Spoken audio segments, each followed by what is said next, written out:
Hi, everyone, and welcome to the fifth annual marathon streaming event. Every year when I do this, I end and I'm like, maybe I shouldn't do that next year because it's a lot of it's a lot of work and it's a lot of being on. But then I end up doing it because I do have a lot of fun and I do enjoy doing this. And I think we have a great lineup this year. I think we're going to have a lot of fun. I'm very excited about our two trivias. I'm very excited about our two Christian Bale events. I'm very excited for our horror events. I'm very excited for everything we have going on.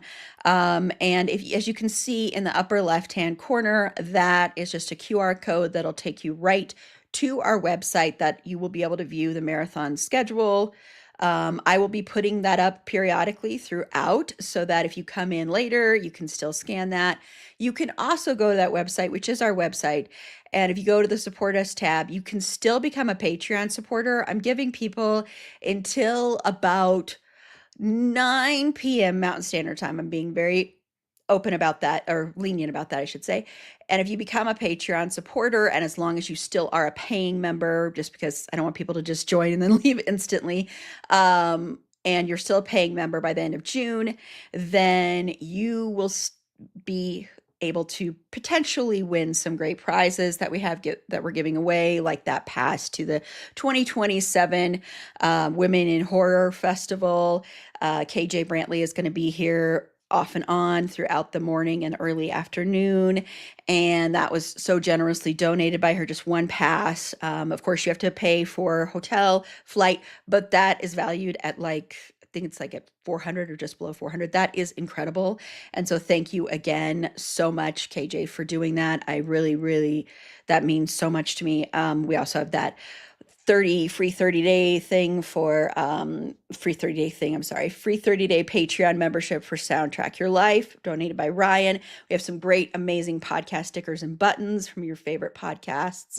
And then there's a surprise goodie bag that's going to feature some homemade goodies by Aaron A, some fandom goodies, and then also some other little surprises in there. So we have some great stuff. So if you scan that QR code, it'll take you to the marathon page, but on there, if you click the Support Us tab, you can get to our Patreon, or I'll just put up that QR code now so that you can get to there really quickly. This is our Patreon QR code. That'll take you right to our Patreon page as well. I'll leave that up there for just a second.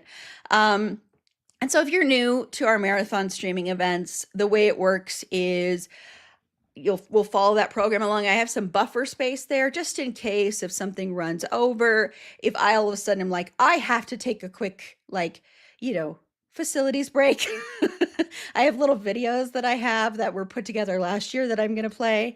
And I have intro videos for every segment except for our last little 10 minutes where I'm saying goodbye and giving away prizes. And I'll play those, and then I will introduce people. I will introduce our panelists alphabetically. If it's just one person, of course, it'll be just them. And then, we'll take it from there for trivia. You'll see how trivia works. I'm going to go over that one as we get to trivia because it is almost time for our first segment. We're 20 seconds away. I swear, usually it doesn't feel like it's going this fast, but it feels faster today for some reason. So our first segment is we are going to be doing a mini pop culture and fandom news segment. We're basically just going to talk about what we're into is how I'm going to handle this, just because, I don't know. I mean, there's not really too much time to go through a full episode. And then right after that, I am so excited. We are going to definitively decide what the best Christian Bale movie is. And that is being put on by Great Pop Culture Debate. Eric is going to be here. I'm so, so excited. This is his first time on our marathon streaming event. So I'm excited to have him on and to definitively come up with that answer as long as I agree with that answer. Then it's the definitive one. But anyway, we are almost going to be running over Aaron already. So I am going to play that little intro video, and then Aaron A and Carla will be joining me in just a matter of seconds to talk about some pop culture and fandom news.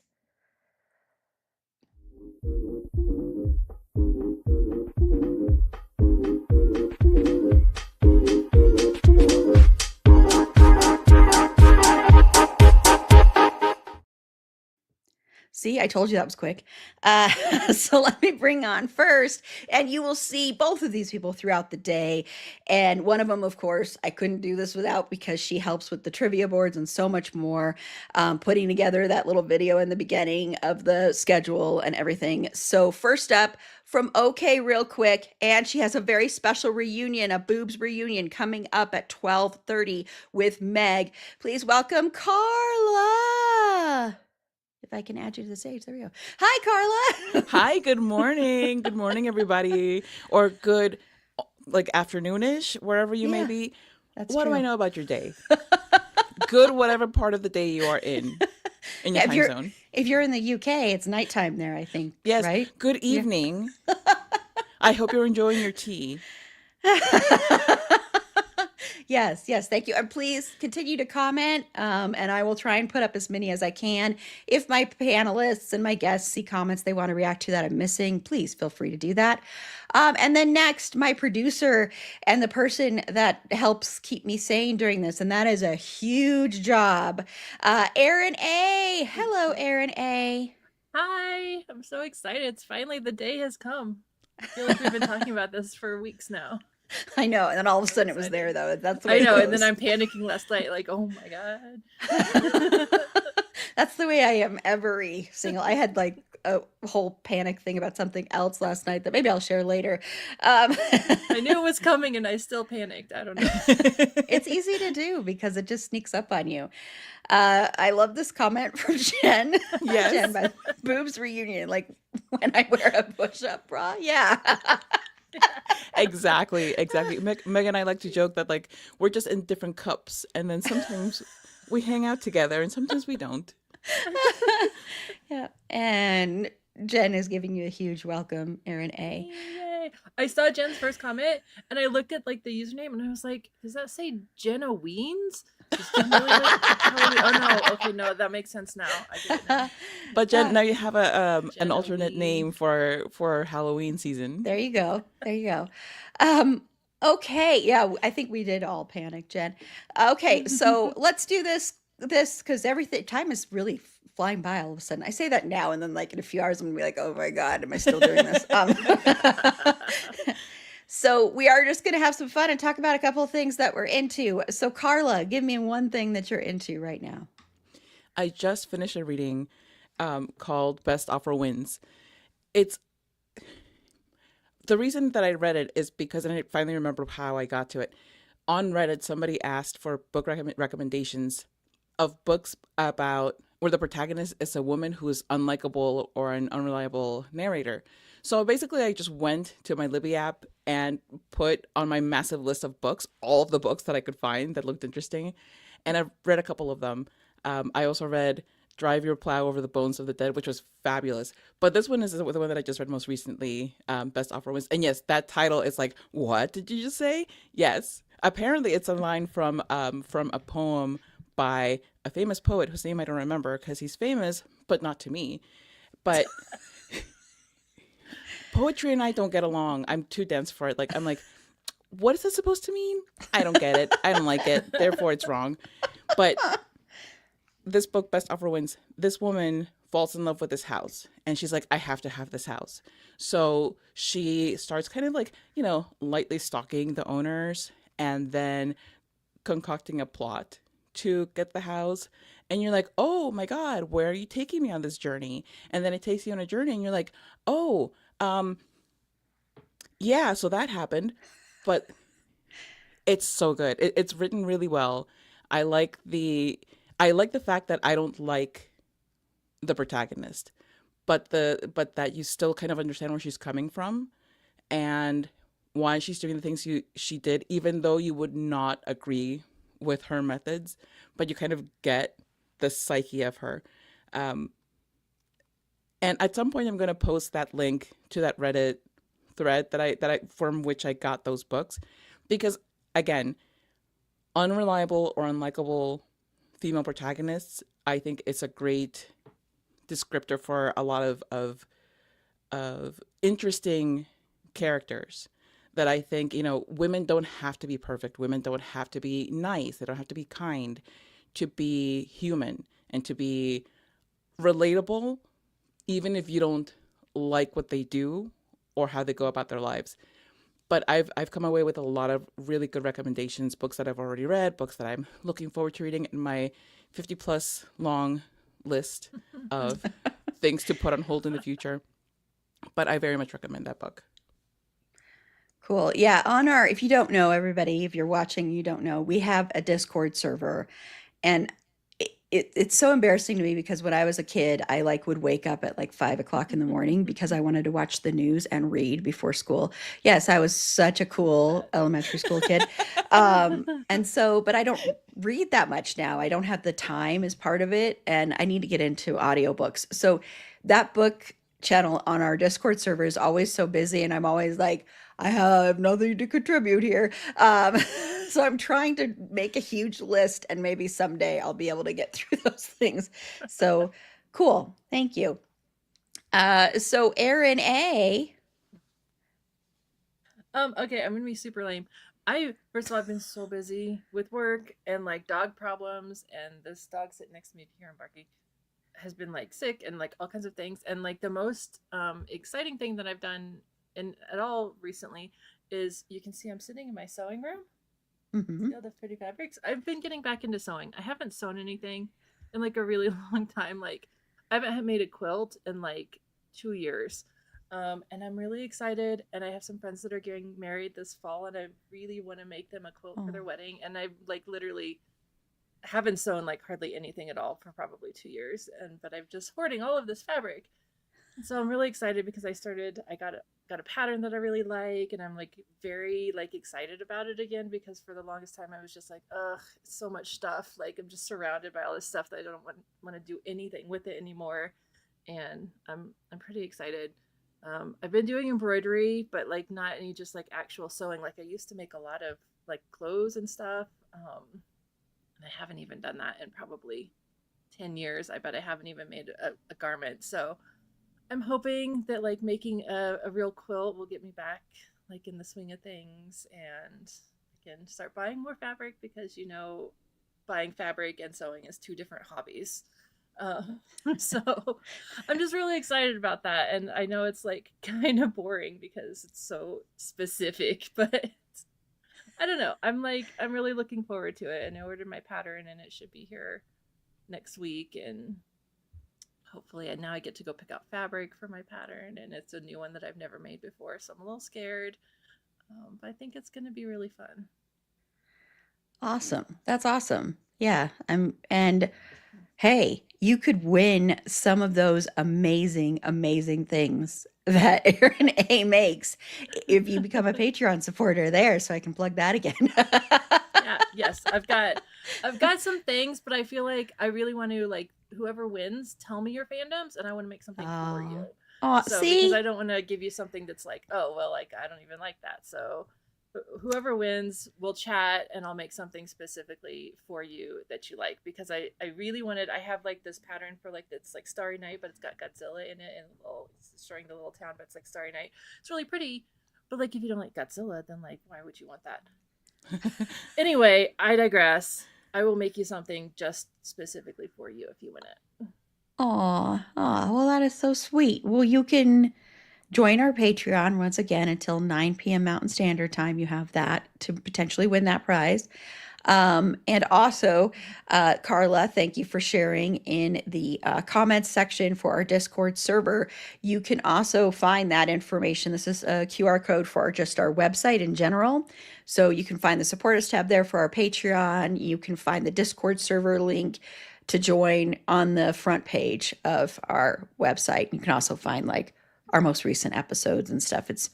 I love the way it's laid out now. It's so much cooler because we switched. That's a whole backstage thing I won't get into, but because it's through like our hosting network. But I like the way that looks a lot more than what it looked like before. So, and thank you to Aaron A for keeping that up to date. Really. Most of the Well, time. no, you're really good. I mean, it looks amazing. I could never do as good as that looks. But So I am into two Apple TV shows, and I want to just mention two of them because I think Apple TV is horrible at promoting their stuff, and they have some amazing content. So there are two shows. One is a horror comedy, big emphasis on comedy. It is hysterical. And then the other one is a dramedy, I would say. And so the first one is Widow's Bay, which is about this island that basically like you have no cell service, nothing like that. And it has all of these urban legends and all this other stuff surrounding it. The mayor of the town, he's trying to up like tourism there. And right before that, something happened that one of the members of the town, played by Stephen Root, who most people probably know most from Office Space, but he's been in so many other things, who's saying, "Oh, it started again. The island is alive." And all of these things start happening, but it is really funny. But there are horror elements, some scary imagery so far. I've only seen the first three episodes, but it's just so well done, so well paced. There's like 30 to 40-minute episodes. The performances are all good. Some really interesting characters and some interesting myths and just some really quick lines. The writing is so incredible. Like that's another reason I recommend it. So I think even if you're not like huge into horror, I think you actually could probably handle this one because it really leans into the comedy. And it stars as the mayor Matthew Rhys, who I'm sure people know from The Americans. He was also in The Beast Within, that amazing Netflix series. He's so creepy in that. He is such an incredible actor because this is a very different character from those characters. Granted, I haven't seen The Americans, but it's a different character from that. And he does such a good job of playing this guy who's just trying really hard to up like the amount of tourism for this island and have this island do better financially. And then at the same time having to do with all of these people there that believe like the fact that if you were born there, you can never leave the island or you will die immediately. All of these weird things, you know. And he also is dealing with the fact that he's a widow and everything. So, and a single dad. So I highly recommend that. And then the other one is Margot's Got Money Problems. And that is also on Apple TV. And that is the one with Elle Fanning. And Elle Fanning and Dakota Fanning produced it. It also has Greg Kinnear. It has Michelle Pfeiffer, who is incredible in it. It's got see, I meant to pull this up because I was like, I will never forget his name because he plays, Ron Swanson, Nick Offerman. Nick Offerman is so damn good in this show. Oh I my love him God. so much. He is so, so good. And if you don't know what this is about, it's based on a story, which I didn't read the novel, but it is about Margot, played by Elle Fanning, who is fantastic, this is not a spoiler, it's in like the first episode, who has an affair with her professor who's a slime bucket, and she gets pregnant. And then the first couple of episodes are about her dealing with that. Her mother is played by Michelle Pfeiffer. She's an only child, and her mother, Nick Offerman plays her dad, and her dad was a professional wrestler in and out of her life. He's a recovering addict. And so she decides to join OnlyFans to get money to raise her son. And it handles that in such a way that, yes, there are people that get upset about it, namely her parents in different ways, but it handles that in such a respectful way where it's not like she never, at least so far, looks down on herself for doing that. She was just like, I have to take care of my child and I'm going to get a lot of money doing this. And I'm Elle Fanning and I look amazing. So it's like, I've never seen her breasts so much in my life. And that's not just because of the OnlyFans. It's very graphic about like also like you're seeing like the effects of breastfeeding and everything like that. The delivery scene is pretty graphic too, very briefly, but graphic. And I think that's a good thing. So I recommend both of those. They're both very different, but they're both led by phenomenal casts. Nicole Kidman is also in Margot's Got Money Troubles, and she's only been in one episode so far of the ones I've seen, and she plays a wrestler. I'm Form sorry, a what? Yes. Are we sure about this? Is it Nicole Kidman? It's amazing because this is the kind of stuff I want to see Nicole Kidman do more of. Not just the pain, vulnerable, or stony ice person, because she's an amazing actress, but someone who's having fun. She has a whole wrestling scene with Nick Offerman's character. It's amazing. I might watch it just for that. You should watch it for many reasons, but that is Sure, a really sure, good but reason mostly to watch that. it. That is a really good reason to watch Awesome. it. She's looks like she's having fun. That's why I think she's the best part of Practical Magic, because when you let her Mhm. have fun and be loose and not just play these tragic victims or ice cold characters, has fun and she's good at it. So more of that. And Nick Offerman, once again, I want to stress, he is, oh my gosh, he's so good in this. So good, so good. And I really, really, really also love Michelle Pfeiffer. Greg Kinnear is really good in it too. He's a very religious person. Um, and it's an interesting character. So I recommend it. It's funny, it's sweet, it's sad in some parts so far, but I recommend it. And I love the way they handle the subject of sex work. I really, really appreciate that a lot. Yeah. I should have led with with Nicole Kidman being a wrestler, a former wrestler. Well, she was a wrestler, and her wrestling name is Lace, and she wears this outfit. I wish I could describe it. It's like really like not neon, but like kind of 80s style, very much 80s style, like a gorgeous ladies of wrestling kind of style. And her hair is like really red. It looks really redder than normal. And the I first need to time see you all of this for myself. Like the first and only time so far that we've seen her is at a wrestling convention. So they're at a wrestling interested. convention because Nick Offerman is going there for the first time ever. His wrestler name is Jinx, and they end up like doing like a little wrestling thing. They're reunited. Lace is like, your dad's like one of the best people in this whole industry. And then they're talking about what they're doing now. And she's like, yeah, I got my law degree. I have a really good practice. And it's just really interesting. Then you see her go in there and wrestle. And whoa. it's incredible.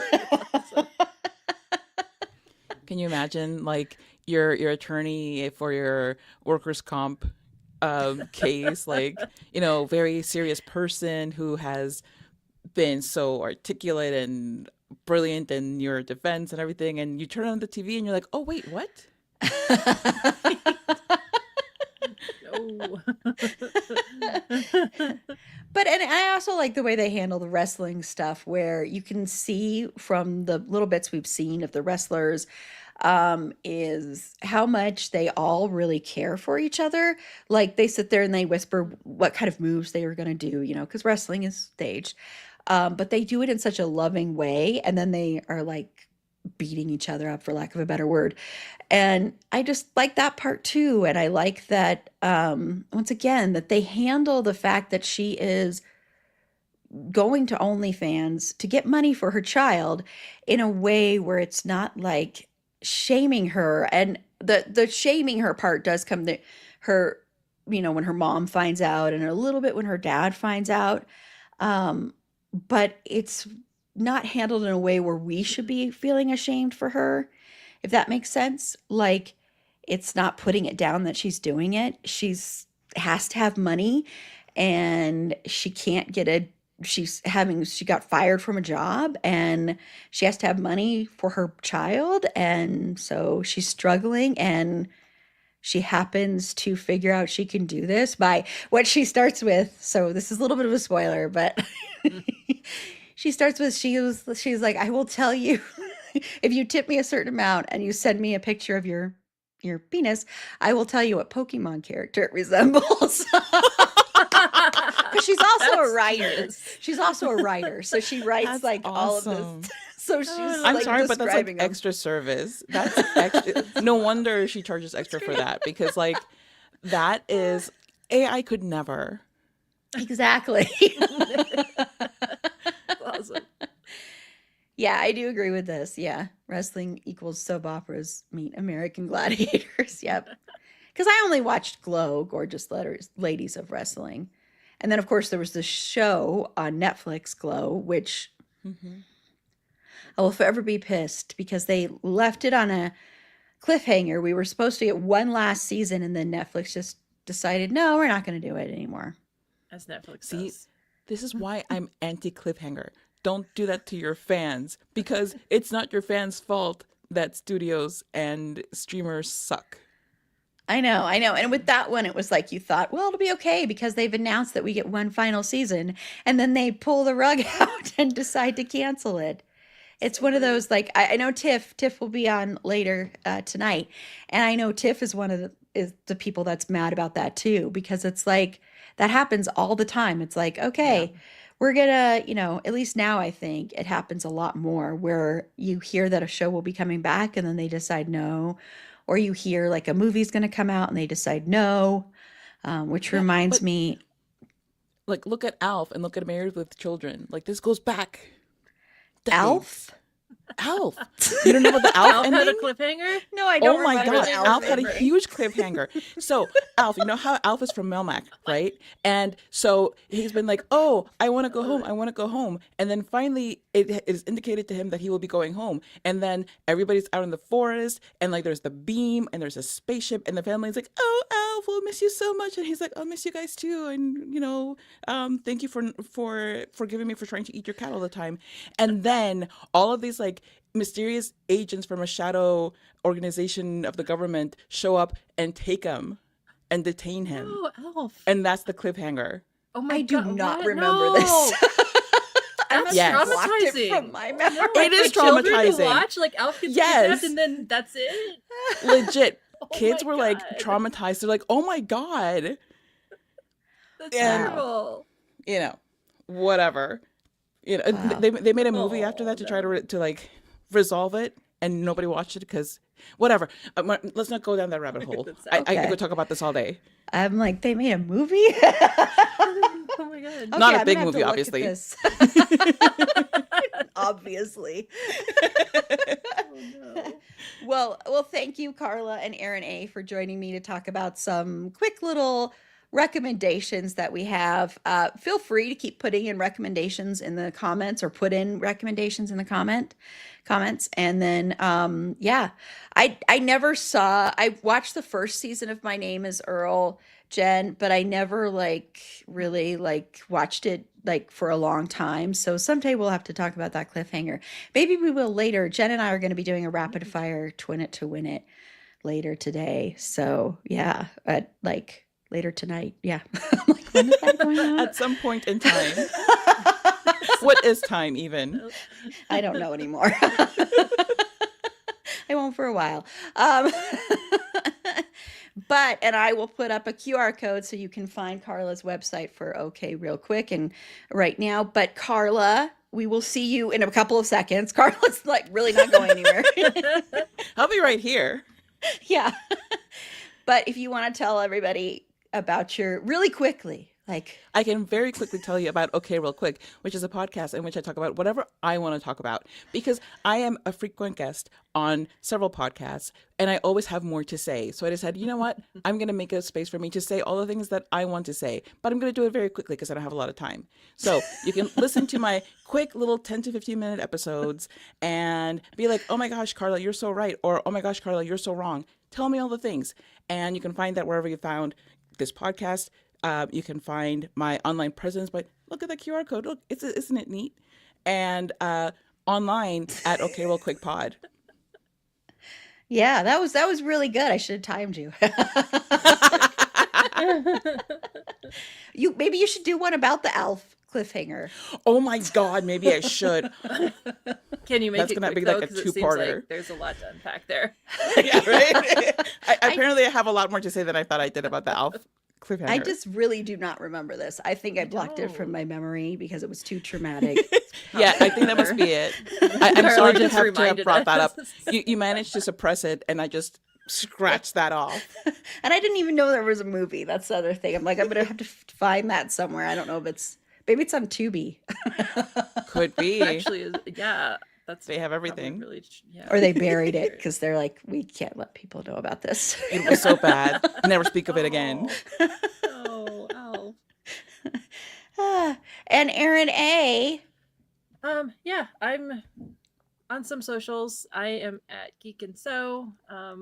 Follow me, and might actually see me sew something at some point. Also, if you're in the Denver area, next Saturday, May 22nd, Chain Reaction Brewing is having their anniversary party, and they have some craft folks over there. So if you do want to come by some of my embroidery work, I will be there doing that. And they have really good beer. It's my neighborhood brewery, so we go there all the time, and their beer is really good. They have like this orange cream thing. It's so good. Anyway. Awesome. Yes, definitely go support local artists and go support Aaron A. And Carla, you'll be back in like 3-4 minutes. I guess I'm ending us kind of early here. But yeah, we'll move on to the next thing. But I wanted to give everybody a chance to also, before we do that, because we are determining with Great Pop Culture Debate, Eric from Great Pop Culture Debate will be here in just a few minutes, and we're going to determine what the best Christian Bale movie is. Now, what is decided, unless I disagree with it, will be forever known as the best Christian Bale movie. Christian himself, quote unquote Christian, when we probably see him later on today, quote unquote Christian, remember Carla's impression, cannot disagree with it either. This will be definitive. But if you haven't already, and you can also find it when you go to the marathon schedule, that QR code, when you go down to the segment for Best Christian Bale Movie, you can find a downloaded little bracket for you to play along to, so you can determine what you think should have won, depending on how we decide all of this. But you can also, here, let me just show you what that looks like, and you can probably just, there you go. So this is what we're going to be talking about really soon here. I'm really excited for this one. I was really excited to see Eric suggest this. And I'm also nervous, to be quite frank. I mean, Fair. it's hard because Christian is my favorite actor. So it's kind of like, okay, that's fine. I was wrong about this. Not wrong. No, outvoted. I mean, not wrong. I would just like to say, if the winner is not Newsies, I will be on No More Seconds for the rest of the day. Well, that is actually our most popular Christian Bale episode we've ever did, which Oh my God, I love cracks me up, because we'll discuss that when we talk about the best Christian Bale, because I'm sure everybody knows what Carla and I's thoughts are about that movie. We all know what Christian's thoughts are about that movie. Okay, well, thank you again to Carla and Aaron A. for joining me to talk about some pop culture. And please go check out our recommendations. Once again, Apple TV, get it together and start marketing your material better, please. You do not know how to market your stuff, and people can't find it. And you have some of the best shows on, and you just don't market them well. And it really annoys me. So market better. Okay, well, I'm going to toss you backstage. Carla, you'll be back in a second, but I'm going to toss both of you backstage. Bye for now. I like that you're imitating tossing backstage. That was pretty good. Yeah. Okay, well, I am once again really excited. So put in the comments, like throughout, your choice when we're debating this. And also, please put in the comments that you think I'm right when I'm right, and that you're agreeing with me. That's how I'm kind of going to try and sway this. But do put in what you would pick for Christian's best movie. So I am gonna go ahead. I know we're like a few seconds early here and stuff, which when we started, we were like going really super fast, and everything seemed to be going really, really fast. And we're not. Okay, well, it's time. Here is the intro once again for Best Christian Bale Movie.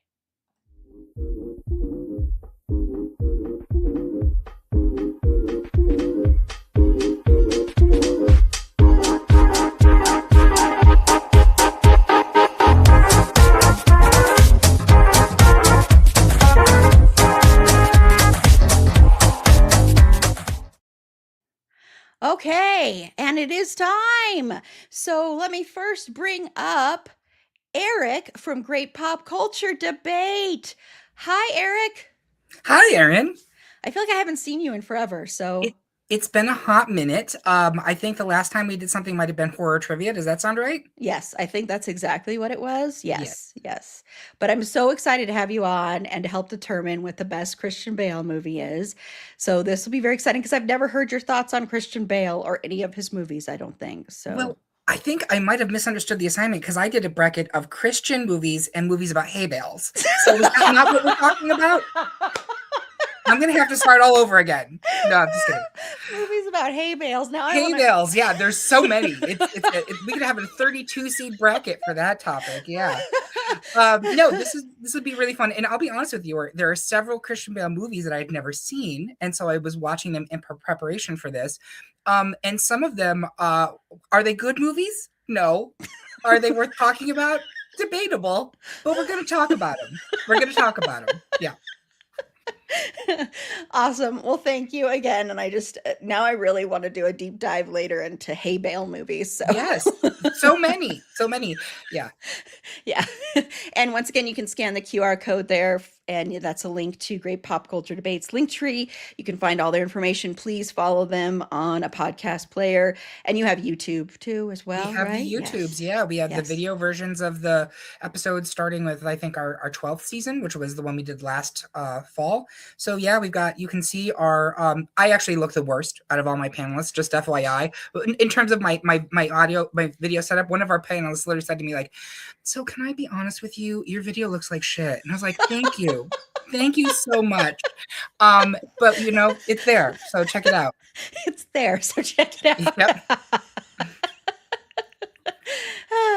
Okay, and next up, joining us, because whenever we do anything having to do with Christian, everybody knows we have to have Carla on, because Carla, I don't know if you've ever seen Carla's Christian Bale impression. Yes, Carla does an amazing impression.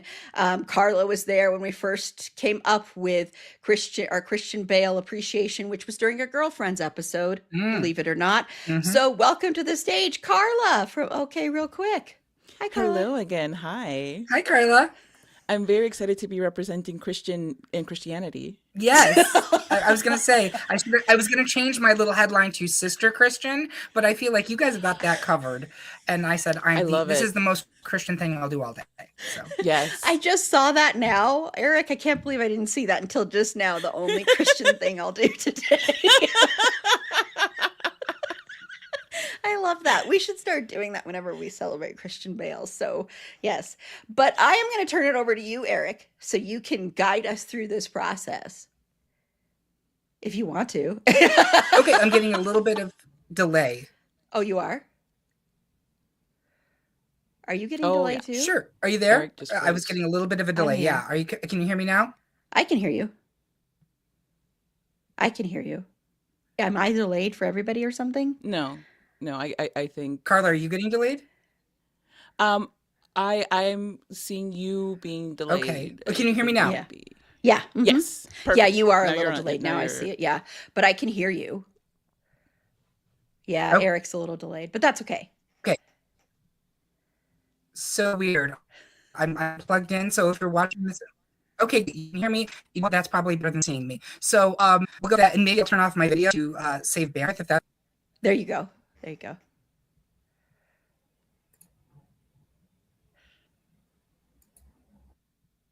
Yeah, because you're fine, Carla. I can hear you fine.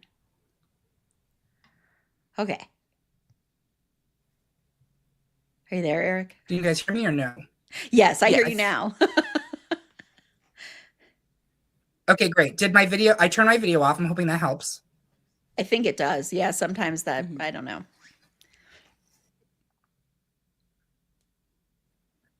I think we're probably still delayed for Eric, though. They say that this happens all the time to every guy, so we're just gonna go with it. Uh-oh. Okay. All right, can you hear me now? Yes. Yes. Thumbs up. Thumbs All right, there's up. a slight delay.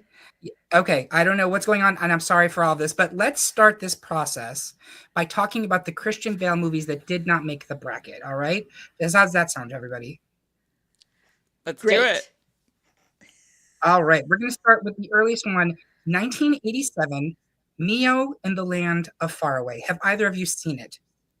No. No, we haven't I covered it yet. I barely remember that it exists half the time when when we're talking about Christian Bale anything. Yeah. It sounds fascinating, to be honest with you. Like, looking into it, I was like, okay, that sounds cool. Have I watched it? No. But it sounds interesting. Um, Also, 1987, Empire of the Sun. This did not make our bracket, I do not believe, but this was his real big breakout. This is a Steven Spielberg film. Aaron and Carla, have you seen it? Oh yeah. Yes. Yeah, we I covered it. love that movie. Yeah. It is in the bracket. I'm sorry. That's it. It is in round one, so we will be discussing it. Okay, yeah, I thought it was there, and I'm like, wait, did I do a different bracket? No, you did the Christian movies in the hay bale bracket. That's what you did. All right. That's where the confusion comes in. That's where the confusion is. Speaking of hay bales, Henry V from 1989. Has anyone seen this? Christian Bale is Falstaff's boy. I actually haven't seen this one either. Mm-mm, Man, no. what a horrible No? Christian fan I Well, am. you'll have something to work on for the future. You can Here's pray one- about it, Aaron. Exactly, pray about it.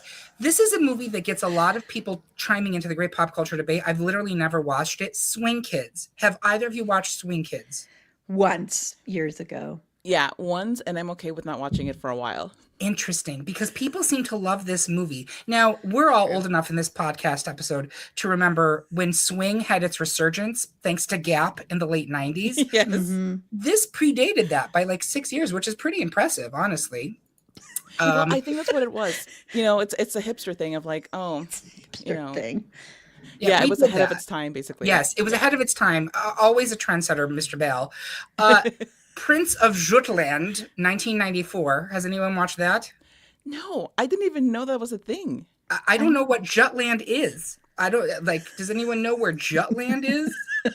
I don't know. And you know what? Honestly, it sounds kind of racist. I agree. I don't know. I'm kidding. I have no idea. But, Let's just get There's this a out good of the chance. way. Yeah, right? Let's get this out of the way. There's a good Several of chance. these films have elements that I would be like, I'm not sure that should have been made. Like, Yeah. some more of them. But there you go, Prince of Jutland. Then we start to get into the actual movies that people know. I'm not going to go over the ones that are in our bracket, but Portrait of a Lady. Has anyone watched Portrait of a Lady? Yeah. Not for you? Exactly my reaction. It's like, yes, I acknowledge its existence. Thank you for Exactly. Yeah. Jane Campion had a moment in the 1990s. Like every time she did anything, she got an Oscar nominee. But like, where is Jane Campion? Where has she gone? I've not heard from her in a hot minute. Probably like a really nice lake house or something. Probably. Yeah. Yes. Yeah. She's Yeah. so boring to me. That's why I never got. That's not my kind of thing. It's like a snooze fest. She's definitely not wearing a corset. I can tell you that. Also, 1996, The Secret Agent. Has anyone seen that? No, but I've wanted to only for like completionist reasons. Yep. Like not because it's like, oh my God, I can't wait. Yeah. Well, it has Bob Hoskins, who is weirdly kind of hot to me. I can't explain Oh my it. God, same. Bob Hoskins in Who Framed Roger Rabbit was a Yes, sexual you awakening. could I'm get just going to it. put Like it out honestly, there. Like he's this short little man. He's actually kind of built like a tank, and I'm like it. I was feeling things I shouldn't have been feeling in the Yeah, year of our like Lord 1988. charisma let's for just say. days. Yes, absolutely. Let's see. Metroland. I don't even know what Yes. this is. Yes. Okay, so you've seen that one. Emily Yes. Watson, Christian Bale. Okay. Yep. It's Let's quite a see. love triangle thing Oh. that goes on. Yeah. Mm-hmm. All the Little Animals. Love, love, love, love, love, love, love, love, love. This is one of the most underrated Christian Bale movies out there. Sorry, I didn't mean to get so excited, but I love No, this movie talk so to me. I much. want to know what it's about. Like when I see this, I think it's about like that movie that just came out with the sheeps that are trying to solve the murder of Hugh Jackman. Is it like that? I haven't seen that movie, but it kind of has probably the same feel of that or like Babe, but it's Babe. really sad and heartbreaking. And it's about Christian Bale plays this really sweet, endearing person who like loves animals so much and really is able to communicate with them really well. And some horrible things happen that I don't really want to give away, Sure. but it's kind of a coming of age movie, but kind of not. But it's also just about like weird, odd people trying to find their place in the world. And he's so good in it. And it's such a different kind of role for him. And I always like, I can't wait till we get to discuss this one. And maybe it won't hold up. I haven't watched it honestly in decades, but it is one of those underrated Christian Bale movies out there that I really, if people can find it anywhere, I really highly recommend watching it. So Great. That's why we do this, talking about the ones that didn't make it, because there's little gems in there that people yes. don't know about. Yeah. Let's see. These all made it. Shaft did not make it. Can you dig it? Shaft. Oh my gosh. Shut your mouth. I'm just talking about Shaft. I love Shaft. I love the original Shaft. I love the theme song to Shaft. I didn't Yes. watch the remake, if I'm being honest with you. Oh, It you was didn't. actually not bad. Like Yeah. there was a lot of it that I did like. I loved Christian in it. I thought he was really good. I did not like his character, He's but that's because he's like the the bad point. guy. He's the Yes. entitled Yeah. rich white guy, which again, ahead of his time, entitled mediocre rich white man being shitty. Like again, Yes. look at where we are. Like he presaged all of this. And you know what? People are complaining about like, oh my God, all of these like minorities are wanting representation. What about me? It's like, hello, You Got had it. Christian like Bale in this movie. Like that's I was gonna say 100 years, several centuries of yeah. representation. You're doing Like fine. you'll be okay. Yeah, You'll be okay. Yep. mediocre white people. You're doing good. Yeah. Yep. Let's see. Captain Corelli's Mandolin. I remember when this came out, it was hugely, hugely hyped, and then it was a flopperoonie. Did anyone watch this movie? Yeah. No, because I was obsessed with the red violin, and I thought that it would be like cheating on the red violin somehow, even though it's a completely different instrument. You know, Don't it ask me is. about my psyche. Let's not get into that. That's a fair point there, Carla.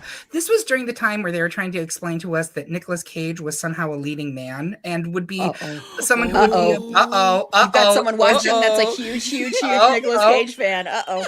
that you know what? Maybe next time we'll do best Nicolas Cage film, because that would be a riot. I have three words for you. Wicker Man, bees. Like, I don't know what else needs to be said. Jen's about to like type up an essay. Go for it. I want to hear your thoughts. Laurel Canyon did not make our. This is Frances McDormand, Kate Beckinsale, a bunch of people I don't know. Anyone see that one? Yeah, we actually We've covered just that. talked about Yeah, we just just this covered year we that. talked about it. How well? And I have thoughts, and they're not good thoughts. I actually like them. I was the only one on the panel that likes the movie. So Interesting. yeah. Equilibrium. This is Christian Bale, Emily Watson again. Boy, they just couldn't get enough of her. And Taye Diggs. Oh, do not bring up. Oh.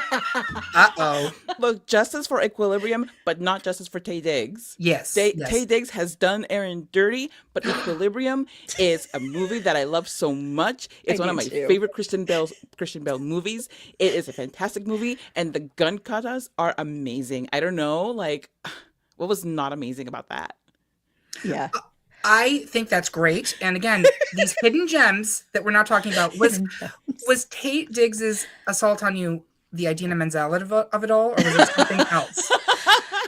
Well, it was, and Jen actually is agreeing with you. So, Thank you, Jen. Thank you. It was actually because Taye Diggs had this thing where Taye Diggs would follow everybody back on Twitter that would follow him. And so this is a long time ago. Yeah. And so I was like, oh, okay, cool. I'll follow him. And he never followed me back. And so I took it very personally, even though I'm sure he reached his follow limit. So I was like, oh, okay, whatever, you're dead to me. It's a ridiculous thing, but hey, No. hey. I think, you know what, on the Great Pop Culture Debate, we like to say that pettiness is our signature color. And so I 100% back up that approach. Thank you. All right. Howell's movie Castle did not make the bracket, but he voiced Howell in the movie. I assume everyone on this podcast has seen that. Yeah. I actually haven't because I don't do animation that well. Oh, but interesting. yeah. Interesting. Carla, do you like it?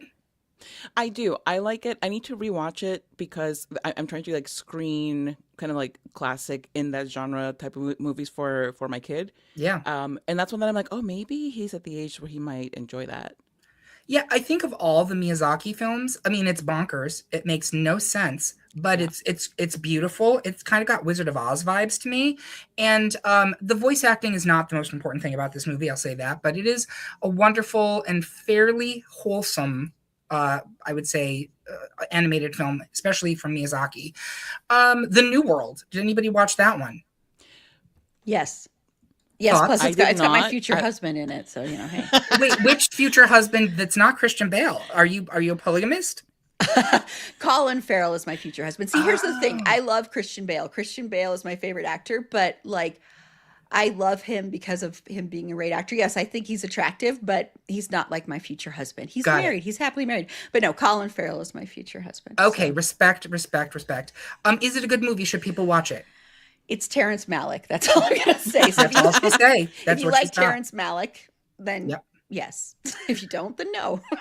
We're gonna go to Harsh Times. Yes. You've I seen it. haven't watched. Oh yeah. Hmm. It looks like it's kind of. Is it giving me Dangerous Minds vibes? Is that what I'm seeing, or am I completely off? No, it's more Training Day vibes. Okay, Yeah. great. Rescue Dawn. Yeah, also not for me. Rescue Dawn. Hmm. Anyone Yeah. seen that one? Yep. Yep. We covered that a few years ago. Yeah. I've Shit on seen top that one a of few it. times. It was actually quite good. Yeah. Yeah. Good. I'm Not There. Another one of the Todd Haynes films that Christian's involved in. This is a Bob Dylan with 6 different actors playing him. You've seen this, I assume. Yes, but I don't remember it very well, to be honest. And yes, you did not miss Newsies. Nope. Nope. Newsies will be on the bracket. We're going over the ones that didn't make the bracket right now. Like This is Equilibrium, apparently. yes. Equilibrium also did not make the bracket. Terminator Salvation. We don't talk about the Terminator movies post Terminator 2, right? Yeah, Right. For a reason, though. And people don't talk about this one well, they do talk about this one for a very specific reason. Yeah, I'm not surprised it didn't make it, but it is interesting to me. I'll go through the rest because I don't want to spend the entire time talking about movies that didn't make the bracket because we want to get to the bracket. I'll just list the rest of these off and you can be like, ooh, if you like them. Public Enemies from 2009, Ugh. The Flowers of War from 2011. Yes. Okay, this one we have to talk about. Dark Knight Rises technically did make the bracket, and Aaron and I had a conversation, and I was like, I do not want 3 out of the 16 films to be the Batman films. And also, I'm just going to say it, Dark Knight Rises is a crappy film. It's not good. It is easily the worst of the Batman films from Bale. Thoughts? You're not wrong. You're not wrong. Yeah, I you're mean, not wrong. yeah, it's not terrible in my opinion, but it's of the 3, it's like the most disposable one. Yeah. Anne Hathaway's a great Catwoman, is my hot Yes. take. I do Thank agree. you, yes. I do agree. But let's just talk about it. Tom Hardy is Bane. I'm sitting there and I'm like, what is happening? I can't understand a word. I wish that we had subtitle on everything back when this movie came out because I sat there in the theater being like, I have no idea what this person is saying, but girl, I'm living. And it was just so stupid. Interesting choices were made. Yes. Because why are you going to have your main bad guy speaking through like a really bad PA, Yeah. clacky thing? Why would you do that? It's like you're at the airport, you're waiting for your gate, and Yes. and I'm just like, what? Okay. Yeah, so we took it off the list. Sorry about it, but not also not sorry. Okay. Yeah. Real quick, Out of the Furnace, Exodus, Gods and Yes. Kings. Out of the furnace, out of the furnace, out of the Yes, furnace. go Yes. for it. Yes. You Sorry, loved it? yes. Oh my gosh, I can't wait till we get to talk about this movie. One warning: Casey Affleck is in it, but Ooh. it is. But this was before we knew who Casey Affleck was, Yep. allegedly. Yep. But oh my gosh, it's so good. Christian is so good. It's a very quiet, character-driven movie. That's all I'll say, just because I know we have a bunch. But I just wanted to that's another one that gets underrated and is underappreciated. Really go seek that out. Yeah. Nice. Here's one I've literally never heard of, which is weird. Knight of Cups, and it had Kate Blanchett and Natalie Portman. Like, how have I not heard of this? Yeah, I haven't seen it, but it has the most.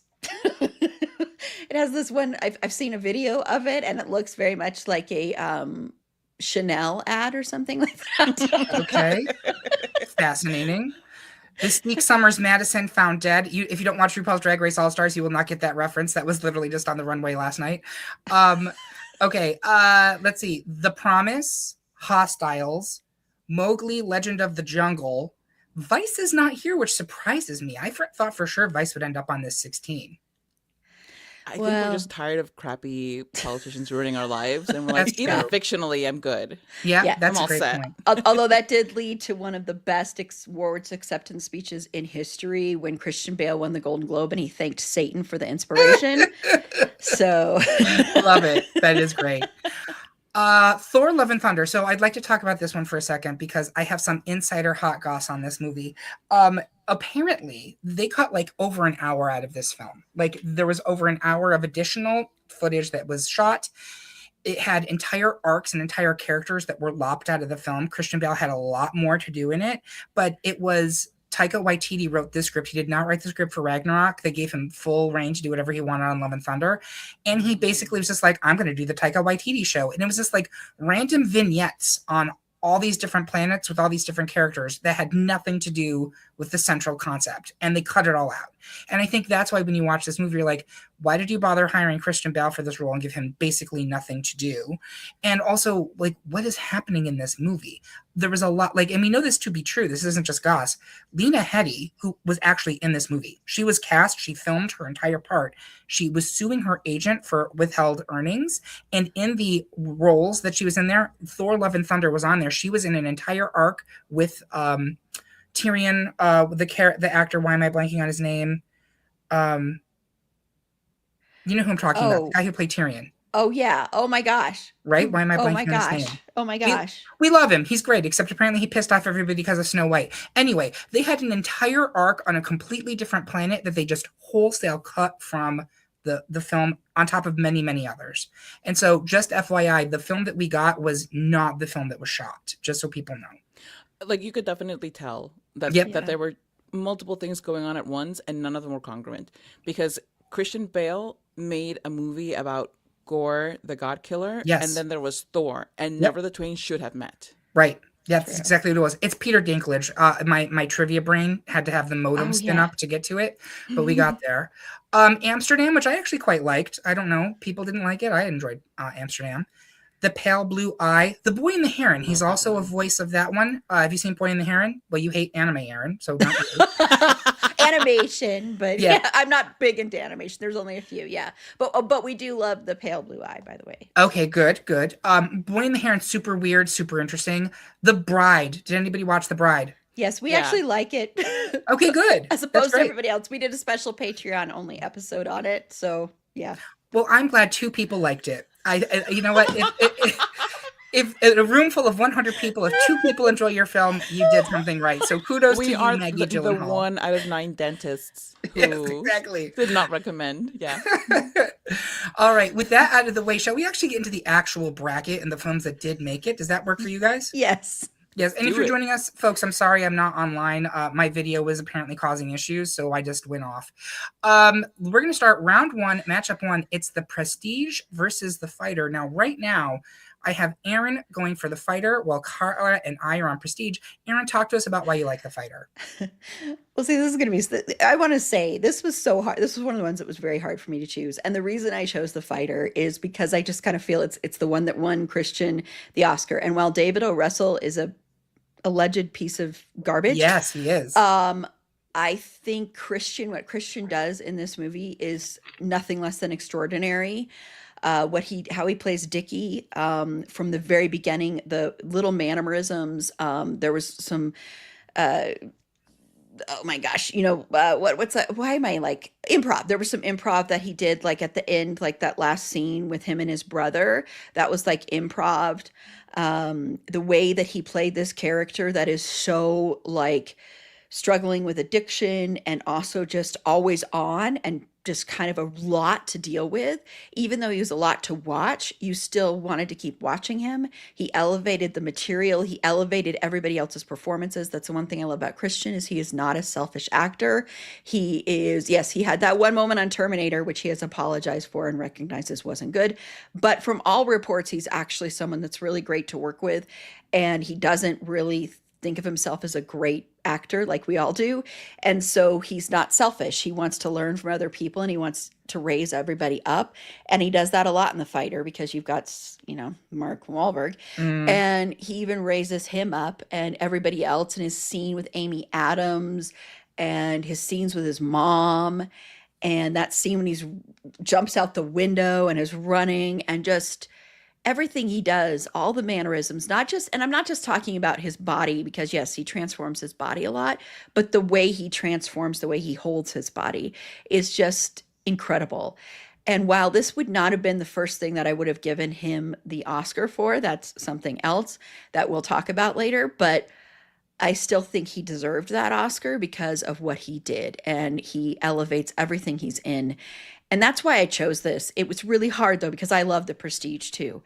So this is one I'm fine with either one of them getting it, but I felt like I kind of had to choose the one that he won the the Oscar for. It was kind of what my thinking was there. Yeah. So on our show, what we usually do when someone's outnumbered, we have them give their pitch and see if they sway the other people voting. I Carla, you and know. I are on the other side with the Prestige. Did she sway you, or are you sticking with the Prestige? No, and Aaron knows this. Aaron can feel it coming because the Prestige, I think part of the reason that it's amazing is that he is doing this brilliant thing. And okay, like, do people care about spoilers for this movie that is like It's like 20 32,000 years years old? old. Yeah. Yeah. Well, I'm not going to spoil it too much, but the duality of his performance, I think, is what really sells it for me above the fighter. Even though I do love the fighter, I think it's just one of his best films. But overall, because not just what Christian does, because it's it's Christian Bale films, but there's more to the film than Christian. Yes. And I think that what he does and then what everybody else in the movie does really makes it gel. And it's a movie that I will rewatch over and over again and always find something new that I love about it.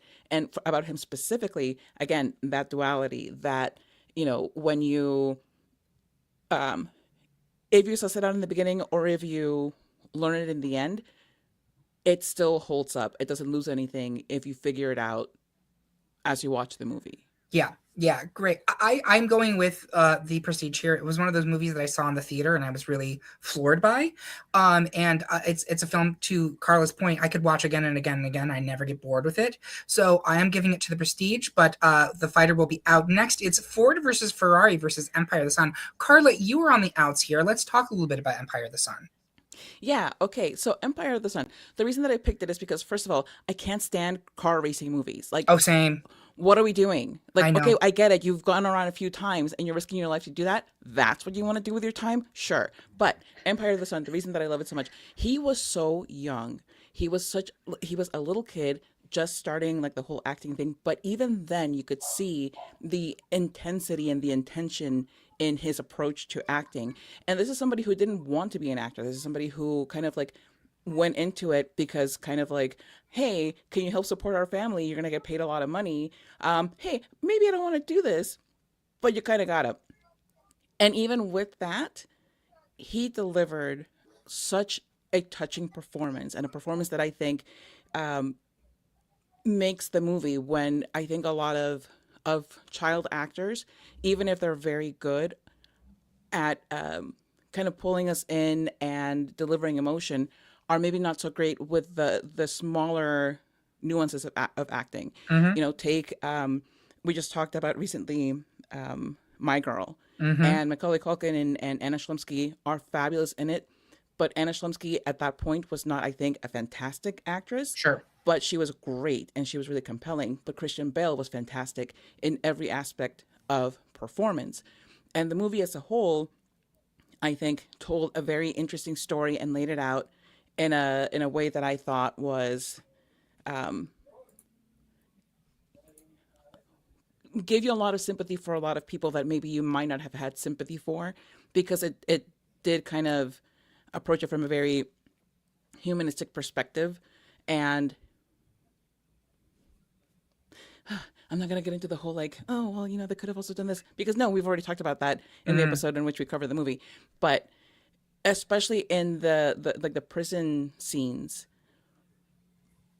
you can't watch those and watch those families, because it was about families, and not come away from it with your heart torn up. And him in particular bringing so much of the movie together as a young child who didn't want to necessarily be there, Yeah. and knock it out of the park on such an early performance in his career. Yeah, I think there is one of the interesting elements of his career overall. He has successfully transitioned from child actor to adult star. That is rare. And to your point, a lot of child actors get by on being precocious and charismatic. And he had something more going on, I think, even as a child actor. I noticed it while watching Newsies, which I just saw for the first time last night. Don't at me. Actually, you can at me. Aaron, did she sway you, or are you sticking with Ford versus Ferrari? I agree with everything Carla said, but I'm sticking with Ford v Ferrari for one very specific reason. I don't like car racing movies. I love this movie. I could watch this movie over and over and over again, and it is a long movie, but to me, it's not boring, and all of that is because of Christian, or a majority of that, not all of it, but a majority of that.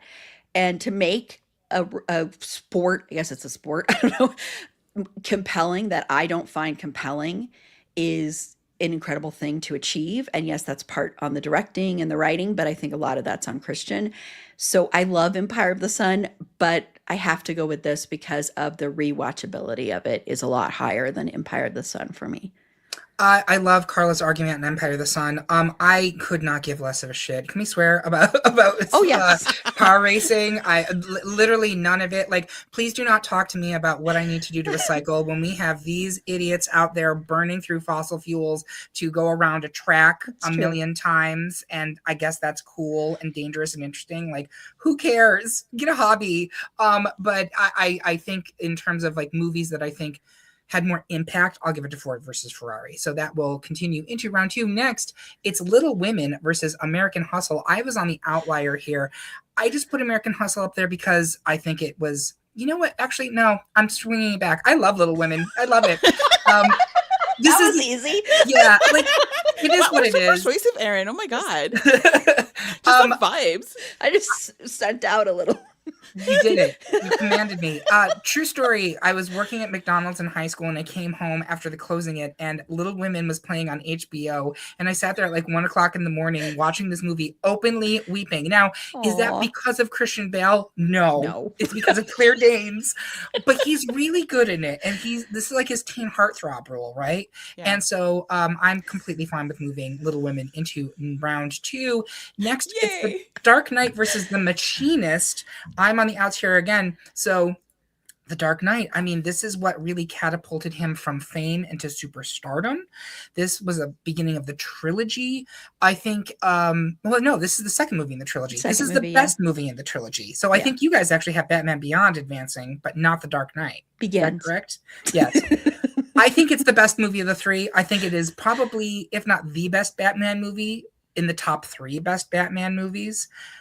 Is Christian the reason it's great? Probably not. What? But I'm looking at it in terms of the film, not necessarily about his performance. I just think I love the 1989 Batman. I love the Joker from Jack Nicholson. I think that we have a completely different Joker here, but it works so well. And for me, it's the winner. But have I swayed you, Aaron? Are you sticking with The Machinist? Yeah, I'm sticking with The Machinist, and I love The Dark Knight. I want to say I think it's the best of the Nolan trilogy by far. A lot Okay. of that is, of course, because of the late great Heath Ledger. Yep. But The Machinist to me is like one of the best movies ever made, and I think it is Christian's probably his second best performance ever. Mm.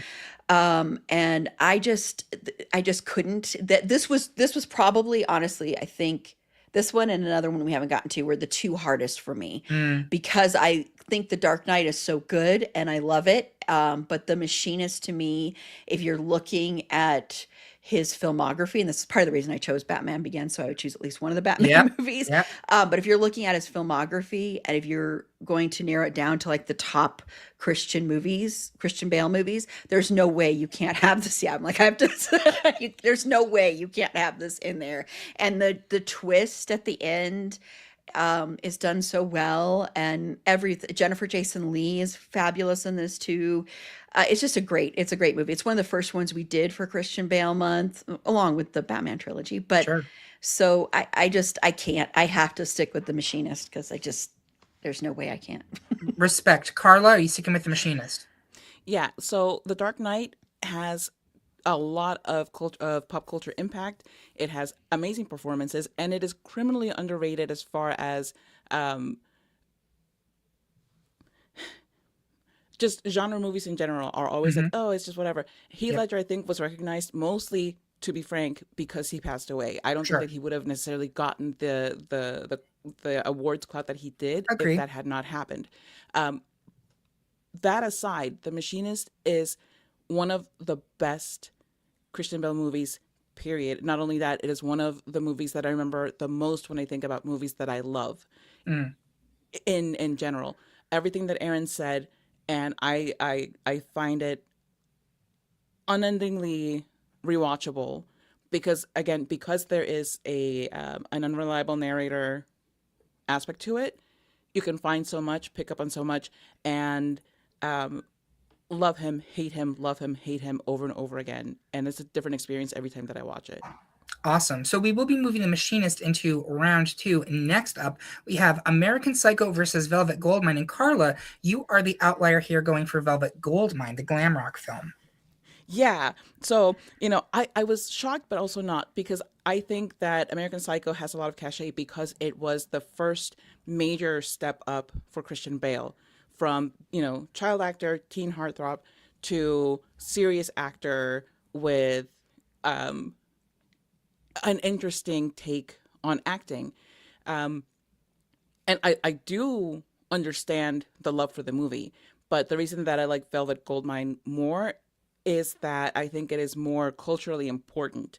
I think that it's a movie that talks a lot about coming out and about self-acceptance and how that comes about not only internally but also because how we're affected by pop culture. And in this case, Arthur was affected by this band, by this group and this particular performer that he saw something of himself and recognized something important about himself, and it gave him the strength to be more public about, not necessarily public, but like more open about who he was to the people that he loved. And I think that that is like so important. And it was also very touching. And it was a very, it's a small movie, and it's a very, they're not showy performances, even with the glam rock aspect of it. But again, I think that it just has more overall importance for me than American Psycho, which again, it's a hugely important movie in the Christian Bale canon, and I Yeah. get that, but Yeah, I guess to your point about the pop culture cachet, American Psycho gives us a really great kind of thesis on the importance of Huey Lewis and the News and why they're such important musicians. And, I saw in myself a burgeoning psychopath on that screen, and I was like, I need to start killing people. I need to start feeding kittens to ATMs. So I saw myself in that film. Aaron, are you sticking with American Psycho? There's no way, and Carla should know this, that I'm going to switch to American Psycho. There was never a chance. Yeah. No, I love Velvet Goldmine, I do, but American Psycho, it's my favorite all-time Christian Bale performance, one of my top 5 performances of all time. I have seen this movie so many times. I have some merch for this movie. I have 2 American Psycho shirts. You'll see one of them later, everybody. I love, love, love this movie, and I think Christian Bale is so incredible. I love the way it's shot. It's shot, the fact that it's directed by a woman is essential. The fact that the screenplay was adapted by a woman is essential. It's when you've got a movie like this or a story like this. I'm sorry, I read the novel too, and the novel is way darker than what you see Yes. in the movie. Yeah.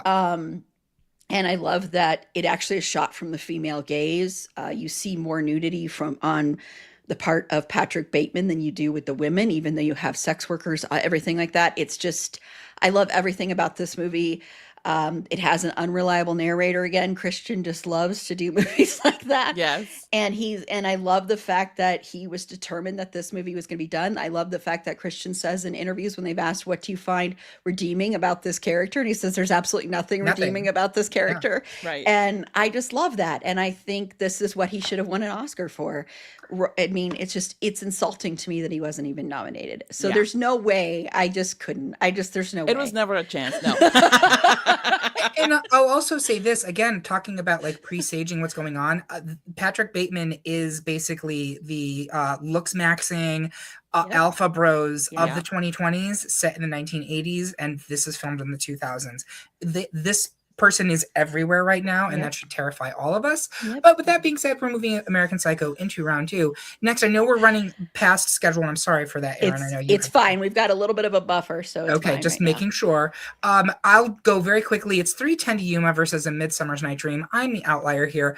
I love A Midsummer's Night Dream. I love this film. It's a beautiful, lush, lovely adaptation of the Shakespeare play. Michelle Pfeiffer as Titania is incredible. You have a very handsome Kevin Kline in the movie.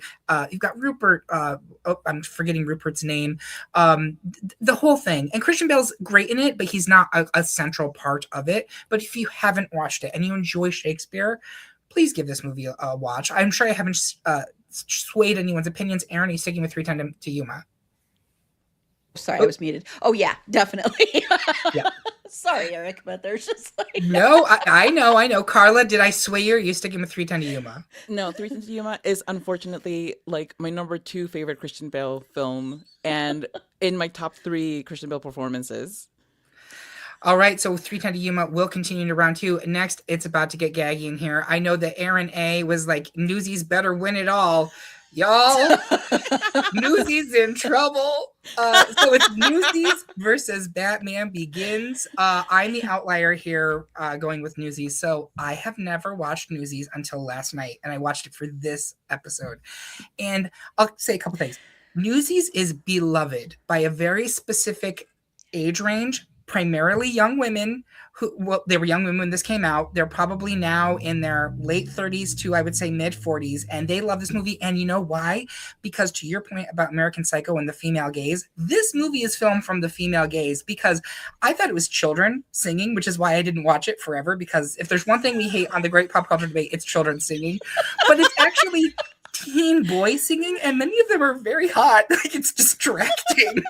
Like that whole opening sequence where they're all in the boys' dorm, most of them are barely dressed, and I was like, oh, I'm sorry, Newsies, I did not know your game. Like, they're just like muscular, like I think they're all legal, thank God. Like I would say late teens, early 20s, and they're dancing. And I literally have to they're watching it, and I'm texting Bob, who I think is on this stream right now. Yeah. I was like, watching this opening sequence, I was like, this is a Kenny Ortega joint, isn't it? He's like, it's 100% a Kenny Ortega movie. He gave us the High School Musicals.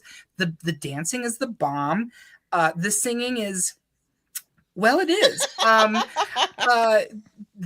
actually like a lot of the songs in this movie. I like a lot of the songs in this movie. God bless Christian Bale. This was a big step for him. He was helming this. I will say this.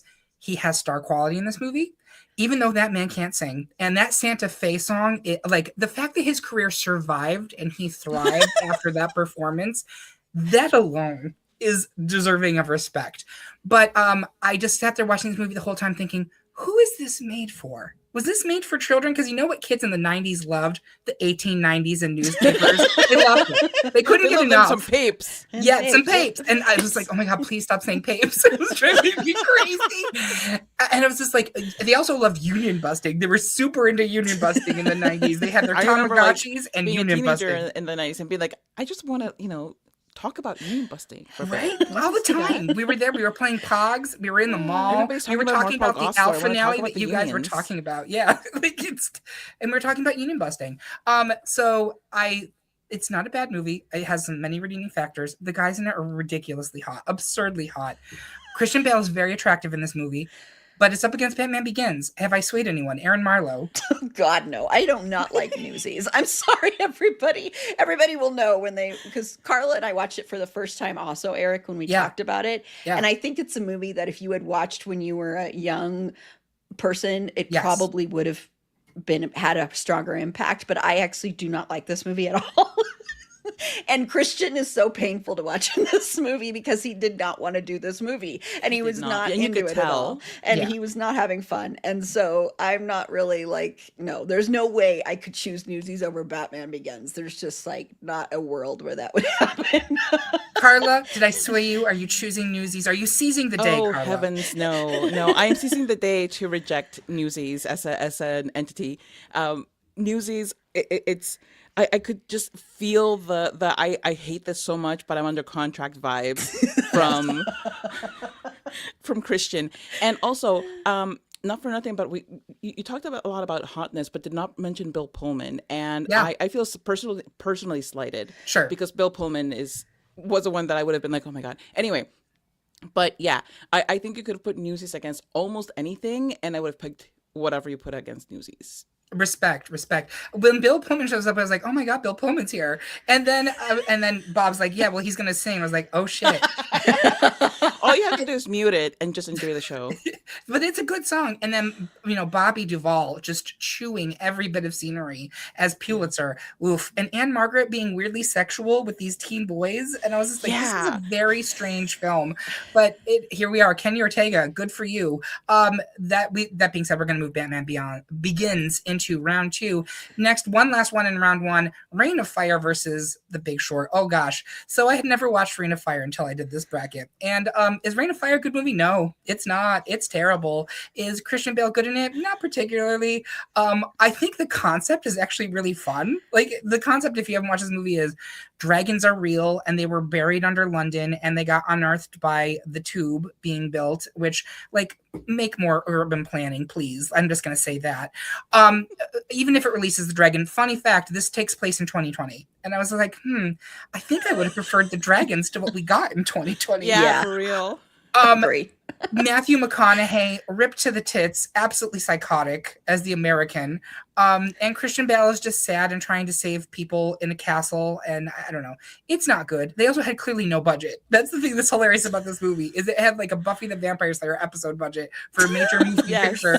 Why do fantasy if you don't have fantasy money? Exactly. It was wild. But it was up against The Big Short. Have I swayed you, Aaron? Are you sticking with The Big Short?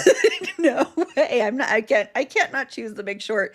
And the best thing about The Big Short, when we covered it, is Christian, quote unquote, appeared and gave us financial advice. So there's no way we cannot choose The Big Short. And we need financial advice right now. I will say, I don't know if people have kept up with Adam McKay, but he made some pretty nasty comments this week that I'm not a fan of. But Carla, are you sticking with The Big Short?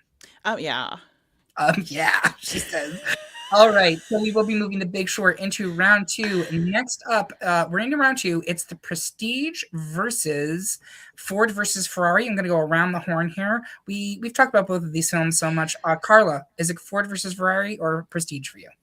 The Prestige is always going to be The Prestige. The Prestige is just, I've already talked about why, and I've talked about why not the car movie. Another aspect of the car movie that I did not like, Matt Damon and his sometimes Texan accent, sometimes not. Oh, I love it when they drop accents. That's one thing we didn't talk about with Newsies, was those awful accents. I was just like, oh, it hurts my ears. Yeah, I see papes. Go Papes. By the way, Aaron A., I saw you comment that we're destroying your youth. I'm so sorry. I'm so sorry. Aaron, is it going to be Ford versus Ferrari or The Prestige for you? Even though I didn't choose it, it's going to be The Prestige. Yeah, it's The Prestige for me. Like I said, I don't give a shit about car movies, but Prestige is actually genuinely great. Little Women versus The Machinist. I'm going to start with Carla. Where are you going on this one? The Machinist. It's fabulous. And I liked Little Women, but I adore The Machinist. Aaron, Little Women or The Machinist? The Machinist. Yeah, I mean, Little Women is a wonderful ensemble film, and Christian Bale's really good in it. Very swoony, excellent hair, which was important for a 90s teen heartthrob.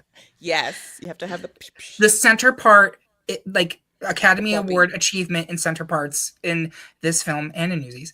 But it's not a Christian Bale movie at the end of the day. He's in it, he's good in it, but The Machinist, all right, that's a clean sweep. It is American Psycho versus 3:10 to Yuma. We have not discussed 3:10 to Yuma yet. I would like to throw it to Carla. Do you mind talking a little bit about that movie? I do not mind. I will keep it short, though. I will say 3:10 to Yuma. I'm not going to win on this, but I know that for me, 3:10 to Yuma is a movie that is a broader film than American Psycho, but I get why American Psycho is possibly a better movie. I just, artistically, but 3:10 to Yuma holds my heart in character work. Aaron, is it going to be 3:10 to Yuma or American Psycho for you? What do you think? American Psycho. American Psycho. We are going to be doing a best modern Western film episode of the Great Pop Culture Debate at some point, so I'm sure we'll talk about 3:10 to Yuma there. But American Psycho is a really important film for Christian and his career, in my opinion. And I think it's a great film, and it's even more resonant now. So I'm going to go ahead and put that one forward into the final 4. Finally, in round 2, Batman Begins versus The Big Short. I'd like to start with Aaron. Where are you going? This is actually harder than I thought it would be. That's what we do on this show. I We make know, it I know, I hard. know. This is the first one that's kind of hanging me up here. Ooh, both B movies too. But not bees like in Nicolas Cage bees. I'm gonna go ahead and go with Batman Begins. Okay. Do you have a reason, or you're just that's where you're going with? I think the reason would be the fact that it is more significant to Christian's career than The Big Short. The Big Short has more significance to the world, but Sure. since we're talking about Christian Bale, yeah. So, Although, and just really quickly, I just want to say to the two waiting back, we will be doing Fandom Choice Awards soon. We do have cushions in here, so apologies, we're starting just a few minutes late. Sorry, just wanted to say sorry, that. that's No, my it's fine. fault. It's fine. Carla, is it Batman Begins or The Big Short?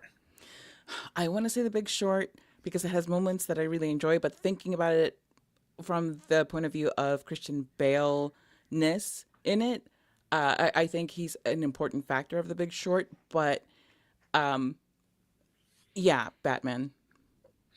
I think that you mentioned The Big Short is important to culture currently, but what's more important to culture than rich white people beating up the poor? And so, for that reason, I give it to Batman Begins. I do not think it is the best of the Batman Bale trilogy. The Baleman? Can we call him the Baleman? The Baleman. Trilogy. But it's the one we've got. And if you've ever listened to the Great Pop Culture Debate, listen to our best John Williams score episode where we do this all the time. Where we're like, well, this is not the best film from that particular franchise, but I want it to continue, so I'll give it to the second best film in the franchise. And I was like, that's bullshit. We are going to get in so much trouble, and we did. All right, that gives us a final four of The Prestige versus The Machinist, American Psycho versus Batman Begins. Aaron Marlowe, what do you think? Is that the correct final four? I suppose, yeah, yeah, I'm okay with it. Carla, Yeah, are you at that- peace with it? I'm at peace with it. I'm very. Okay, great. I think it is the correct final four. I do think, we don't have any of his child work on here, which would be nice, but I don't know where it would have replaced, in my opinion. These are great in films. So Prestige versus The Machinist. I'm going to start with Carla. Where are you going? The Machinist. I love both, but The Machinist I think is better overall. Aaron Marlowe, Machinist or Prestige? The Machinist. All right. It doesn't matter what I vote. This is the fun about a three-person panel. I would have voted for The Prestige here, but three-person panel, there are no ties, and The Machinist continues to the final two. American Psycho versus Batman Begins. I would like to start with Aaron. I think I know where you're going here. Gee, where do you think? American Psycho, of course. Carla, is it going to be Batman Begins or American Psycho? I mean, American Psycho slays. It literally slays. Yeah. Literally. Yeah. I'm also going to give it to American Psycho. Batman Begins is not the best in that particular trilogy. And here's the thing about Batman films. The person playing Batman is almost irrelevant because it's not actually about Batman, right? It's mostly about the rogues, and they're the interesting kind of dynamic parts of it. But I think American Psycho is an incredible film, an incredible performance, which gives us the final two of The Machinist versus American Psycho. I'm pretty sure I know where Aaron's going here, so I would like to start with Carla. Why don't you talk to us about what your pick is? Yeah, I'm going to pick The Machinist. I love The Machinist. I know, yeah, I get it, and I know, but to me, it is, for me, his best performance. It's my favorite. I lied before about it being in my top Christian Bale films. It is, in fact, my favorite Christian Bale film. It is my favorite Christian Bale performance. I love everything that, except for like the drastic measures that he took to lose the weight, which turned out to be unnecessary.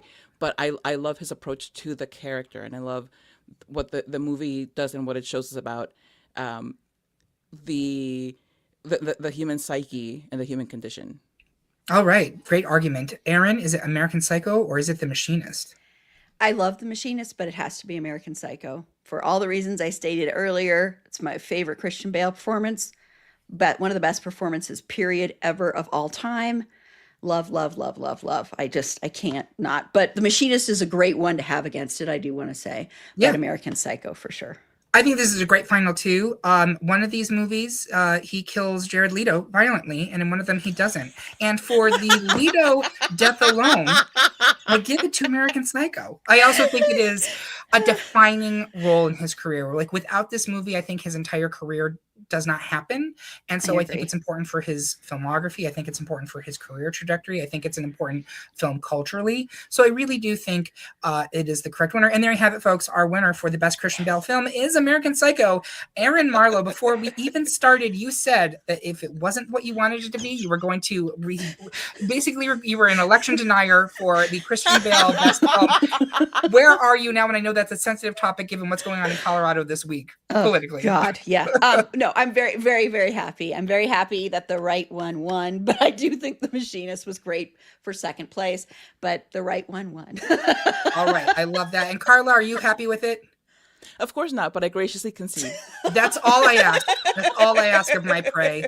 All right, perfect. Let me see if I can turn my camera back on and see if I have bandwidth for that now so I can actually see you. Hi, can you see me? Am I okay? Yeah, Hi. we can see you. I think you are a little delayed in the video, but we can see you. So, Eric, I'll put your QR code and thank you. That was so much fun. I really appreciate it. Thank you so much. So, if you want to just quickly tell everybody about Great Pop Culture Debate. Yeah, so thank you so much for having us. This was a blast. We are on the Wizard Network, just like It's a Fandom Thing.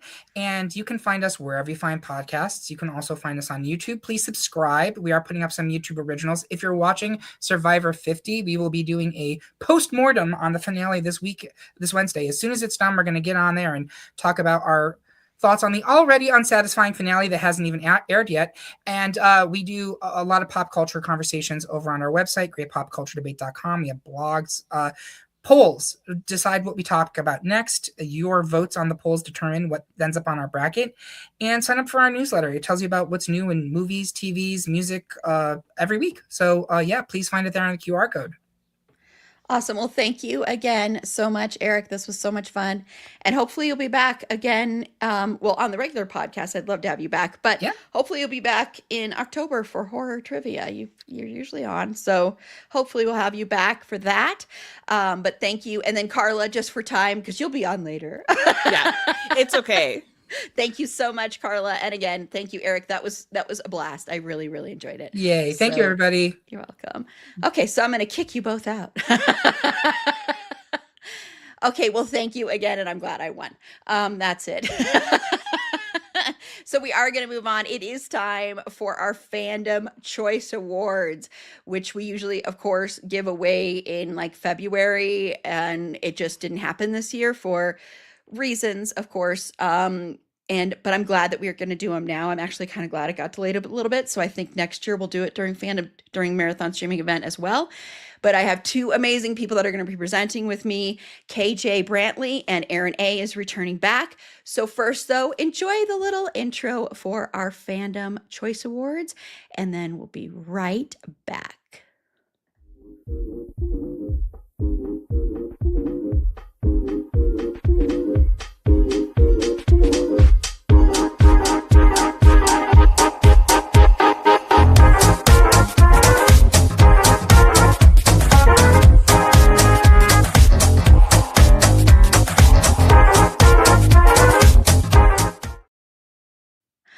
Okay, and we're back. That little cute little intro. I don't know. I spent so much time on those intros. I got to say, the perfectionist in me just took over. So let me bring to the stage the two people that are helping me present the Fandom Choice Awards. And first up, I'm going to bring out KJ Brantley first. I know it's not alphabetical, but since KJ hasn't been on yet, but she will be on throughout this morning and this afternoon, let me bring on horror author and also one of the creators of Southern Colorado Women in Horror Festival, which of course honors women horror writers. So let me welcome KJ. Hi, KJ. Hello. Hi, Erin. Hi. Thanks for having me. Thank you for being here. I'm so excited to have you on, and I'm so excited for your segment later, which, if you don't know, KJ will be returning later on this afternoon to do a live horror reading at, I believe I had that 1:10 p.m. Mountain Standard Time. Sorry, everything's already getting all clogged up in my brain here, but I'm excited to have you back for that. And then, of course, you're going to be one of the trivia contestants for It's My Fandom Trivia Awards. So I'm excited for that too. So thank you so much for being here to help us present the Fandom Choice Awards. Mm-hmm. And then also helping me is my lovely, amazing producer who, without whom I would not be able to be sitting here with everything done. So once again, Erin A. Hi, Erin A. Hello. Hey, fun fact. Did you know that if I turn my camera off and then turn it back on, it just puts me in the studio? I know that was so funny Oops. because if you missed I was it, getting Erin a drink. A I'm like, just oh my popped up in the God. middle of. Okay, so I will not be turning my camera off in backstage anymore because it just puts me straight in there. Now we know. Great. Yeah, that was pretty funny. So if you don't know how this works, so KJ, your first time here with these ones. Basically, I have a PowerPoint that I'll be sharing here in just a second, and we're just going to go category by category. We're going to go around. We're going to go in alphabetical order. So, Erin A, you will read the first one, then KJ, and then we'll announce the winners. This usually goes pretty fast. If you are backstage and you have the link to join the broadcast and you want to do a quick like acceptance speech, we'll do those depending on time. We might only do a few of those, but yeah, so this is basically honoring our best of for 2025. So our best episodes in various categories, our best live streams, our favorite panelists, and these are voted on by viewers, and also some of the categories were decided upon by our Patreon supporters as well. So without further ado, I will go ahead and share my screen here. Let me first get it pulled up here. Sorry, everybody. It's like 100 different things that I'm looking at once. So I don't know how you do it. it's a lot, but hey. Okay, so this is the fancy schmancy PowerPoint that I put together. So Erin A, you'll be reading the first category here. If I can be able to start moving. Speaking of Christian Bale. Perfect. Best Christian Bale episode. I love it. Newsies, it's Newsies, right? Little Women with Carla, me, and Paula. That was a fun one. Brutal. Brutal. Weren't we really mean to the movie? I don't remember. I think I was. The Promise with Carla. Good one. Nice. Shaft with Carla. Love it. It's gonna be hard. I can't wait to see what wins. And Velvet Goldmine with Carla and Tiff. We'll just skip through that. See, it's playing a cool little thing there. Oh, nice. I love it. I love it. Little Women. I love that. Congratulations, Erin A. Yay! That's great. I love it. That was fun. That was fun. I vaguely remember that, and I think it was a little harsh. I don't remember now. See, I don't remember that one being a harsh No? conversation. Maybe No, I'm like okay. misremembering things, but I don't. Yeah, no, I think Christian was like my favorite part of that movie. We were harsh this year on well, you both were on Laurel Canyon, you and Carla were. I wasn't. But do you like Little Women, KJ? I loved Little Women. The original, I have not honestly seen the, remake, the recent remake, but yeah, that's one of my favorite movies. So I'll have to watch this and see. It sounds like it was a burn, but I don't even remember it that way. Yeah, so no, maybe not. Maybe I was just thinking it in my head and I was trying to be nice. I mean, to be fair, I haven't seen it since I was probably 12, so I might change my mind. It's one of those that's like holds that childhood memory for you. Exactly. Yeah. Okay, KJ, if you're ready, the next category is nominees for Best Black History Month episode. Sorry, it's like wanting to be really slow. Ella Fitzgerald featuring Carla. Aretha Franklin featuring Tiff. I'm taking my job seriously here. Gladys Knight featuring Paula and Tiff. Diana Ross featuring Paula and Tiff. We'll go. Okay. I'll just skip through that there. And the winner is I guess I don't have to. Ella Fitzgerald featuring Carla. Congratulations, Carla. Yay! I want to clap after everyone. No, you should. So are you both fans of Ella Fitzgerald? I am. Yes, you are. Oh, yeah. I mean, how can you not be? Right? Exactly. Yeah. Exactly. Like, Exactly. timeless. Yeah. That was a fun episode to do. Yeah, I really liked that. Our lineup for 2025 for that month. Oh, I guess it's me now, huh?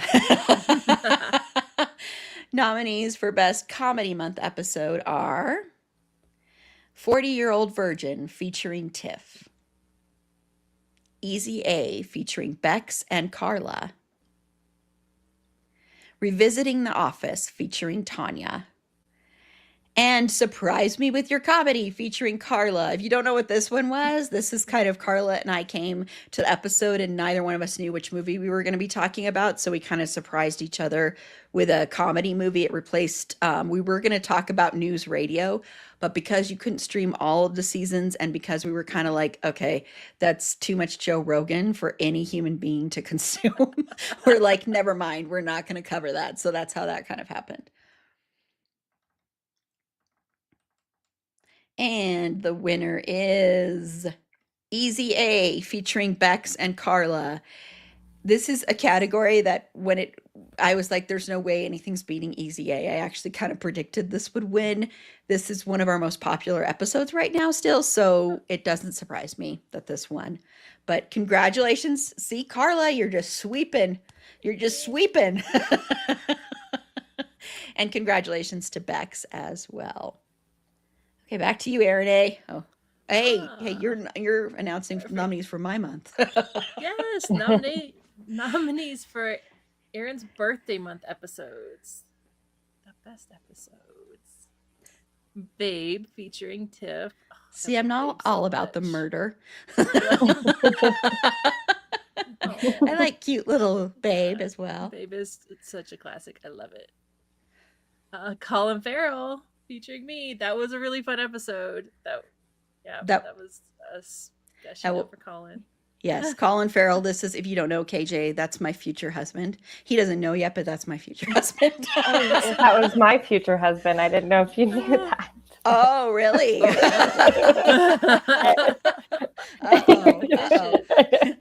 Well, and Aaron A, like, I was like, whoever signs up to be on this episode gets to be my maid of honor. So Aaron A gets to be my maid of honor. Well, even though KJ's like, I'll take okay.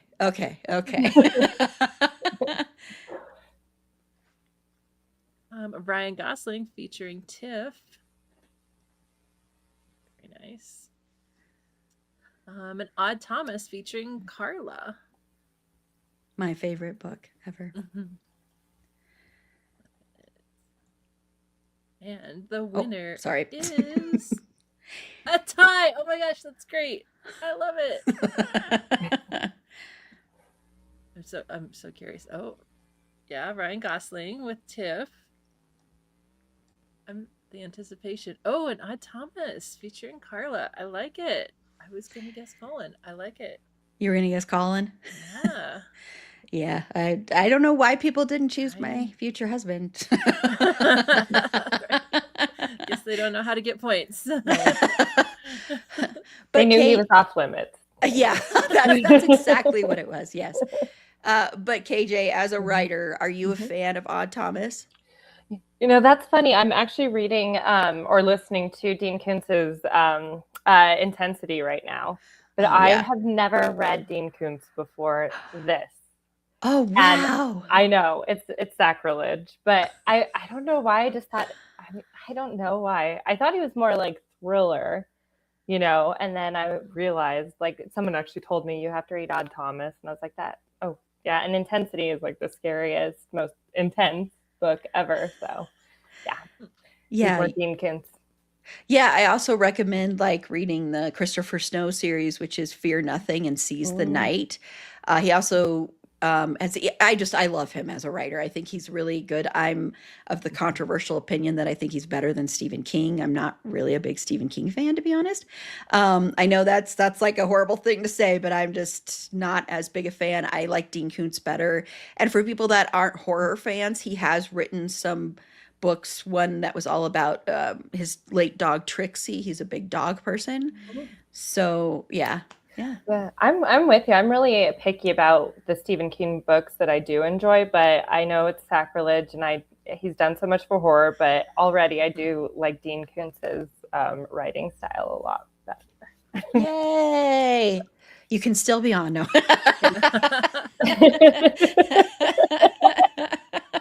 Disagree with Erin. Well, I hope you continue to enjoy Dean Koontz's books, and if you do get to Odd Thomas, let me know what you think of it. I will. Yeah, because the ending of Odd Thomas is still one of my favorite endings. Okay, so KJ.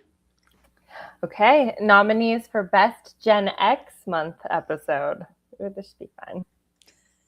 It's very punk. Maybe Footloose isn't so punk. No. Footloose featuring Carla and Tip. The Karate Kid featuring Bex, Sarah, and Tip. And Pretty in Pink featuring Nicole and Ryan. That's a little punk. St. Elmo's Fire featuring Jen and Paula. All right. I should have taken out the recap thing. And the winner is Footloose featuring Carla and Tiff. Gotta love Kevin Bacon. Yes. Yes. And you know, he recently has a film coming out that they did with his whole family, a horror movie. Did you hear about that? Mm-hmm. Yeah. Mm-hmm. Oh, yeah. Actually, so I'll have to talk to you more about that, but there's a big connection kind of with that and some horror authors as well. So a big horror author, CJ Lead, her partner is really good friends with Kevin Bacon's son, and put on co-produced or co-directed this movie with him, the Bacon Family movie. It's just a little trivia there. But oh, that's awesome. Yeah, we'll definitely have really to talk cool. about that. Yeah, that's awesome. mm-hmm. That's awesome. Yep. Doing a little dance there, Carla.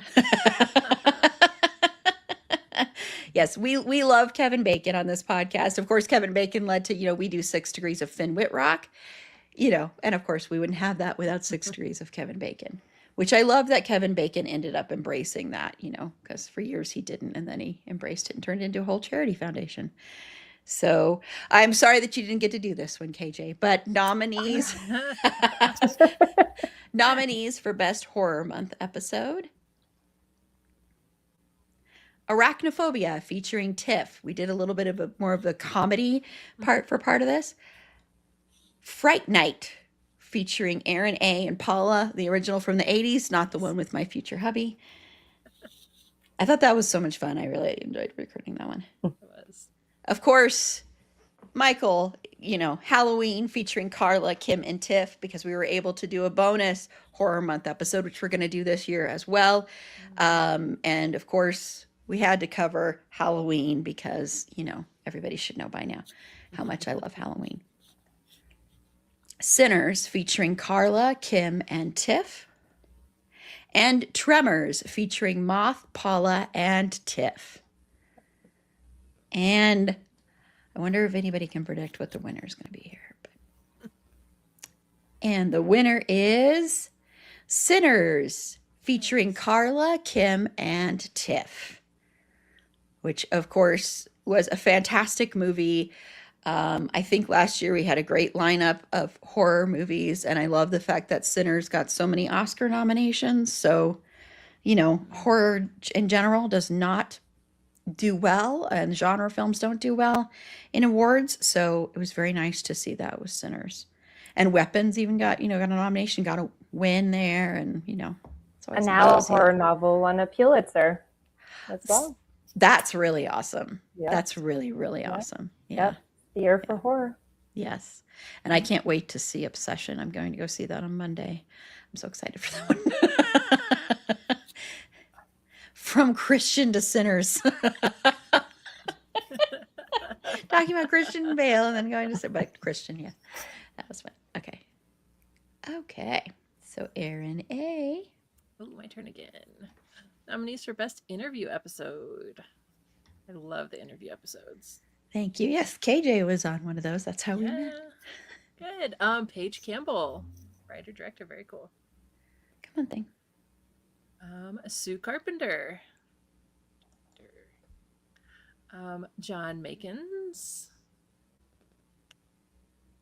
And Tamar Springer. This is very impressed. Can you hear him? And Violent Ends. He's like sleeping under the desk. He's snoring. He's like, I don't care about this. And the winner is Paige Campbell. Yay. Nice. Yeah, I feel very honored to be able to do the interviews that I've been able to do. I really enjoyed speaking with you, KJ. I really loved that this year I got to like interview, amazing people so far. I'm doing an interview this coming week. I have been able to just interview and talk to some amazing creators, both behind and in front of the camera, and then great writers and authors and everything. So I just feel very, very blessed that I have been able to do that. So thank you to everyone that has come on and let me interview them. So thank you. This is such a great show, Erin. Oh, thank you. Thank you. Thank you very much. Okay, KJ. All right. Oh, it's my turn. Okay. All right. Nominees for Best Live Stream Only. Christian Bale, Trivia Night. It's going to be all Christian Bale. Christian wins everything. We're done. Horror Trivia Night 1, Queer Horror. That's good. Horror Trivia Night 3, Rules for Surviving a Horror Film. Come on. And it's a Fandom Things 6-year anniversary. Ooh, and marathon streaming event last year's. Yep. And Finn Whitrock Trivia Night. Our most Oh, unhinged man. night of trivia. Every time. I can't do that. Because I run the trivia board and I'm not good at it. So All right. The winner is a tie again. Right. Okay, Horror Trivia Night 3, Rules for Surviving a Horror Film. And that's a good one. And last year's marathon streaming event. So we have a lot to live up to. yeah, and I want to say for the horror trivia night that one, that was the hardest one for me to come up with the questions for. I was like, oh my gosh, and everybody had more fun on that than any of the other ones. So I'm like, I guess I have to do that again. But it was so difficult coming up with the questions. That took so much time to research because the categories were things that people do that you shouldn't do and die because of it was kind of what the whole thing was. And so it was hard to kind of, make sure you're getting it correct and which one it should go into and the different categories. But since it was so popular, we'll probably do that one again. That Yeah. sounds fun. You should come do that at the SoCo Women in Horror event next year. Oh yeah, no, I would love to. I would love to. There's another thing I'd love to talk to you about with that too. At some point we'll talk about that. But yeah, for sure. And thank you. I'm seeing all the claps and everything like that. But thank you everybody for watching and for sending the congratulations there. And yes, so we'll see if the marathon streaming event wins next year too. Yeah. Okay, so nominees for best movie episode. Fright Night featuring Aaron A. and Paula. Halloween featuring Carla, Kim, and Tiff. Sinners featuring Carla, Kim, and Tiff. These 80s movies traumatized us featuring Carla and Tiff. And Tremors featuring Moth, Paula, and Tiff. So we had 2 Kevin Bacon movies this last year. Why am I just now saying this?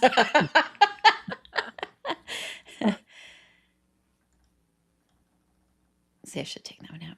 And the winner is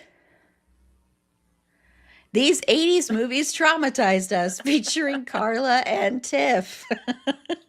Carla's just trying to traumatize us with 80s things, isn't she? Telling us about Alf and the old movies. Carla's trying to ruin my life. Carla, KJ, I'm so sorry. This is how you're finding out how much I like to yap. I know we're gonna have to talk more. Yep. Yes, you are both competing against each other in trivia. So, Oh.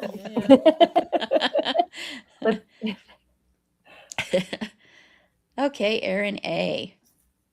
Okay. Oh, nominees for Best Music Episode. Essential LGBTQIA plus songs featuring Ashley. Oh, whoops. Oh, no, that's right. Sorry. Ella Fitzgerald featuring Carla. Aretha Franklin featuring Tiff.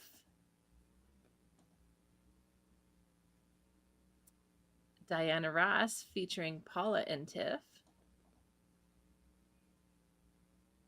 And Tegan and Sarah featuring Adrian and Ashley.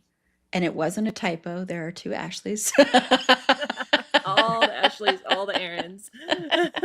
Yes. Oh, hey. And the winner is... I don't know why I Diana just Ross. Come on, Curtains, you can do it. I know that Diana would raise Ross featuring Paula and Tiff. Yes, I agree with this, and I'm sure we all can agree with this. Gen X and elder millennials trauma bonded through movies. They really didn't care about hurting children's feelings back then. It's true. It's true.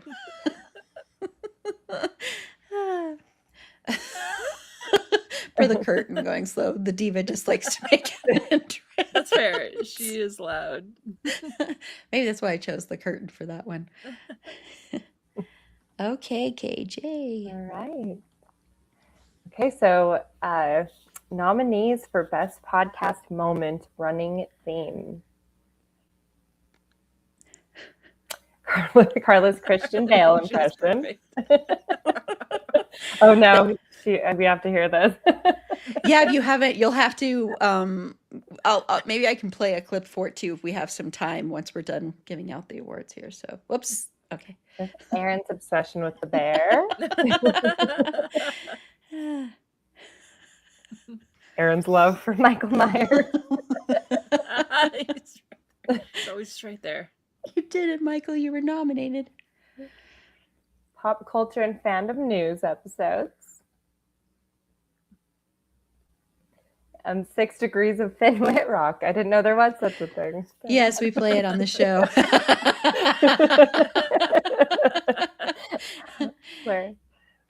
Trailer reactions. Which is something new we added last year. So, That's fun. Like, all right. And the winner is another tie tie. again. We had so many ties this year. I love it. Let's move on.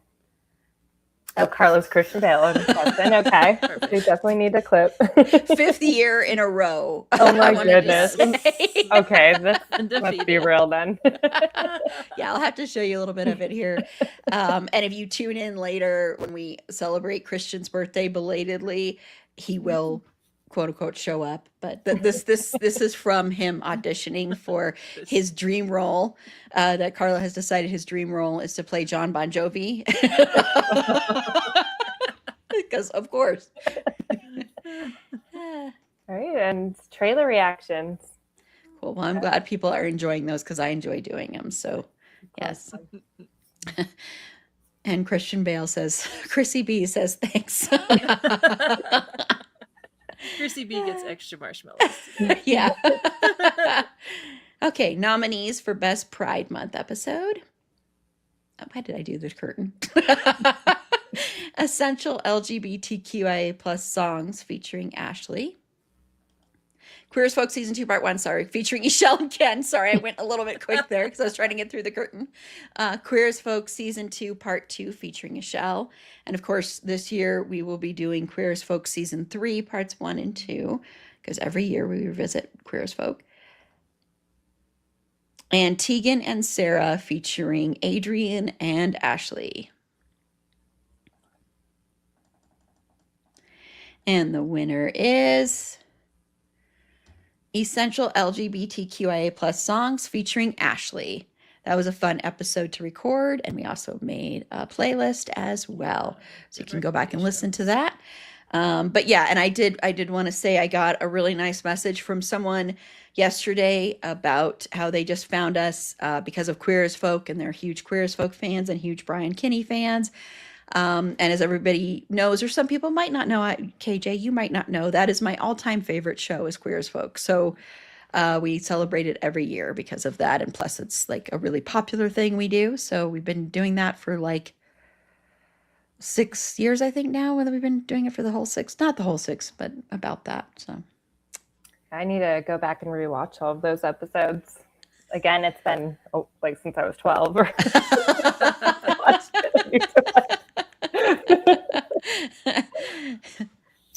Okay, Erin A.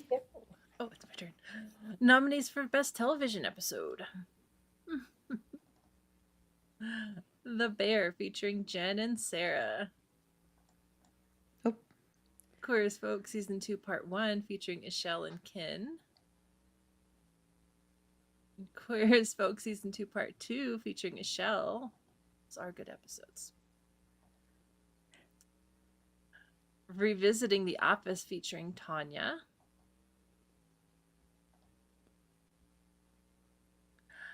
VH1 of Love shows featuring Ashley, Carla, and Jen. I love you guys. That one was so much fun to record. The trash that is those shows. And the winner is the VH1 of Love shows featuring Ashley, Carla, and Jen. That's great. Yes, the trash that is Rock of Love and Flavor of Love and all of those shows that are horrible, awful shows, but we love them. I love that you guys love them because I can just listen to you talk about them and I don't have to watch them. They're horrible. They are absolutely horrible.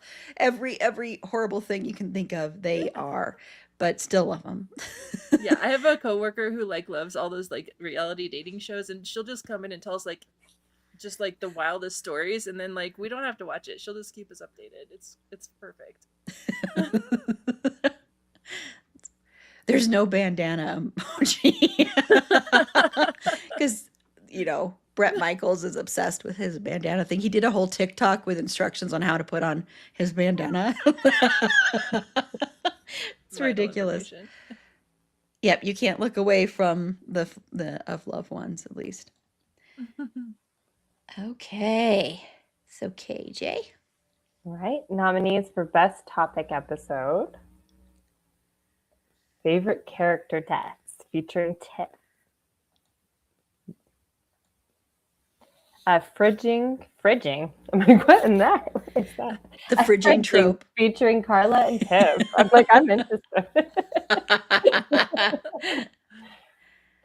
Sex Workers in Media featuring Tiff. These 80s movies traumatized us featuring Carla and Tiff. And VH1 of Love shows featuring Ashley, Carla, and Jen. The popular ones. Yep. And the winner is these 80s movies traumatized us. People love this episode. Yeah. People Everyone's love these. traumatized. I mean, we were traumatized a lot. Yes. Okay. Nominees for favorite panelists. See, I always change this to favorite instead of best because I don't think you can choose a best panelist. I love you all equally. Carla, Jen, Meg. Hi, Meg. I saw you just joined. Hi. Moth, Paula, and Tiff. And the winner is...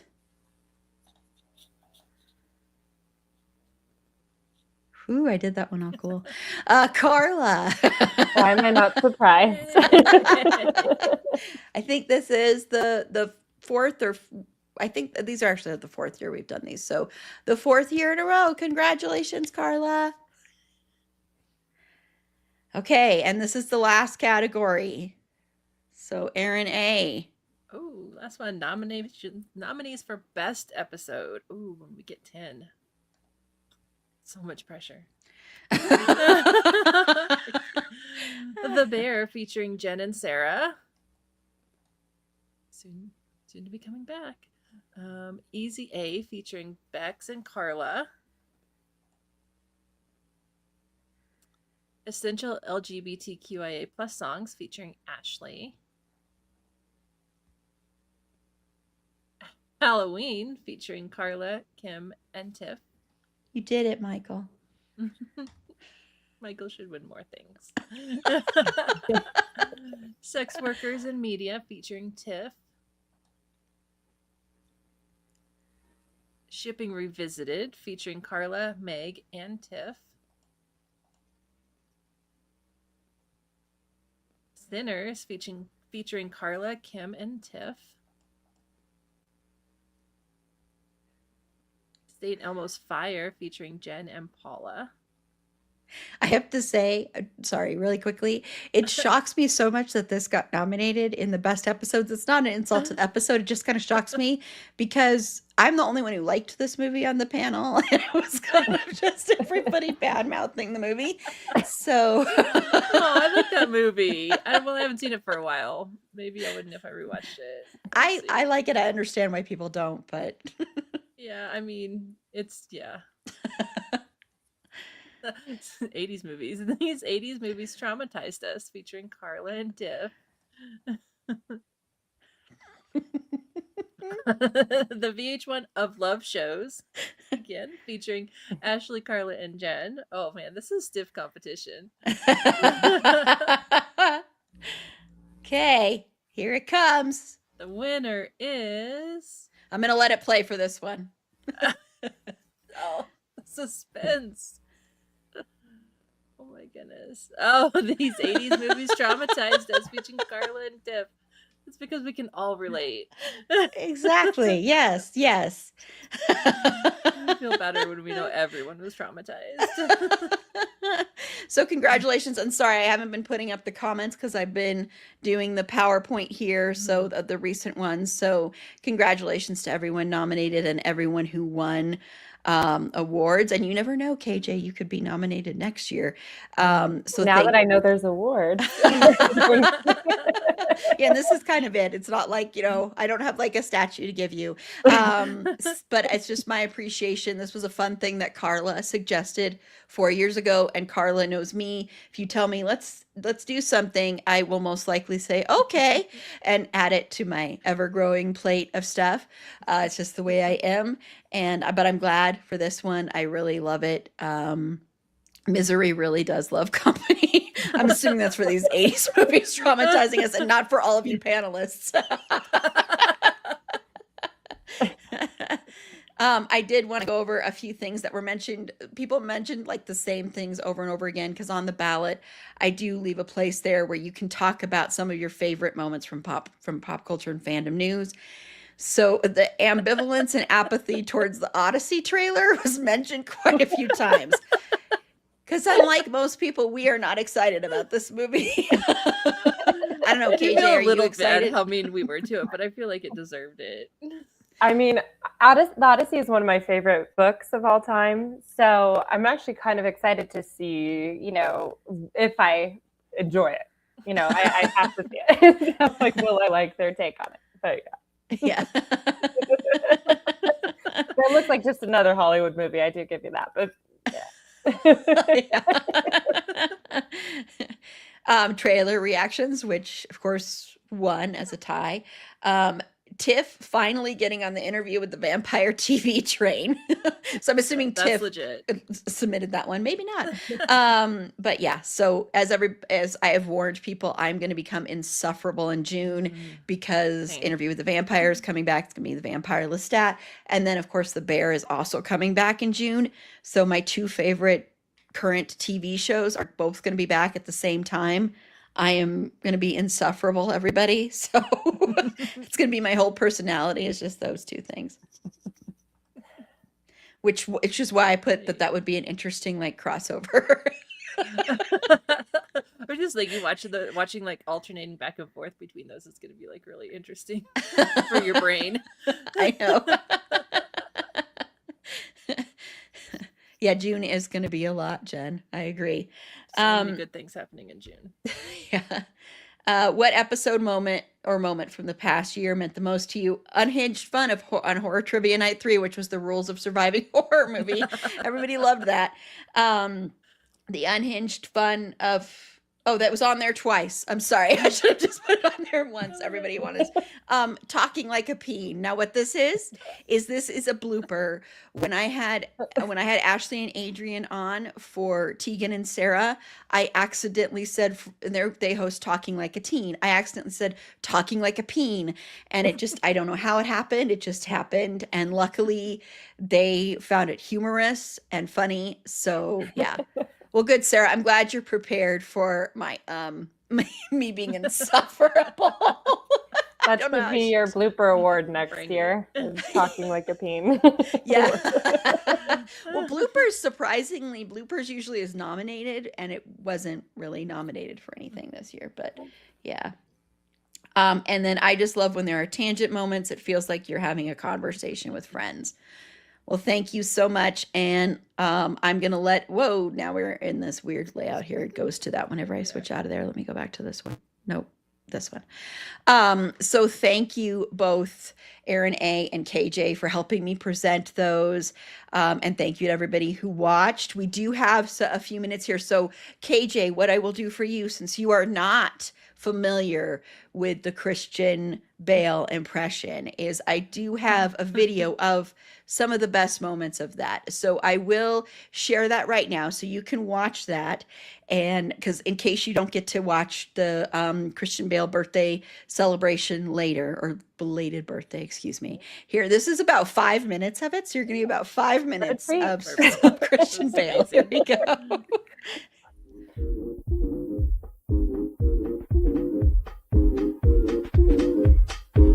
My brain. Please go take some Robitussin. Take it the way that it is done among my circles, which is you combine the appropriate serving for an adult of Robitussin along with a roughly, I would say, a cup of whiskey. Oh. Okay. Oh, Christian. It is only for medicinal purposes. I want to make very clear, this year of our Lord 2025, although we all hope for wonderful good things, we all, I believe, have the collective feeling of Oh my God. Oh my God. Oh my God, Christian. And now that I have gotten that off my chest. Wow. If you had a Bale-a-thon and you were like offering a sale on something, what would it be that you would want to sell? Oh, well, Eden, you know how I am. I am a very modest man. Mm-hmm. I am not someone who really is very materialistic, as you know. In fact, I'm just thinking back. I'm hearkening back to the days when I built my truck, which is now about 20 years old. Yeah. It is older than many of your listeners, in fact. And I would never part with it, except if it was for a very charitable endeavor. But I might be convinced to bail off perhaps some souvenirs from one of my movies. Would that bring you joy? Yes, I love that answer. Yes, that's a great answer, Christian. Well, fantastic. I have a vial of water from the movie The Prestige, from one of the many, many tanks in which I was submerged for many, many hours. I had some of it bottled, for posterity. Some has evaporated, unfortunately, because apparently that's what water does. Who would have known? But I did manage to retain some of them for funsies. Okay. I did want to ask you though, I don't know if you didn't, you didn't. Did you do a 6 degrees of Fenway Rock? Of course I did. I You do did? that all the time. It is all I think of and dream of. That and calling And- Colin Farrell. And because I did not have many scenes with the delightful Toni Collette. However, I did absolutely do this ahead of time, and I'm not currently doing it now on Carla's desk. I can positively aver that Toni Collette was in the movie Let's Dance with Julia Roberts, who was in The Normal Heart with Fenway Rock. Very good, Christian. Thank you. I planned this so far in advance, and I worked so hard at it. You did. That was great, Christian. Thank you. Thank you. You have been in the same movie as my future husband, Colin Farrell. Why, yes, that is accurate. And don't worry, I am talking you up to Colin frequently. He blocked me on one number, but I think that was an accident. It's okay, I am testing him on a different number. He's so pleased to be hearing from me again. He blocked you. Again, I believe it was an accident. Let's not make specious claims here. Colin and I are good friends. I only text him every half hour or so. Oh my gosh. And yes, so there's a Welsh half hour, which is actually about 15 minutes, but that's neither here nor there. Little women, dying of scarlet fever, little women, give out their bread for free, little women. I can't believe it, and yet it's true. A role with singing for me so new. That was a bit of sarcasm. All right. If I'm a sing in a film, all right. Suppose I'll do just that. Hang on. I'll only do one kind of song. A Christmas song. Put in a Christmas carol for me. Yay, a little bitty carol for me. Oh, Little Women. Thank you. Oh, I am so glad I remembered all of those lyrics from so long ago.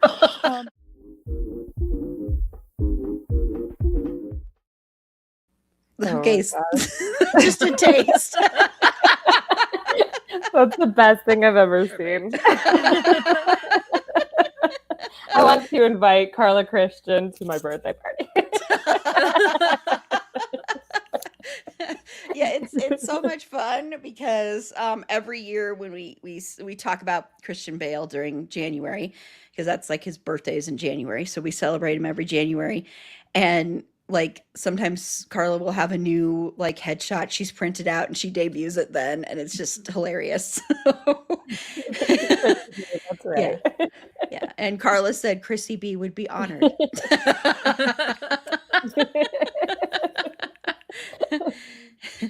Is Christian the head of the okay, this is hilarious. Is Christian the head of the Christmas music cult? Okay, so I don't think you know this, KJ, but and guess what happened in the last 30 days? This episode has dropped from our top 10, which is amazing.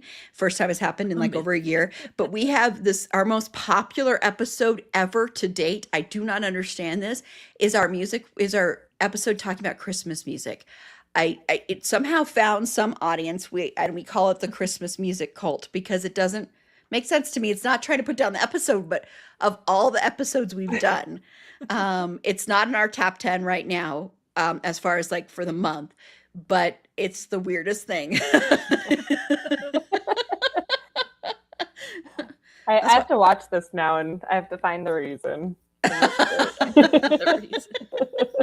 I just wish I could like figure it out. Like, I wish there was some way to like go back and figure out where this originated from, because I can't, because it's not like just like a few places downloading it. It's a lot of people. So it's like someone must have heard it and then passed it along.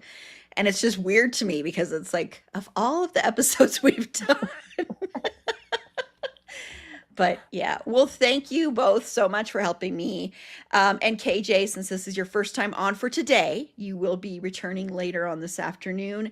But KJ, if you want to just tell everybody a little bit about yourself and plug away. Absolutely, yes. So of course I'm excited to be on a little later and delve in a little deeper with some of the things I'd love to share with you. But I'm KJ Brantley. I'm a horror author with short stories published, and I have a manuscript actually requested by a really great agent this week. So hoping that goes somewhere. I'll be reading from that today. And I'm also the founder of the Southern Colorado Women in Horror Festival that takes place. Yes, we just had our inaugural one, and we'll have our second one in Colorado Springs in March 2027, and I'll share a little bit more about that. And I'm also the host of Uncanny Women podcast launching this month. So yeah, that's all about me. Thank you, Erin. I'm so excited to be here today. It's been a lot of fun already. Yes, I'm so excited to have you here. I really am. I'm very glad that I happened to come upon that post. And I was like, how have I not heard about this? And then reached out to you and I was like, I'm sure she's like so busy, she's not going to even respond. And so I was really excited when you did. And I was so excited to have you on. And you also very, very generously donated one pass for 2027's Southern Colorado Women in Horror Festival for one of our lucky Patreon subscribers. That's why I say, if you become a Patreon subscriber, I'm still giving you time. Of course, you still have to be a paid subscriber by the end of June, but I'm still giving you time to sign up. You could potentially win that prize, which is just amazing that you did that. I really want to just say, I cannot believe you did that. That is incredible. So thank you so much again. Yes, absolutely. Yes, I'm so excited that you invited me on the show. And I'm also excited to be able to give that for this event because it really is an amazing opportunity. It's 3 days, it's a pass for a full 3 days. You get to have like an intimate engagement with panels and workshops, and also just up close conversations and things like that with some amazing authors we already have confirmed. CJ Lead will be the keynote. She wrote Mayfly and American Rapture. And just an amazing, I have more announcements that I'll talk about later when I talk more about the event, I think at 1:10 or so today. So please stay on for that. I'll give a little bit more information. But yeah, I think definitely sign up so you have the chance to win that. Yeah. Again, thank you so much. That's an incredible giveaway. So thank you so much for doing that. And yes, I can't wait to have you on later. And then, of course, you're also going to be one of the contestants on trivia. So we'll see how much you know about stuff that I love. I'm excited and scared. And as a little hint there, everybody, when you get upset about some of the questions, my lovely contestants, remember, and I love you, Jen. I really appreciate that you did this. But Jen, my podcast brain twin, she came up with over 90% of the questions. So she helped with that. So you can get really upset with her. I love you, Jen. Well, thank you both again. And Erin A., you, of course, will be returning very soon. Very soon. Yeah. Yes. And KJ, you'll be back in just 50 minutes or so. Yeah. Sounds great. Can't wait to see you all. Yeah. Thank you again so much. Thank you. And I'll take you back on stage over now. Okay. Well, thank you again. And congratulations again to all the winners. And yes, Jen, I love you. Oh, that wasn't the one, but you can't wait. And you might also want to wait. No, I'm just kidding. I think Jen came up with such great questions. I laughed with glee at some of the questions Jen came up with. I just want to say, I kind of also picture me going like that for some of the questions Jen came up with.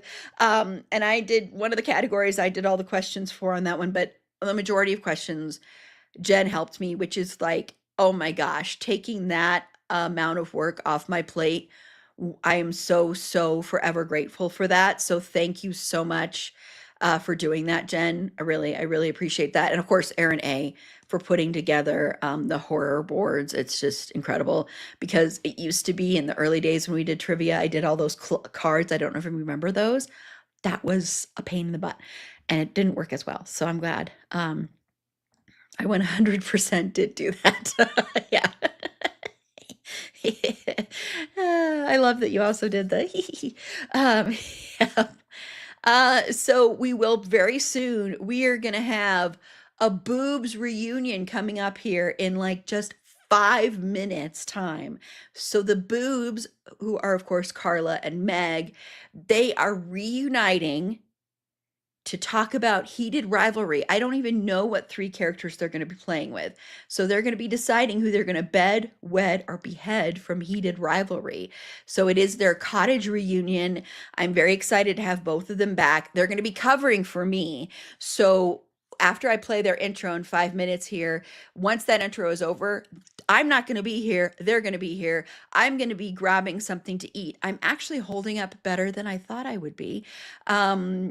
I say that now and then like in a few hours I'm gonna be like, what? But they're gonna be covering for me for like a half an hour and then I will be back. I'll probably be watching some of this from afar.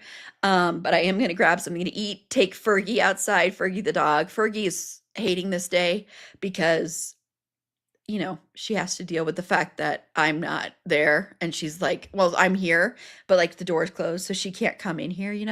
So she has to deal with that. But that is a great thing we have coming up. And then after that, KJ Brantley will be returning again to be doing a horror reading, which I am super, super, super excited about. And also talking about some upcoming stuff with conventions, the Southern Colorado Women in Horror Convention, Uncanny Women, her podcast that is premiering as well. And then after that, KJ is going to stick around and we're just going to do a short little thing about like just my horror corner. So just talking about horror characters that I love. I'll ask KJ some of the horror characters that have inspired her or that mean a lot to her. I was going to do a preview of something that I want to do at conventions, but I've decided I'm not going to do that yet. I want to solidify that a little bit more. And then after that is our first round of trivia, which is it's Erin's fandom trivia thing. So it's going to be testing Carla, KJ, and Paula, testing to see how well they know things I love. Don't worry, not all questions are about Michael Myers. Sorry, I knocked the mic. Some might be, some might not be. We shall see. And then after that, I'm taking another break, and Erin A and Paula are taking over. I have no idea what they're doing. So it's going to be a surprise to everybody. I might miss some of it, but I have no idea what they're doing. But Erin A has told me that they've come up with something really fun. So that'll be another break for me. And then after that, it will be the second Christian Bale event of the stream, which is us celebrating Christian's birthday belatedly. We have a fun game that Erin A came up with, and this is something I'm going to be playing too because she came up with this whole thing. So that'll be a ton of fun. I'm really excited about that. And then rapid fire twin it to win it with my podcast Brain Twin Jen from my streaming bubble. And then Tiff will be joining to be talking about some theater. And then Tiff and Sloan, this is a pre-recorded segment. Whoops, I keep knocking that. A pre-recorded segment, but it will be covering my lunch. So Tiff and her daughter Sloan, the Blue Chairs, they will be talking about Buffy the Vampire Slayer through the years. I've watched this segment already because it is pre-recorded and it is really, really good. If you're a Buffy fan, you're definitely gonna want to watch that. And I think Sloan is a natural at podcasting and a natural at being in front of the camera and everything like that. So I'm really, really excited to share that. And then Ryan from Soundtrack Your Life will be joining me to talk about needle drops. And then the second trivia event, make it a blockbuster trivia night. I am really, really excited for that one because of some little hidden gems in there. So we've got a great rest of the day ahead of us. I'm so excited. And again, thank you to everybody who's tuned in so far. I had so much fun doing, of course, the Fandom Choice Awards and deciding the best Christian Bale movie earlier was so much fun. So thank you again to Eric for hosting that one. I had so much fun talking about Christian, of course, and of course, because my film won, it was even better. Um, so yes, it is like basically that time. You've missed the boobs so much. I know you have. I mean, I know some of you can go, hey, I don't miss the boobs. I can just look down. But you missed the boobs known as Carla and Meg. I missed them too. And I'm so glad. I want to say I suggested this. I didn't suggest the heated rivalry part, but I suggested a boobs reunion. And I'm so glad they both agreed to do it. It makes me so happy that I won this as well. So I did a cute little intro to this that hopefully they enjoy. It doesn't matter if they enjoy it or not because hey, I enjoy it and that's all that matters. But when the screen is over with the opening intro here that I'm going to play in just a second here, you will not be seeing me. You will be seeing the boobs, Carla and Meg, who are covering for my lunch break. So thank you again to both of you, and I will be back in a half an hour.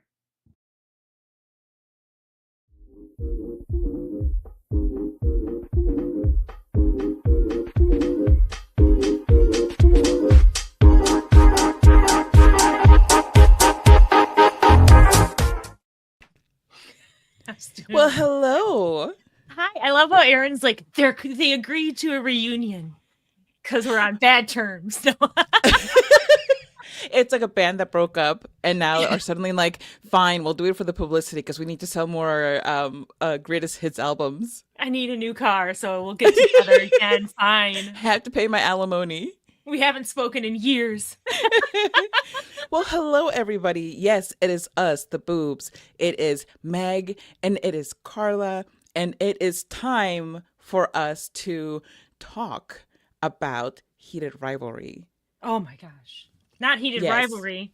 I know, you poor thing. I definitely Now- haven't talked about that ever. No. And listen, I just want to preface it for everybody because I've only watched the series once. I haven't read any of the books. Meg has read the books 14 times and watched the series 32 times. So she has a lot more knowledge and a deeper perspective on the characters than I do. But that doesn't mean that I don't have opinions because I always have opinions. Well, we don't need to know stuff to have opinions on stuff, Carl. Well, this is Come true. on. When has knowledge ever stopped us from speaking about stuff? And I really appreciate the thought that I have enough of a life that I haven't watched Heated Rivalry more than 32 times. Honestly, it's kind of shocking. I have 100%. Well, for old time's sake, because I know what I'm drinking, and it's very, very not what I would normally drink for a boobs episode. But what are you drinking, Meg? Same. Okay, so my children who apparently don't drink Diet Coke, but all my Diet Coke in my house always disappears. I had to go to my mother-in-law and get a Diet Cola. Big And you K know- Diet Cola. Not the same. Yeah. Yeah. No, and this is definitely not a boobs drink for me. Well, it's closer than mine because mine is just water.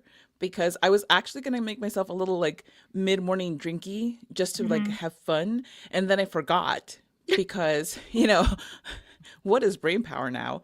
But I did previously. I had a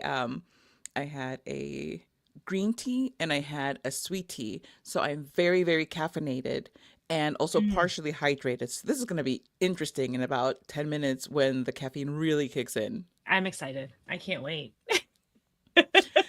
I can't either. Oh my It'll be gosh. like Cutting Edge, and you're like, I'm usually fine about 15 minutes after I throw up. Yes. You'll Yes. be caffeinated just for the end. Just for the end, yes. At that point, I'll be like, "Wah!" But it's funny that you bring up the Cutting Edge because we are talking about a piece of entertainment that involves skating. And the Cutting Edge did have a hockey player technically, even though he ended up not being a hockey player because he I had mean, that he was a injury. hockey So player, yes, that's what I'm getting at, Meg. but not really. No, not really. The whole time. He hockeyed and then he unhockeyed. That was So people are calling off campus the quote unquote straight heated rivalry. And I mentioned that to you, and you're like, no, that's cutting edge. Yes, cutting edge is straight heated rivalry. We don't need to make another one. Just play it again. Put it Mhm. back on. Like Also, or just watch heated rivalry because it's yes, amazing. or you could do both. There's only 6 episodes, man. It's an 8-hour day right there. Yeah, like with a we've snack just break. taken care. Yeah, we've just taken care of your viewing needs for you. You're welcome. Where's our Okay. commission? Anyways, we gotta go back. We gotta get on topic. Yeah, I guess we should do that. We're gonna go to the cottage, but not actually do this. I've never left the cottage. I've been here this You're whole permanent time. resident. The longest I've gone without watching Heated Rivalry was when you were borrowing my HBO account so you could watch Heated Rivalry. So basically, a day and a half is how long you went without. And even then, does it really count as not watching it when your Wi-Fi wife is watching it through your account? I didn't even need to watch it. You were messaging me stuff, and I'm like, I know exactly what is happening. Yes. It's normal. I'm a normal person. It's very normal. It's very normal. But All right, speaking so of very normal, who are we playing with? Because I told you could pick. yes, and I did pick, and you whoever were I'm not sure happy the- about it, but that's the okay. third. So It's not Alexei. It's not Alexa, even though Meg campaigned very hard for it to be Alexei because one tweet or one Blue Sky messages campaign. it was a Blue Sky message and a Discord message. So I think that's a very hard fought campaign. But more importantly, I think this ties back. I think your concerns tie back to when we did Supernatural. I can't relive that trauma, Carla. I can't do it. And I won't. I'm not going to give it up this time. I told my husband last night. I was like, I know exactly what. I was like, I don't even care who the third person is. I know exactly. I have my spiel memorized. Yes, I'm not the least bit surprised that that's where your brain went because first of all, we know each other that well that we're like, this is exactly how this is going to go. I already know like choices and stuff, but the players that we are the players because they're hockey players, not characters in a TV show. Yes. We are playing with Ilya Rozanov, played by Connor Story, Shane Hollander, played by Hudson Williams, and Scott Hunter, played by Francois Arnaud. And Previously known as Sebastian Rain. And still known as Sebastian Rain in your DMs to me about this show. What'd you call him? Sebastian? Sebascott. So, Meg. Right. We have to be rapid, though. Yeah. Okay, so tell me about Ilya. Oh, my poor, repressed, bisexual Russian hockey player that everyone thinks is such a jerk, and he's not. He's just Russian and hilarious. I don't know. No, I love Ilya. Obviously, he's just. It's interesting because in the books, you get obviously you're going to get so much more of their monologue and stuff like that. But he's like, and you learn later a little bit that he's only gonna like chirp you if he respects you and if he likes you. But everyone, I think it's so funny that everyone's like, he's such an asshole. And I'm like, he's literally just being like, I'm going to beat you. Choo, choo, right. Choo. He's just confident. He's just a professional athlete. What is wrong with you? Unlike Scott Hunter, who was like, hey, you're starting to sound like that dick you're sucking. Shane comes with his baby's first chirp, and Scott's like, you're starting to sound like your boyfriend. You know that guy you were fucking in the hotel room next to me? Yeah, pretty much. No, Ilya has I guess spoilers if you haven't seen Heated Rivalry, sorry. Ilya has a lot of trauma. He's got a mom who committed suicide when he was 12 and he found her.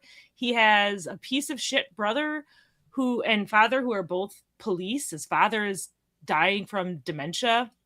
His brother-in-law keeps calling him for money and then saying, well, no one needs you. No one needs you, but send me $20,000.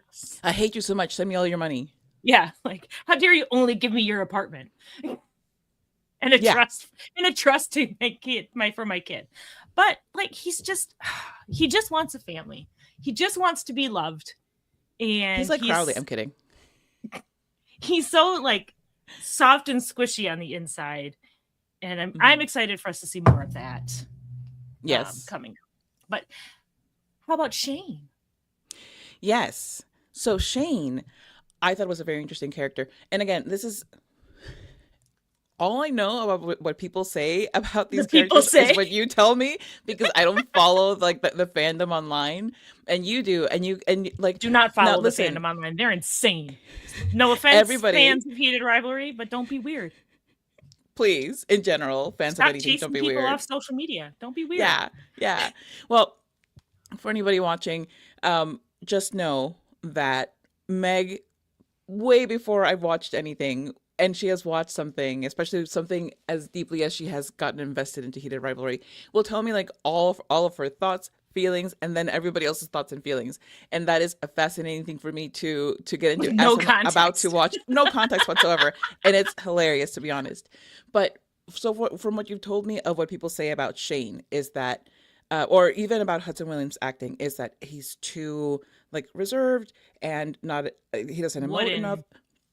Yeah, but I don't see that at all. I see it as a very it's a lot of small choices that really land, because the character, this is what he's supposed to be. He has a lot of fear, he has a lot of anxiety, he has a lot of things that he doesn't understand, because he is very different in a lot of ways in a sport that is very macho and very conservative.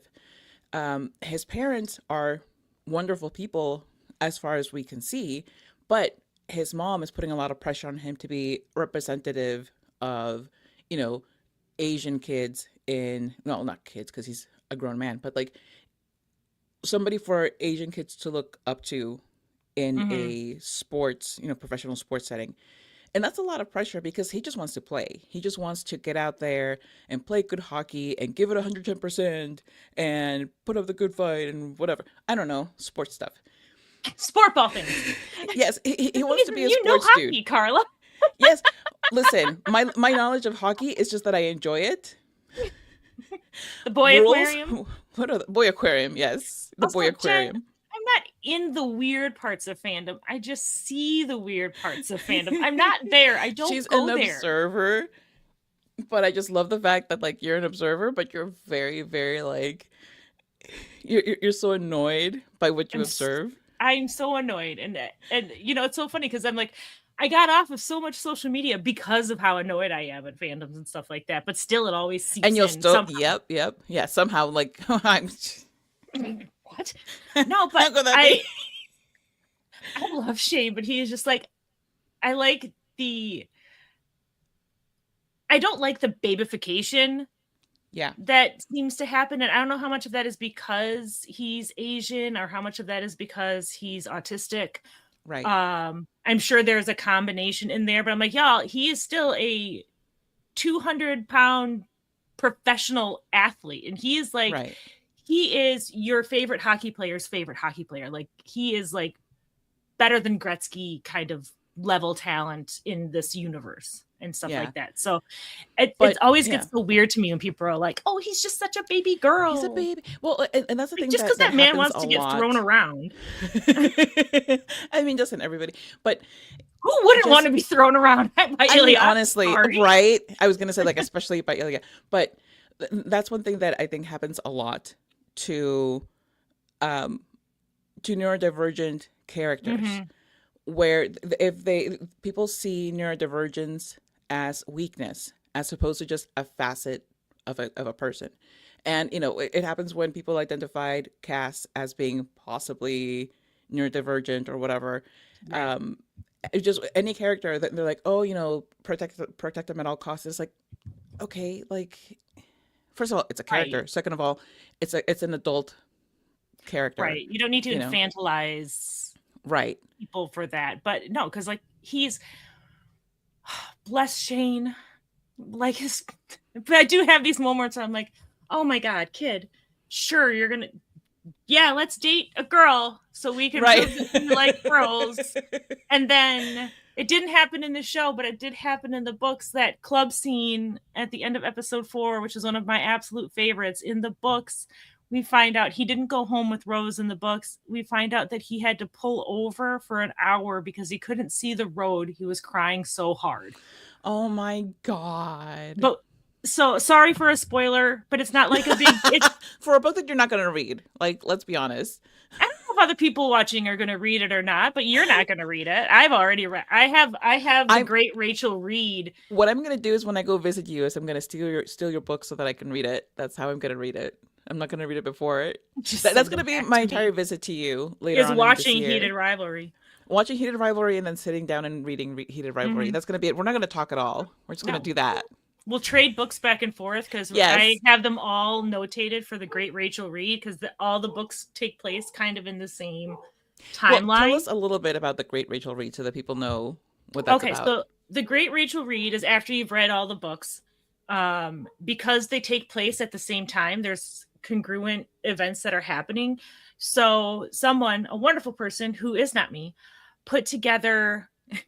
Shut up, Jen. I love books. I love book spoilers by Meg, says Jen. But somebody went through the actual timeline in chronological order, and they're like, okay, so this is the order that you should be reading the books in. So it's like you read the first 17 chapters of the second book, and then you go back and you're reading some of the first book because Heated Rivalry is the second book. Okay. And it's a different way of reading it, and it's interesting. I like weird shit. I don't know what to tell you. How do I find myself in weird parts of fandom? I can't tell you. Who knows? Imagine how that happens. How weird. Let me post it. All of my books, the second copies of these books I bought because I first bought them on Kindle, and I was like, I can't do this with a Kindle. I need more. Anyway, now we got to go to Scott Hunter, Man in the Creases, least favorite hockey player, even though he's a gold medal winner.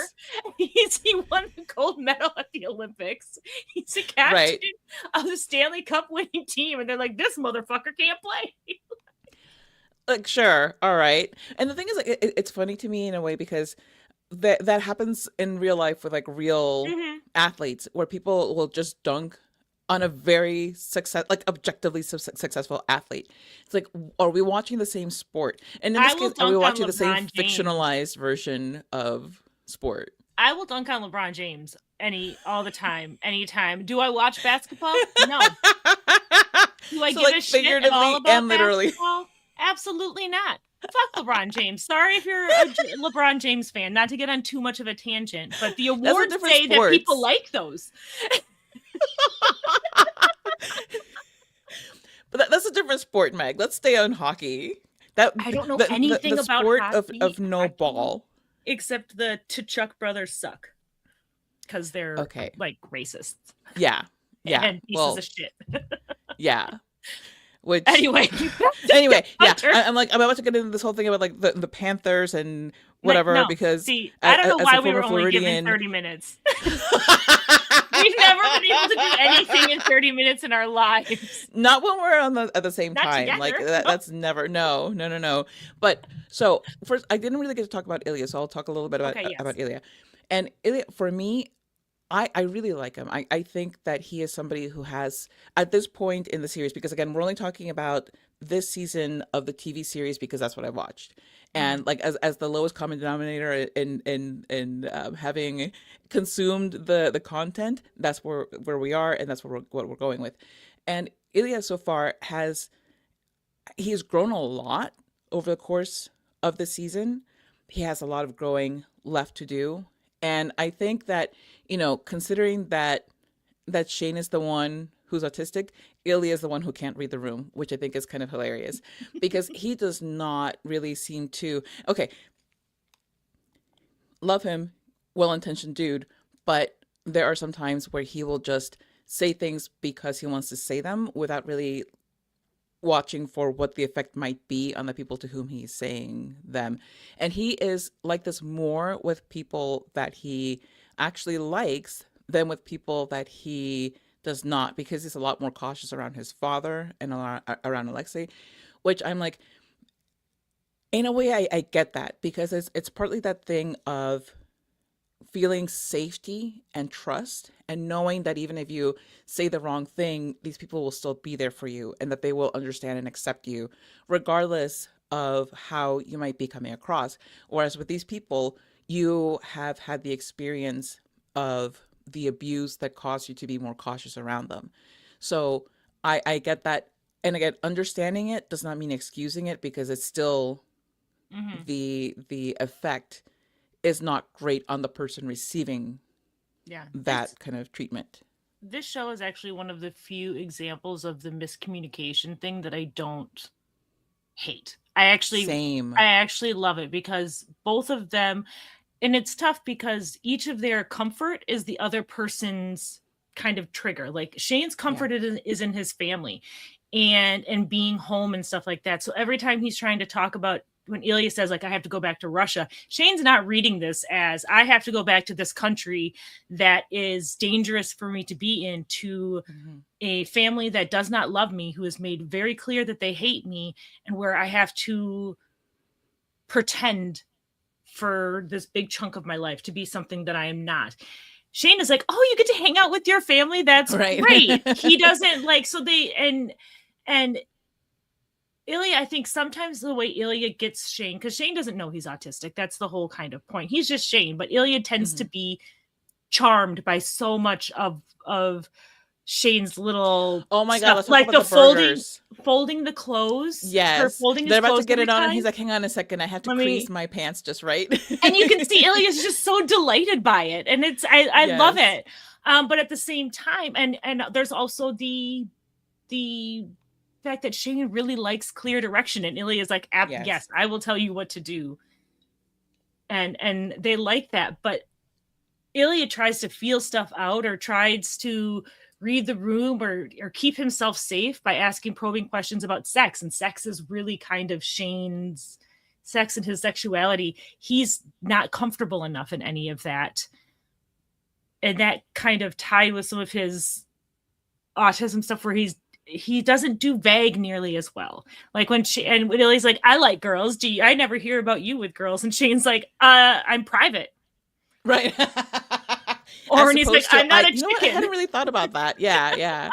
Which I think is honestly something that, because it's the effect of society on Shane and his ability to really think about his sexuality. Because again, in hockey culture, it is so very conservative. Like So partly white. because it's very white, it's very So conservative. Yes. Very homophobic. Very very Yeah. very homophobic. And if you think about it, it's partly because, and this, not to get too far from the point, but hockey is a very expensive sport to participate in, even at a very like entry level. So the people who are getting in are people who have money and who typically has access to money. It's white people who, at least in obviously in the countries that are already majority white, but in the US and Canada, largely it's white people. But getting back to the Shane of it, a society in which sexuality is not openly discussed can lead to somebody not knowing enough about sexuality to be like, oh, this is something that I can relate to. This is something that that I have felt. So if there isn't open representation of people being gay, people being bi, how is somebody supposed to know that even really exists as a category outside of just like knowing that it's out there? So part of why it matters so much that Scott came out so publicly the way that he did is that not only so that just queer kids in general can see themselves represented on the ice, but somebody like Shane, Well, who and may you not see have even... Shane and Ilya both. Yeah, exactly. Because it matters to people like them to see somebody living, like living their life publicly and then being able to say, I feel unburdened because I have felt these things and didn't know that it was okay or that it even existed. Because I'll tell you what, with bisexuality, I didn't even realize that was like really a thing until into my adulthood, where I was like, oh, okay. So not everybody finds everybody incredibly hot. And not everybody wants to bang everybody. Like, oh, I thought that was just normal. I thought everybody just kind of wanted to get it on with everybody else. There are people who actually are like, no, no, just this particular body type is what I'm into, or this particular, like, oh, really? You Again, don't, the best argument for sexuality is not a choice is straight women. right? I say as a straight woman.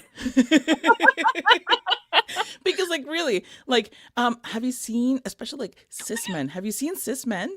God, it's almost 2:00. We haven't even done this. Shit. I know.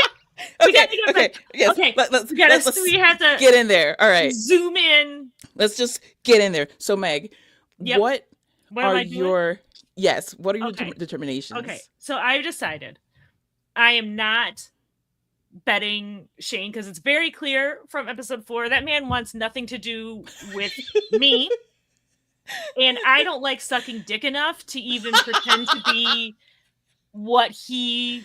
Because for him to even close his eyes and think, God, I wish there was some stubble. Right. So I'm betting. I'm wedding him. Okay, Yes. we'll have a Mhm. lovely Sexless marriage. lavender marriage with his real estate holdings and his brand deals. Because the TIFF rule. Yes, this isn't even just the TIFF rule. And also, if I killed him, Ilya would kill me. Mm-hmm. Like that's Yes. the end of that. And obviously, I Full will stop. be Yeah. betting, and Ilya will be moving in with us. I will be betting the tossed salad enthusiast consent king that is Ilya Rozanov. That man will. Yes, please. That's all I have to say. To be clear, not Connor's story. Ilya Rozanov. If you've ever seen Yes. Connor's story after seeing Ilya Rozanov, it's Very different. It's insane. He's not even Russian. He's not even Russian. You could say he's lying to you, but guess what? He's just acting. Like He's that's just that's the thing that acting. happens. He's good at Actors it. do that. Yeah. Actors do that, believe it or not. But yeah, so I will let Ilya throw me around for a little while. You can see with Svetlana, he's very clearly like he gets the job done. Aces. He's Love efficient, that. yes. Yep. Him and Shane can have a nice little throuple at the cottage. I'm fine. Or not. They can just hang Or out and I'll not, be married to yes. Shane. I don't give a shit. I don't care. Yes, you can go to any one of his properties where they are not currently banging and just hang out there. Like, who cares? Or with them, not with them banging. That's weird. Sure. Unless Like, you guys, can you keep it It's down my- with these headphones? it's my fictional world. We're all having a great time. And unfortunately, that means I'm killing Scott Hunter. But you knew whoever the third one was going to be. They're Of going to course. die because I can't kill my boys. And listen, we I think I can say that you love. I think I can say that I really like all of these characters. I think Scott in particular, for me, like I would marry Scott if it weren't for the whole thing of him. Like I don't know if he's that man can't go bi to at an all, art but- show without having a panic attack. I think he can now. I think I don't know. I don't know. okay, but here's my thing of it is that Did he you hear has the man in worked the crease? through- He's so old. I have not heard the man in the crease. He's not good in the room. I have not heard the man in the crease. Therefore, I don't care about the man in the crease. Yes, but I but- can tell you But that Scott for is me, gay. yes. But I think that the thing that I appreciate so much about Scott is that he has worked through Mm-hmm. stuff. He has worked through stuff, and he has openly accepted himself, and has Mhm. not only openly accepted himself, but has given Kip the public appreciation and just even acknowledgement that he deserved. And that's not to say that people who are closeted and can't or don't feel safe coming out are intentionally hurting their partners if they have them. But it is something that obviously, depending on a lot of things,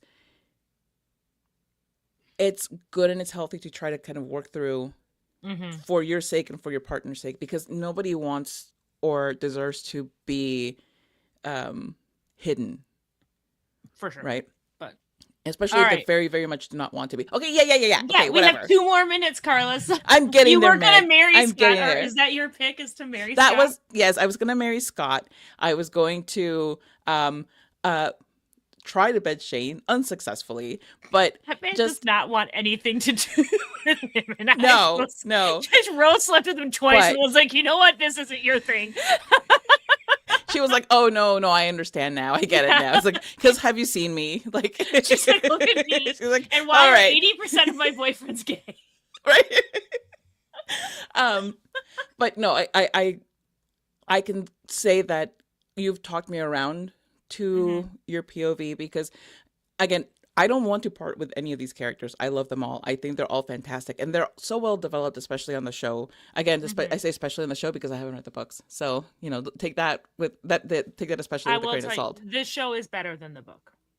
Okay, well, good to know that. Now I have to Definitely. read them. Thank you for saving me. They're good. Like, they're fine. Carly, you'd be fine. I read all 6 of these books in a weekend. So they're not like deep reads or anything like that. You go through them pretty quick.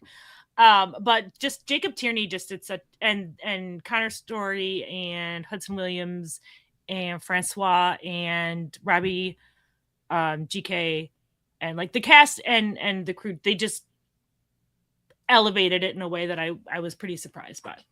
That's awesome. Like it Now- won a Peabody, for God's sake. Oh my God. I swear to God, every like half hour she reminds me, she's like, by the way, did you know that I won a Peabody? And I'm like, yes, Meg, you know how I it's a knew? Peabody. You want to know how I knew that I won a Peabody? Because you told me Just- this half an hour ago. Just scroll up. So you're gonna marry Shane with me and bet Ilya and kill Scott. Scott's 100,000 years old anyway. It's okay. Oh my God. He's so hot though. He's so hot and he has a very nice condo, okay? He is, But he but is more hot. importantly, He has a Meg, nice more condo. importantly, did you guess me correctly? You know what's really funny? I knew I guess you were gonna do marry Scott, kill Ilya, and try and bed Shane, but I was like, I'm gonna convince her.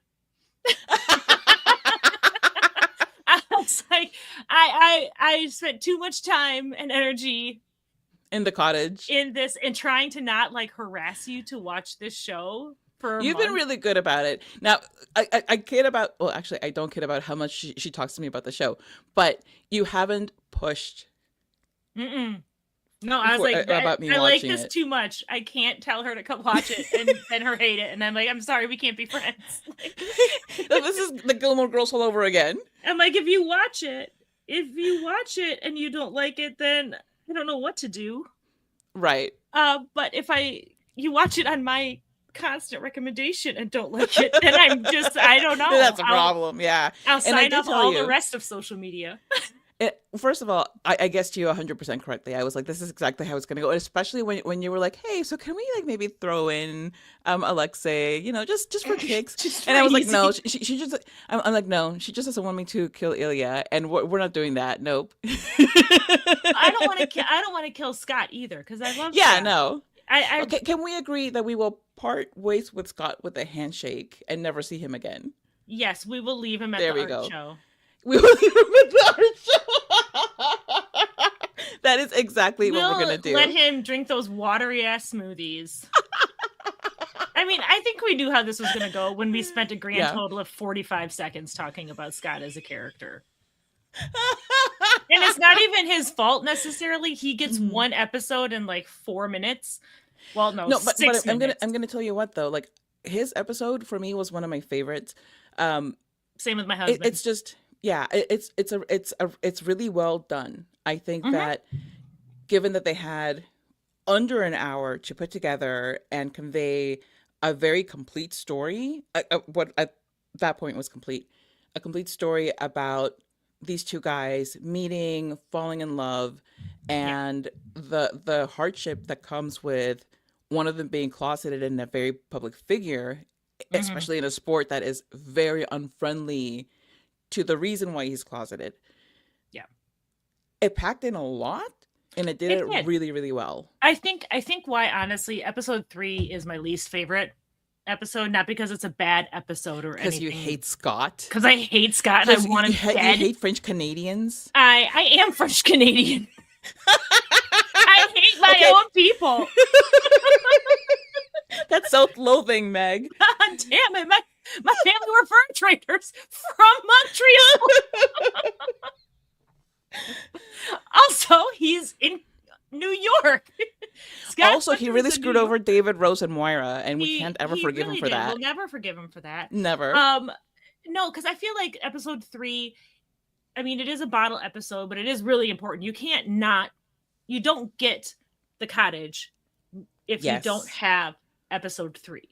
But part of why it's not my jam quite as much is because it is such just like a general rom-com vibe to it, you know? Like it follows the formula of a rom-com, which I'm not opposed to or anything else, but what I really appreciate about the show as a whole is that it doesn't treat the story like, well, this is just a romance book, so we don't have to worry about nuance or anything like that. Right. It's just we can just hit these beats, and that's what I love so much about this show. And what I really didn't like about Off Campus is that because it is very Aside much from it being like, straight. and why way more penises. Way more penises in Why does it need to Off be penis at all? Campus. Why do I need to see this man's toes curling? Ew. I don't Yeah. want to see people's feet. The only thing more offensive than penis is foot. Never show me I foot. mean, that's the only thing on the frame.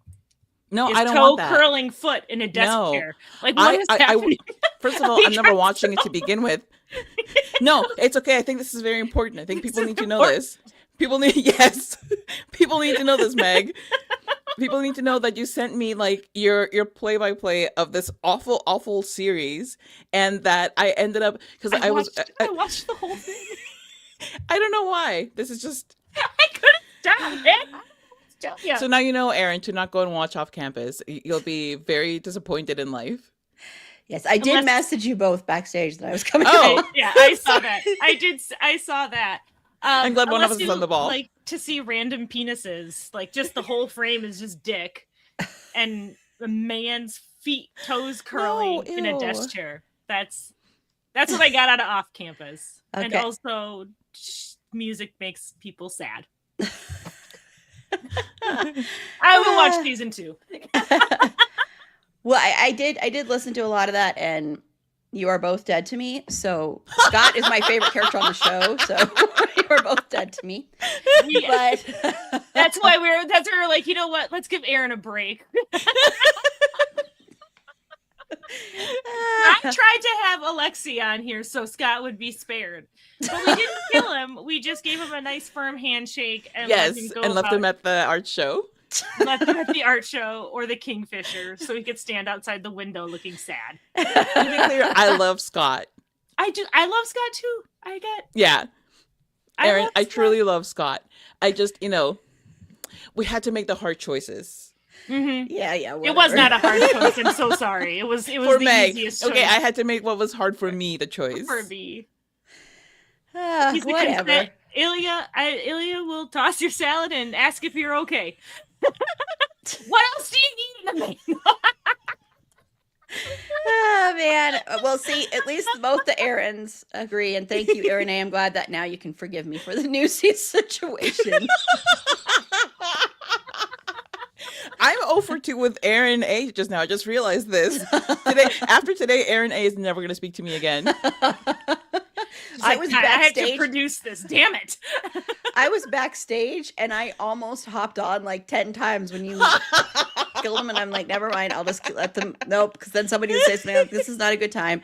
So I almost hopped on a few times because of that. So Oh my god, that would have been so funny though. I loved it. So what? Just Would, everybody let need me to be guess. like, nope. You're gonna marry Scott, try and bed Shane, and kill Ilya.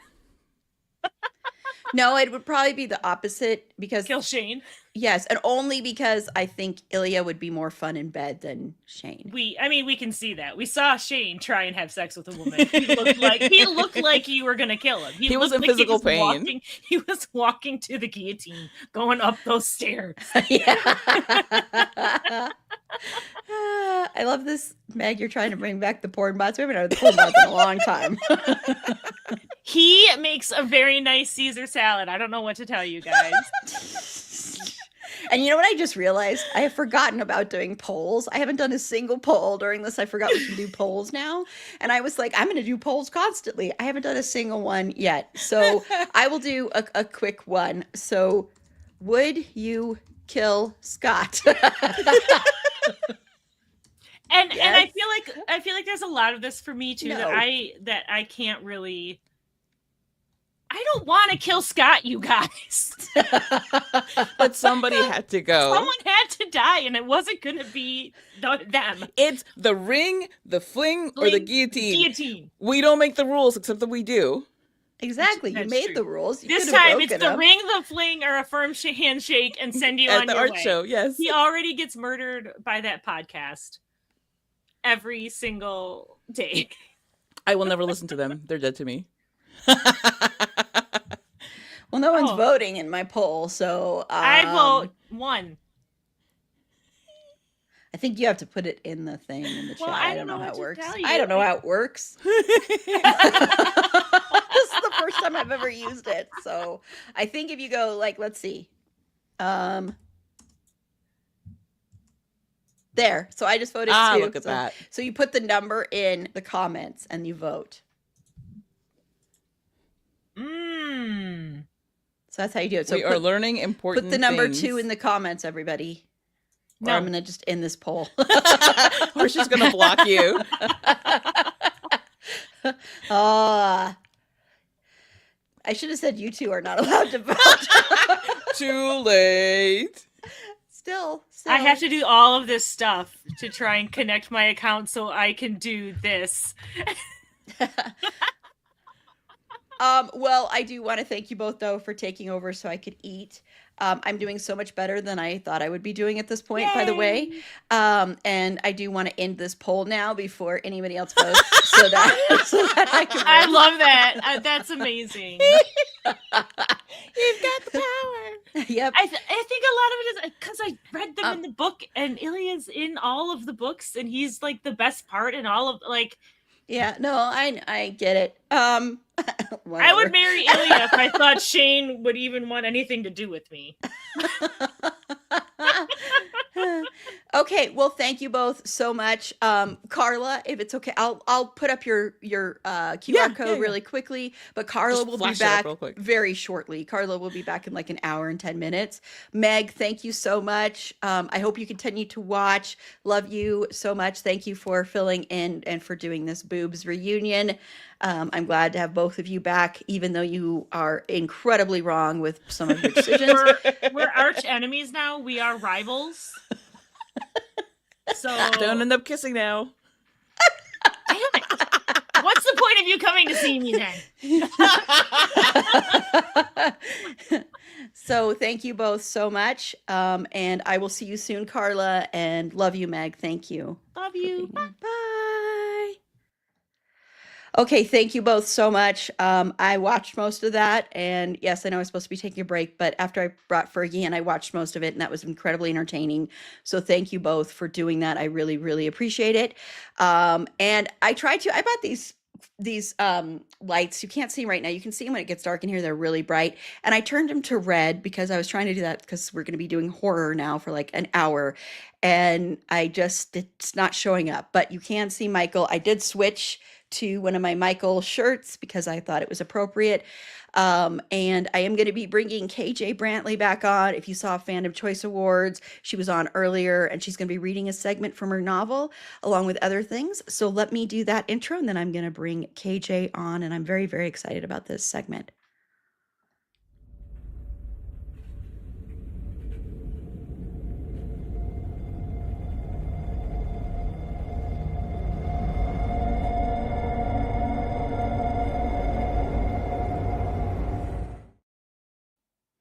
Okay, I changed the music up there a little bit to a little bit more spooky music.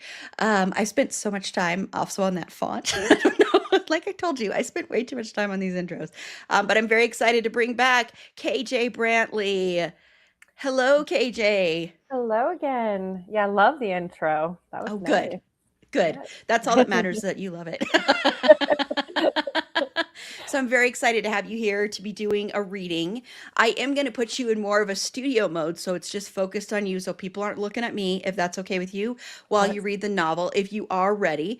And I'll let you do like an intro or however you feel like setting up this live reading, but I'm so excited for this. And so I really, really hope people enjoy this live reading. And thank you so much, KJ. And then we'll be back to talk some more horror news. So let me put Sounds you in great. this Let me put you in the Thank you for spotlight. the opportunity.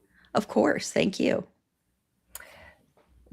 So, yes, as Erin has introduced you all, I'm KJ Brantley. I'm a Colorado-based horror author and founder of the SoCo Women in Horror Festival that takes place annually in Colorado.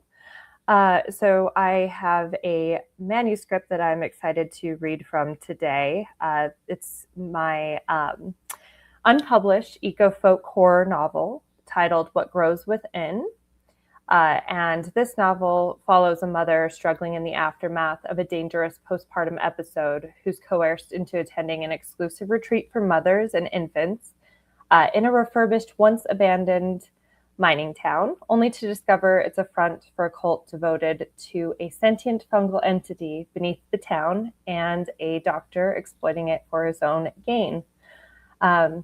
So before I dive into this scene that I'm about to share with you, this novel is, as I mentioned, unpublished. It's currently being queried. But if you would like to follow me on Instagram or Threads at author KJ Brantley, you'll be able to just have updates for my writing life and also novel announcements as well. So hopefully some exciting updates I think I will have about that soon. So let's dive in. In this scene, Ophelia is in custody following an incident involving her child shortly before she's sent to this retreat.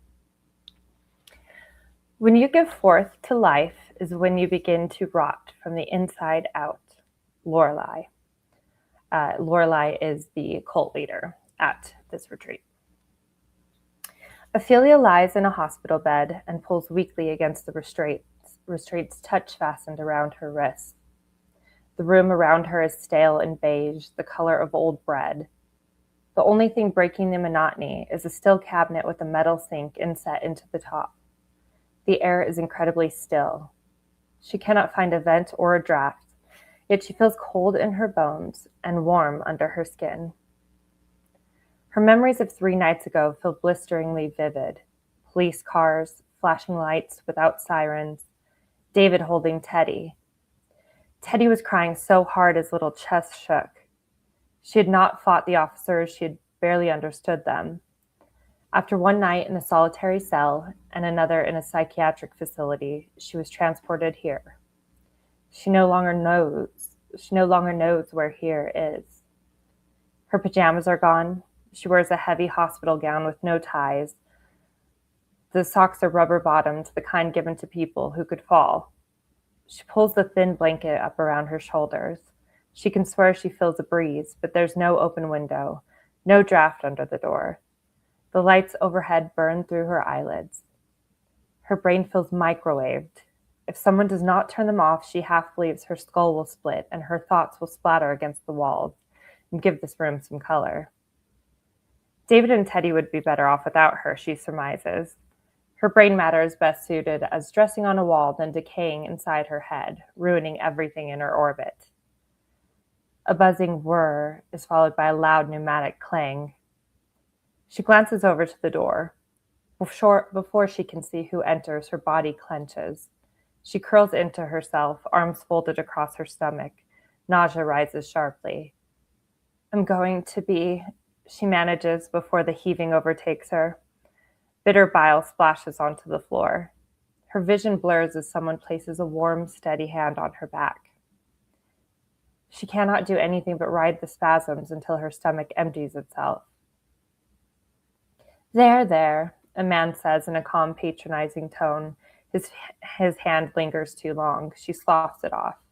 He withdraws and steps aside.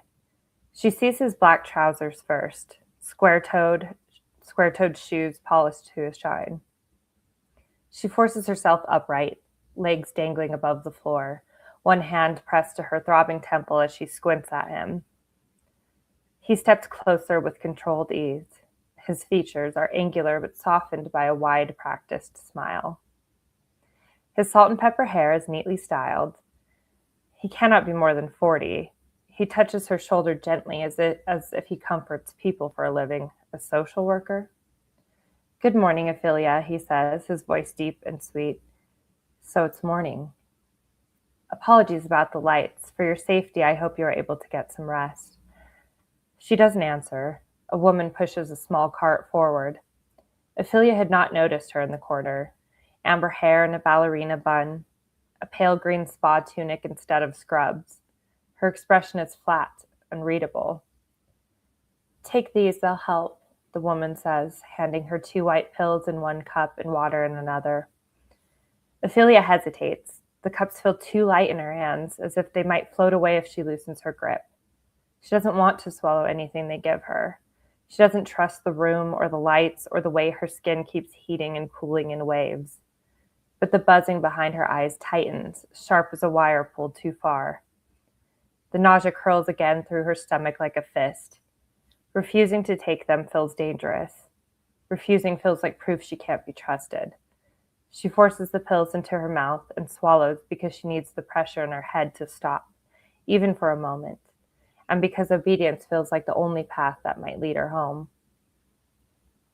When she remains quiet, the man continues, peering down at her with a paternal gaze. Excuse me. I spoke with David, Ophelia.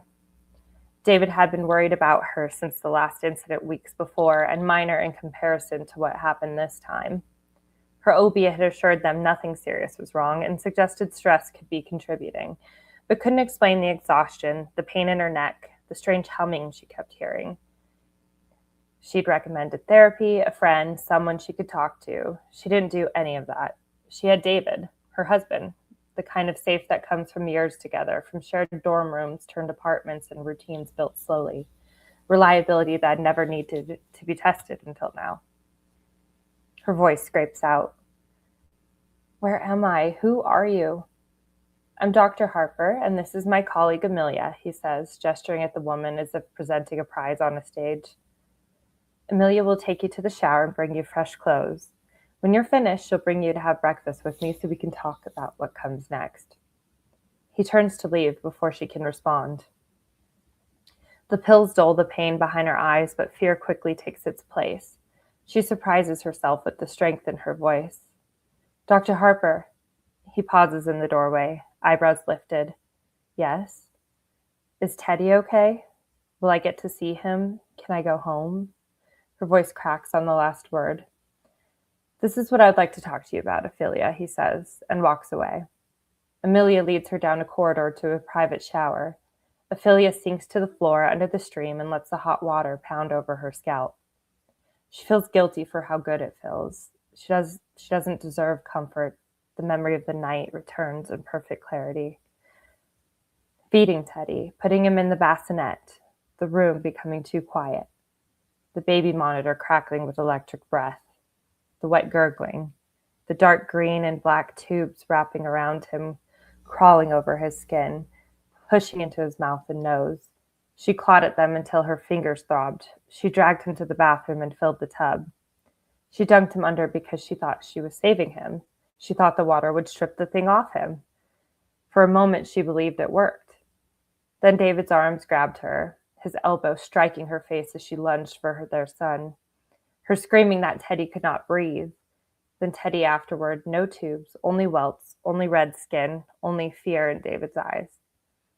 She sinks lower, knees to her chest, water raining over her until she no longer knows if she's crying. A tap on the glass startles her. Amelia motions for her to rise. She wraps herself in a towel and follows silently through a set of French doors. The sunroom is warm and bright, a glass roof, floor-to-ceiling windows. Dr. Harper waits at a small table set for 2. He stands and pulls out a chair for her as Amelia slips away without a word. A steaming carafe sits between them, and he fills her cup. Cream, he asks. She nods, her hands shake as she lifts the cup. Coffee's always welcome, even in this hellscape. Harper sits across from her. Ophelia, I'm going to cut to the chase. He sips his coffee and continues. You're in a very tough predicament. You're not well. That much is clear. David told me about your mother. He tisk-tis softly. Ophelia stares into the steam rising from her cup. Her pulse thumps behind her eyes. The humming in her skull has grown louder, filling every quiet space inside her. What did he tell you? Harper's smile never changes. A thin tremor runs through her fingers as she lifts the cup again. She does not know why, but something in her sinks, as if she stepped into a moment that was waiting for her long before she arrived.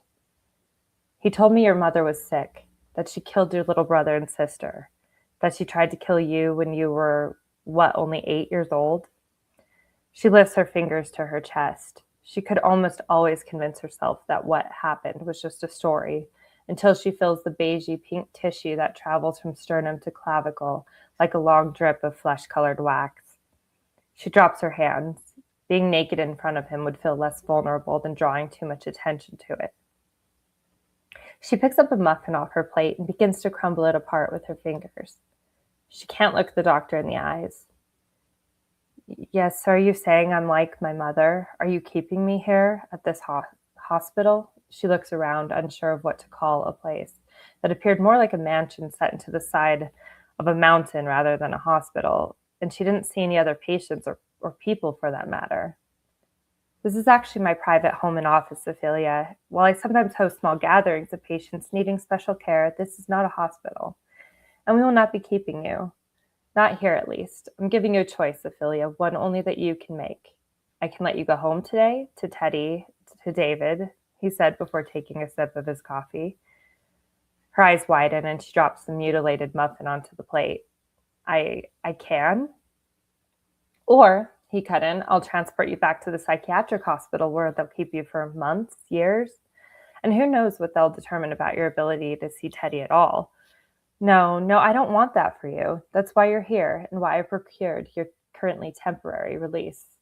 It can be permanent, but you would have to choose to follow through with my experimental, but which has been a highly effective program for every woman who's participated this far. She takes a deep breath, her shoulders relax, and tears start to flow from her eyes. It was as if all the pressure from the past few days were being released by a strong twist of a steam valve. She has so many questions, but just knowing somehow, some way she has options that she may be able to go home overcomes her. She would do anything to go home, to go back to her life she takes for granted, to get a second chance to be there for Teddy, for David. What do you mean, experimental?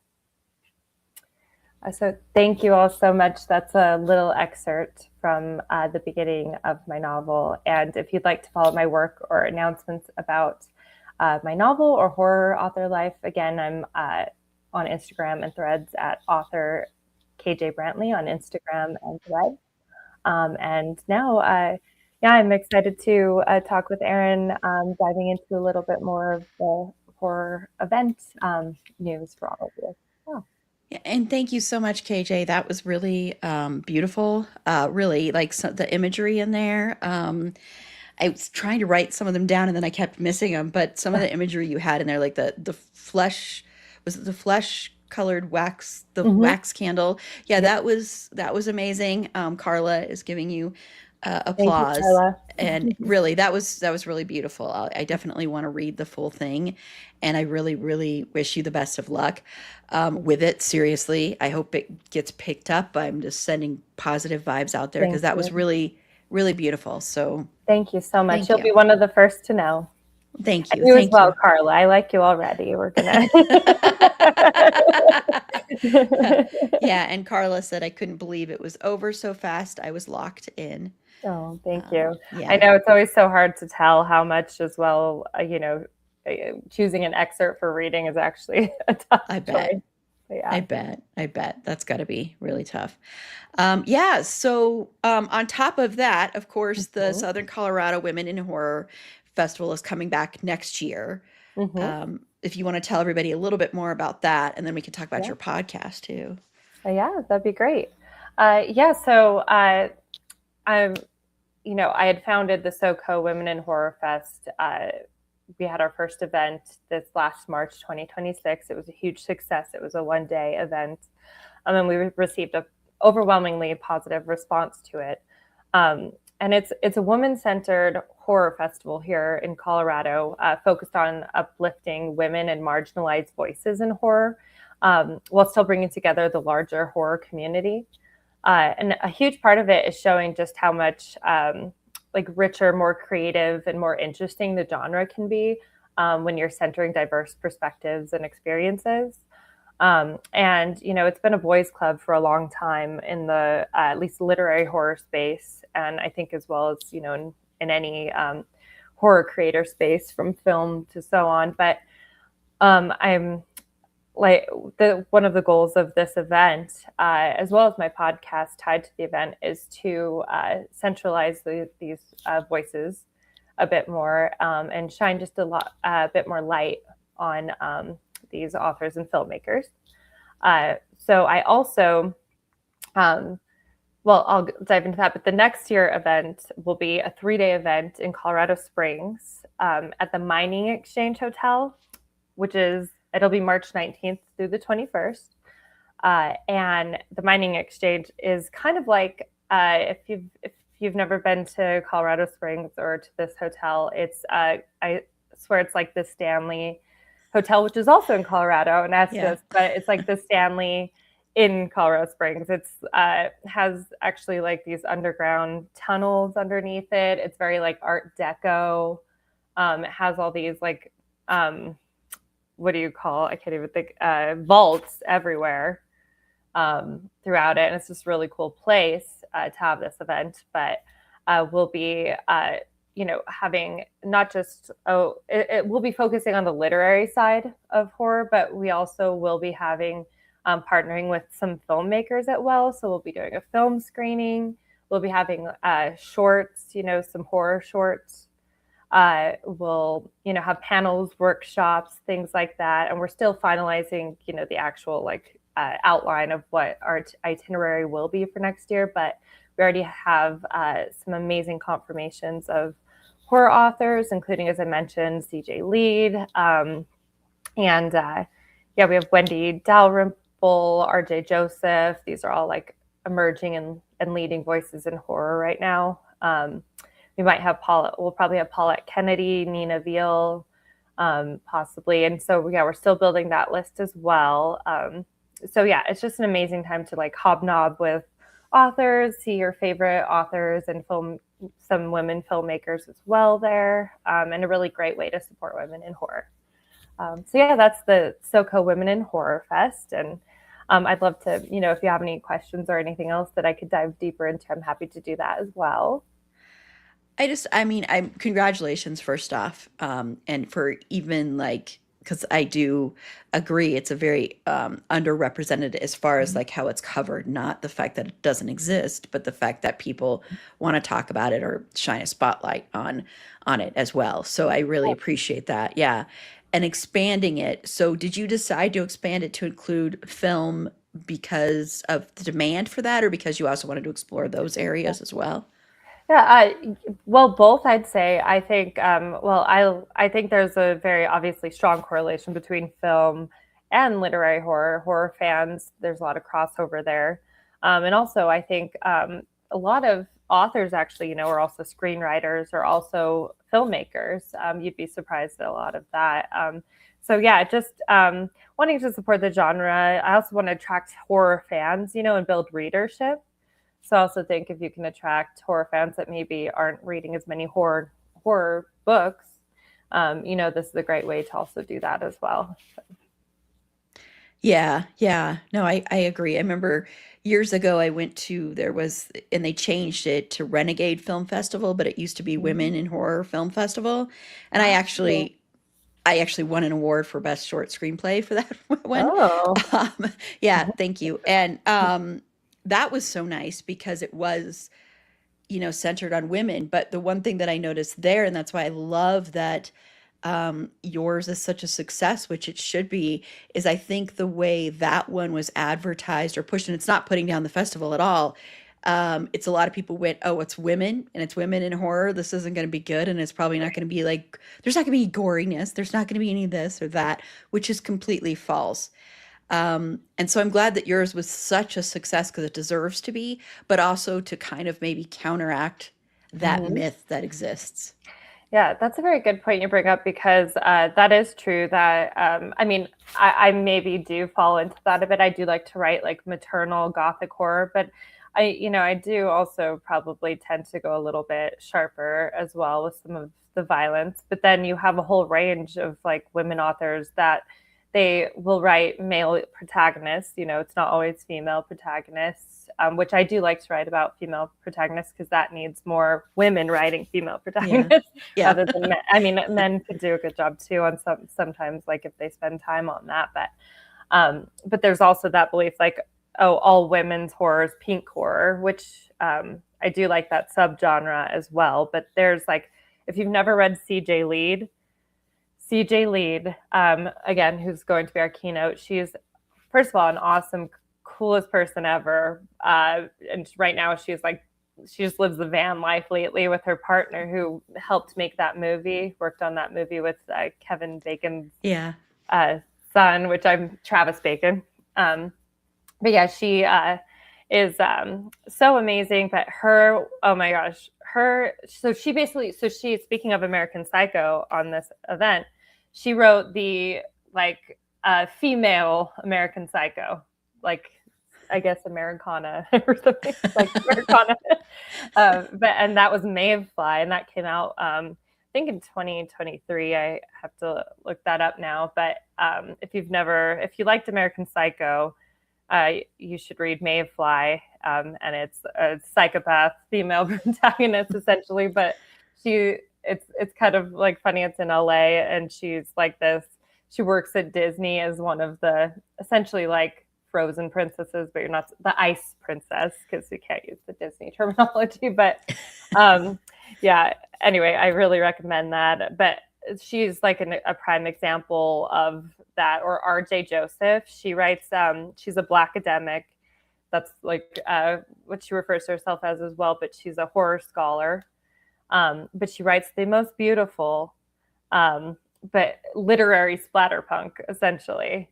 And it's really extreme, but very beautiful at the same time. But yeah, so there's just so much of that out there that, we go hard too. Exactly. And even if you're talking about subjects that people deem female or women identifying subjects, it doesn't mean you can't go hard in those subjects. It doesn't mean you can't be graphic or even like, I don't, not necessarily morally ambiguous, but in a way, or have like, a female character or female identifying character who is morally ambiguous. It happens all the time. So yeah, I mean, there are some amazing female horror makers as well who do, really, really intense stuff. I mean, one of the biggest, most successful body horror movies, of course, was The Substance, and that was directed and written by a woman. So, yep. Yes. It's a big. And have you ever seen Titan? I actually have not seen that one, although I've heard about that one, which is the one where she's basically in love with a car, right? Yes. And I have not seen that either, but I have heard about this. And that one, to me, though, I can already tell, like, you're like, this is crazy. This is wild. I need to watch this movie. Yeah. And that's a female director. Yeah. Mm-hmm. And if people aren't familiar with splatterpunk, because I do think it's important to kind of talk about what that is briefly, just because, especially when you're talking about how, that's only a place men would be. Yeah. So if people aren't aware, because it's definitely not for everyone, just like body horror is definitely not for everyone. But so what is splatterpunk? What makes it different? Well, splatterpunk, I'd say, is like a form of like what's called extreme horror, where it's just ultra graphic and violent in the description. It doesn't hold back on being very bloody, gory, and even kind of a little sadistic. Like I would put, like Saw, Hostel. Certain slashers, those kind of like fit into that splatterpunk realm. So it's just being very outward and graphic with the violence, and even the body horror sometimes in a body of work. Yeah, and I'd say probably Terrifier would go into that now. Exactly. That's I don't know why I'd even. That's like a very prime example. Yes. Yeah, where it is like, because the second Terrifier is like 2.5 hours long, and it's 2.5 hours of of that. And it's definitely not for everybody. And I know with Mhm. splatterpunk, and at least I see it a lot, the conversation on TikTok is a lot of people are trying to debate whether or not it's just outright, just like trying to be extreme without any real plot or any Mhm. reason for it. And Yeah. then other people saying there are lessons and morals in there. Mhm. If you want to, where do you kind of fall in there? Do you think it's either or both or? Well, I mean, I think with it could be there's definitely examples of both, and so I am not a big fan myself of gratuitous exploitation. So if it's exploitative, and that's the only purpose of it, it's for shock. I'm not, especially like if it's like especially like if it's with children, for example, or women, and it's just for utterly no reason except for the shock value. That's like I think it's all about personal preference though. So like for me, I don't prefer that. I like to have there be a reason for it, like it lending to a theme or lending to what the message. Like I don't think it has to have a moral message. Like it could be entertainment, but I think if it's like has no other like reason for it, I'm not a huge fan of it. But other people are, like other people maybe just like the gore of it. So I think it still counts, it's but it's definitely all about preference, but it's not my personal preference. I like splatterpunk, but I like the kind that like lends to the story. Yeah. Mhm. Yeah, it's also that I think it kind of mimics the argument in film where it was torture porn, which I'm not a fan of most torture porn. I'm And then there's extreme horror, which I think can even be separate because I can watch the Terrifier movies, even Mhm. though I am not a fan of the director anymore, but I can watch those. Um, but I can't watch like I can't stand Eli Roth's movies except for I liked Thanksgiving because that was more slasher to me Mhm. than torture Mhm. porn. And I Yes. just don't like his movies. Not a fan of him either. So it makes it easier to kind of separate from Oh, that.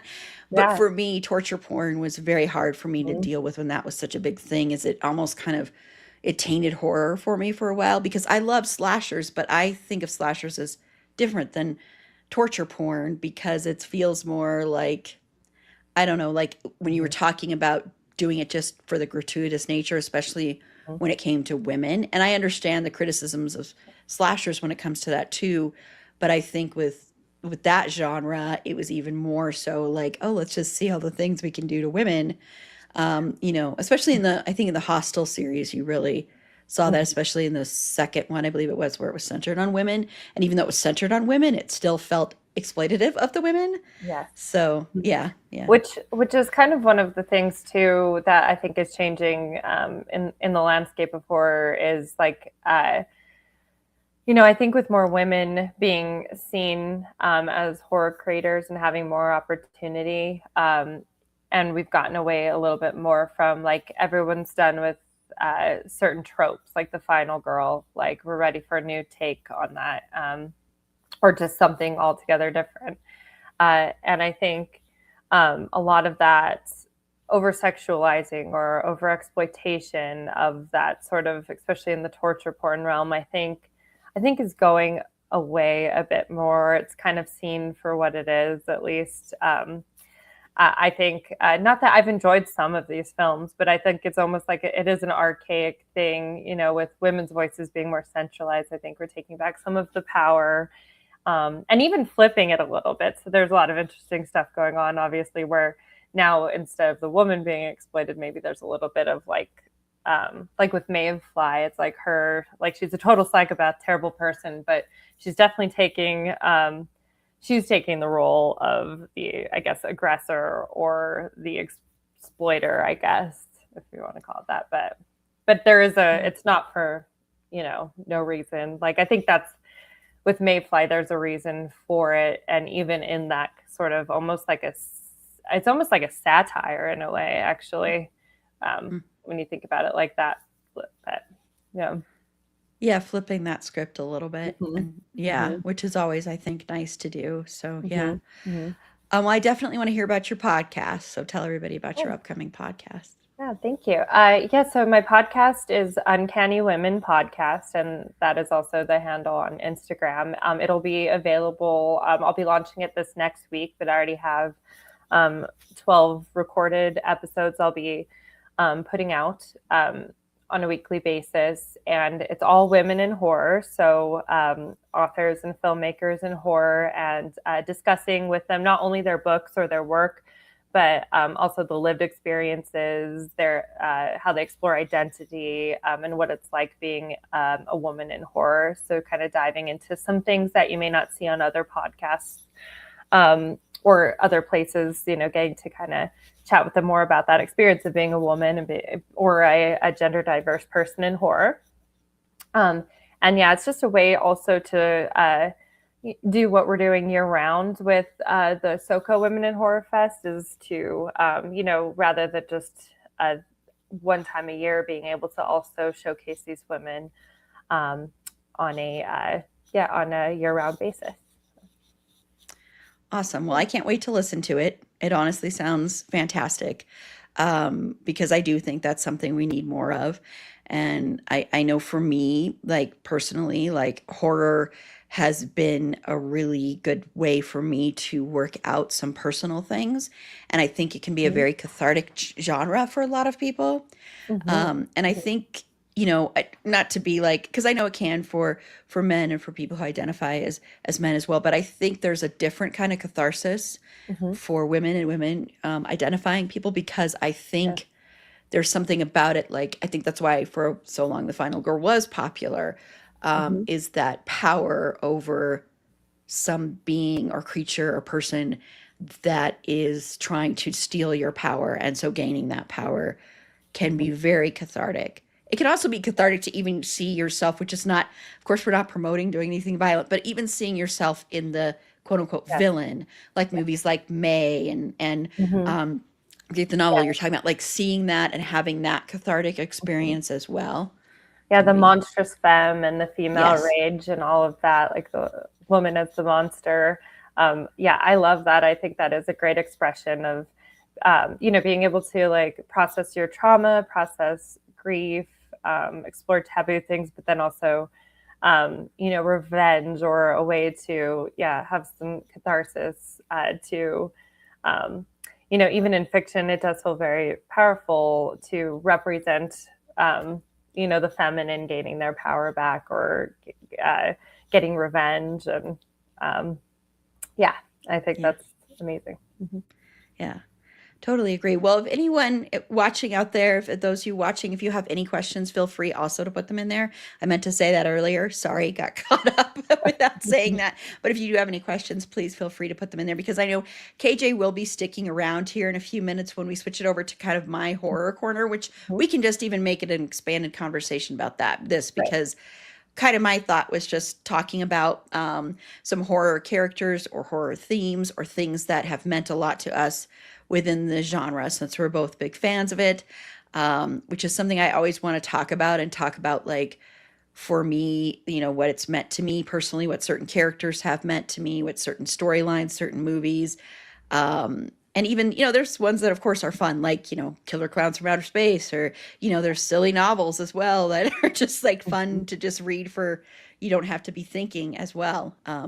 But definitely, if you have any questions for KJ, please don't hesitate to put them in the chat, and I'll put them up here, as long as they're respectful questions, of course, but I don't think any of you would ask anything that's not respectful. I don't have to answer them. Exactly. Or I can ban them from the No, but I really did appreciate you reading that excerpt as well. And I'm so excited for the festival to continue next year. And thanks again, once again, KJ donated very generously one pass. It does not include airfare or lodging, but one pass for one of our Patreon subscribers, which I'll be giving away those prizes at about 9:50 p.m. Mountain Standard Time. And that is just incredible. So thank you for doing that. But please just go and support KJ and support the podcast when it comes out. Support the festival, especially if you are in Colorado, but also tell other people and come out. And, we need to have more things like this for people that are not just cisgendered straight white men. We need more representation in this genre, because this genre is the punk rock genre, in my opinion, of anything. And it takes chances when others don't. It's always ahead of the curve, I think. Mhm. And yes, it falters a lot, but so does everything, but it learns. And, Mhm. Yeah, I guess, and yeah. Speaking of that, before I know we have our other segment right after this that we can just continue, but I did have a few events as well to share. oh, yeah. Some other ones coming up that I think are great for horror fans, and also a group of us are really trying to bring more events to Colorado as well. There are a lot of there are a few different like film fandom things for horror fans, but not as many that also highlight books. But some great ones that you probably already know about some of them, but there's Creep Away Camp coming up. That's in June of this year, and they'll be doing it again next year as well. But that is essentially a horror, it's glamping really, but horror camp for adults. Adult summer camp for horror fans. And there will be like a huge lineup of authors there. Good Fiends is sending someone, which is David Dasmalkian's production company. I hope they send him, but that would be amazing. That would be amazing. That would be like, oh my gosh. Yeah, I would just, speaking of, I mean, I am married and all of that, so my husband's not here, but I'm like, he might be more even than Colin Farrell, but yeah. Anyway, he is sending somebody. And they'll be doing films each of the nights. It's 4 days. There'll be so many different activities. There are so many horror authors there. There's Rachel Harrison, Sam Rebelline, Erica T. Worth, who's actually a Colorado author, an Indigenous author, her latest one is The Haunting of Room 904. CJ Lead will be there again at this event. And this is like a chance to spend like days with these people, just listening to their ghost stories, just hanging out, doing activities and workshops and stuff. I think it'll be so much fun. So they have day passes as well. There's also passes like for the whole event that includes the camping and the food and all of that. And then there's like an off like site ticket as well for the whole thing. So anyway, that's a really fun and exciting event. It's their first year doing it, and I'll be partnering with them again next year as well. So we're trying to like kind of partner together on our events going forward, to join forces and really like bring these events to Colorado. And then another thing coming up is Horror Reader Weekend. They're always doing something, but it's called Horror Reader Weekend. And I think that is their website. I just came back from their kind of affiliated Killer Reader Weekend this last weekend, and it was in Oregon, and that was a lot of fun. Again, hanging out with horror authors, very bookish event, and I got to do a reading there as well, and hang out with a lot of cool horror and thriller authors. And I'm telling you, that was actually an experience because with Horror Reader Weekend, when you go to those events, it's going to be, they have like one on the Hudson coming up in November in New York.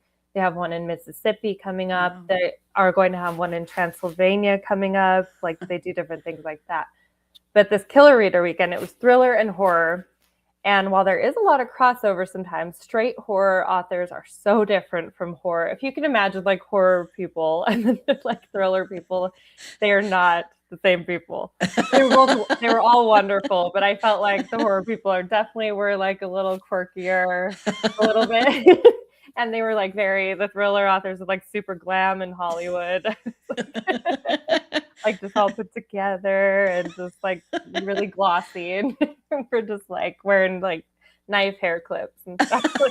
It's like the punk and the disco scene. Like exactly. Yeah. That's what it reminded me of. It was honestly quite funny experience. But sounds like fun. Yeah, that sleepaway camp thing sounds amazing. I hope you can make it. We'll have to talk more. I would love to at least be able, I'm hoping to at least do one day. It's just with other things. I'm not like, and day job things and stuff, Yeah. but I definitely, yeah, I know You know that day job thing, right? I know, like when can I win the lottery? Yep. Yeah, make it out on the weekend at least. Yeah, but I'm hoping to at least experience some of that. It would Mhm. be, yeah, it'd be really cool if certain people came there. So, yeah, Yeah. Oh yeah, yeah. I will definitely let you know too if he yeah. confirms himself. I But feel like it'll be a that's thing where amazing. he'll just like show up though, surprise Hi. everybody. Yeah, yeah, one of those like walks Yep, in when you're watching a certain movie or something. exactly. Hi. Exactly. And then that's Yep. it. Yep. Yep. Yeah. Well, Um, I really I just sorry, was there another one you were going to share too, or was Oh that? no, Oh no. I was like I almost forgot two more. You probably already know about this, but the Colorado Festival of Horror will be in September. That's every year, and then the Telluride Horror Show, which is the horror film festival in Telluride. So there's some really awesome events in Colorado just alone. But yeah, Horror Reader Weekend is everywhere. But I'm trying to find more of those, and then I'll be at StokerCon actually, which is, have you heard of that? I have heard of it. Yes. Yes. So it's basically the largest gathering. I feel like it's like a gathering of a cult, but like largest gathering of horror authors, I think, anywhere. And it's like every June. This year it'll be in Pittsburgh. It's like 4 days of like just horror authors hanging out doing their thing, but like workshops cool. too and stuff and readings. But it's like it, like if you go to a conference for work, it's like that, but with horror writers. That's awesome. That's really awesome. Yeah. And I'm still picturing that with the thriller writers and the horror writers and the way you described that, because it really does make me think for some reason of punk rock and disco. Yeah. And how those were thought of. Yes. So yeah, that was That's pretty funny. Yeah. Actually, yeah, I think that's a great representation of that. And I think that's how they should theme it next year. Yeah. Punk rock versus disco. Yeah. Well, awesome. Well, everybody, please go follow KJ. Go look up these other events, and all my fellow horror fans. We need more of this stuff, so please go support it. Especially support smaller creators and creators that aren't amplified as much. I think that's very, very important to do, especially right now. So, because I think horror is kind of having a day, and it has been for the past like decade, I'd say almost. And so I think we need to have that going with more experimentation and everything like that. So yay. Yeah. Well, I will switch over to mine. I did do an intro for it, so I will play it. Oh, I live for these intros, by the way. Thank you. So I'll do that, and then we'll both be back in just a second here.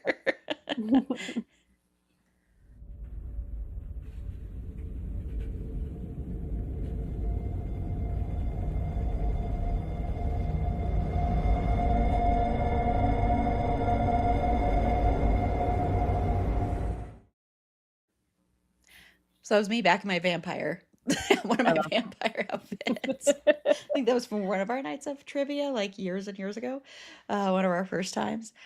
So basically, I just wanted to talk more, just kind of an extension of what we've already been talking about. But I wanted to know, because I'm so curious. So as far as you can remember, what was the first like horror book or horror character that really, really like got you into the genre or that you connected with? I think the very first that I can remember was Freddy Krueger for film. I think that's probably one of the very first, my first introduction to horror, and I watched all of them. I watched them way too young. My grandpa, like I lived with them for my grandparents for a while, and they'd let me watch whatever I wanted to watch. So that was one of them. And Candyman, I think, was one. And as far as like literature, I feel like the Grimm fairy tales were like horror, not like. Well, yeah, the original, yeah. Yeah, they're not happy at all. The original are very, very, very dark. Yes. Yeah, and then Jen is saying same. Yeah. On that. Yeah. I think Freddie was kind of like because Michael Myers, that whole series is my favorite, but I think when I was a kid it was much more Nightmare on Elm Street. Yep. And I think that was kind of the way it was then. And especially for me, and it wasn't like the first one, because I'm not going to say, because it's actually part of the trivia that's coming up. Okay. So I won't say this one. But I think like there was the third one in this series, in the Nightmare on Elm Street series, the Dream Warriors one. Yes.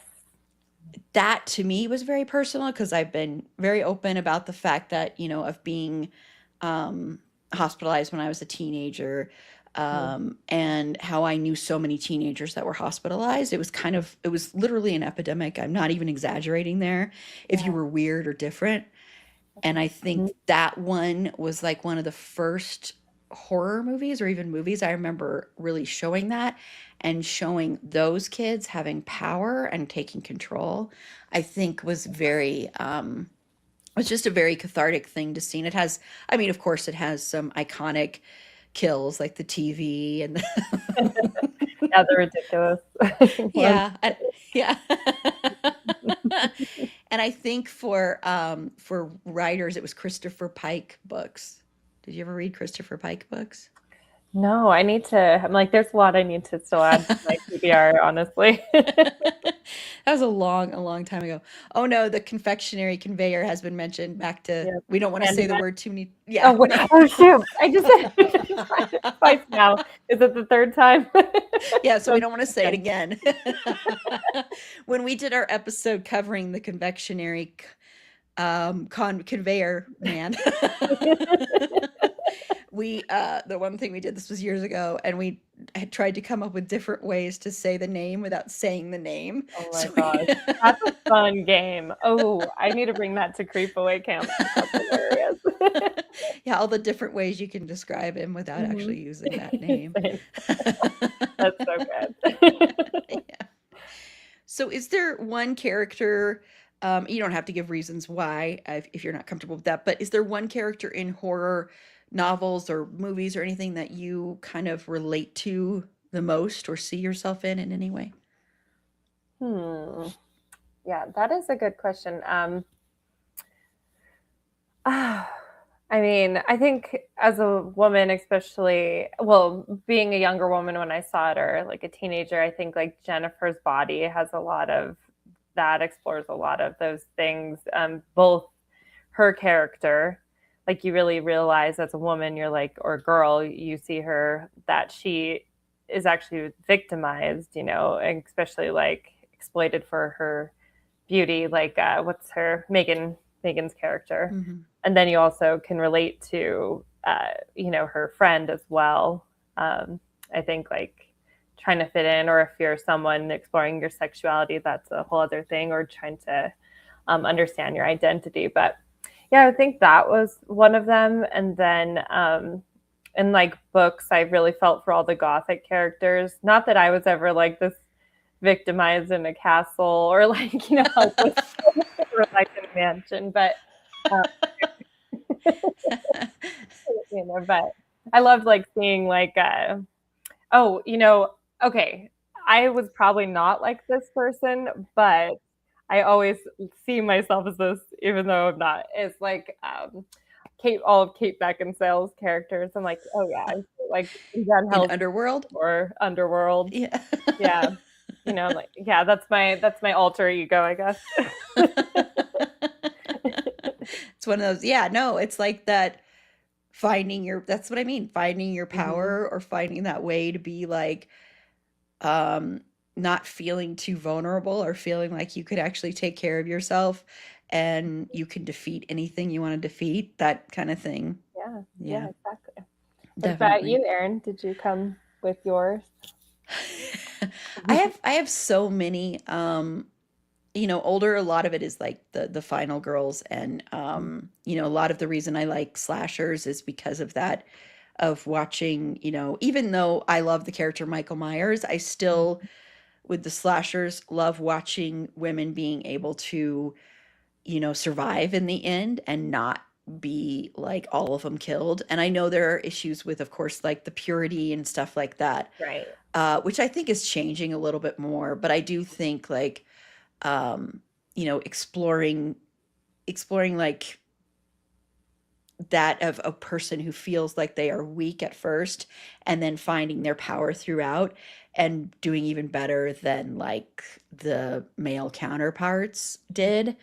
I always kind of related a little bit more to, you know, I was very, very shy as a kid, incredibly shy. And so any of those characters being able to find their voice among people that were always really loud and outspoken Mhm. really spoke to me a lot. And that kind of helped me as a child. More as an adult, I think that's why I gravitated more to the Halloween series as an adult, because I think some of the installments are doing a really interesting thing. I know people insult the Halloween franchise all the time, but I think some of the installments actually are exploring trauma and PTSD in such an interesting way. Mhm. And I really enjoy the way they do it. I'm not going to give away too much because on my podcast that I co-host with Jen, Twin It to Win It, we like cover like every month a different horror movie and we try to guess how the other one feels about it. Mhm. And I'm making Jen watch all the Halloween movies. I love it. And then I'm going to have her guess which one is my favorite of the choose your own adventure, how I put it, which one is my favorite of the timelines. So I don't want to give too much away there of like how I appreciated how they handled it in certain films. But Are you going to include the Rob Zombie as part of the no, canon? No, not no, that. I actually really, I think Rob Zombie is a nice person. I actually do think he's a really nice person. He is very much loves his wife. Um, but You're like, I don't like those because I think with the character of Michael, you can't give him a backstory like that. oh, You just right. can't. I think Mhm. Michael is supposed to be a representative of evil and pure evil, and he's not supposed to have a reason. And so then when you give him a reason and you if he had done that movie and said it was some other thing and hadn't called it Halloween, I might have actually enjoyed those movies. Mhm. Well, the first one at least. Right. But him giving like this whole like, well, he grew up with like spoilers for Rob Zombie's Halloween. Well, he grew up with like an abusive stepfather and his mother was a stripper and all this stuff, and so that's why he kills. And I Yeah. it, Yeah. it and him talking is so weird to me. Yeah. Yeah. It kind of ruins that. Yeah. Because, you know, in the original franchise and then their continuation of it, I mean, he's this almost, you know, he's kind of a supernatural character and he's mysterious. And I think, yeah, you kind of ruin that when you give him a personification. Because, yeah, I guess he is kind of a person, but you're kind of also like, where did he actually come from? Like, where does this, yeah, he's like the embodiment of evil, but, and he doesn't speak, and that's what's scary. And yeah, when you make him, like, when you humanize him too much, then he loses that terror too. Yeah, and I think and Jen said I also think Rob Zombie's a nice person, but I wish he'd stop making movies. That's right. I mean, I loved House of a Thousand Corpses, but yeah, we could get. I was like, I liked it. Well, I liked The Devil's Rejects, and I Oh actually yeah. think what's the one the at with his wife who's the main one, and she's like she's a DJ or something, and she goes, what is the Oh, name of that? wow. Lords or I feel like it starts with, yeah. I I can't actually remember. have not seen that one, but I've heard it's good. The one She that I feel like they're in an apartment complex or something something like too. that, yeah. And she hears some album and there's satanic stuff in there. If someone knows it, please put it in the comments. And I actually think because I think his wife seems like a nice person too, but I don't think she's necessarily the most talented actor around there. I around. mean, that's what I love though about like House of a Thousand Corpses. Like I like her like ha ha ha ha like No, she plays that. She does. I will give you that, and I do think The Devil's Rejects is actually a really good yeah, movie. yeah. I will give But Rob there's some Zombie that one. nepotism or whatever you'd call that. But she's actually really does a really good performance in that one, which I wish I could remember the name of it. I'll have to look it Mhm. up here. But I thought I feel like there was something else I was going to say on that, and now I can't remember. Oh, I'm sorry. Oh no, it wasn't you. It wasn't you. It was me. Oh, going back to a little bit, and this is I'm not going to go delve too deep into it, but going back to Michael being like that embodiment of evil, or Mhm. like that thing coming over you, something happening to you, you becoming that. I think in Halloween Ends, and I know people give that a really hard time. I won't go too deep into my feelings on it because Jen's watching. But I think that is explored in a very interesting way with a character that I know is hated among a lot of Halloween fans. But with that introduction of Corey Cunningham, I think it's kind of explored in a really, really interesting way with him. And I Mhm. think Rowan Campbell, which did you see the Silent Night, Deadly Night remake? No, like Oh, it's the old one or the no, the new one that just came out last year. Oh no, I It's need so to. good. It is Yes. so good. And it's very speaking of cathartic, there's a this is not really a spoiler. They release this as promotion so you can actually just watch this scene if you don't want to watch the whole movie, but I recommend watching the whole movie. And they have a basically it's like 7-8 minutes of Santa Claus killing Nazis, like literally like slaughtering Nazis. So that's very cathartic to watch, I think. Mm-hmm. But I think you have people like Rowan Campbell and oh my gosh, how am I forgetting his name? And then the woman who's his co-star in Silent Night, Deadly Night, I'm forgetting her name too. Sorry, I'm forgetting everybody's name now. But you have these people that are coming up in horror right now that are like not the prototypical final girl or final guy, and they Mm-hmm. might play very morally ambiguous characters. But I think that's kind of the way horror is going, is where it's not just like the good guy and the bad guy kind of Yep. tropes. So I think Yep. it's going a different way. Yeah. Yeah, I think like having unreliable narrators, morally gray characters. Yeah, you don't really see just a completely innocent, protagonist too often, like in modern horror. I think there's always something like deeply flawed, which is, I think, Yeah. if you're doing a good job writing a character anyway, that's how it should be. But Yeah. I completely agree. Yes. And I Mhm. think we have some great horror coming up and some great newer filmmakers. And the new thing, and I know I'm focusing a lot on film here, but the new thing that I'm seeing is that people are talking about is there are a lot of people that have worked on YouTube that are YouTube creators that are now jumping into horror. The latest one is for the movie Obsession. He was a YouTube creator and did like a YouTube short horror film, which I haven't watched, which is like, oh gosh, Milk and Cereal, I believe is the name of it. And it's supposed to be really good. I think it's found footage, Jen, because I know you like found Oh. footage. And Obsession is getting like, whew, like the Mhm. reviews are such raves for that. I'm trying not to let that overhype me. No, I need to go. I'm like, maybe after this, I'll go see him. Yeah, I'm going on Monday, Monday night I'm going. So I'm like trying to be like, okay, I know everybody keeps saying this movie is so good, and I'm trying not to let it overhype me. And they also did this marketing thing where you could text this number and then you get text back from the character Nikki, the female character in Yeah. there. And oh my gosh, they text you a lot. Like, And we're not kidding. yeah. And it's like a lot of these, like, you still like me, right? You still love me, right? And it's like just these little Yeah. random little audio clips that you'll get from these texts. And that's kind of like a I know. promotion, like I'm marketing like, they're doing. I hope, when I watch this, I'm not going to feel too seen. You know what I mean? Like, where I'm like, was this me, like, in my early 20s? Like, please. That's funny. Yeah. Yeah. Well, I'm not any crazy. other, sorry, what were you gonna say? Sorry. I said I'm not crazy. Robin's not crazy. I know, I always feel like I have to say that. I had one time I interviewed some people and they were kind of joking about it. It was actually for this smaller movie called The Dark and the Wicked. I don't know if you've ever heard of it. It's this small independent movie. Really interesting kind of horror fantasy movie. Great lead female character. And I was interviewing two of the actors in there. And before we started, they were like looking at my setup. It was a little bit different of all like my horror stuff.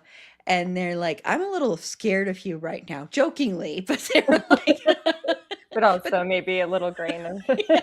truth. But I think there are people that do see that. So I do want to ask you, do you ever get that where people are like, there must be something wrong with you if you like this genre so much?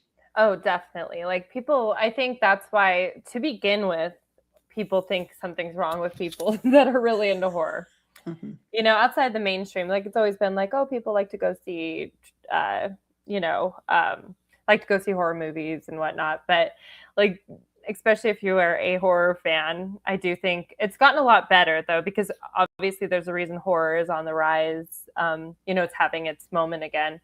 Um, but yeah, no, I definitely think in general. But then if you are a woman, that is like extra pronounced. Especially I've noticed, you know, from other women who are not horror fans.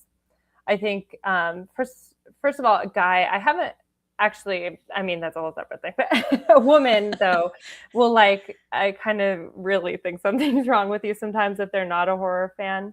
I have had that like a little more harshly maybe from other women. Not that anyone's like super mean, but they look at you like okay, or like I'm scared. Like they'll tell you they're scared of you.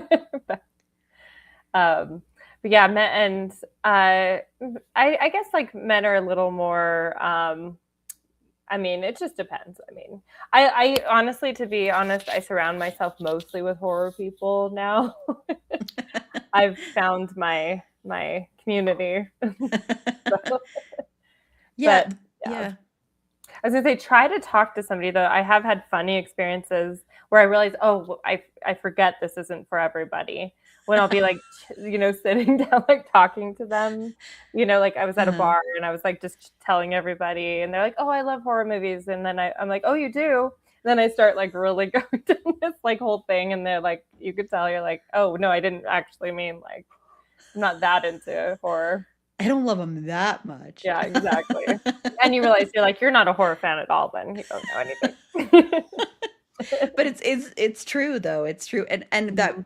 that other women thing is so interesting because I have noticed that too, where some they kind of and the main thing they say is, well, horror is very bad for women. Why would you be into that? Mm, Horror doesn't treat women well. right. And I always want to say, well, then you're not watching a lot of horror. So, and I'm not saying that there aren't, we've talked about it, that there aren't ones that do treat women terribly, but I think you haven't watched enough or explored it. And I'm not saying everybody has to watch it because it's not for everybody. And I totally understand that. Mhm. But to just blatantly make that statement that it's not for women when, the audience for horror is vastly filled with women. So, yeah, I mean, it's, that's kind of on the same thread of when you hear people like men primarily say, but you actually get both that say, I don't read women writers. You yeah. know, and that's like another twist, I guess, on that. But the fact that it's not, you do hear that a lot, and that's been like a myth that's been perpetuated for a good reason. But there's also, even from the 60s, even before the 60s, um, like horror has been, if not the most, one of the most feminist genres that there are. You know, especially like you see film.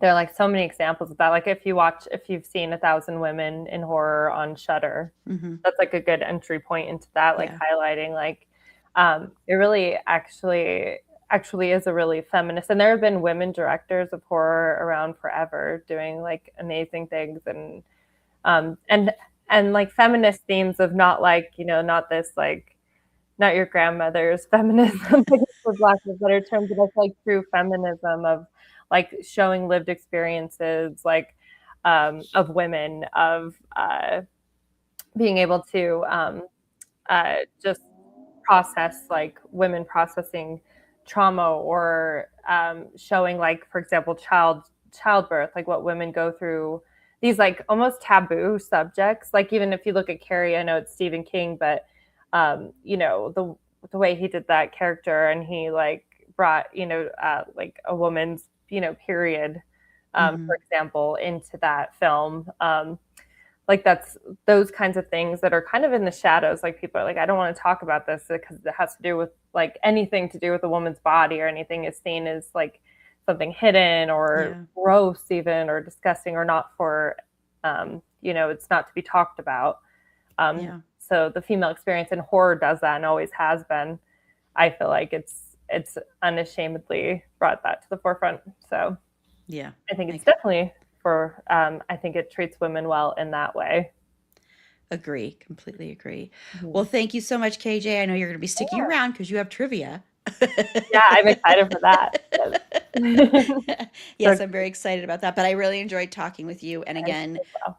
thank you so much for sharing a bit from your novel. Excuse me, from your novel. I really appreciated that. So thank you so, so much. And I'll see you in like a couple of minutes. So Yes. Thank thank you. you. I'll see You're you soon. welcome. Okay. Bye. Bye. Okay, thank you so much again, KJ. I'm just going to take a quick drink. I'm going to mute myself while I take a quick drink here. Sorry. Okay. My voice was starting to go a little bit there. So yeah, we're going to have trivia coming up here. And I'm going to see how well or how angry we can make our contestants with some of these questions. So I do have a poll for that. So the poll is how long before the contestants curse us out for the trivia questions? And by us, I mean me and Jen. So here you can vote, and how you can vote is in the comments. You can put in 1 for 2 seconds, 2 for 5 seconds, or 3 for never. I'm sure it'll be never, right? Right, everybody? It'll be never. But you can vote in that now. And it's going to be about fandom things that I love, like things fan of. And Jen, shout out to you because you helped come up with the majority of these questions. 5 seconds is currently winning. Oh, it's a tie between 2 seconds and 5 seconds.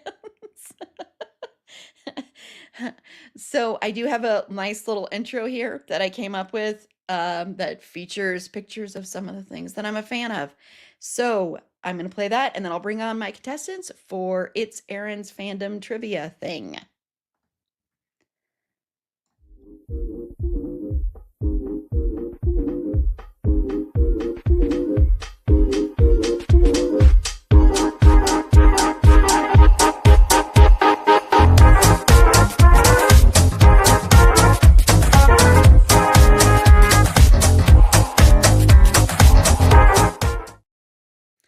I sit backstage and I jam out to that every time it plays. I'm such a dork. So I'm going to bring on my contestants. Before I do that, though, I'm going to bring on Erin A., who creates our amazing, brilliant, wonderful trivia boards. And without those boards, this would not look as glamorous as it looks when it comes on there. And yes, I did use the word glamorous, Erin A. So hi, Erin A. Oh, you're muted. I can't hear you at all. Every time I try to do something, it does something crazy. So I'm like, I just don't touch it anymore. I'm just not gonna touch anything. And I'm so scared because it like every once in a while I can't find my mouse and it's like hovering over something really like, oh my god, don't leave the studio or something like that. And I'm like, I can't today. Well, I'm sorry StreamYard is not Sit on my hands. being nice to you. And I'm glad that you genuinely loved it, Jen. We'll see if the contestants genuinely love the questions you came up with. I'm gonna stop. Sorry, someone's making a lot of noise outside. This is the first time it's happened though so far to the stream, so that's pretty amazing. I'm gonna stop this poll right now just because and remove it from here just because. So let's bring on first up Carla. Long time no see. Hello, Carla. Hey, it's been a while. How are you doing? I'm good. How do you think you're going to be doing today? I can't wait to be enraged. Wow. To be like, wait, why did I not know that?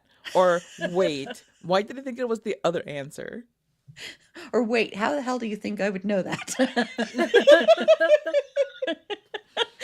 It could go many ways. Yes. Yes. Yes. And I'll put up really quickly your QR code for a few seconds. So, so you think how well do you think you know the stuff I'm a fan of, I mean. I like to think that I know a fair amount. Like if it's very like Halloween heavy, I might do more poorly. You know, if it's Christian Bale heavy, I'll probably do okay. Okay. Oh my god. Oh my god. That tells me so much.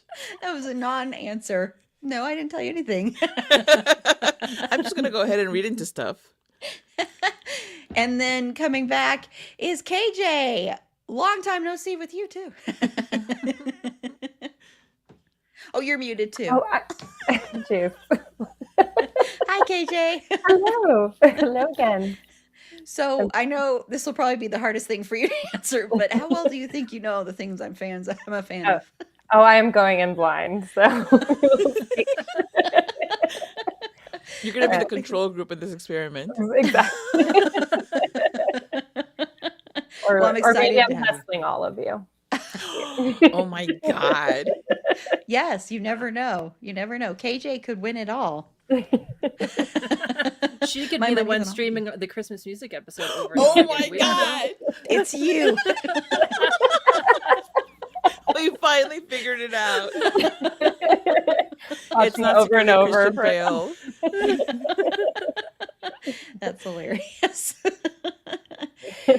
And last but certainly not least, and the first time today that we will see her, is my co-host of It's a Dean Thing podcast. Yes, I do have 3 podcasts, everybody, if you didn't know that.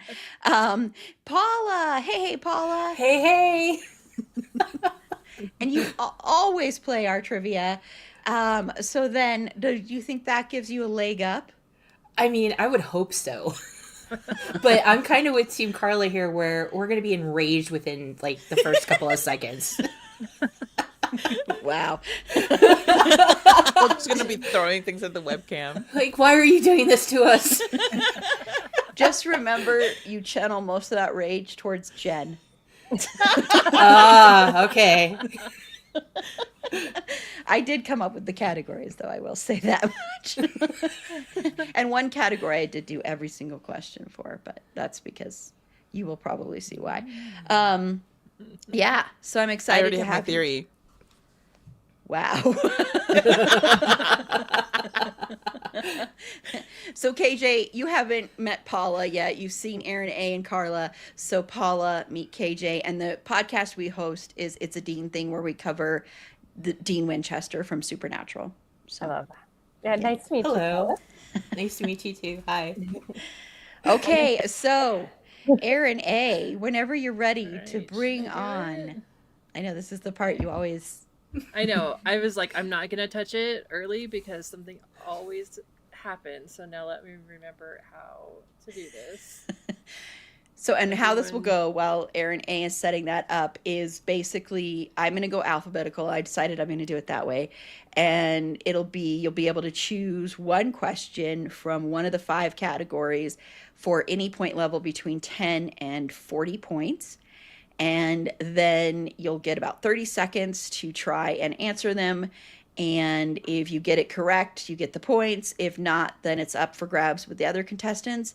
And if you do get it, it still goes to the other contestant to give everybody a chance to win, kind of thing, to get some points. So that's how it kind of goes. I ask that the viewing audience doesn't put the answer in the comments section, because that'll just make it like, it'll just kind of not be unfair. You know what I mean? You know what I'm saying, right?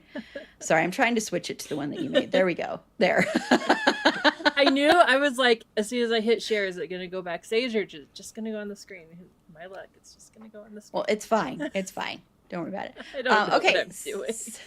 So the categories are Aaron's Mini Men. So that's about any actors that I love. And then the Boogeyman. That is about Michael Myers, Carla. What a shock. The Boob Tube. So that's about television shows that I love. Got a Quarter for the Jukebox. That is about music that I love. And then the category that I came up with all the questions for, Potpourri of Aaron's favorites. So it's just random questions about some of my favorite things. I will say I did come up with at least one of the questions for the Boogeyman and one of the questions for the Boob Tube. So yeah, we've got great categories here, right? Everybody's feeling really, really, really secure in these categories. Okay, I'm just going to move you all around on here just to make you dizzy. No, just kidding. Okay, so Carla, by privilege of having the first letter in the alphabet, not the first letter in the alphabet, but you get to go first. So which category would you like for 40? In honor, yes, you know me. I am gonna go for the 41st. I pressure But that. in I like to pressure honor people. of today's boob reunion, we're gonna go with the Boob Tube, please. 40. Ooh, you are 40. doing 40. Yeah. Oh yeah.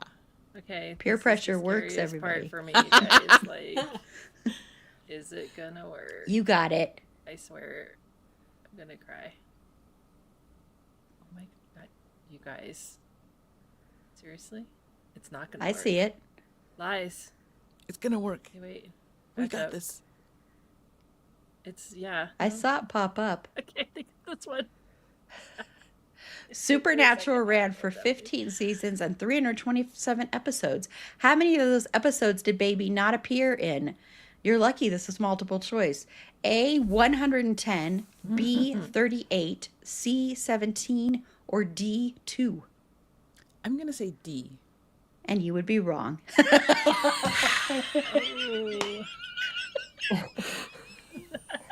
Well then. I'm so nice. I'm so nice. KJ or Paula? Okay, KJ. C? Yes, you're correct. It was Yay. 17. Did you know that, Paula? That was going to be my guess. See? Oh, nice picture. Nice Very picture. nice. Thank Oh, you, wait, Erin. Oh, Okay. it's that Dean? guy. Is this the Dean guy? Yeah, Dean. Oh, Okay. It's Jornson. It's Jorgensen. Jornson So, see- Ingalls. Yeah. KJ, you're already doing so well. See? And it's now your turn to choose. Oh, okay. Yeah, and I did honestly. I knew Carla probably was close to the answer, so I just thought that. But I will do Aaron's Many Men for 40. Yeah, you're doing 42. See? After watching First Blood, what did Ryan Gosling get suspended for in the first grade? Oh, is this multiple choice or am I guessing? You're guessing. For kicking someone in the face. Wow. No, that is not correct. It is kind of close in a way, though, but Yeah. it's not correct. So, Carla or Paula? Paula, you've I'm been... just- Sorry, go ahead. I'm just gonna guess that he tried to do like a flip and then slammed into somebody. No, but I I do mean, like go that big or go guess. home, right? No, but I do like that guess a lot. So, Paula? I mean, I would think he tried to act out one of the scenes. I'd say that's probably what he was doing, but I'm not going to give that to you. Do I get a second shot? No, unfortunately, I am a stickler. I know if Aaron A probably would let you. I also want to say this picture of Ryan Gosling. I love this picture, right? Yeah, that's horrible. He's like, what? I didn't do that. Exactly. Never. Exactly. His So, so I will put this to the viewing audience. So for a little bit, and then at the end, we'll come back to ones that haven't been answered, and we'll reveal the answers for those ones. So yeah. So that one is up for grabs if anyone knows what Ryan Gosling did. That question, Jen, when I saw that on there, that was one of the ones that I went.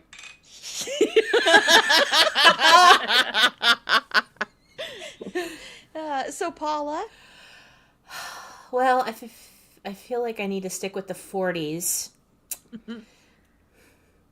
okay. Let's go. Let's go. Got a quarter for the jukebox. 40? Yes. Okay. Jacob Anderson, Interview with the Vampire, shares a birthday with which co-star? Oh, this is not the right one. This is Boob Tube. She said jukebox. Oh, that's all right. We'll do this Oh one. my god, I'm so We'll sorry. do I this clicked one. the wrong button, didn't I? A. Sam Reed, who plays Lestat. B. Bailey Bass, who plays Claudia 1. C. Delania Hales, who plays Claudia 2. Or D. Eric Boygeson, who plays Malloy. I have no idea, so I'm just gonna throw out a guess. Let's say Sam Reed. A. And you would be wrong. Okay, Carla. I know for a fact that it may or may not possibly be C. And you would be wrong as well. So I was right. So KJ, do you have a guess? D. Eric Bogosian. No. So that gives away who it is. It's B. So no, Jen, I disagree with this, even though it's funny that like of the first 3 questions, 2 have been multiple choice. I do disagree that more of these should have been multiple choice. I disagree. I always feel like I shouldn't make any of these multiple choice. Like an essay question. Make us cry. Yeah. Make us cry. Defend your answer. Yeah. So Carla. I'm going to go with The Boogeyman for 40, please. Ooh. Brave. Okay, let me click the right one this time. Not used to having 5 categories. It's throwing me off. I know. I'm I love it. Corey Cunningham, who I mentioned just a little bit ago, from Halloween Ends, was inspired by Arnie Cunningham, a character from this 1983 John Carpenter film. Oh my God, I should totally know this.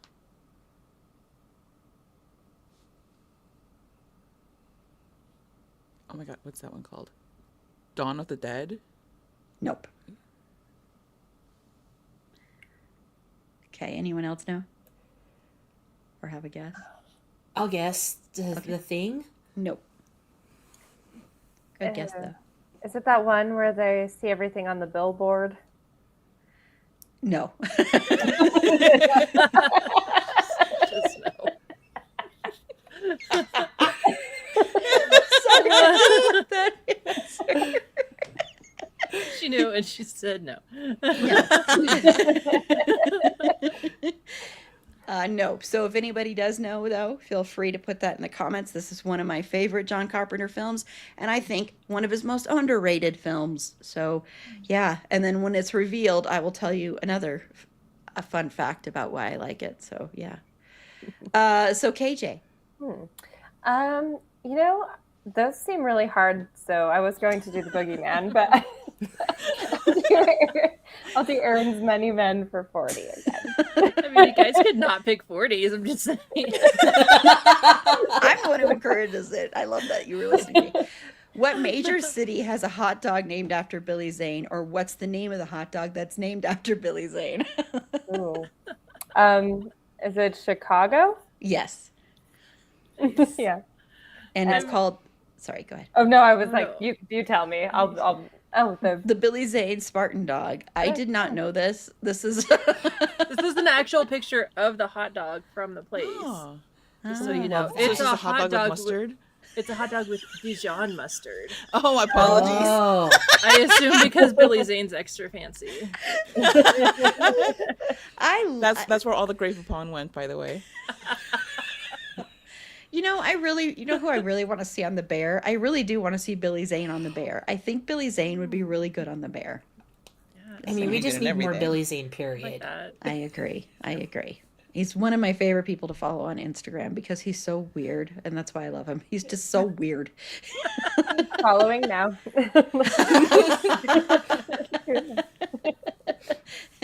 So Paula. Okay, let's try Got a Quarter for the Jukebox for 40. I love that you were can't always click on the staying wrong with the one again. 40s. So get the pain out of the way first.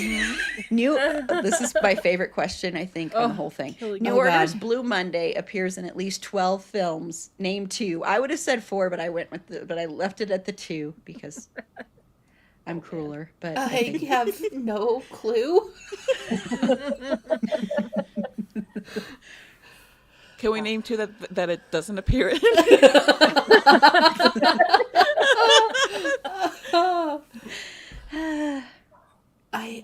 I don't know. I'm blanking on film names right now. I don't know.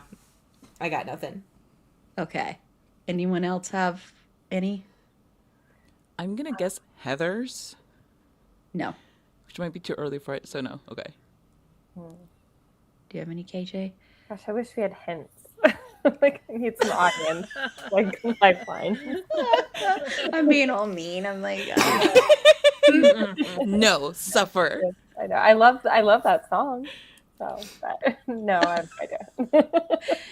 Well, and it's so funny because Carla, a movie that you absolutely love, has this song in it. Oh my god. Now I At least need to one. know. But yeah, put in the comments if anyone knows. Yeah, I'm sorry, everybody. I'm not really that sorry because our trivia is always a mixture of really hard and really easy. That's what she said. Oh my god. I just no. I just. Did you just think of one? I think I did. You can say it. You can't get points for it anymore. But you can say No, it's okay. I'm gonna wait until the end so that if I'm wrong again, I don't have to be publicly wrong again. To yourself. You are all, see, it did take about 2 seconds for you to hate us, right? Pretty much. Everybody's like, yeah. Aaron A is the only one you can't hate about it because Aaron A No would have one's been mad like, at my pictures yet, so that's all I got. So, Carla, Let's go with the Boogeyman for 40 again. Let's do this. Are you- how did Nurse Karen Bailey meet her demise in Halloween 2 from 1981? I could make this about healthcare, but I'm not gonna. So I'm going to guess that Michael stabbed her with a syringe, like a lot. No, but what's so funny about that is another character in Halloween 2 died that very same way, and I was debating between that character and this character. And you know, like I knew that one of them did, so I just took a shot. Like it's because like the answer is because what I was gonna say to be funny was Michael briefly worked as an insurance claim approver and denied her health care, but you know, syringe was faster. Okay, anyone else have a guess? Yes, KJ. He killed her in a hot tub. Yep. Yep. One of the most famous kills. Yep. Yep. Oh my goodness. Whoa. Ah, It's yeah. really hard to find pictures from that scene. I don't know why. That's kind of That's a good surprising. one, though. It is. Yeah. That's when the Halloween series turned into really a slasher and more just about the kills because there were, you know, I mean, in the first one, there's really not that many kills, but yeah. Yeah, that was like, how crazy can you get with the kills? Exactly. Exactly. Yeah. So KJ? KJ, Okay. who's winning, by the way, I just want to say. Put it manifesting. I'll do the boogeyman for 30. Okay. This actor portrayed Michael Myers in Halloween and also had cameos in Halloween 2018, Halloween Kills, and Halloween Ends. Oh no. I don't think I've ever known the actor's name. So it's probably once I hear it though, I'll probably be like, oh yeah, that's. You'll know it, yeah. But no, I do. Anyone else? I'm gonna guess Bill Pullman. Bill Pullman. No. I know I've heard the name because we've discussed him before, but I am drawing a blank. So Oh, and I came up with these questions, by the way, because Jen was afraid that she would get spoiled about things before she saw the house. So just to let you know. Okay. Yeah, you'll probably know the name, and I'll share a little fun little trivia that I think is really cute about the actor when we get to that. Okay, so Paula. all right. Well, nobody's done the potpourri of Aaron's favorites I know. yet, so let's do that one for. I'm not feeling very brave. Let's go for 10.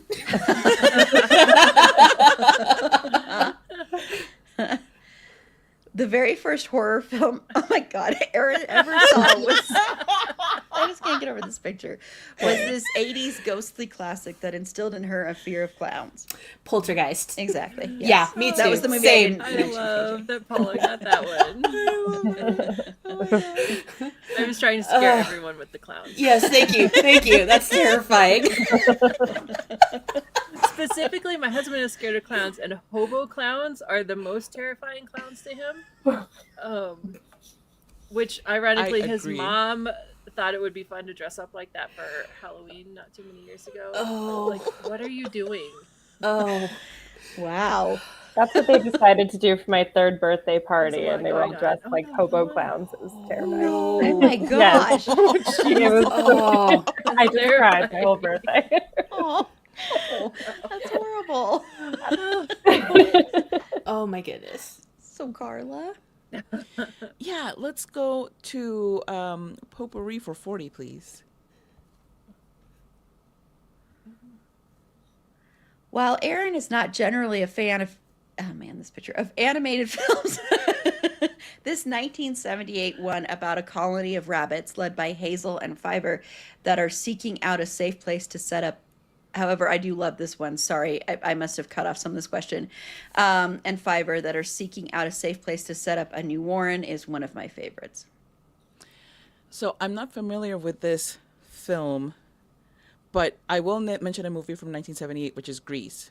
So it has to be Grease because it's from the same year. Yeah, remember there's a colony of rabbits in Greece? Yes, I mean they have a whole song about it. It's often cut off, but whatever. Was that the director's cut? Yeah. Yes. The extended director's cut has this whole thing. And they decided, you know what? It has really nothing to do with Danny or Sandy, so let's cut it. And I'm like, I guess. So much for art. That is incorrect. I know this one. You do? I do. Okay, It's Paula. Watership Down. Yes. Yay. I should have gone for 40 as it was.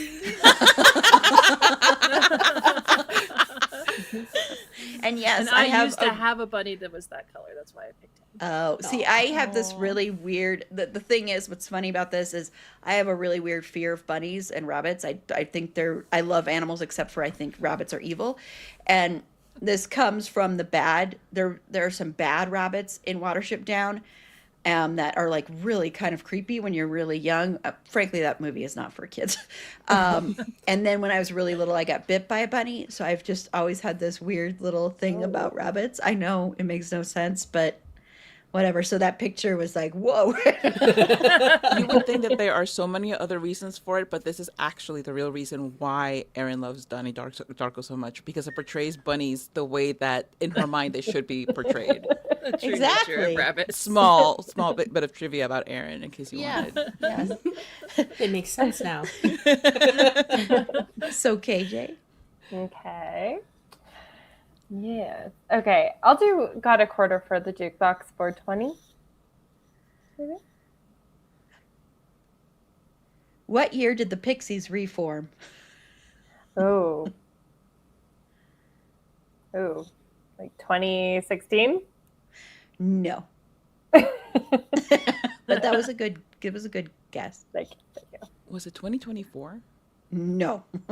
Sorry. I didn't mean to- Oh God, Carla, just like stop guessing things. Jesus Christ. Sorry, I didn't mean So judgy. Like, how could you not know It's this like, about this band that you've literally jeez, never Carla. mentioned?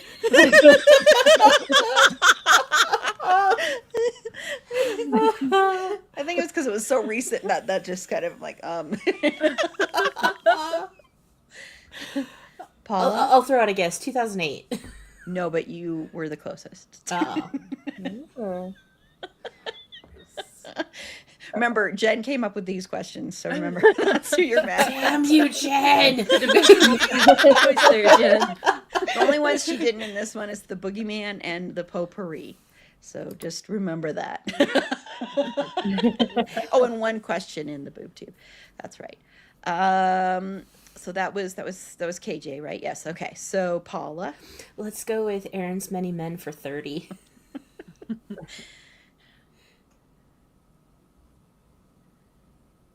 This Scream Queen. I should have put this at a different level. This Scream Queen is Jake Gyllenhaal's godmother. I don't Oh, know wait. this, but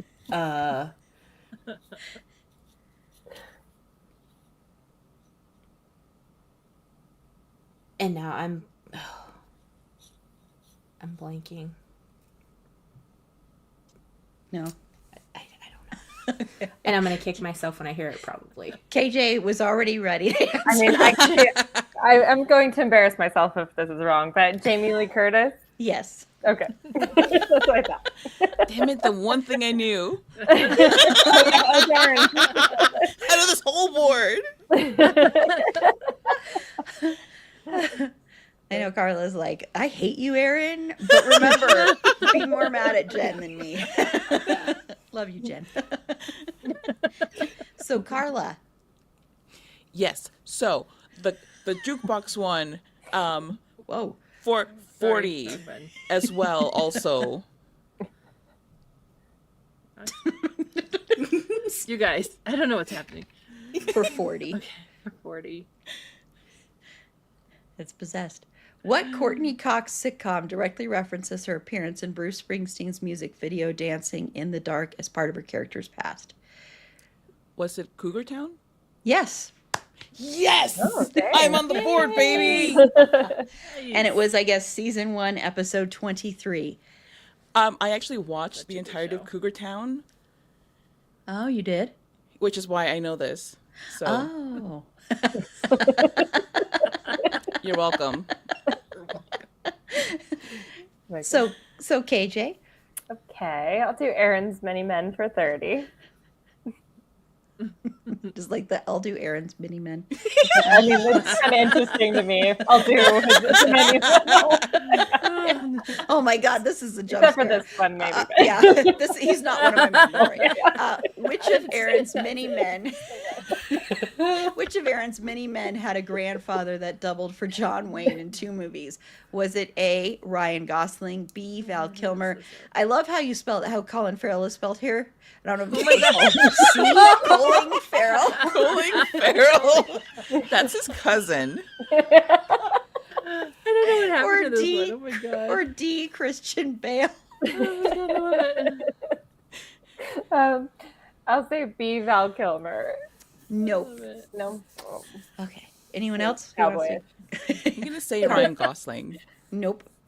Ooh. Ooh. Paula. Okay, I got a 50-50 chance here. Colling or I'm gonna say Christian Bale. yes. Ooh. Nice. I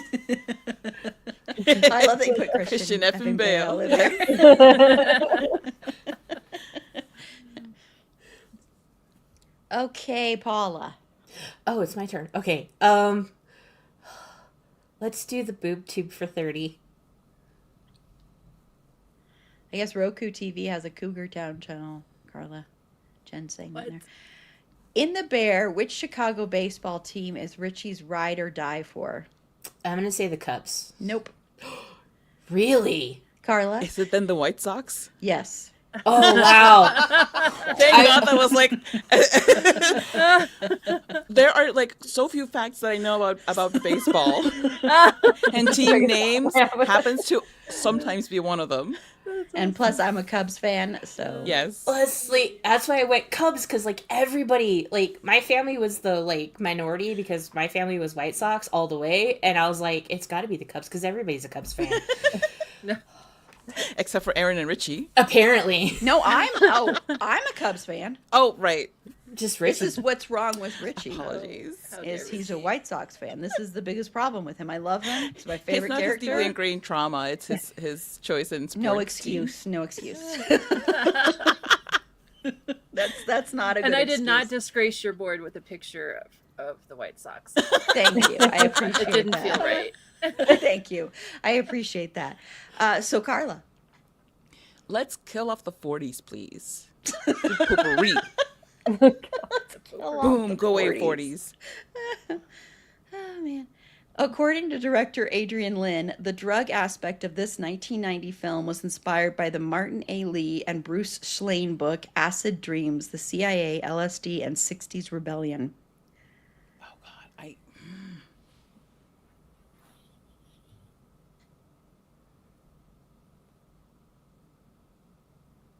Don't watch the remake of this. I don't know. I can't even remember. I'm just gonna guess, and what I'm gonna guess is Fear and Loathing in Las Vegas because it's the only drug movie I can think of at all at this second. Nope. Anyone else? KJ? I'll guess maybe. Is it Requiem for a Dream? Nope. These guesses make sense though. Paula? I have no clue. I probably should have put the other little clue that I had in here, and I went, no, that makes it too easy.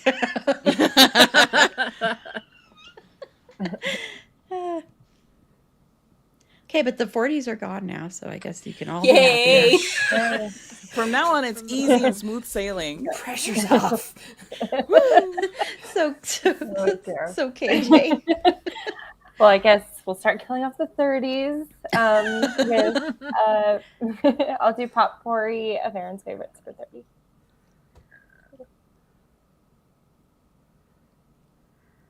This 2007 film is about the life and tragic death of Ian Curtis, the lead singer of Joy Division. Oh my goodness. This was a mistake.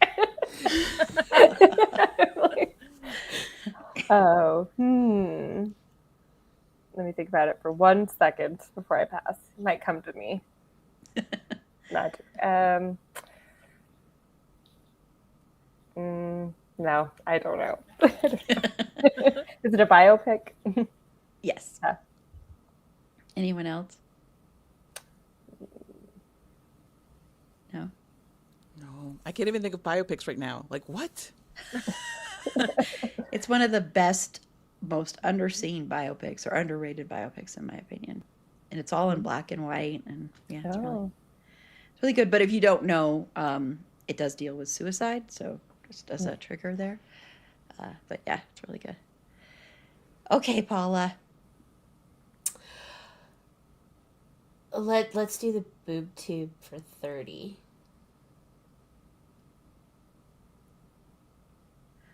What's written on the back of Dexter's bowling shirt?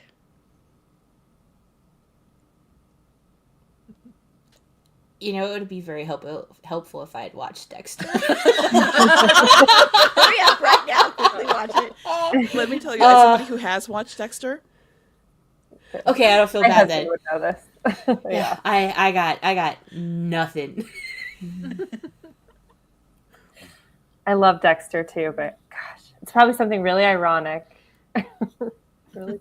It's like Miami Police Department bowling team and book club. No. Maybe it's blood spatter experts.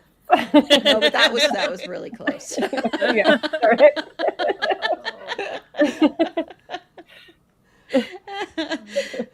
I know you all really hate me for all these questions. Although I didn't come up with those, Jen. Okay, that was Paula. Carla. Jukebox 30, please. Whoa.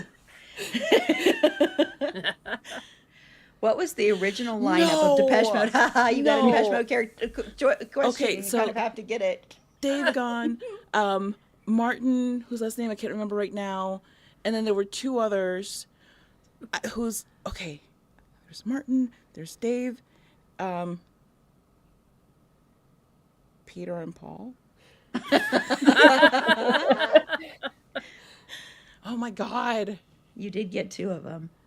That's really impressive. Yay! And I finally remember how to properly pronounce Dave's last name. So there's always that. I thought it was Gahan for the longest time, and I it's know gone. a lot of people, but it's gone. Go ahead. No, I was just going to say, anyone else know it? The other two people? No. I'm going to use this as a study sheet for next year, though. Remember, this is just for fun, everybody. No prizes, except to Jen. Yes. She gets the satisfaction of making us so angry. You can get mad at me, too, for handing this over to Jen and for loving all the questions she came up with. No, they're fantastic questions. Like, Yeah, they They're are. really good questions. KJ, who I'd like to point out is winning.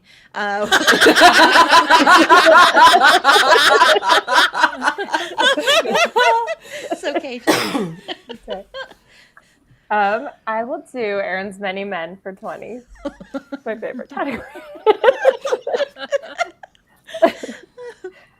Oh I my was awful. God! Hell, which Oh my of these Irish boy bands did Colin Farrell audition for? A. Boyzone, B. Hometown, C. Sing Street, or D. D-Side?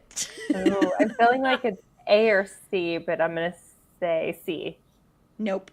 I'm like probably. Oh, darn it. Carla? Was it Boyzone? Yes. Yes. I actually would have gotten this one. Mhm. But can't Oh you my see that face and this like it? He would have been so good. He also, and this isn't in here, but I've had this question on past trivia. He also used to teach line dancing, if you didn't know that. What? Yeah. Amazing. My future hubby is very multi-talented. He's got different. I don't like that look on him, though. I mean, I much. Sorry, Colin, but that's a no. So, Paula. I'm liking this category. Let's stick with Aaron's Many Men for 20.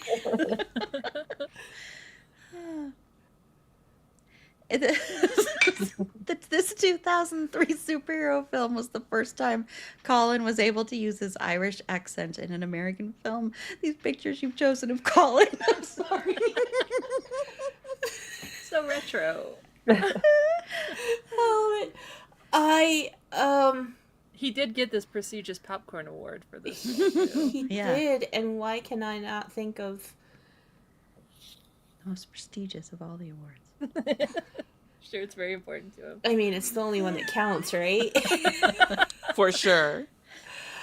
I don't. I can't think of. I probably know this, and I can't think of it. Oh, Okay. Anyone else? Spider-Man. Nope. Hmm. Carla? I'm just going to guess Iron Man. Nope. No. You guys are killing me. Jen gets all the prizes. Yes. I agree. The pictures are amazing. They're making me laugh, but they're amazing. He's That's one why of they're the three amazing. people on the planet that liked that movie. So I liked it too.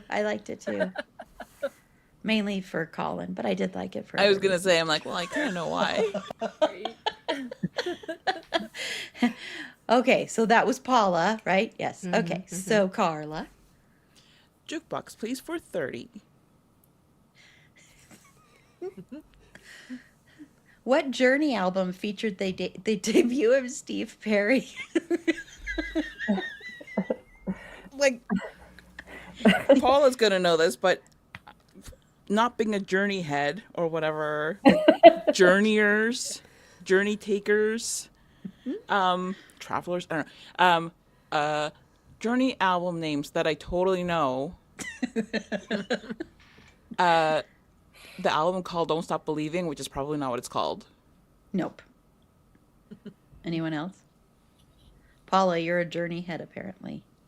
I mean, I like the songs. I don't know album names. I'm bad with album names. Lights in the City. No, but that was a good guess. Thank Yes. you. It's a good song. And you know, they just announced that they're coming here to Colorado on November 22nd, which is really close to my birthday. So I'm hoping I'm going to go for my birthday. So Nice. That's very excited for people who live in Colorado and like Journey.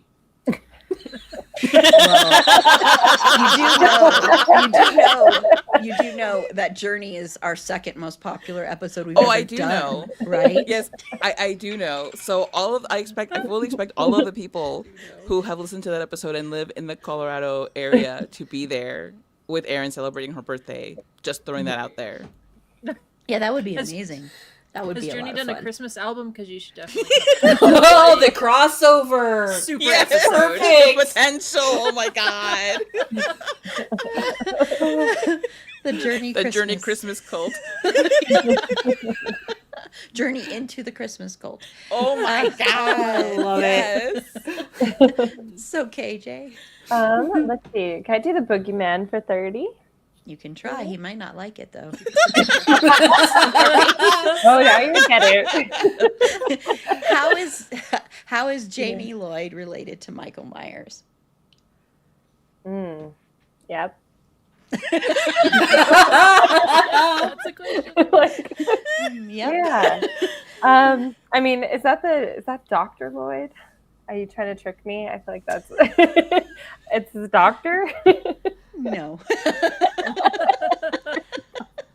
Actually, that's his father's brother's nephew's cousin's former roommate.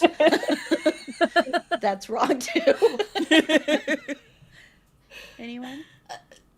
Sister? No. Poor Jamie Lloyd. Sorry, Jamie. Is it his victim? No. Well, it's complicated. No comment. Relationship status complicated. Right, Michael? You see their Facebook relationship history. Whoa. Oh boy. So Paula, Oh, might as well finish off the 30s. might as well. Might as well. I'm just resigned to it. The Phantom of the Opera has been performed in 15 languages. Name 4 of them. I mean, does English count? I don't think I put that in there, but Okay, oh, well, actually, I did put that in there. Oh, okay. English. Let's go French. Yes. Spanish. No, amazingly Yes. enough, no. No, it's on the Oh. list. It is? No, I see it. It's on the list. Oh, it is? Oh, it's not on mine. Oh, It's Portuguese. third from. Yes. Oh, Whoa, way to go. Okay. I don't know what's gonna happen to this list whenever I click on it because it's real long. Like Italian, maybe? Oh yeah, there we go. Oh, I'd be Oh, it cut surprised. off on mine. No now. Italian. I'm Yeah. surprised about no Italian too. Yeah, that's surprising. I would have absolutely guessed Estonian. Hey. That would have been You the would've. first guess out of my mouth. No, I didn't. That wasn't me. That wasn't me. That was Paula. That was Paula. Wait, wrong button. It's on the I eight. only wanted to be me. That was very good, Paula. thank you. I was like, okay, what are the? I mean, What what are the language ones do I people always speak? see in the subtitles? Okay, Carla. So. Oh, Okay. wait, it's not showing on there. That Oh, it Paula didn't has show. Oh. There we go. There, Oh, see, there. that's why. That's why it's Oh, not showing. Paula. Okay, there we He's go. catching There up. we go. We are going to go ahead and go to the boob tube for 20, please.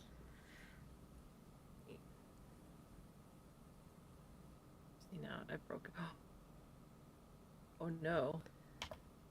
What's wrong? All of my screens just turned blue. Can you guys still see me though? I can see I can you. see you. That was crazy. Okay, wait. Something bad happened. Uh-oh. It's Michael Myers. It's He's in your the computer. ghost. No, but seriously, my house is haunted. Oh, no, it's back. Okay, Okay. There you it's fine. I Way think to my go, house is ghost. like actually legit haunted though, because the other day I heard a noise in the kitchen and went in there, and my coffee cup with the handle was like laying on its handle on the side. Anyway. Oh. Okay, well. Oh, Well, stop yeah. messing with the trivia. Anyway, They want to play. Don't The touch the ghost computers, wants to play. ghost. The ghost wants to play. Okay. So, Jukebox, is Carla. that what we're doing? boob tube. What were we on? Okay, that was wild. That was weird. My computer's never done that before. Which character from you have to know this? Queer as Oh, Folk thank God. has Aaron labeled sex on legs. Brian Kinney. Yes. Or Brian sex on legs Kinney. Nice. I may not like him, but I like the name. You may not The way Aaron's face just.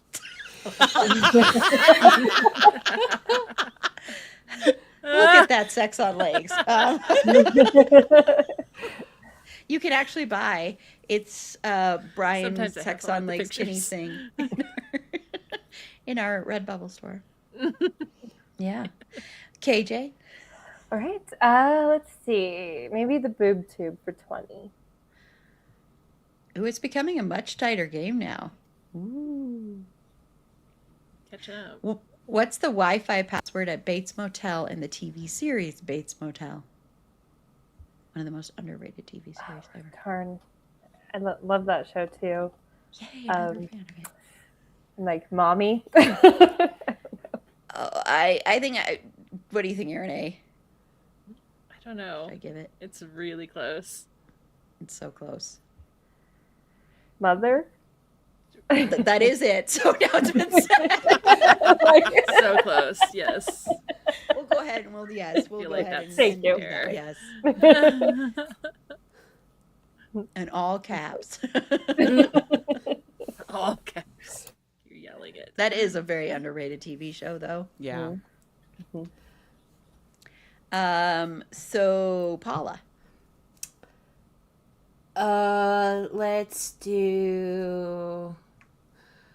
I've been having a lot of luck with potpourri of Aaron's favorites. So let's do that one for 20. Hope you didn't curse yourself. I hope not, but I probably did. But it's okay. The quote, 28 days, 6 hours, 42 minutes, 12 seconds.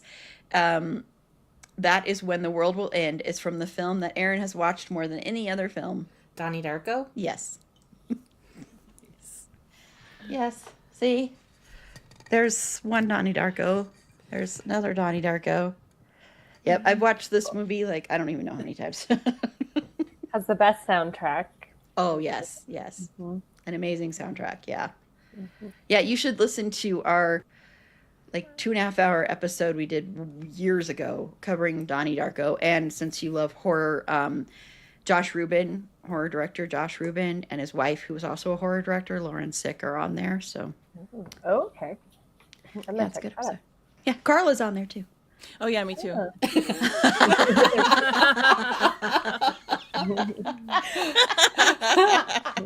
I'm like, yeah, that was a really, really good episode, actually.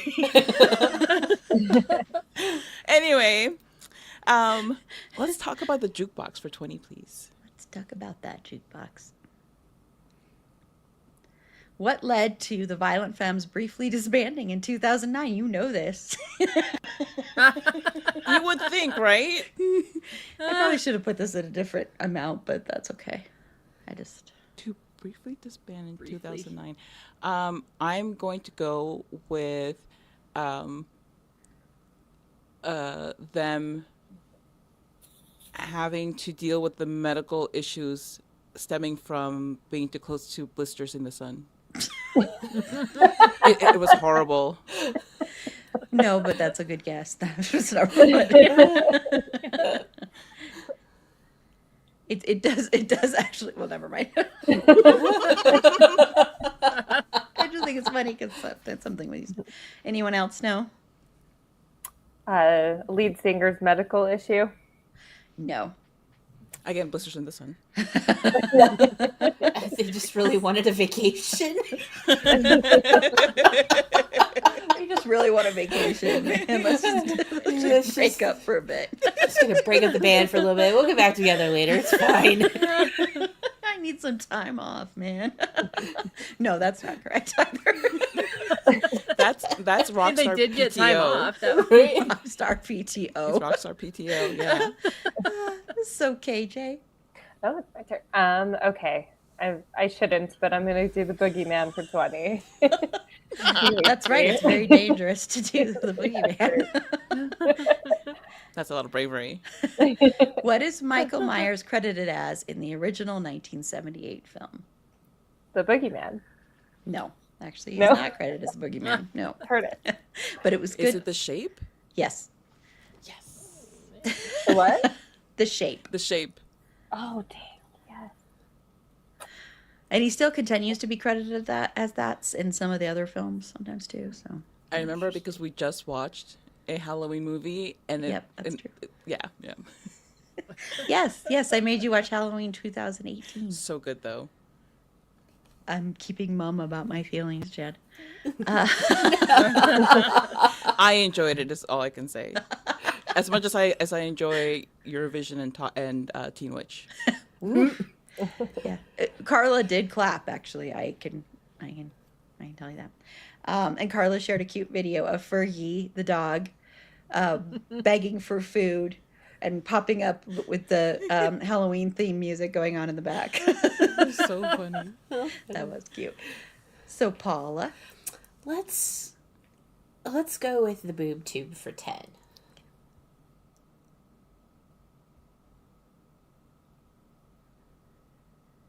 true or false? Sam Reed wears a wig in Interview with the Vampire. False? You've got a 50-50 chance here.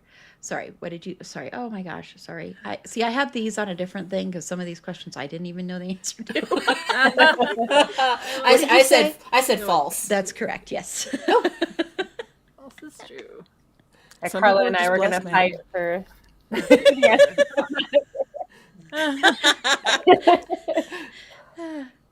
Remember, I'm going to be insufferable in June. So Carla. Let's do the potpourri for 20, please. Oh my gosh, you're almost to the point where there's only 10 pointers left. I'm so proud of you all that you've kind of... In the novel Odd Thomas, what are the names of the supernatural shadow-like entities visible? You can just go ahead and answer. The Bodocks. Yes. I'm like, Oh my Carla, God. Say it. Carla's going to know this one. And there you can kind of see one there from the movie adaptation. That creepy. book, oh my gosh. Don't worry, that's not too much of a spoiler, people. It happens pretty early in the book that you get introduced to him, so it's not too much of a spoiler. Can't wait to read it. Okay, KJ.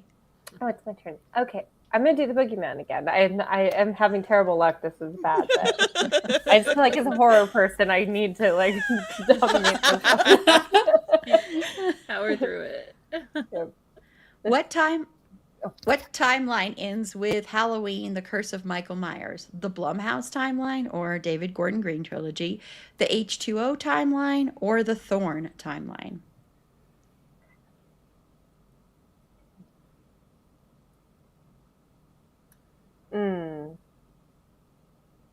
That's a tough one. I think it's B or C. Maybe B. Nope. Is it No. A? No. Dang it. So Paula? I guess it's C. Paul, if you had guessed A again, like, are we sure it's not A? I really I have no I clue. love this picture. None. I love the picture. That's a great That's book. awesome. Wow. Okay, yes. Yeah, that one, that was the last one, the most recent one we did on Twin It Twin. It was Halloween Curse of Michael Myers, or also known as Halloween 6. It is widely considered like one of the worst, if not the worst movie in the franchise. But you know who's in it? Is that the LL Cool J or the Ice? No, LL Cool J is H2O. H2O, that's right. Right. Yeah. Paul Rudd. Oh, That's right. yeah. I Random. forgot about Oh, that. yeah. Pretty main significant character too. So yeah, it's a terrible, the all of the lore behind it and everything. Like there's a director's cut or producer's cut or whatever that's supposed to be really long because there's stuff that was cut out. It's a ridiculous storyline. It's just, yeah, it's a mess. It's a mess. Okay, so that was KJ. So Paula, Oh, only 10s left, everybody. oh, this is crazy. And it's so close. Our points are so second close. Oh my gosh. Yeah, everybody's off by 1. Oh, I don't know which one to pick. Let's finish up the boob tube for 10. Okay.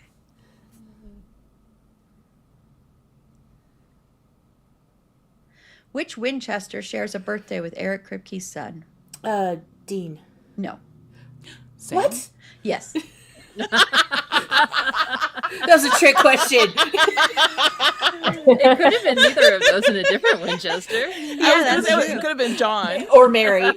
Right. Or Adam. Or poor Adam, the forgotten one. Adam. That was funny. Poor guy. Oh my God.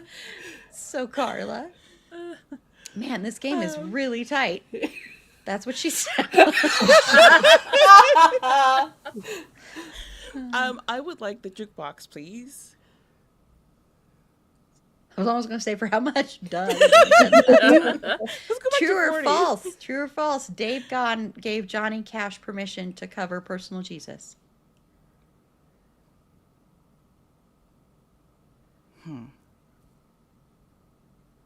I love this picture of Dave. I'm gonna say no. False. Yes. But I love what he says about it. False. But Gahan said a legend like him doesn't need to do that either. We feel honored. Awesome. All right. Okay, I'll do Aaron's Many Men for 10. The price of my many men keeps going down and down and down. Carmen. What is the name of the band Michael C. Hall plays in? Oh no. Darn it. I swear, I should know these things too. I will not guess it. Dang it. Okay. I'm getting competitive now too. I refuse to guess it. No, this is a hard one. It's like butterfly. Oh god, I know it has butterfly in it, and it was picked out by one of the band members' children. Yep. Who made up the name? Yep. I should get points for that. I know, right? Paula, we put that all together. The only thing I can think of that would be like butterfly kisses. No. That's like Much longer. I probably should have moved that to different. I know I messed up some of love the it. point things, That is but a 40-pointer. I know. I'm sorry. You can all yell at me for that because I should have moved it around. Yeah. Although I was tempted to. I mean, yeah, you kind of were getting there, but you weren't. You were almost Yeah. there. got the Okay. butterfly. So Paula. oh, it's my turn again. Okay. All right. Let's potpourri of Aaron's favorites for 10, please. To finish that out. This Family Ties actor was Aaron's first celebrity crush. Michael J. Fox. Yes. Aaron, I think this is a first. We're all tied. Are you all tied? We're all tied. Oh my God! Look at that picture. I love it. Oh my gosh. Oh my gosh! Look at that. It's a three-way tie. Not a three-way, three-way tie. Okay, and there are only no, it won't be even. So I might have to wait. Let's see. So Carla. Okay, so for the last 10-pointer, we'll just be up for grabs. I think we might do it that way just to make it more fair. So Carla. Jukebox, please. Okay, finishing that out. Okay. In the Gilmore Girls, Lorelai is gifted with a piece of clothing from one of the members of the Clash. What did she get? You can just say what did she get because I should have moved this to a different pointer thing. I'm gonna guess a jacket. Yes. A leather jacket. Yes. It's so funny that Jen put this question in there because I hate the Gilmore Girls so much. I thought that was pretty great. I'm like, oh, we're going to talk about Lorelai, are we? But I left. I was like, I know that this was not because Aaron loves the Gilmore Girls. It's got to be because of the Clash. Yeah. So KJ. Okay. I'm going to do Aaron's Many Men for that. Last chance to do them. Yep. Right. Val Kilmer provided the voice of this vehicle in the 2008 reboot of Knight Rider. Oh, what's the name? I feel like it starts with a D or something. What's the name? Oh, shoot. Yeah, I can picture it. I know the whole vehicle. Oh my gosh. No idea. I got to guess. Yes. Kit. Yes. Yes. Oh, I see. I saw Carla's hand, and then I was like, that doesn't sound like Carla. And I just said,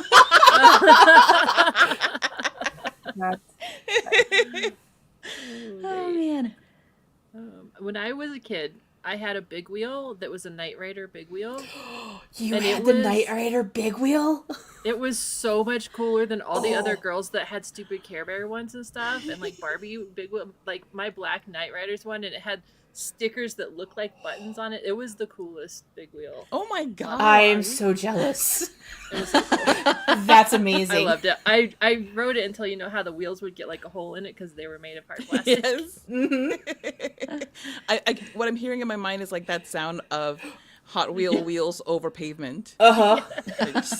So loud. Oh, I miss my big wheel. It was the Oh, best, the best toy memories. ever. Okay, Paula, so you have to take one of the boogeyman ones. Okay. I Hey, mean, man. whichever. Alright.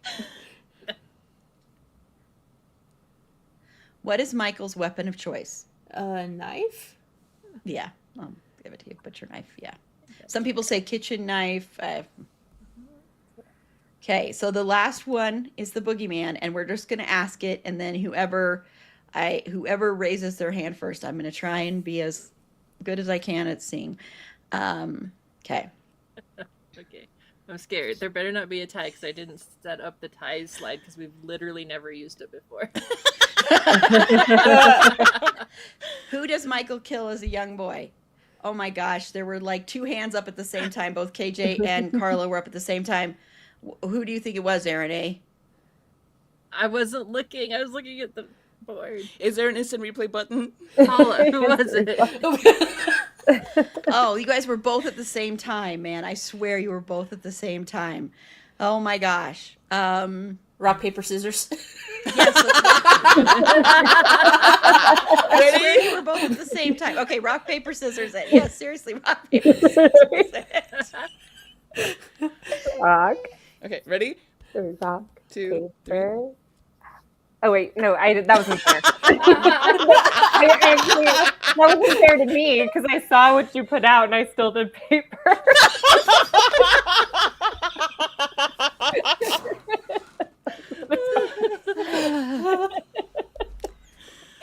Okay. Oh, Go, goodness. Carla. His sister. Yes. Yeah, I was like yours. Oh my gosh, you put his older sister from the Rob Zombie one. You guys, I haven't seen all of these. No, I think movies. it's hilarious because Google lies to me sometimes, and I spend like 15 minutes researching things, and then I'm like, I give up. I don't know. Because I was No, like, I that love doesn't it. look It's like the funny. sister that I remember. I don't know. No, I think it's Well, you funny. can't trust the internet. Oh, well, we Oh. Oh my We goodness. still We tied! tied. Never been a time before. This is so exciting. Oh. Oh my god. Okay, I love but it was it. still an amazingly close game. Oh my Oh my gosh, that gosh. was incredible. Yes. So this is the tiebreaker, and this is a twin it to win it tiebreaker. Oh no. So, what horror film is beloved by all but hated by both Jen and I?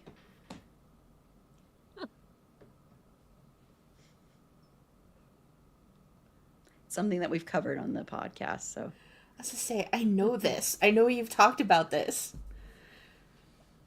Oh, I don't know.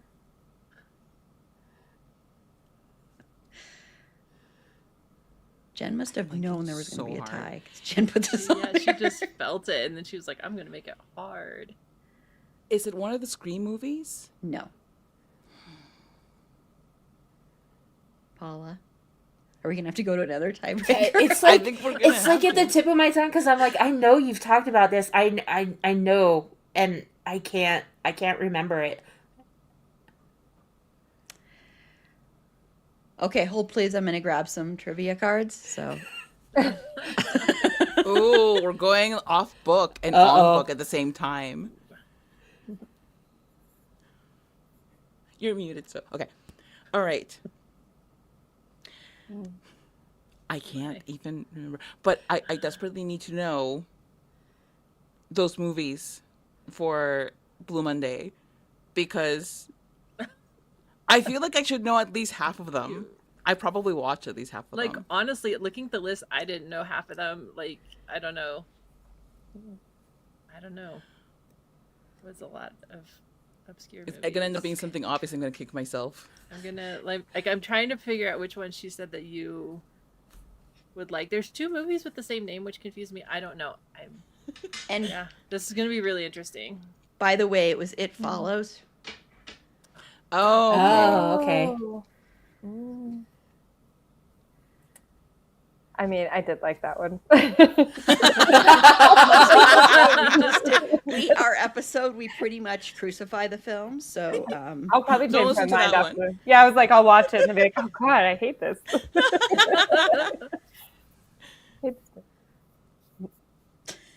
I'm trying to decide. Sorry, I'm trying to. That's really easy. Yeah, they're making a sequel to It Follows. I know. What follows? It follows. Great. I think that's what it is called. Is It is They Follows, right? Yeah. They Follows, yep. Or They Follow, yeah. I was gonna say, is it called It Ensues? That's the literary version. okay. Since this is a Halloween question, but it is multiple choice because it's from these horror movie trivia cards I have. So you get some equal opportunity, although if you know it right away, you can say. Everyone remembers Jamie Lee Curtis's iconic role as Laurie Strode in the Halloween franchise. Who was her famous mother? A. Grace Kelly. I know it. Oh, you both raised your hands at the same time. I think Carla was actually a little bit ahead of you raising your hand, Paula. Yeah. Even though you yelled out, so Janet Leigh. yes. Yes. Like it's the end of a war. Dear So- Martha, we finally reached the end of the war. All the soldiers are tired and ready to go home. I still look forward to your casseroles, Martha. It was a long and weary battle.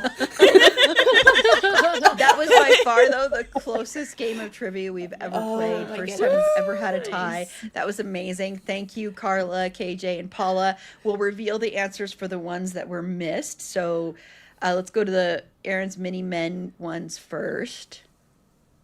Order. Okay. So the name is Princess Butterfly, or Princess Goes to the Butterfly Museum.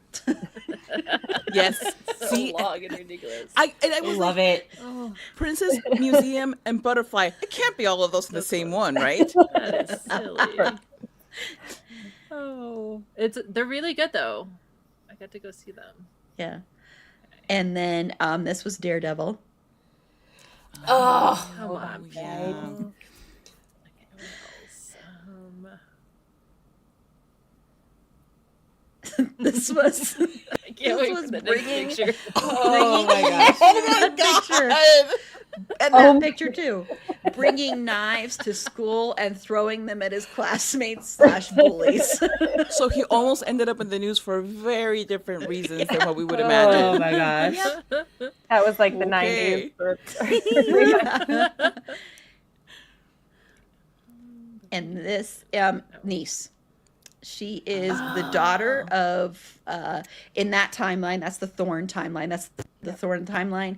And that which is Halloween 4 is where she's introduced. She's one of the most beloved characters in the franchise. Jamie Lloyd, Danielle Harris is like so beloved in the franchise. Of course, we just recently did an episode on Roseanne, and she was also in Roseanne. We also did Don't Tell Mom the Babysitter's Dead, which she was also in that. As you can tell, I'm a fan of hers because she's someone that people are really want to come back to Halloween. But she was Laurie's daughter. And then in that timeline, I'm spoiling things, sorry, but these movies are from the 80s and 90s. In that timeline, Laurie died, and Jamie is being raised by other people. And it's really, I actually like what they were trying to do with that one. And then they kind of blew it when they went with all the Thorn stuff. Anyway. And then wasn't Sorry, I will she shut up. on the Rob Zombie? She was Yes. also in the Rob Zombie. Yeah, she was in, Another character. she was in one of those two, yeah. Mm-hmm. Mhm. But it still doesn't make them good.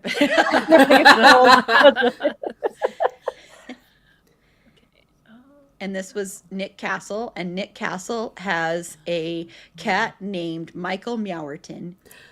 I love it. That's so cute.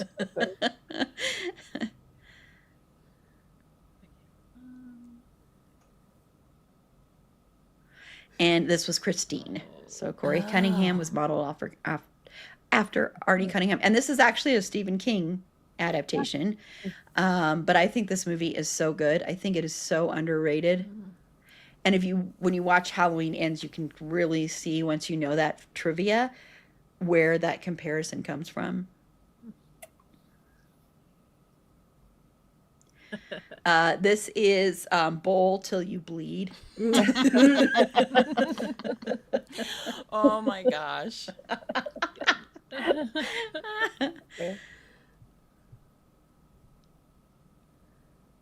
And this one, of course, we already knew that one. Yeah, that one was the one that we guessed. Everybody guessed everything but the one.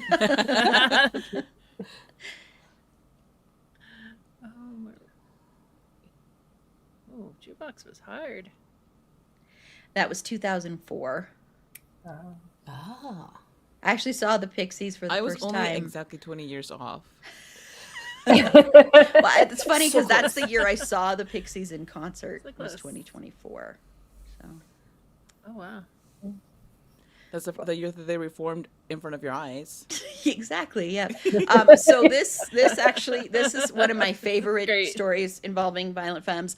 So heck yeah. Gordon Gano, who is the lead singer, sold the advertising rights for Blister in the Sun to Wendy's, and Brian Ritchie sued him because of that, because they are very much always presented themselves as being anti that, and they were so pissed that he would sell out to do that, that's why they broke up briefly. But they have, of course, reformed, because they've been they're touring right now, I believe, too. So yeah, I think it's a very good reason to want to break up the band. Yeah. So weird. Honestly, you're Why right. would Wendy's want that song in the first place? Sorry. Yeah, that's, They must not know what it's really about. That's not surprising. Right. Maybe that's why he sold them the rights, because it was so funny. Wait, where was I? oh yeah, like as a in your. This is Right. ironic. Right? Okay, so this was originally, of course, Dave Gahan, Martin Gore, and then you had I was gonna read I off missed of there. them. You had Andy Fletcher, and then you had Nope.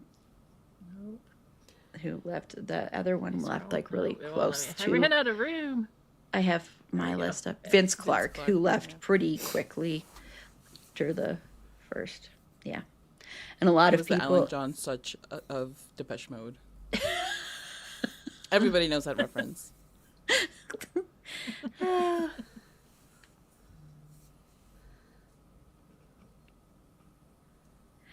It was did that one? Infinity. No, we Come didn't do on, that you all one. knew that. Totally. Absolutely. Yeah. Absolutely. Can't believe I forgot that. I won't forget it now. Obviously. I'm going to forget it immediately. It's already gone from my head. One of the films was The Wedding Singer, Carla. Oh, You like- yes. And we even talked This about is it, I gonna- think, on the oh, episode. Man, no. It's It was okay. too big. It's been in a lot of movies. We'll just leave it at that. Oh, it's too big. I couldn't even fit it in the box. There's so many. That's what she said. I can read them all really fast because I have them here. 24-hour party people. That's a really good movie. Blue Jean, Don't Blink, Don't Make Me Go. Gold 2016 and Gold 2018. Is that correct? Is there 2 movies called Gold? House of Gucci, Knives and Skin, Me, You, Madness, Ready Player One, The Wedding Singer, and Unknown. Yeah. Okay. So I've seen like 2 of those. I've never heard of any of these movies. And it's funny because that's probably that and how am I forgetting all of a sudden? Oh my God, Aaron. Bizarre Love Triangle. Those are probably the 2 most famous New Order songs. And I love both songs. They're not my favorites at all, but I love both of them. That's because I'm a real New Order fan.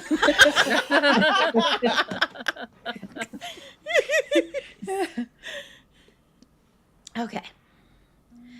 Control is the name of this fantastic, fabulous, amazing film that I highly, highly recommend. If you're a Joy Division and you haven't seen this, you must see this movie.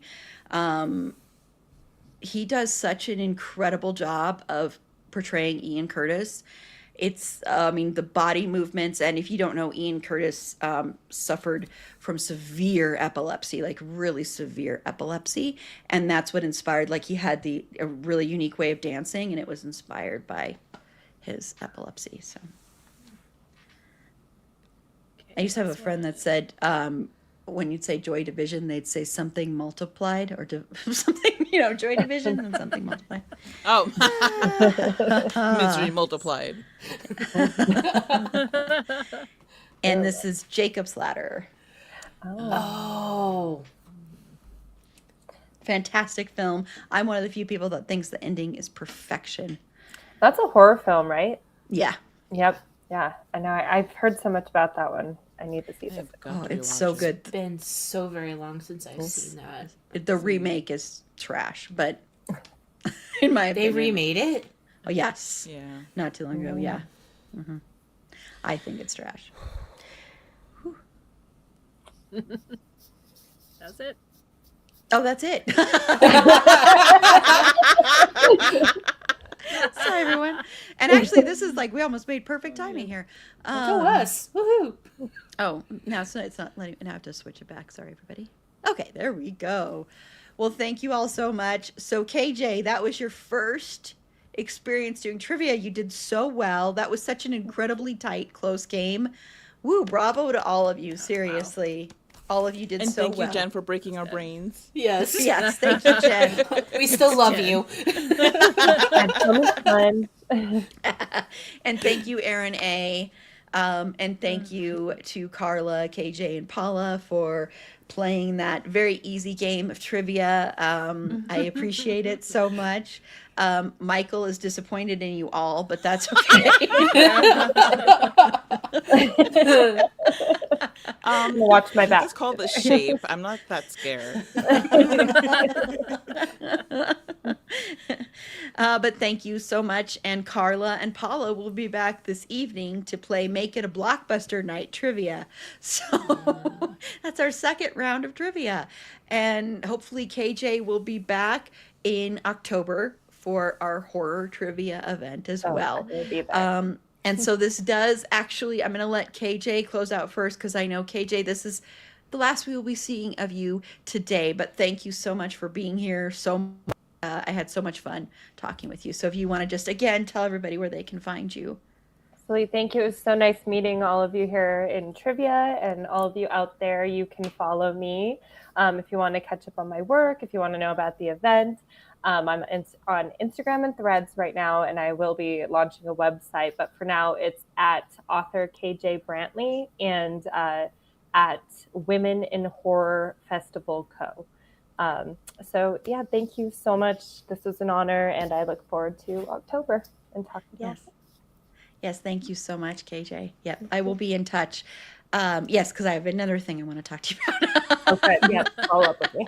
Okay, bye. Bye. And then thank you so much, Carla. Paula and Aaron A are going to be sticking around here. They're going to be taking over for me, which is nice because I'm coming to one of those. Ooh, and that dog, Fergie. Sorry, Fergie. Fergie. Oh my gosh. Okay, so yeah, I think also my computer glitched a little bit there. It's like, you've been on for a long time. I don't know if we can do this anymore. Yeah. So anyway, thank you, Carla. I know you will be back. I think I'm a little bit delayed, so hopefully leaving and coming back in will help that. But yeah, so I will put you backstage too. I'm sorry, Carla. Let me put up your QR code. I'm sorry. I am starting It's to okay. It's starting to happen. Yes. Guys, it's happening. It's happening. This is the real show. Yeah. Let me go back to this one here. Okay. Okay. Well, cool. That's sorry. Okay. I'm going to put Carla backstage, and then I am going to put myself backstage in a minute because it is going to be. Do you care if I switch you over a few minutes early? I don't know what you're even doing, but I may switch you over a few minutes early, and then I'll give you a little bit more time because I have to take Fergie for her long nighttime very pee, cute. and that's usually about 15 minutes. So we'll Nice. see if we can hurry that up for her. Okay, Carla, we'll see you at 4, whatever that time is, And 4:20. whatever. Yes, What time is 4:10. that? 4:10. Oh, 4:10. 4:10 for Christian Christian Bale. Bale. Christian Unhinged Bale. birthday trivia. Okay. See you later. Bye. Bye. Okay, I'm so excited for you two Okay. to take over. We're gonna figure it out. We're just gonna talk about stuff. Yep. No, I'm excited. I'll be watching. So yes, so Aaron A and Paula are taking over for me, and then I will be back a little bit before 4:10, hopefully.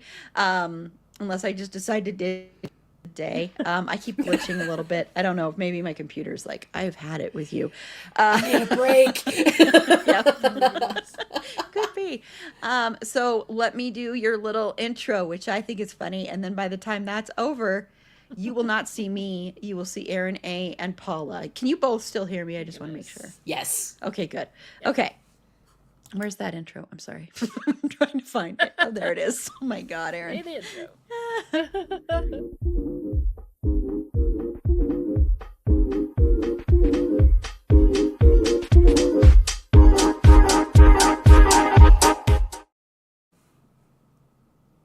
I love that song. I know. Makes me It's so dance every it's time. so like I hope I'm taking a that little never sip of my changes. drink and just kind of dancing in my chair. It's so fun. It's that's I can't. Every time. I don't know why. No one can even see me. I'm backstage just dancing. But it's such a happy, catchy little tune. It It's is. fun. I hope it Fun. never changes. Wow, she left us in charge. That's She really did. real So, brave there. Erin. Hello again, everyone. Stuck with us for another 15 minutes, 20 minutes. I don't even know what time it is. Feel like I have no it's- idea, oh, but we're just yeah, gonna wing it. it's So 20 yeah, minutes. Yeah, I mean, we can talk about stuff for 20 minutes. sure.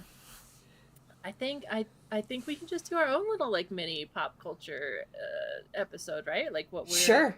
Why what we've not? seen. What we I see, know one what thing we're that looking we've seen forward that to. we're both mildly obsessed with is Project Hail Mary. That is by far Yes. my favorite movie I've seen so far this year. Oh my like- gosh. Yes. So good, so good. I saw it at the Alamo and it was really good. Don't get me started on the ordering situation. I didn't get a refill on my soda because I didn't want to get my phone out. But anyway, I really want to go see it in IMAX though. I bet it's so good in IMAX. Oh, Aaron, you have to see it in IMAX. It okay. It is still in the theaters. It's Yes. also available on streaming, and it's going to come out on Blu-ray in August, I think. So very excited for physical media. When we were talking about what we were going to do today, I realized the only movie I've seen this year is Project Hail Mary. Nice. I was looking forward to this That's movie awesome. so much, but I did Yes. see it in IMAX, and oh my gosh, It's so it is good. As I was sitting stunning there, I was in thinking- IMAX.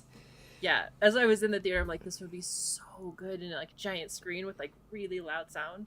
It I is can't, we stunning. gotta. It is. Whenever I saw last year at San Diego Comic-Con, they did a panel in Hall H for it, and in Hall H, I should have loaded the pictures so I could share them, but they have like this screen that goes like all the way like down both sides of the hall and then like behind the stage, so it's like you're surrounded, Oh. and they had all these cool like technical drawings from the ship, and they would play stuff on there, and it would kind of like swirl around you, and it Oh, was the that's coolest amazing. thing. And Ryan Gosling was there, and it was fantastic. I was like probably in like the 10th row too. Oh my goodness, it was, and he's just so like cute and sweet. But Yeah. that got me really excited for the movie. They played us like the first like 15 minutes of the movie. No, was it the beginning? I don't remember. They played us a preview, and it just looked so good. So I'd been anticipating that for a while, and I actually convinced my husband to go on opening weekend. So it was I really did exciting, too. and I still do want to go see it again.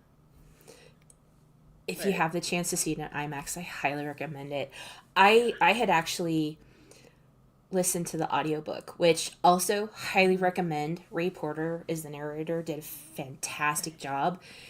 And so I was really looking forward to the movie. I was a little apprehensive because, sometimes movies don't translate well from the books, or they don't do. And I talked also my husband into going to see it opening weekend because I did not, even though I had read the book, I didn't want to be spoiled for how the movie was. And he went into it not knowing anything about it except for the very, very spoiler free basics that I told him. And he said the same thing. He said this movie was absolutely stunning. You have to see it in the theater, even if you can't see it on IMAX. See it in the theater because it's worth seeing it on a big screen. Yeah, really. It's like just so the visuals and stuff, like I can't imagine, like I'm gonna watch it on my TV, but I would be so disappointed once knowing that I could never see it in the theater. Like Right. you're missing out so much, but it is good and it will definitely get rewatched a lot in this house. Yeah, I'm still trying to figure out if I can go see it again before it leaves the theaters because it was just. This is probably. It was one of my favorite books, so this is probably like in my top 5 of favorite movies. It's the story is despite the circumstances of the movie that they're dealing with, it is a very like heartwarming, Yes, beautiful absolutely. movie. Yeah, it's like a buddy movie, like a sweet Yeah. buddy movie, but like in space trying to save their entire civilizations. Yeah, yeah. It's And yeah, I loved it. I think it was. I love the ending. I think everything about it was great. And like I think Andy Weir and his books have been turned into movies. Like they've never done him dirty. Like I think his involvement probably has a lot to do with it. probably yeah, But yeah. because he was even at the panel at Comic-Con too to talk about that, and he seems like such a nice guy. He apologized for stranding people in space all the time, which was really cute. That's funny. But yeah, oh gosh, yeah, I can't imagine that's not going to be my favorite movie at the end of the year. Also, I don't know. I am looking forward to The Mandalorian and Grogu, though. Are you going to go see The Mandalorian and Grogu? I am too. That looks like it's going to be a fun movie. I'm so excited. I also have tickets for that opening next weekend. Opening weekend tickets for that. I'm super excited. I know it's silly, but he looks No. so cute. I love Grogu, and he's so cute. I love Pedro Pascal. Oh, who doesn't? Right? No, I'm a It's big gonna be Star really Wars fun. fan, and The Mandalorian's been a great series, and I think it's going to be fun seeing those characters on the big screen. Yeah, I've been loving all of the previews this week of like the little snippets on social media from the premiere and all of the little sneak peeks that we're getting, and they did a sneak peek on like little tiny clip on Disney Plus and behind the scenes thing and stuff, and it looks so good. And I've been rewatching The Mandalorian like the last couple weeks in anticipation, and I just love it so much. I need to go back and rewatch the series. Their little the clips that they're doing for promos where they're doing like the little interviews and stuff, but they've got Grogu there too. Those are so much fun.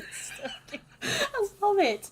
Their marketing has been a lot of fun for this movie. Yeah, I bet they're having fun. Oh gosh, he's so cute. I cannot. I kind of don't want him to ever talk, but I kind of want him to talk. Right? Maybe we'll get like his first word by the end of the movie or something. Wouldn't that be great? Would be so cute. Like baby's first word. Come on. Yes. Yeah, that would be great. What else? Like, is there other stuff that you're looking forward to? Mortal Kombat That was on my list too. looks like it's going to be fun. I've only seen the one preview for it, but I mean, who doesn't love Carl Urban? Yeah, like yes. So, Yes, I have been looking forward to Mortal Kombat 2. Yeah. I think Mortal Kombat 2. it's Mortal Kombat 2. Yeah.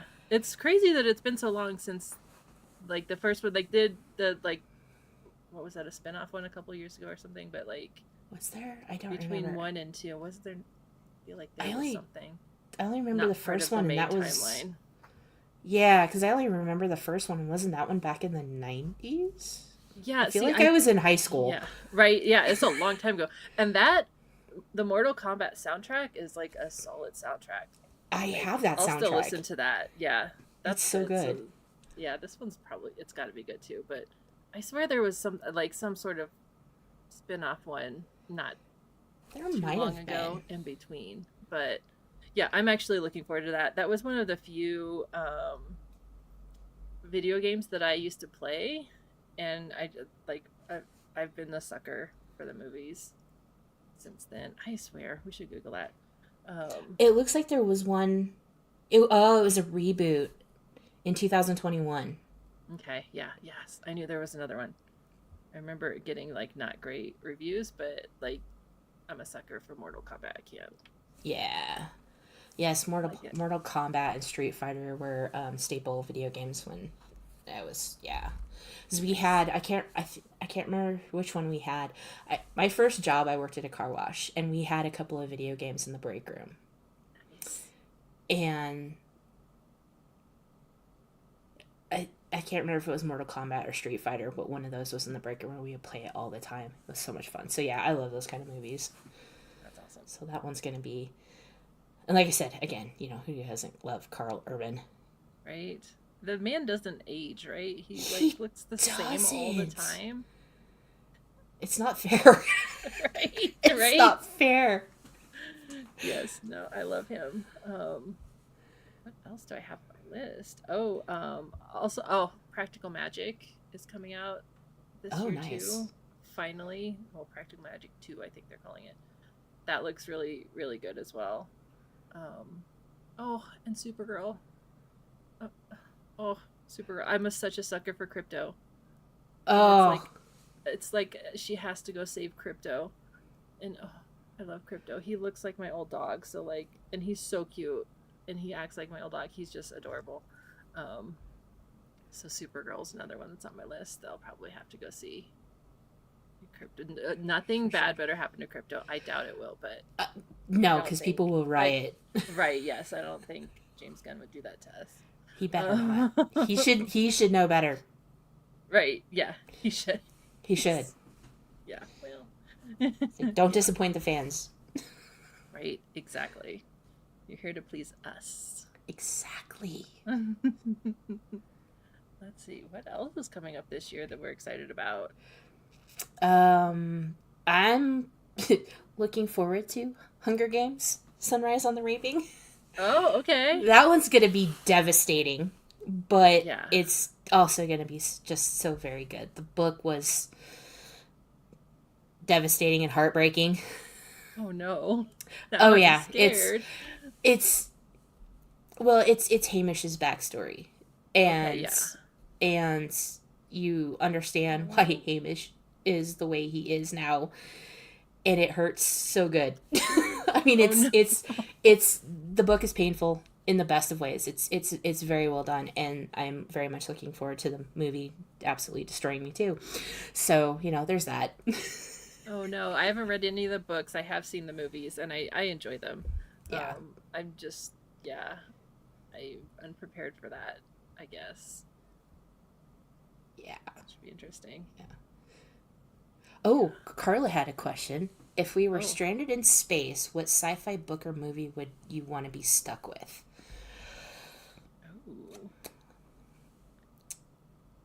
Ooh, in space, watching things about space. Yeah. Oh, this is tough. Man, could we pick a movie that would like help us not get stuck in space? I feel like Okay. it could- yeah. Okay, I'm going to go with a book series. Oh, smart. It's the Bobiverse series. And I would specifically go with the audiobook version because, again, narrated by Ray Porter, who's a fantastic narrator. And without giving away too much of the books, the basic premise is Bob is basically a artificial intelligence clone of the original Bob. And he gets sent out as like a probe. And things happen on Earth.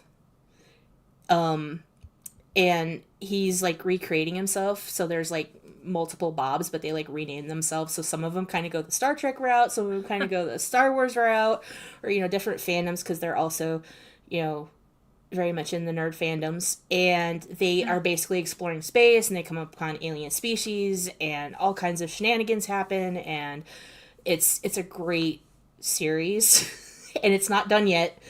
And I think that would be the one that I would take with me. Yeah. Okay. Yeah. I'm thinking there was a comic that I used to read, and I just looked it up, and it has concluded. So I don't know if I've read all of it or not. I should look into that. There was this comic called Descender, Mm-hmm. and it's really there's not a ton of issues. That's good. There's 32 issues, so it's like totally doable. And I know I've got a couple of like trades on my bookshelf. I was gonna see if I could grab it really fast and show you, but any glasses, I can't see that far. I don't know what any of those say right now. I see lines over there. But let's see. It's let me read you the summary because I'm really bad at this. Let's see. So basically, it says 10 years ago, planet-sized robots appeared out of nowhere. They began to wreak havoc throughout the galaxy, demolishing entire worlds and then suddenly disappearing. And it's basically, let's see, this cute little boy robot. He's like an android kind of, and basically he's like looking for his people. He's got a little robot dog. Oh my gosh, it's so cute, and it's so like beautifully illustrated. It looks kind of like it's like watercolors.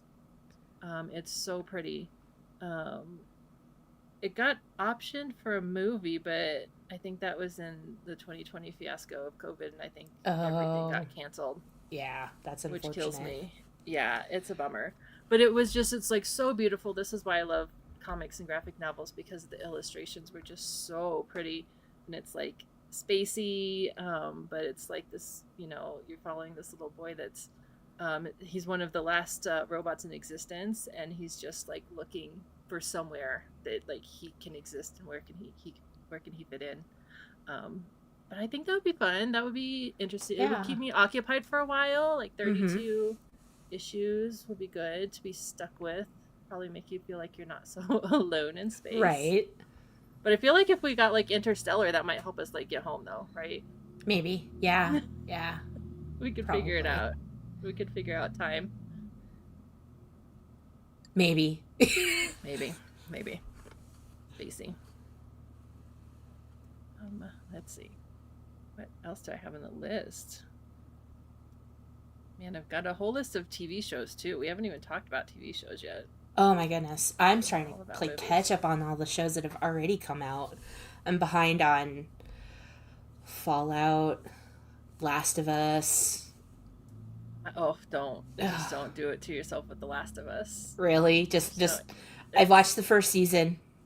I assume you play the video game, so you probably know what's going to happen. I haven't, but I do know what's going to happen. So, yeah. You will never recover. I'm so far behind on Fallout. I think I'm still in season 2 of Fallout. How many even seasons are out right now? I think there's only 2 seasons so far. Oh, is there? Okay, maybe yeah. I'm not behind. But they've gotten picked up for time. Yeah, it's been a while since, because I guess that's the new norm now. But why? Yeah, I know, right? But I think before season 2 premiered, they were already picked up for season 3. Nice. So, okay, well that's good.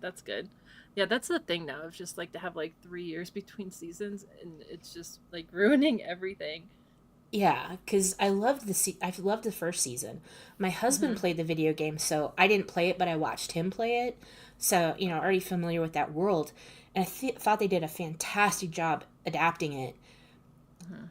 But there's such a long break that I know season 2's out, but I keep forgetting about it, basically. Yeah. So. Yeah, okay, well that makes me feel better, because I do remember watching season 2.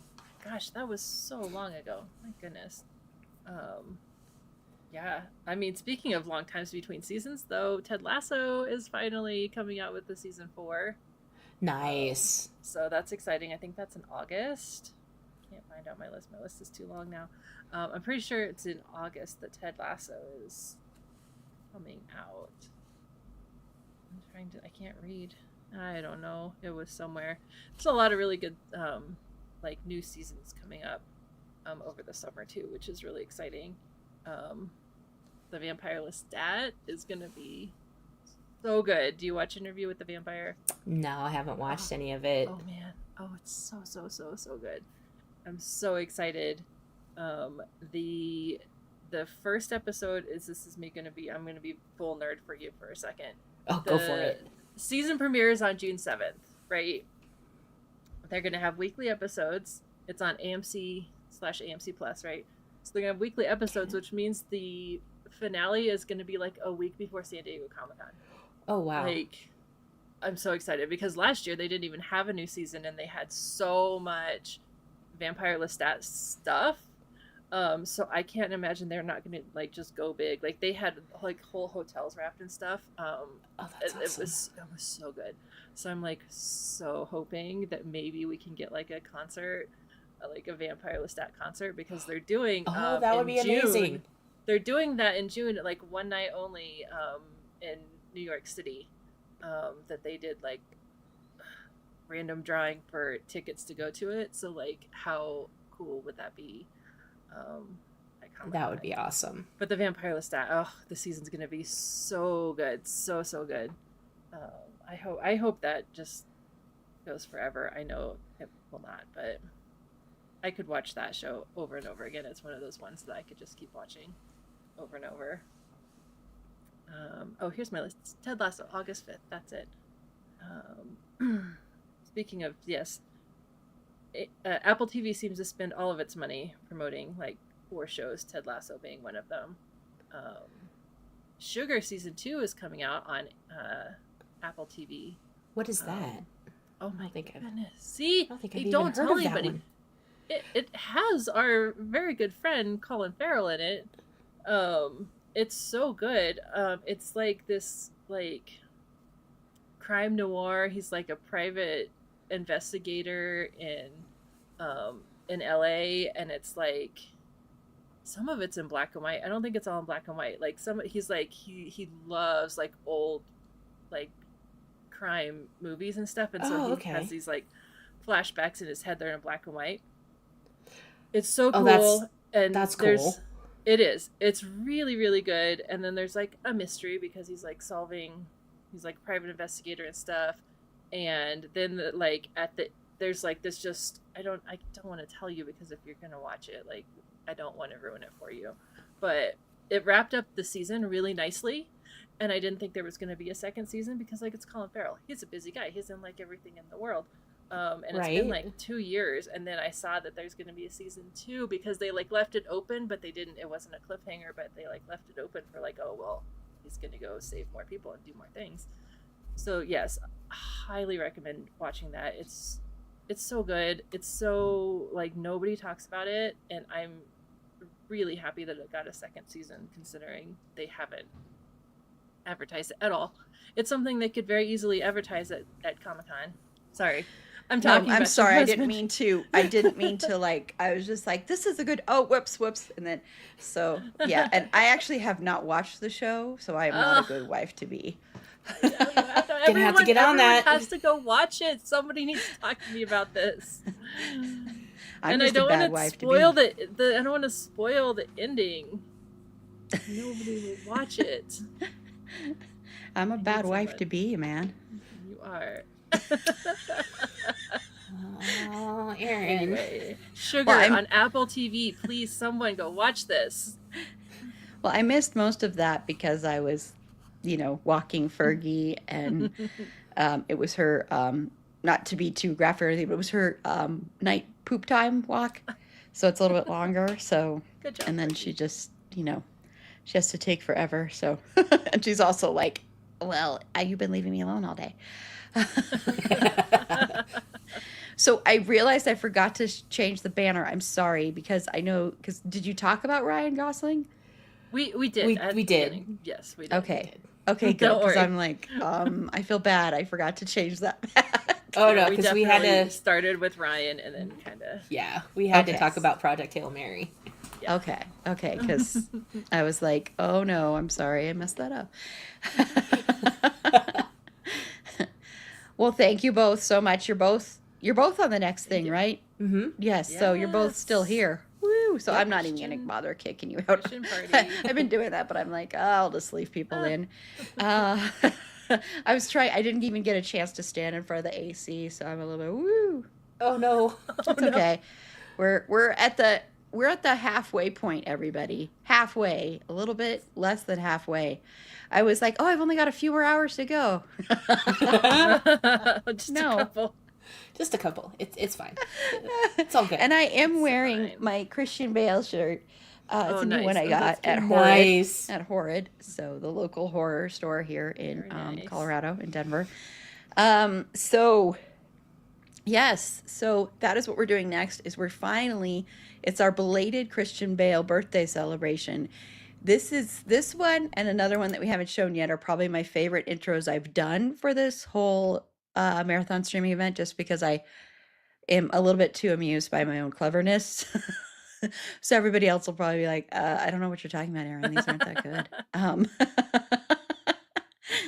So hopefully they will be entertaining for all love of it. you. And I know I will go back up again. That's the way my mood fluctuates. So I'm at the halfway point. So it's always kind of like the woo point. So that's why this game will be even more entertaining, because I have no idea what we're doing really. Aaron A holds all the You cards shouldn't have here. put me in charge. Oh You my. you suggested it though. I know, and then I was years. like, this was actually a terrible plan. I'm excited. So scared. This is gonna be Oh fun. my. It's gonna be something. That is It's gonna true. be something. It's gonna be something. Okay. Who was with us? It's a variation on what we did for the 6th anniversary party. So Yeah, where we played like these I don't blockbuster. remember. Meg was Yeah, I there. don't remember who was Moth with was us. there. Okay. Well, this is like a whole new group of folks. Nice. I might be forgetting people. Sorry. New My, I'm amazed I remember who I am. So, at this point. At this point. Who am I again? What's Who am happening? I? I don't know. But I'm excited for it. We just have a few more seconds, but thank you both for providing that extra little break. that was I have my dinner break at 7 Mountain Standard Time, so I've got 3 hours until that. So woo! Close. But I'm excited for the rest of the day. We have for the rest of it's now evening pretty much almost everywhere, but so we've got the Christian Bale birthday thing coming up, and then we've got Jen and I's rapid fire twin it to win it, and then Tiff's theater segment, and then we have my dinner break, which will be a pre-recorded segment with Tiff and Sloan, otherwise known as the Blue Chairs, talking about Buffy the Vampire Slayer. I've watched this video already. It's really good. And then Ryan from Soundtrack Your Life, favorite needle drops. And then last thing, other than prize giveaways, is our Make It a Blockbuster trivia night. Woo! Okay, so without further ado, here's our intro for Christian fucking Bale belated birthday celebration. Woo! Actually, I'm going to throw you both backstage because I have to introduce you all.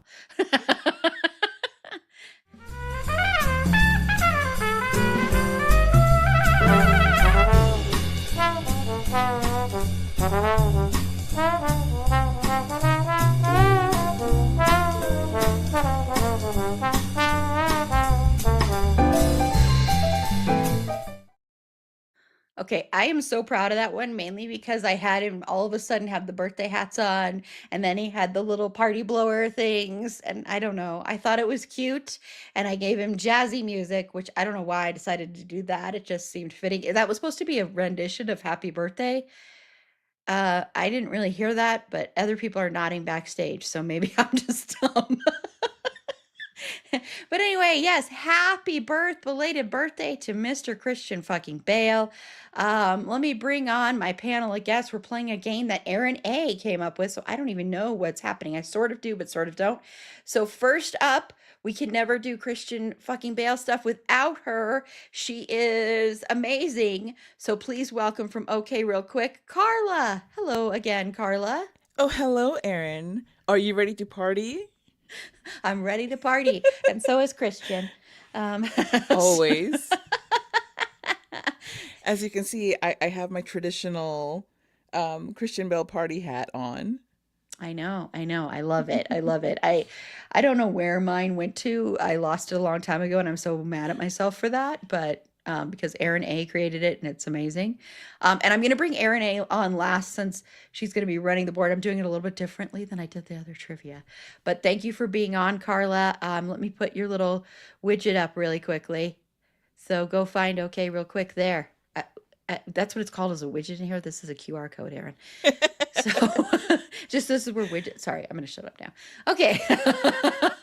You literally can't. You're the host. Well, yeah, I know that's true. I can't, Michael.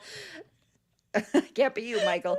Okay, so next up, my podcast, Brain Twin from Twin It to Win It. The first time she's been on here, although she's been watching on off all day. I mean, amazing commentary. She came up with the amazing trivia questions, and she came up with most of them also for the blockbuster one too. So welcome to the stage, Jen. Red Ranger, go!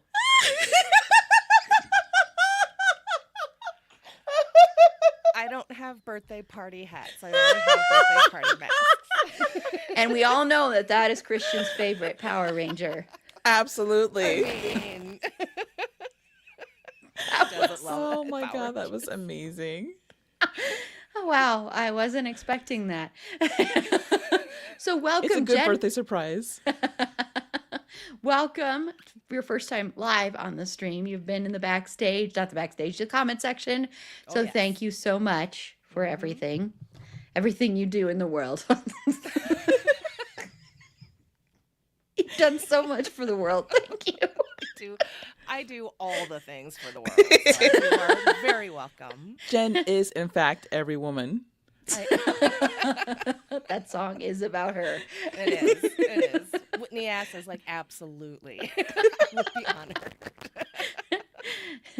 And the final contestant, back from just a few seconds ago, and my co-host of It's a Dean Thing, Paula. Hey, Paula. I'm back. You said that like, whether you want me to be or not, I'm here. I'm here. I'm back. Get with it, everybody. Well, I'm happy to have you here to play this game that I am going to dominate. I've just decided because my brain is at that place where it can answer anything that's thrown at me. Right? Right. Yes. Yes. Yes. Thanks for agreeing with me. Absolutely. Yes. That's how this should go. Yes. Remember, this is how this always goes. I ask you a question, you agree with me. Well, I guess questions might not always be about agreeing with me. So, oof, okay. Anyway, sorry. Move along, Erin.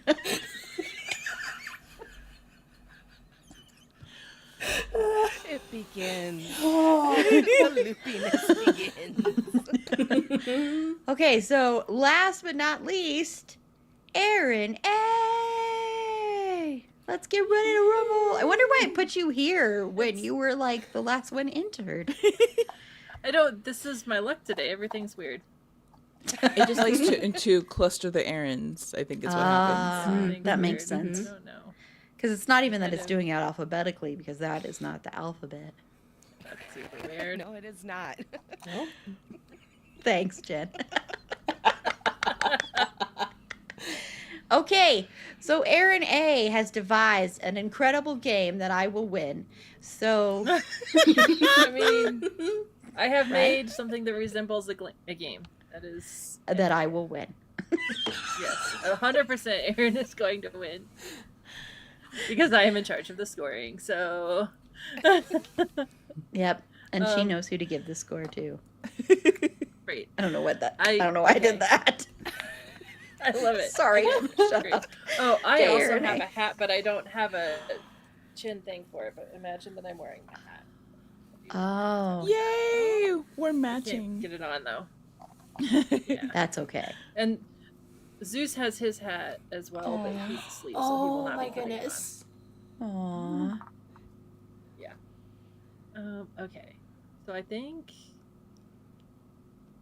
everything is weird. Okay. My video of myself is like slowing down, so I don't know if it's acting weird to you guys. It's slowing down a little bit for us too. Yeah. Oh great. Of course, now would be whenever my internet goes out. That's Well, it could helpful. be also just Um, sometimes you might want to stop the video at the camera if it keeps doing it. Just stop your camera. Yeah. Yeah, it seems okay now. Okay. If I go like this, can you see me? Oh, Okay. Yeah, it goes a little weird when you do that. No Don't sudden do that. movements. That's what you're saying. you're right. Oh my goodness. Otherwise, it's like you're doing the got robot. it. Got it. Which is fine if Great. that's what your goal is. If you want to do the robot.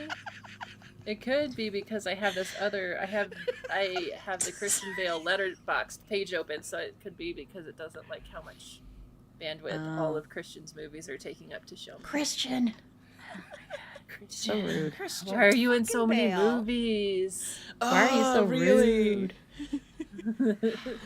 Why are you so Lucky guy. rude? Okay. For real.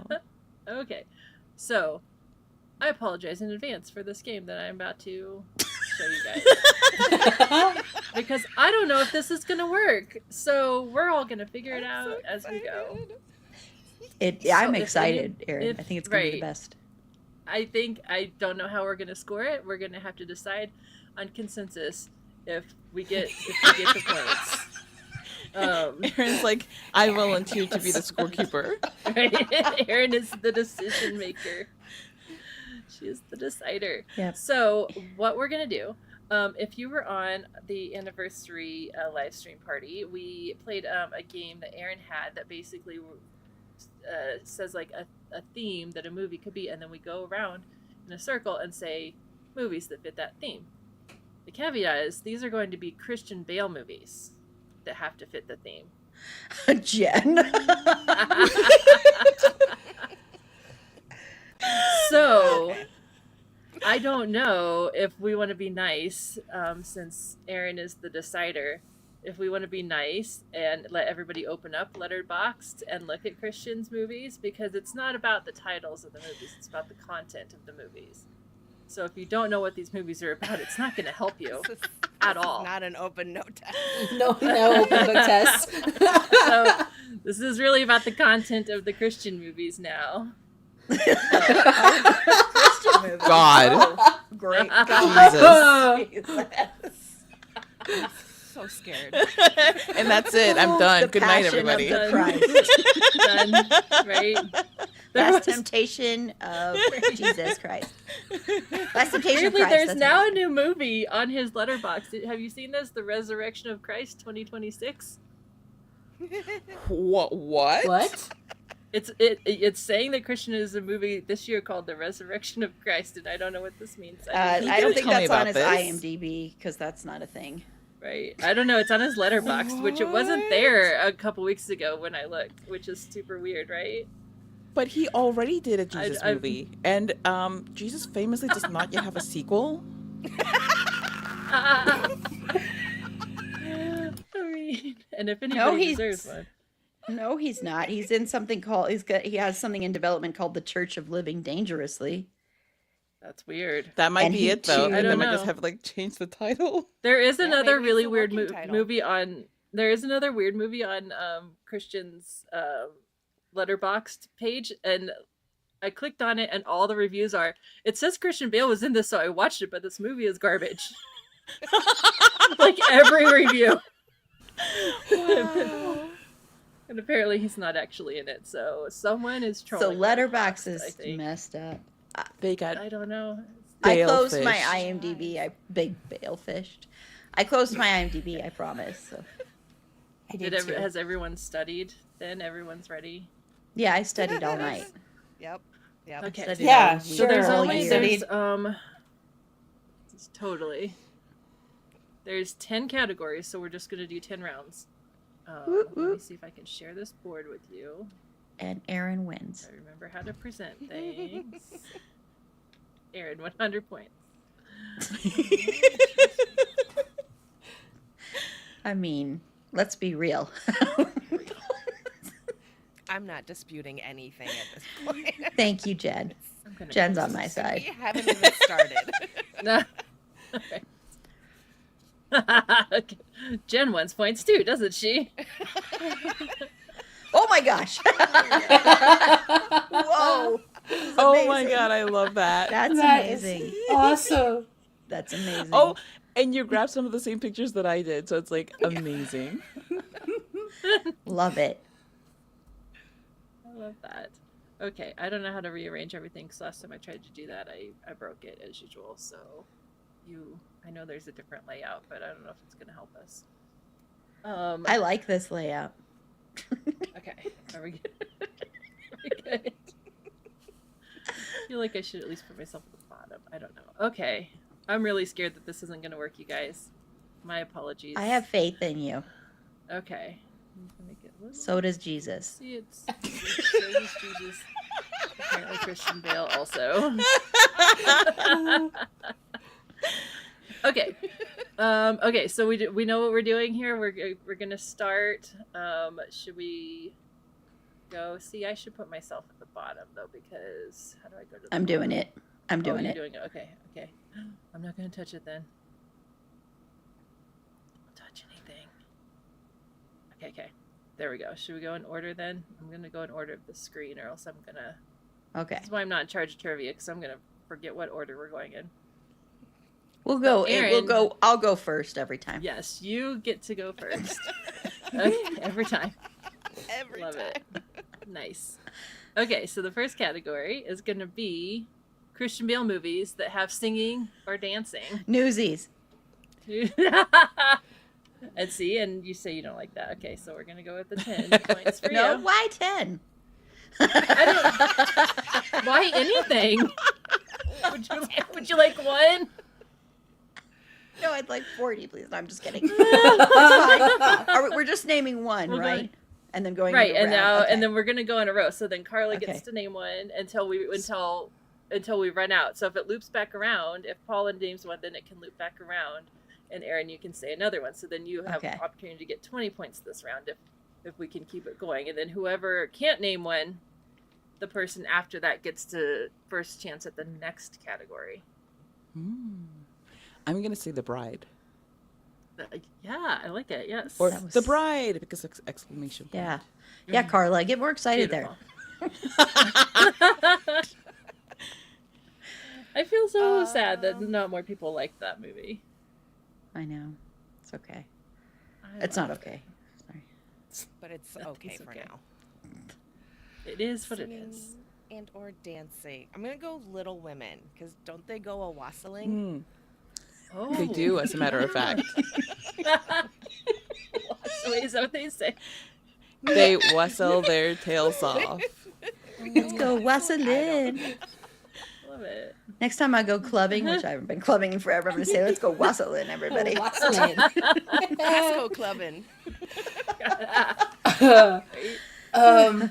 I'm gonna go American Psycho just because of that one scene. Oh, he did. That was going to be my next one. Yeah. Yes, perfect. Okay, back to Erin then. Velvet Goldmine. Oh yeah, nice. See how great I am? Swing This Kids. is working, you guys. Good job. Yay. I was really sure this wasn't gonna work. I heard you, Carla. Yeah, Swing Kids. I'm surprised that didn't come up sooner. That's the one I was trying to think of. I was like, I know he was in another.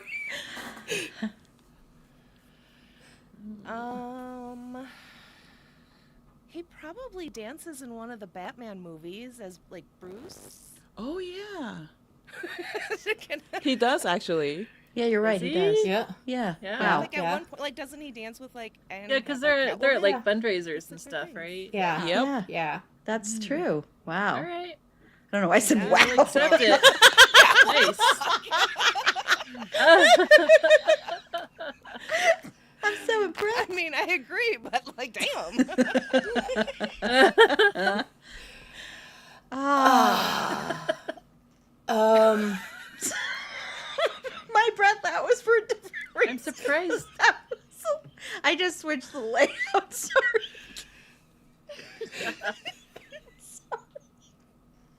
I'm sorry, Paul. Oh my god. I'm surprised this movie came up earlier and no one has said it yet.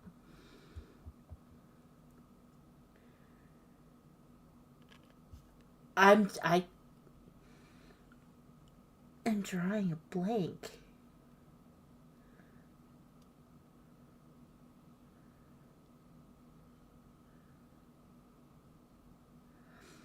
Like, I'm trying to go through all the movies I've seen. It's like, has he sang or danced?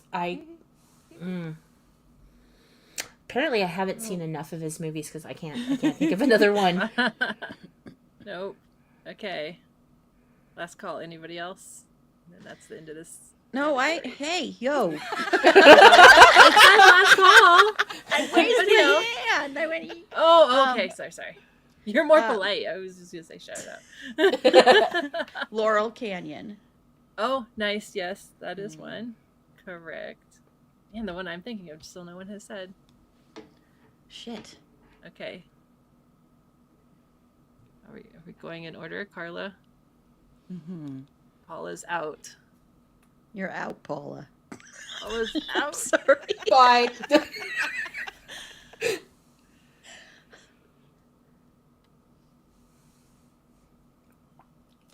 Nope.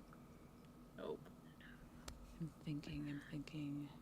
Should put timers on here because I have no idea how long. Yeah. Yeah. I know. I'm just gonna say The It's Prestige. been. Was there? Was there? Was there? Well, he's dancing on the razor thin line between life and death, so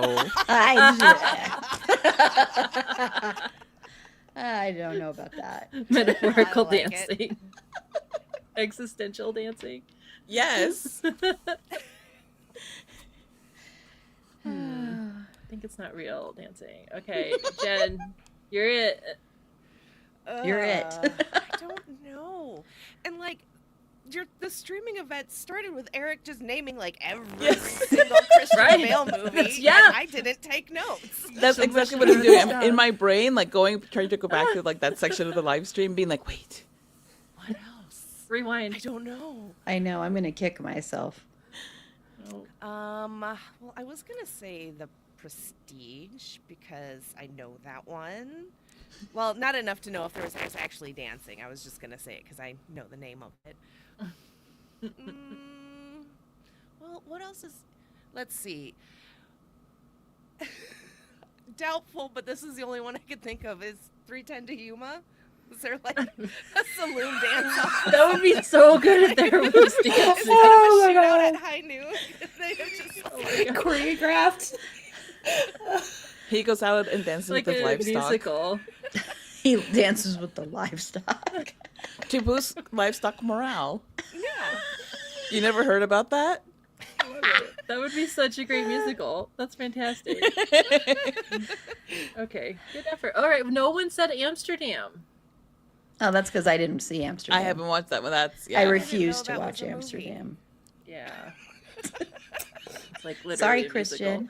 Christian. Okay. Amsterdam. 40 for me. Nailed it. Okay. No, I think everyone's doing really good. I still Especially don't know me. if this is an acceptable game or not, but we're gonna keep going. Okay, Christian Bale movies with sports. So okay.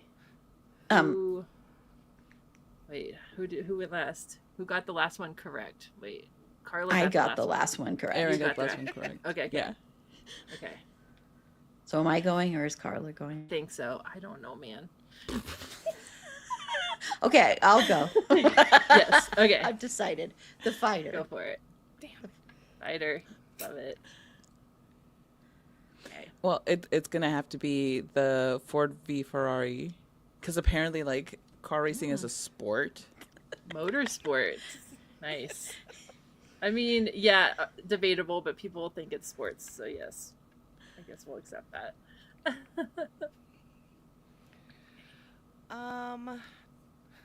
Don't they play like Kick the Can or something in Little Women? Kick the can. Sports is that sport. Little Women is a sports movie. Some like posh child, like posh British child in the way back when sport. Kick the can. Fancy cans. Toss the bottle of tuberculosis, please. I like love that the answer effort. though. I love the effort, but I'm gonna have to go with it's probably not. Probably not. Good try, Paula. Thank you. I was gonna take an Thoughts? equally wild guess of don't they play some kind of like soccer football in Empire of the Sun? They do actually, don't They they? do, yes. Yeah, they they do. do play soccer, right? I Yeah. think so. Yeah, I think you're right. Do you mean I haven't football? seen that in so Yeah, long, so- football, soccer, you know, same thing. Football. Perfect. Okay.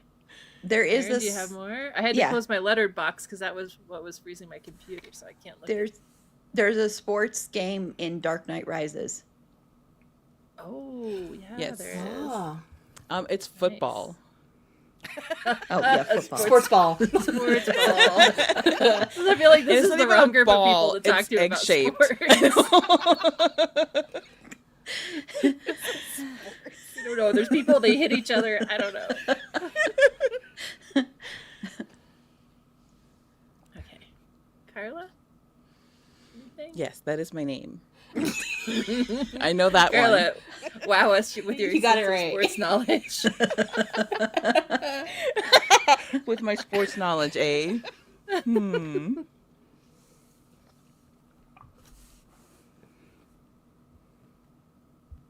Man, I know there was more.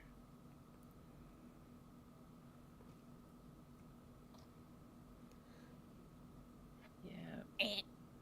Yeah. eh. That wasn't me. I agree with Carla.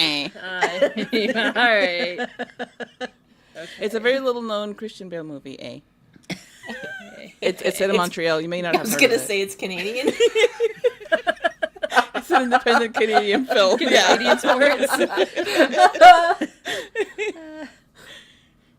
Okay. Who's Oh, next? Jen's already out, huh? Let's see. Yep, Paula. Last chance. Oh, grasping at straws here. I'm gonna pull the 310 to Yuma horseback riding.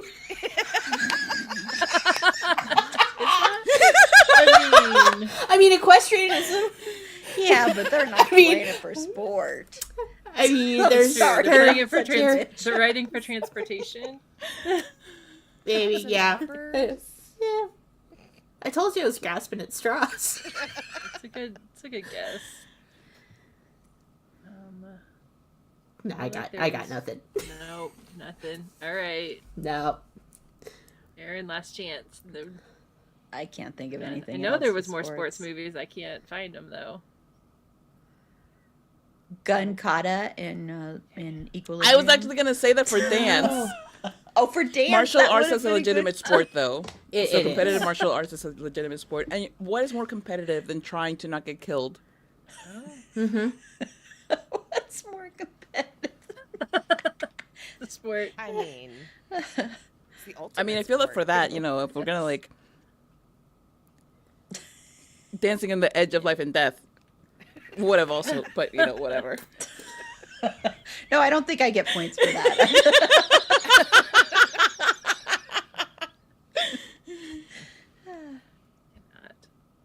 Okay, I'm still winning, so Good effort. Okay, sports was not sports. Yeah, as long as Aaron's winning. Okay, maybe not sports. I know there was more. We just cannot find them. Okay, Christian Bale movie set during a war. There's a lot of these. Yep. Okay, Who's going first? what do we think? Should we rotate? Who gets to go first? Carla. Should we go Carla next then? Yeah, I agree with I that. guess Let's so. go with Empire of the Sun. Nice. Okay. There. Okay. Jen. Little Women. Listen, it Finally, was Little England, Women and they were pays always off. at war. Yes. So there's a good chance. I say give it to Yeah, Jen. wasn't Yeah. their father 'Cause away their at dad- war? and Isn't then- that where he yeah, was? and the mom Right. had to go. Yeah, And- yeah. You're Yeah, absolutely that's where right. he was at war, right? Yeah. Okay, nice. Finally, Little Women is helpful to us. Was Pale Blue Eyes during war time? I think it was white. That's like set in like the Civil War, isn't it? Yeah. I don't know. I don't know. Yes, because he was training. He was like in a military school. Wasn't Oh he? yeah, that's Yeah, right. yeah. Yeah. So I'm pretty yes. sure that was like Civil War time, right? Yeah. Flowers of War. Oh, in the name. Oh, because it has it in the title. It is set during war, though. Yep. Love it. Thor, Love, and Thunder. Because That's true. yeah, they were at you're war. right, yeah. Oh, yeah, Nice. yeah. True. It's Good true. one. Very nice. Okay, Jen. The Batman movies, because Gotham is always at war with itself. It's a war of capitalism against the people. And the movie wants you to sympathize with the capitalists. So we've been all brainwashed. Yep. That's everything Yeah. Carla said. It's class war. Yes. Oh, yeah. That There is. you go. I feel like Yeah. I would accept that. Yes, What do you guys that's- think? I Yeah. guess Yeah. that's I'm- fine. Yeah. I'd say yes because Gotham's very much like a war zone in that. Always. I'm hoping I'm getting the name of this right, and it's also a kind of a no, Ring of Fire, because they're fighting dragons. You know what? War with the dragons. That's, War with the yeah, dragons. that's I mean, true. come on. War, like honestly, True. not enough is said about how other species it. want to be like us. Right? And I like, come on, like With the this dragons. movie is not talked about enough on this podcast. You missed it in the beginning. This whole thing Like, was talking about how- All of my favorite movies. Everyone's got to be mean to. It's my turn, right? It's, Yeah. Yep. Vice. Nice. Oh, yeah. Let's start some wars. Rescue Dawn. Okay, Carla. Rescued on. Did we? Oh, yeah. I was like, have we done that one yet? No? Nope. Okay. Nice. Lots of war movies. Jen. When did Newsies take place? It's like the 40s? It's gotta be like a wartime. Everything, right? Like, yes. Yes. Just say yes. Sure. I think that's acceptable because, like, I feel like I remember seeing, like, the headlines on some of the newspapers. I could just On the Sorry, papes, you mean? On the papes. Papes. Don't forget. Apes.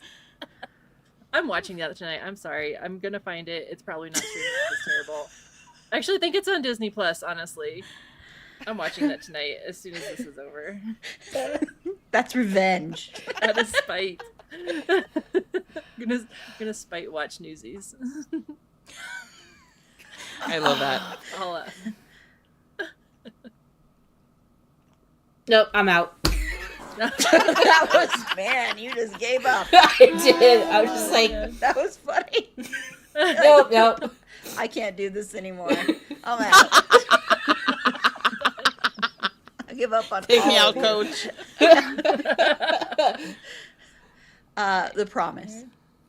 oh yes, that's. What I Oh was thinking. yes. Yes. Okay. Carla. I'm trying to remember the name of this movie. Hostiles? Yep. Oh yeah. That was the next one I was going to name if no one named. Oh yeah. Yeah, that was Forgot the It about wasn't the that. one that I was gonna name. I just can't remember the one I was gonna name. And I was like, well, the word hostiles is in it, so Okay. Jen.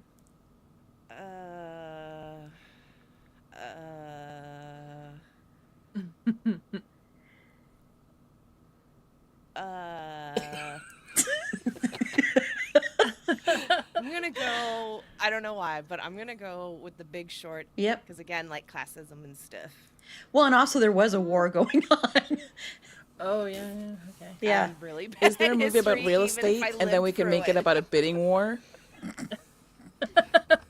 Should have Well, been- Big Short does have to do with real estate too, Mhm. so you know. Yeah. Yeah. Okay. All right. That was Aaron. it was either going to be Hostels or Big Short that I was going to mention.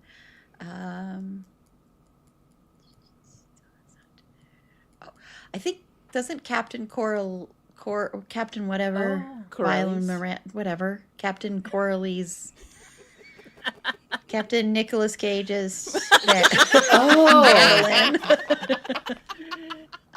Isn't that's set during a war, right? Mhm. Yeah, Yeah. it Christian is. Bale in that? He's in that? Yes. I completely forgot about that movie. And Yeah. that Christian We- Bale was in it. It was It is mentioned during this a war, morning. but I See, totally I forgot was. that he was in that. Yeah, okay. Yeah. I was mainly saying that to Aaron A. because you knew Paula.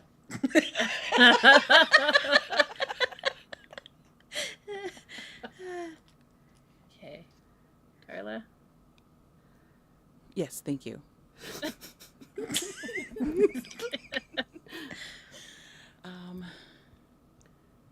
310 to Yuma.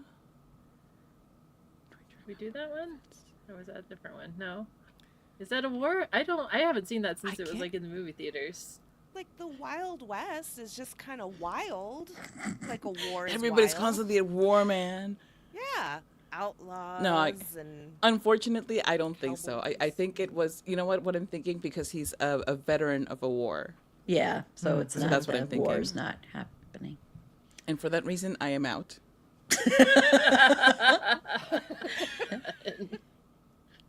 Okay. Jen. Did the Prestige take place during times of war and sorrow? Probably. Sorrow for It sure. It was Ugh. old timey, so probably. I mean, it was I a don't think it personal was. war. Internal Those are war. wars. I don't think it did. Then I'm out. All right, I'm out last too. chance. Okay, nice. That was a good one. That was a good one. Some Yeah. Christian, A like, lot similar more than I movies. thought there'd be. Yeah. Pretty good. Okay. Next, Christian Bale movies that are period pieces. Shouldn't put that. Oh, next so to the war basically one, his huh? entire. Right. Okay, so who gets to go first? Jen. Little Women. I was gonna say.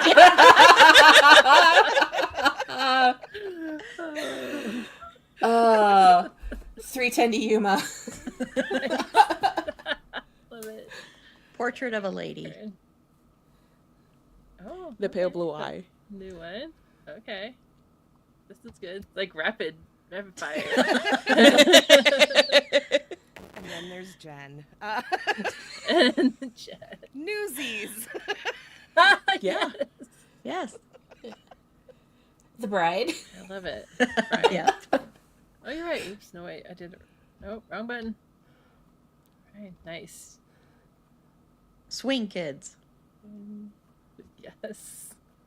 This is just name all the Christian Bale movies now. Pretty much, yeah. Yep. Rescue Dawn. Yes. I don't know why I put this in the middle. Prestige. Yes. Love it. Empire of the Sun. Yes. Nice. Flowers of War. Hostiles. Okay. Gonna get into ones that we haven't named yet soon. Yeah. You'd think so, and yet. There's so many. And I know very, very few of them. It did say he'd been in 56 movies, I think, and surely at least like 53 of those are period. Sincerely, yeah. Could how far back does it have to be considered a period piece? It's a great question. My rule is if it's Right. not in, made at a time and set in that time, and as long as it's like 15 years prior, it counts. So like The Big Short.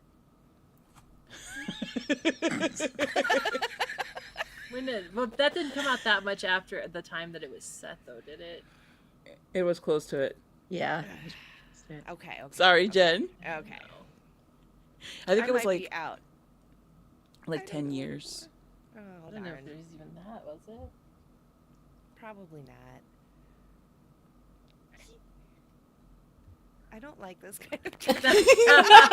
Well, for somebody who You're doing doesn't good. I know. Who You've got doesn't know 90. all of the Christian Bale films? You're doing really well. I know like 6. And they're working in your favor. Yeah, yeah. Just keep Sure. saying Little Women.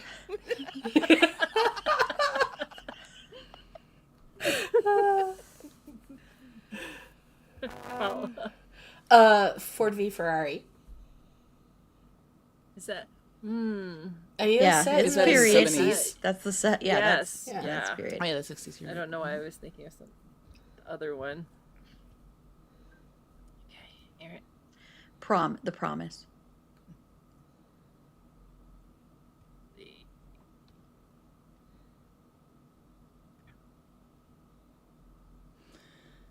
Did I already say Empire of the Sun for this category? I know I said it for the last one.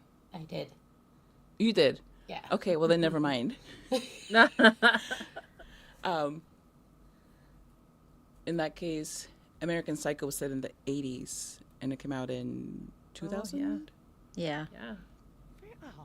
I'd say yeah. They capitalized on the 80s-ness of it, so I would say Yeah. that's like a period that they were going for. The shoulder pads. Right. What about the fighter? I don't remember how.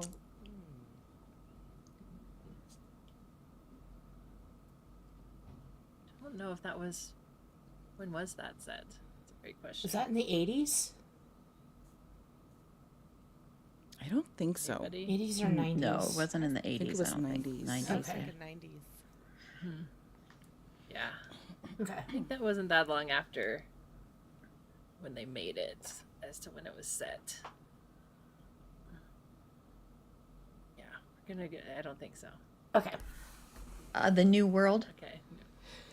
Oh yeah, Mm. way back period. Okay, Carla. Oh, I can't remember the name of it.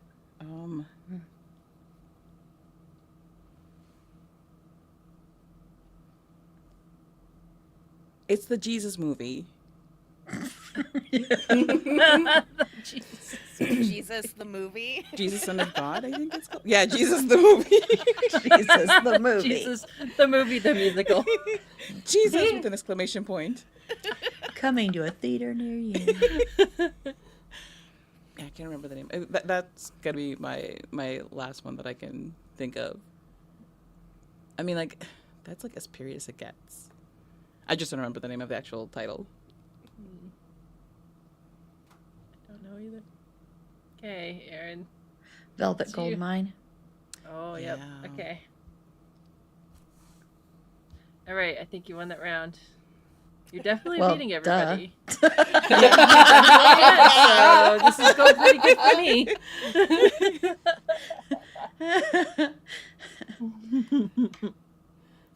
Okay, let's see. Christian Bale movies based on a book. Oh my This one's gonna be God. harder. Who's first? Sorry. Paula. Paula gets to go first. Pale blue eyes. Is it? I Yeah. had a list and now I've completely lost it because I'm scared to open up tabs. The I only Big know Short. that because I have Big the Short, I know audiobook. I that. haven't listened to it yet, though. Nice. Love it. Okay, Carla.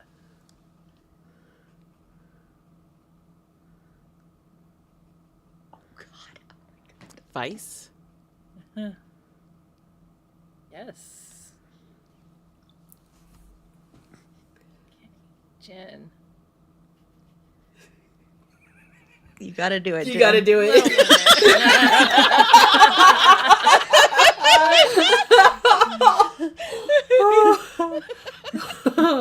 That's just Jen's Christian movie. I mean, That's how she worships.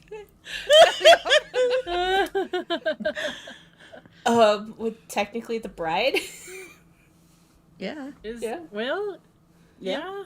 I Yeah. would say. Yeah. Love it. Okay. American Psycho. Oh my God, man. yes. I know, that's the one I'm like, Oh I my can't believe I Where's said my goodness. hat? Oh yeah. I was so delighted by the answer that I lost my hat. Okay. All right. I know at least two more. Brave New World. Was it? Let's I thought it was based on the written accounts of the exploration. Let's go for it. Trying to fix my hat. I'll accept it. It's not a party without a hat, man. Okay, close enough. Looks good. Thanks. I just can't move my head, that's all. I'm gonna go with Batman. That counts. Yes. Yeah. Comic books. Because of the Yeah. comics, yep. Absolutely. Does. I mean, book is Nice. in the comic book. Yeah. It's right there in the name. Okay. I'm gonna guess The Machinist. Mostly just because we haven't named that movie yet, and I don't know. I feel like we should. There. That's fair. I don't think it was, is. though. I don't think that was a book. No. Okay. I have two. Was Portrait of a Lady based on a book? That one has feel not like it come up at all was. today. Yeah, I've mentioned it a couple of times. Or at least once. Maybe. Yes. There is a book called that. I will It's gotta accept be it. because I have no idea. Probably. I have not seen that movie either, so know nothing of the movie or the book. Thor, Love and Thunder. Yeah, I was either going to Oh, say that yeah. or Portrait of a That's Lady. fair. Yeah. That's I yeah. like it. Nice.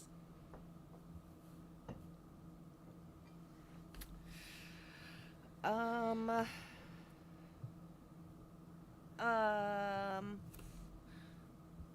was Newsies a book? I think it was because our 12-year-old, they're watching it at school, so I feel like they had to have like read the book or something. I wasn't really paying attention. That kid talks a lot. Nice. I honestly feel like the book came after the movie though. Okay. Hold on, I'm looking. I feel like that's. Eric asked earlier, who was this movie for? It says for middle-aged audience 9 to 12.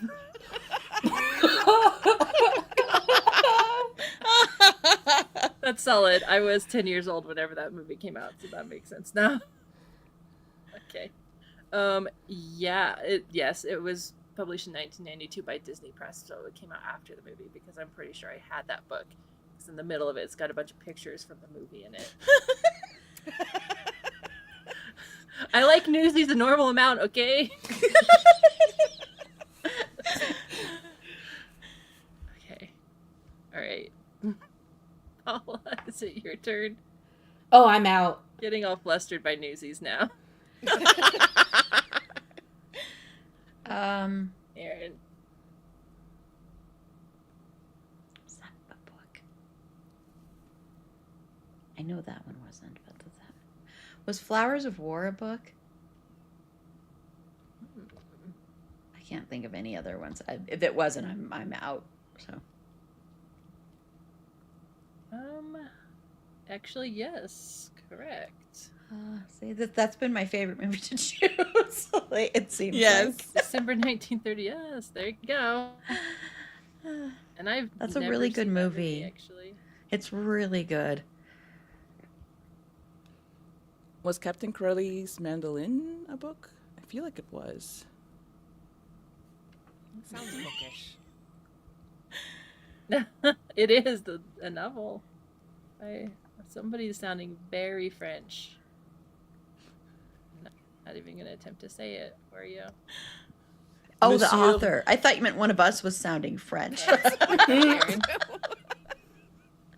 Monsieur the writer. No, of the book? author of Captain Corelli's Mandolin. Right. Well, that's the name of the author, Monsieur, Yes. Oui, oui. writer of the book. Je m'appelle, j'ai écrit un livre. And that is my French for the rest of the day. Thank you very much for asking. I took 4 Where's a years of French French, Canadian and when you need them? I took 4 years of French, and I just remember merde and je m'appelle Erin. Do you know what merde means? Shit. I don't even know that. Oh, sorry. Is it mine? I'm solid. sorry. Is it me? Is that what you Yes. said? Yeah. I think was Vice based on a book? I said I Vice. think somebody Oh, said you did? that. Oh, I thought Paula you said The that, Big yeah. Short. Was You said The Big Short. Oh, I said The Big Short. Brain melty. Big Short. Okay, I'm out. Oh, done. Okay. Oh, is Carla gonna be the last one? Because I have one. Last It's chance. Midsummer Night's Dream. Oh yeah. Oh, Oh my nice. god. Good job. Very And then nice. there was that other one that Eric met, the Henry the Fifth, whatever. Dang. Oh, yeah. Not seen that. There's so many movies that I have not seen. Crazy. Okay, how about I don't even remember what these categories are, guys. This is a surprise to me too. Movies with sci-fi / fantasy elements. Okay, so we're back to Aaron gets to go first, huh? Oh, okay. Good. Equilibrium. Yes. I just got tingly. I'm very sorry. I love that movie so much. Thor, Love and Thunder. Ooh, yeah. Unpopular opinion. I like that movie. Jen. I do too. I don't think I can go with my usual because that'll put me out like right away. This is the one thing where it's gonna fail you. I mean, unless ending up with Gabriel Byrne is a fantasy, which for a while it kind of I mean, yeah. So, I mean, if that Fair. will work, then we'll go with that. Otherwise, I'm gonna say The Bride. It's probably a better choice. I'm gonna go with Ring of Fire again. Yes, I knew you were gonna say that. It makes me happy. Batman Okay. Begins. Oh yeah. Okay. Midsummer Night's Dream. Oh yeah, I'd say that's fantasy. Yep. They should do a sci-fi Midsummer Night's Dream. That would be amazing, That would be fun, right? right? I love it. In space. Shakespeare in space. Yes. Space. I don't know. Fantasy.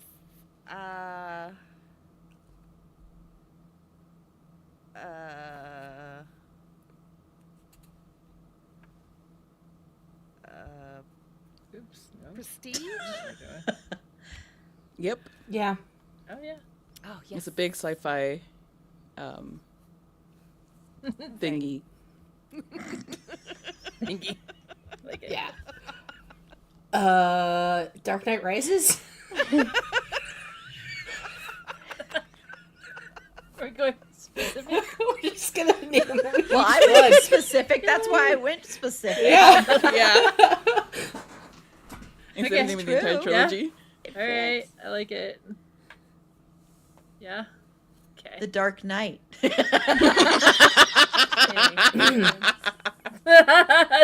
We got to remember all of these. No, okay. Oh man, I'm looking at the list. There's a big one no one said yet. I'm trying to think of like if the machinist would fit because that's fantastical elements. Yeah, I was trying to think that too. That's why I went with the Dark Knight, because I was like, Yeah.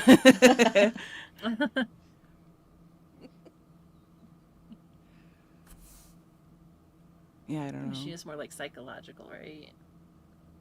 Yeah. Psychology is a science, so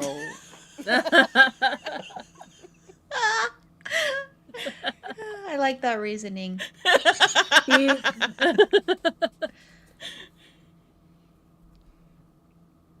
Oh.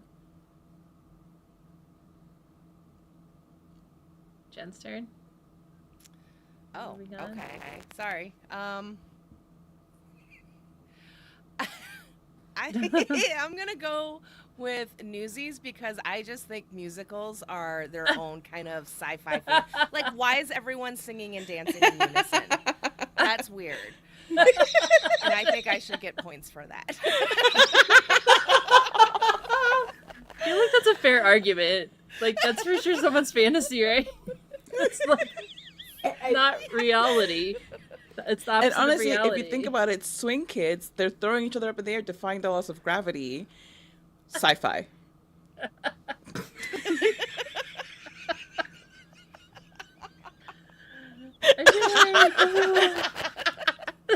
Erin is so fed up with me. She's like, no. Like, that's a little too much of a stretch. It's too much. I feel like we can you should argue give with that Newsies logic? to Jen, though. I think that's. I do too.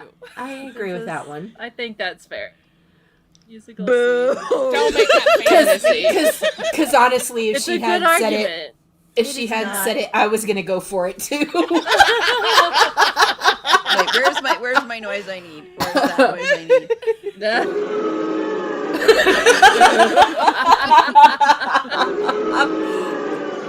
Oh, I didn't mean to play it more than once. Are they saying for words? Erin A is so much nicer than me. I You can't make a I good can't argument. think of anything else. Thank you.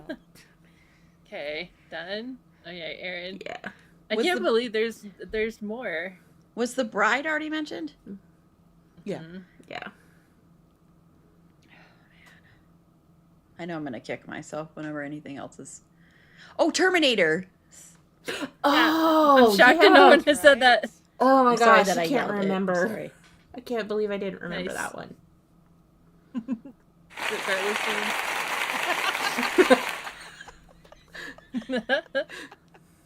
Oh, no, I was out. You're out. Oh, are we at the Yeah. end then? Oh, Aaron wins that round.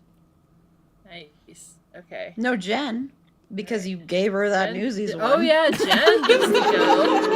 I mean, good luck. Good luck now. I'm gonna start referring to musicals as sci-fi. Yes, absolutely. I don't know, man. You know what? Screw it. I'm going out on Little Women. Something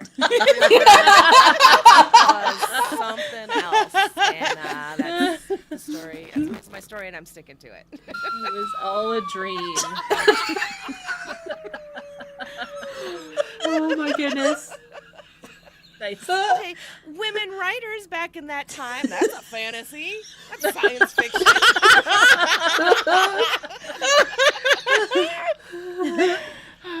Were there big ones we were missing? Because I'm out. I don't know. I don't think so. I think that I was shocked it took so long to get to Terminator. There is a movie called Mio in the Land of Far Away. I've never heard of this before. Oh yeah, that's No. what I said. That you just I've missed heard it. about it. I heard about it this kidding. morning Is when it? Eric Oh, yeah, mentioned right. it. That's right.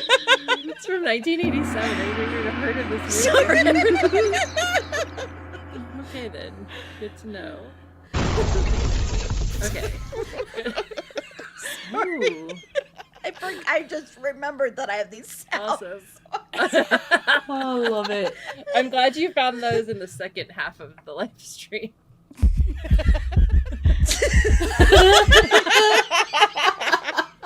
Oh my God. You guys are so screwed during the next trivia. Oh my God. Every wrong answer. Oh, I'm looking forward to it. That's gonna be fun. That's my favorite. Oh my god. Oh my goodness. That's great. Oh my goodness. Okay. Oh no. Okay. What's the next one here? Sorry, I will stop now. I'm sorry. I love it. Okay. Next one. movies where Christian is the villain. Who went first last time? See, I've completely lost did. my train of thought. Dang Okay, it. so Carla. I'm gonna not say it so that in case it comes back to Erin, she can say it. I'm just gonna say Shaft. Okay. What you say? Too bad I don't have Can that you dig as it? a. Too bad I don't have that as a thing.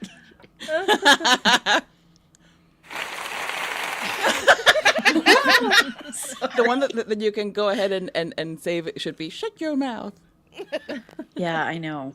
I should have done. Oh well, I don't have that. Thor, Love and Thunder. Oh yeah. I mean, depending on who you ask, he's the villain. Fair. I but mean, sure. Mm-hmm. Villains, it's We could debate it. it's fine. Yeah. Yeah. They're not Yeah. always wrong, but their methods are just a tad extreme sometimes. Questionable, yeah. Right. I mean, if I remember right, spoiler, pale blue eye. I've actually Yeah. never Yeah. seen that, so sure. The group says yes. American Psycho. Woo! Let's go. Perfect. And I didn't quite hear what Paula said. Paula, what did you say? Pale blue eye. Ah, thank you. Yes. Okay, Vice. Oh, yeah. Mm-hmm. Mm-hmm. Thank you, Satan.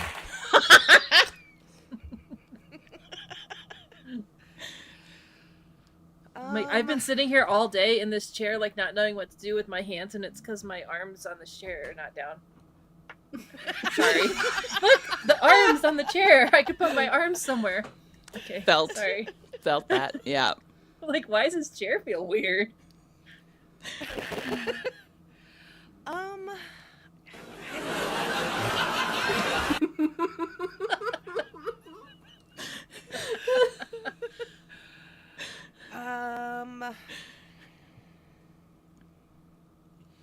I don't know. I had like the one. I don't know movies well enough. Well, you know what? Then screw it. Little Women. That Lori's such a scoundrel. He had one goal, and that was to be a member of the March family. He didn't care how or who.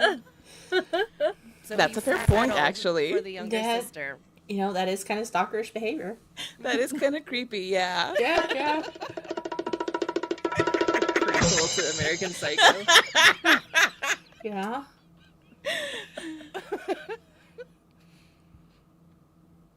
I don't know. Fair argument, but I think we're gonna have to go with no. Okay. Paula. Yeah, I'm out. I can't think of Now it's anything. just done. I'm like, I can't think I'm of anything. done. Okay. Hostels. He is very much a villain in that. I don't care how much Yeah. they try to redeem him. He's the hostile. Okay. Carla. Okay. Hear me out. Uh-oh. Batman, because he's beating up on these little guys to protect the rich. And honestly, Bane kind of had a point. So did the Scarecrow. Questionable methods, though. Again. At first, I was like the Scarecrow from I'm Wizard not saying of that Oz. their methods. Wait, what? I don't remember. You don't remember that. that scene in The Wizard of Oz, like Dorothy and Batman? Scarecrow was Again, that was the extended director's cut. Right, exactly. Yeah. Exactly. And now, I'm not saying that Bane's or the Scarecrow's methods were right. However, I'm just saying that they have a point. Like Thanos. From an anti-capitalist perspective, I'm just saying Batman is kind of villainous. From a class war perspective, I'm saying. I feel like nobody in Gotham saw him as the villain, though. In Yeah, his- but I did. in So- his world. Nah, plenty of people But is still saw that Batman as. Did they? the measure? Because if you think about it in Hostiles,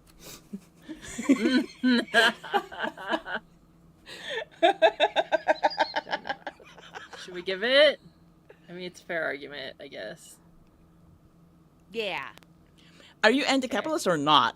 We'll find that. I feel like that's probably a fair point to some people. He might be the villain. Okay. Thank you. Okay, back to Aaron.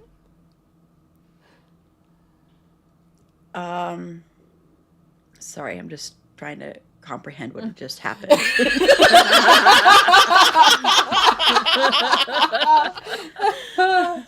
This is why I'm not in charge of trivia. I don't consider him the villain in it, but you could make an argument that he is because of things he does and the way other people view him in The Bride. Yeah, I think that's fair. I think they frame him as the villain. Yes, Mm-hmm. for me. Yes, like it. Thank you. Perfect. All right. Any more arguments, Carla there? Same argument. No. But I already had that argument queued up. Oh God. Same argument for The Prestige.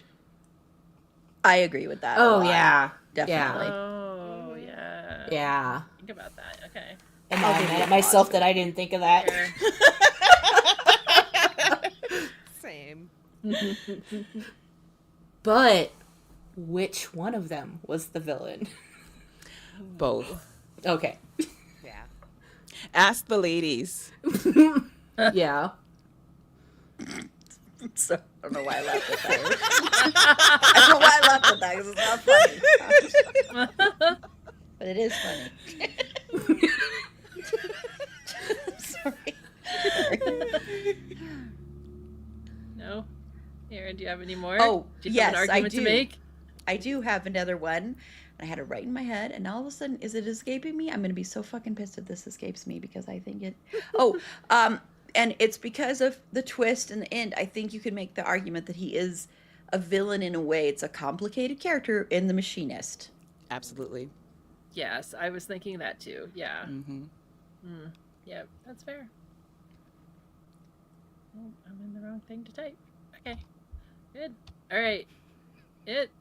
I would like to make an argument, even though I'm not playing, that he is a villain in Laurel Canyon because he's a terrible. That was boyfriend. another one in my head. And- That was in my head too. Yeah. Carla, did you have one though that you were going to say?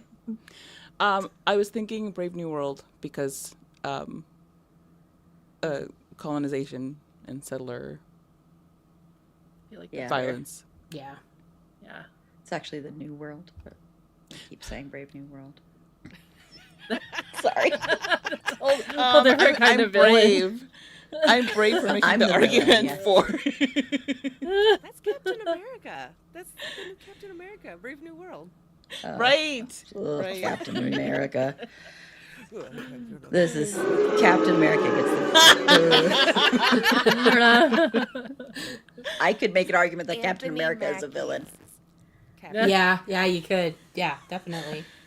And you have, I think.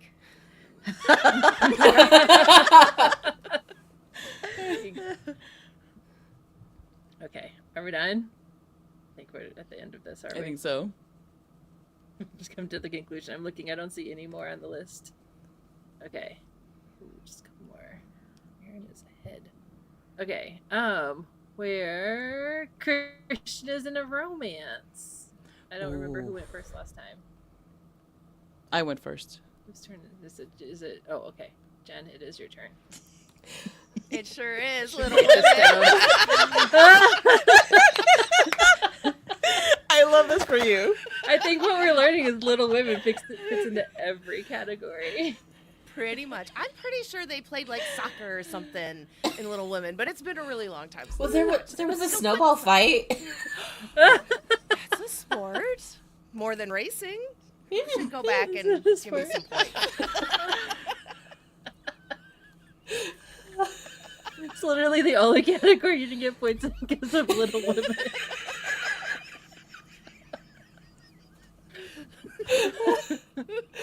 Oh my goodness. I'm gonna go Batman Begins.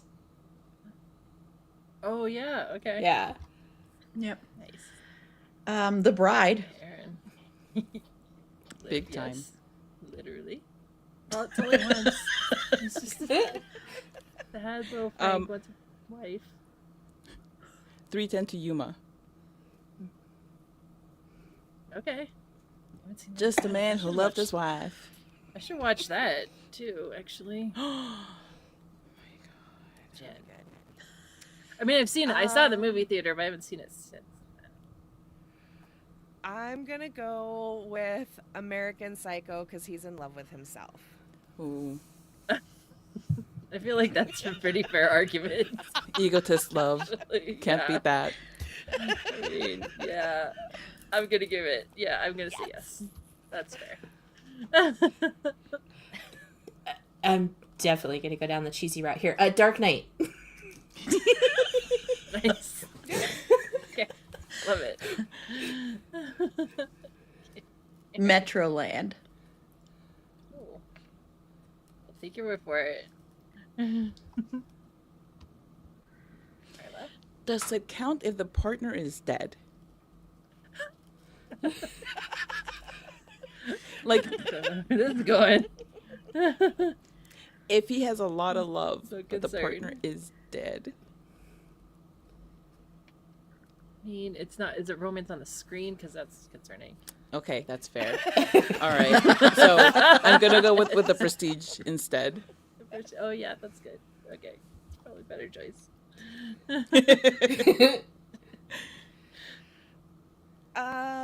Thor: Love and Thunder. It wasn't his romance, but like there was romance. The love is in the title. It says Christian is in a romance. Yeah. Is in a romance. No. Damn. Mm. I don't know. Gods of War don't have romance. Just with war. He loved the idea of. I love the idea of murdering Concept everyone. of. In case anybody's curious, the one that I was thinking of was Equilibrium. Oh. I mean, he did Okay. also love his guns, and that was actively. But no. Oh. I'm trying to think.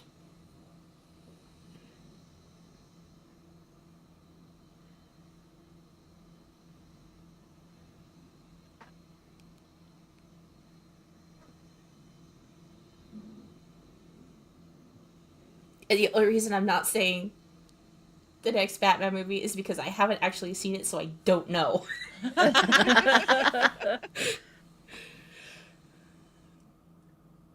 Oh. I think you could confidently say it, You to could. be perfectly honest. You could. Okay. 100% you could. Dark Knight Rises. Selena Kyle. Yeah. Love it. Oh, yeah. Oh, okay. yeah. Out of the Furnace. Oh, yeah, yeah. So there's like a lot of movies here, too, in this category. Velvet Goldmine. Okay. I don't know. I think I'm done. I don't know. I was about to say The Fighter because he loves his brother, but that's not a romantic love. No, bromance doesn't count. No. Did he have a partner? Because I was trying to remember that one too. I don't specifically. think he did. I don't think No? he did. Okay. There- no, there was kind of allusions to someone, but not really. He would really didn't. Mm-mm.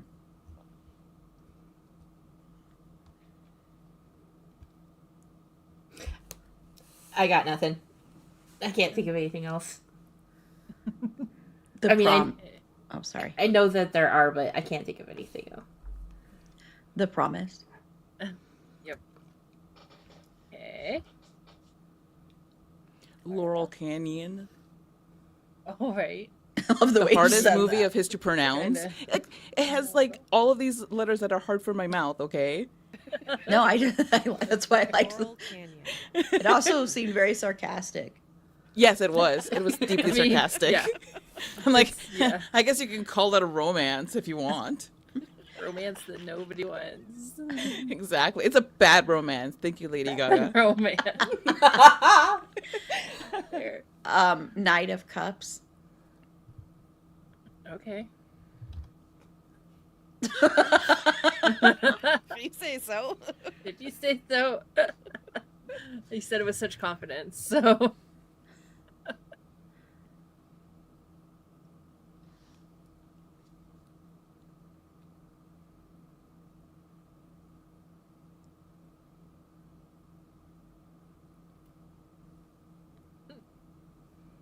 Yeah.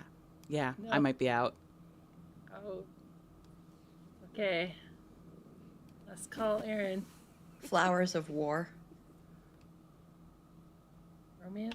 Oh shoot! I Ugh. remember the one that's A been lot like rolling around in my mind.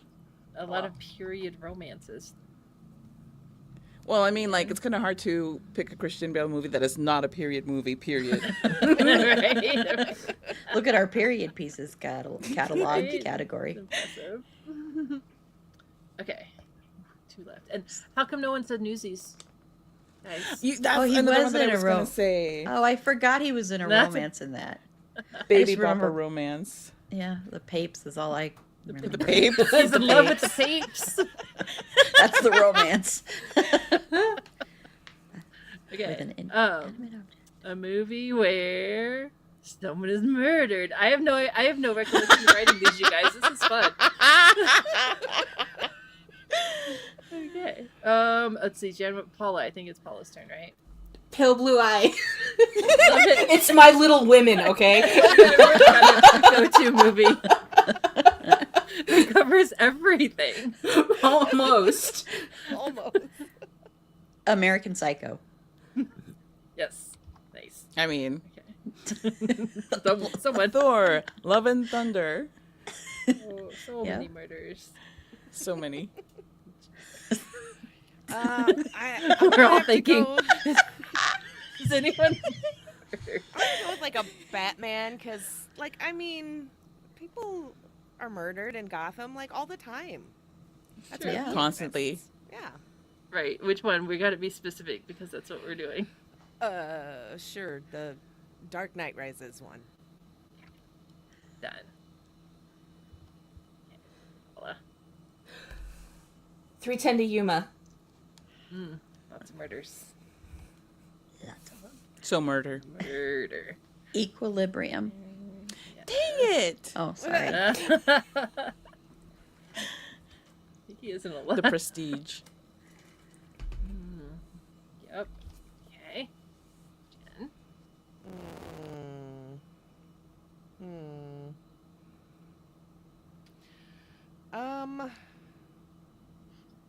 Was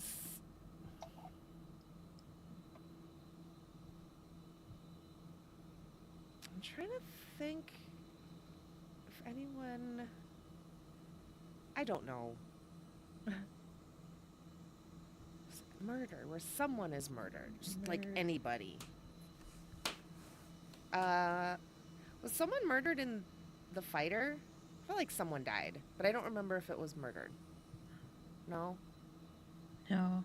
Okay. I don't think so. I tried. I think so.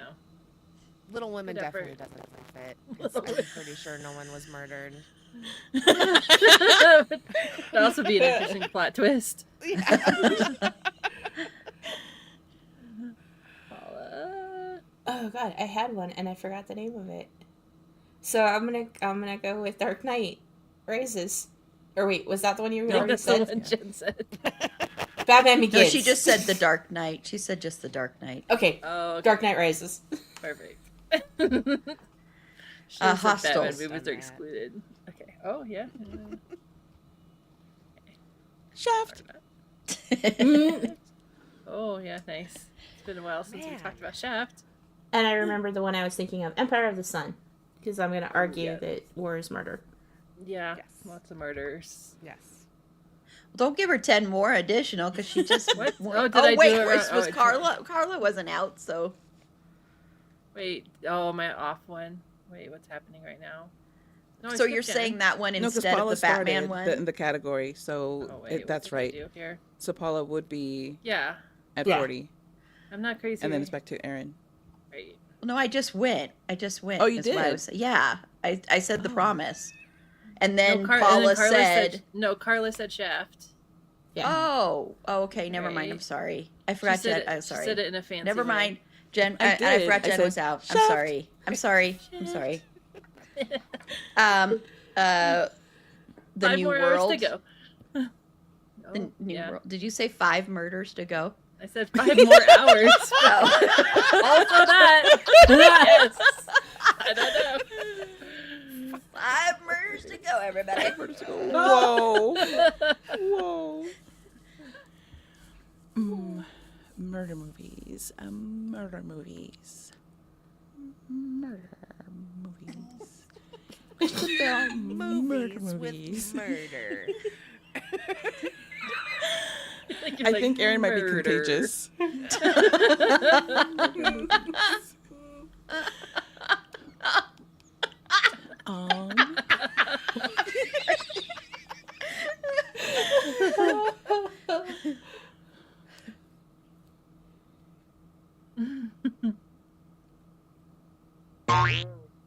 Vice.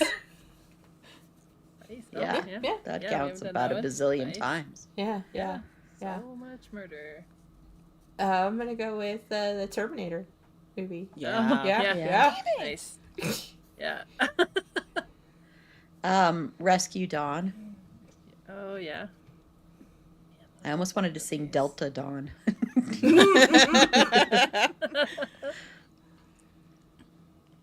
The Promise. Oh yeah. Okay. I'm just gonna balance it. I'm done with the bobby Paula? pins. I think 5 is a good round number. I'm gonna be out there.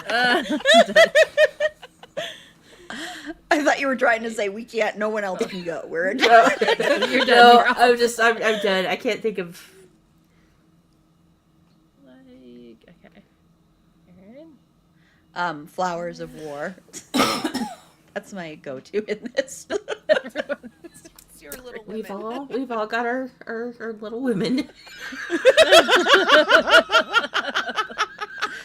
Oh man! Oh god, that was even better than I think.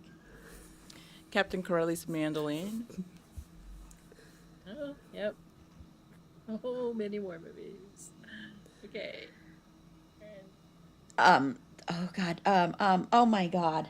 I just had it in my head. Oh, damn it. My brain just went. What is that? This is a movie lot called? of movies.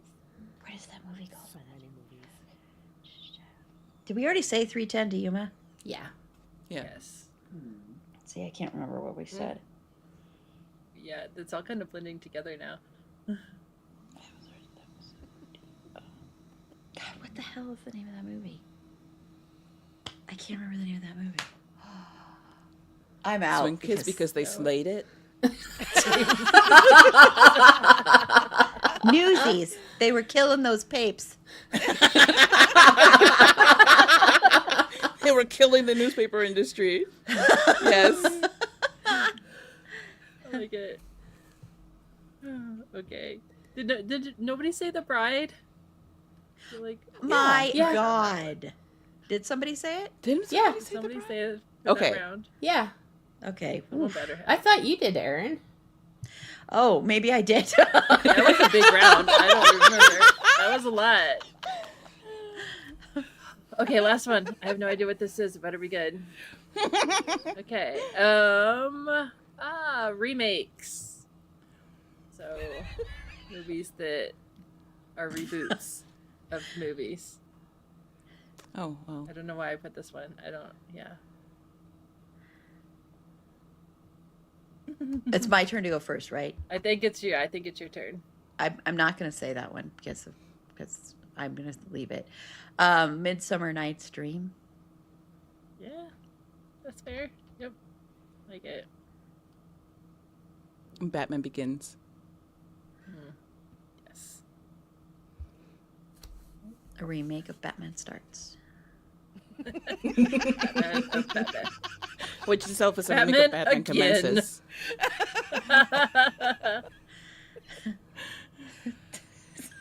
Batman, back in the habit. Batman conceived. Back in the habit is good.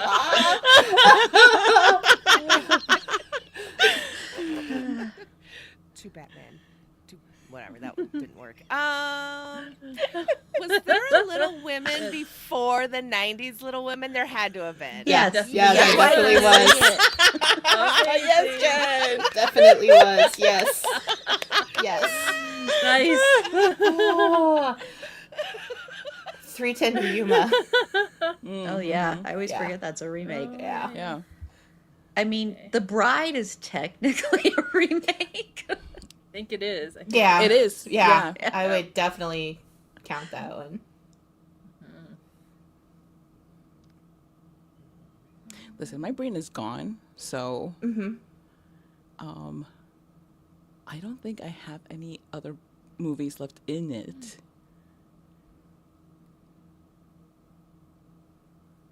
Yeah. No. No. Okay. Jen. A remake.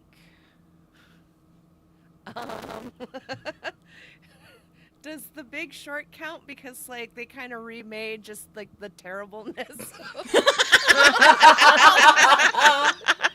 I always hope for a Unfortunately, better that's ending. just called acting. Damn it. Just the world. I think I'm out. I can't think of any other Oh. remake. This is a hard Okay. category. This one's hard is- Yeah.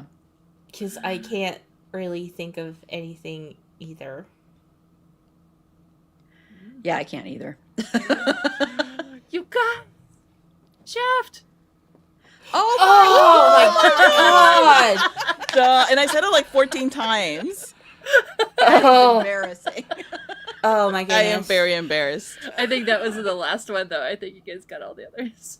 Oh my god. Woo! I won! Yay! Erin is the reigning champion of Christian Bale knowledge. Very nice. Christian! Hello, everybody. Christian has his hat on. I do, in fact, have my hat on. I have been sitting, just contemplating and watching and enjoying and eating marshmallows as I do. So it's a nice walk I down w- memory lane. Oh, absolutely. Thank you for reminding me of all of those movies I have been in. I've been in so many, sometimes I forget. You know, it's hard to keep track.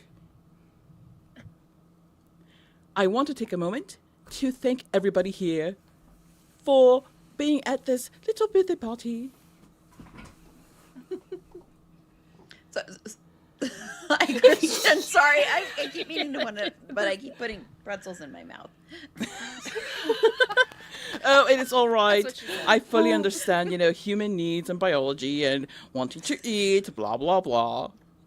Did you see the shirt I was wearing, Christian? I did, and I am so pleased. You might even say chuffed.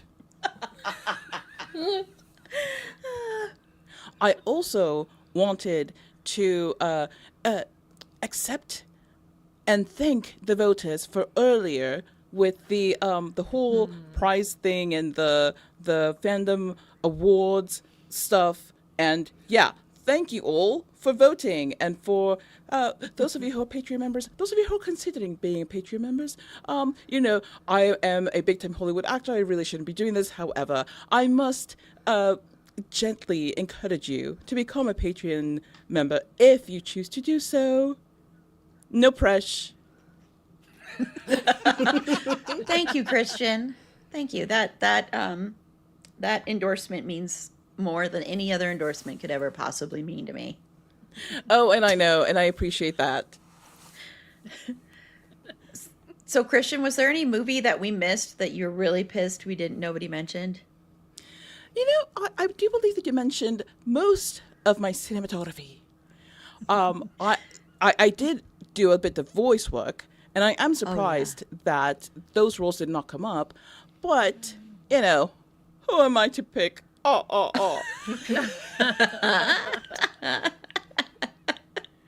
I can't complain too much. That's true. That's true. Now, Erin, I do have something to say.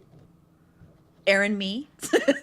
Yes, Erin, you. And I must be serious at this moment. Okay. I, this is the look that I'm giving you. It is a stern look. It is a serious look because despite the hat, I am being very serious because you can be serious and party at the same time. I've always said that famously. Famously. I want to recognize all of your hard work in putting together all of this and also in staying awake. It is no small feat to be awake for so many hours consecutively. And I also want to recognize the work of Ellen A in managing all of these complicated technical things. Technology is so important and also so treacherous. It's true. It's really true. Thank you, Christian. That's really sweet of you. Thank you. Thank you. Well, I want to also recognize Jen for the very, very complicated questions from the Ellen trivia section, which I absolutely watched and absolutely was not confused about because I, for one, knew all of the answers. As you could see, I did not help Carla at all. That's kind of rude. And Paula, your segment with Ellen A was a lot of fun to watch. I, too, deeply enjoyed Project Hail Mary. And now we can stop being serious and go back to celebrating. Yay! Oh, Christian, thank you so much. Thank you. I shall now be going. It is my time to go and pursue some nourishment myself. Well, thank you. Bye, Christian. Ta-ta for now. Ta-ta for now, everybody. Bye, Probably Christine. probably won't see you again until January. Aw. Oh, Christian. Oh, no. Oh, I thought he was there for a second. I was like, oh. No, sorry. It's just me. Apologies. No, it's because Apologies for not being Disappointed. world famous actor Christian Bale. when you switch back, it briefly leaves on Christian there for a second. It comes back, and then it's you. So, yeah. Well, thank you. Thank you very much.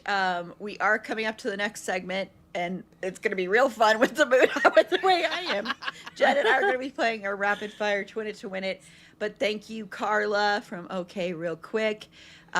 Please scan the QR code. Thank you, Jen, from my streaming bubble, and also our podcast, Twin It to Win It, which I'll give you more time to promote in a minute here.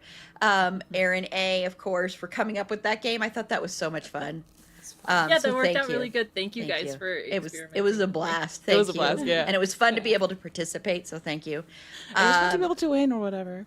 Yeah, I mean, yeah, that too. It was a given. It was going to happen. Everybody Fun knew to that. kick everyone's butt. Everybody knew there's no way I could lose. And then to Paula, of course, for being on and for covering, you, Aaron A, too, for covering for me for a few minutes, too. So thank you. I'll see all of you later. Carla, you get a big break here. Woo! I know, imagine Go that. party. Go dancing. I just want to point out that Christian did not thank me for anything. Well, that was rude. That's true. He didn't. Didn't. What an asshole. I'm sorry. I should have called him out on that. That's it. I'm ripping this shirt off. Don't give him what he wants.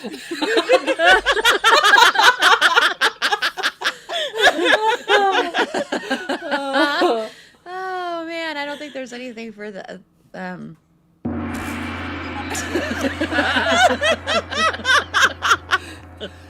or oh. But anyway, thank you all so much. I'm gonna kick you all out, and then you will all be back for the trivia segment. So you're all gone for a while. So enjoy your time off. Bye. Bye for now. Bye. Bye for now. I'll pitch you back in a second, Jen. Okay, and it does look like my camera is doing that weird thing, so I may turn off my camera for a second here. and then turn it back on. But it is time for rapid fire, twin it to win it. So let me get that media thing going of the intro here. I know I did it. There it is. And then I'll introduce Jen back.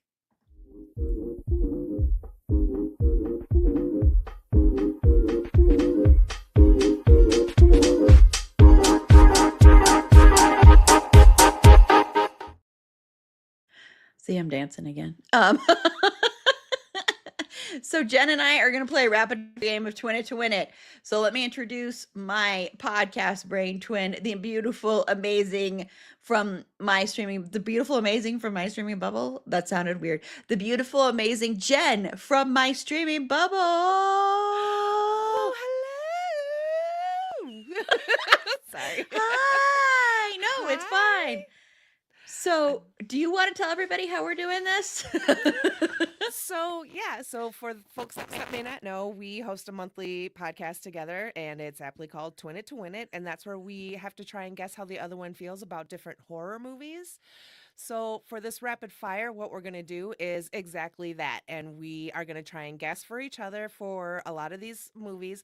I think that because like I know some of the movies that were mentioned and that I gave you, I personally I haven't rewatched them in a really long time. So I think you should guess for how I felt then, maybe. Because I don't know if I still, because you know what I mean? Yeah, I think that'll probably be the case for me too, for some of them. Okay. So that's kind of what I was thinking. But we're gonna toss up some movie titles. We'll take suggestions from the comment section, and then we've got like little things to indicate whether we loved it or hated it. Or if Yeah, we for the didn't. other person, right? Though that's what we're throwing up first. Yes. Okay. Yes. I'm like, wait, did I do this right? Okay. Okay. Okay. So for the first movie, we're guessing for each other. Yeah.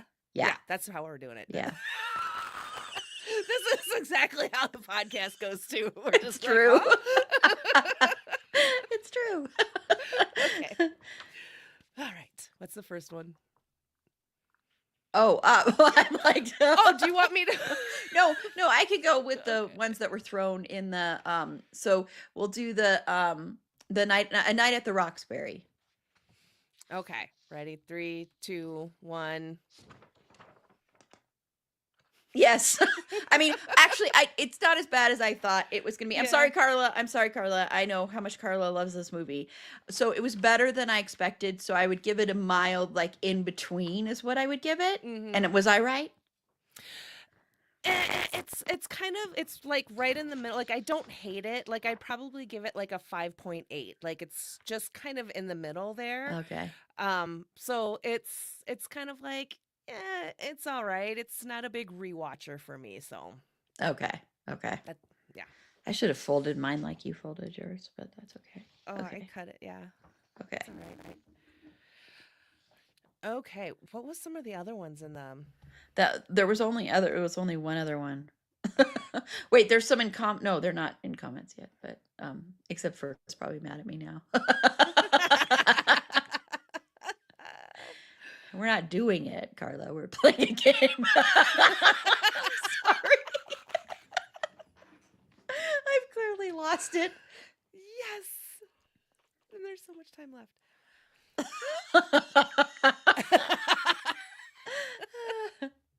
Yeah. Okay. Okay.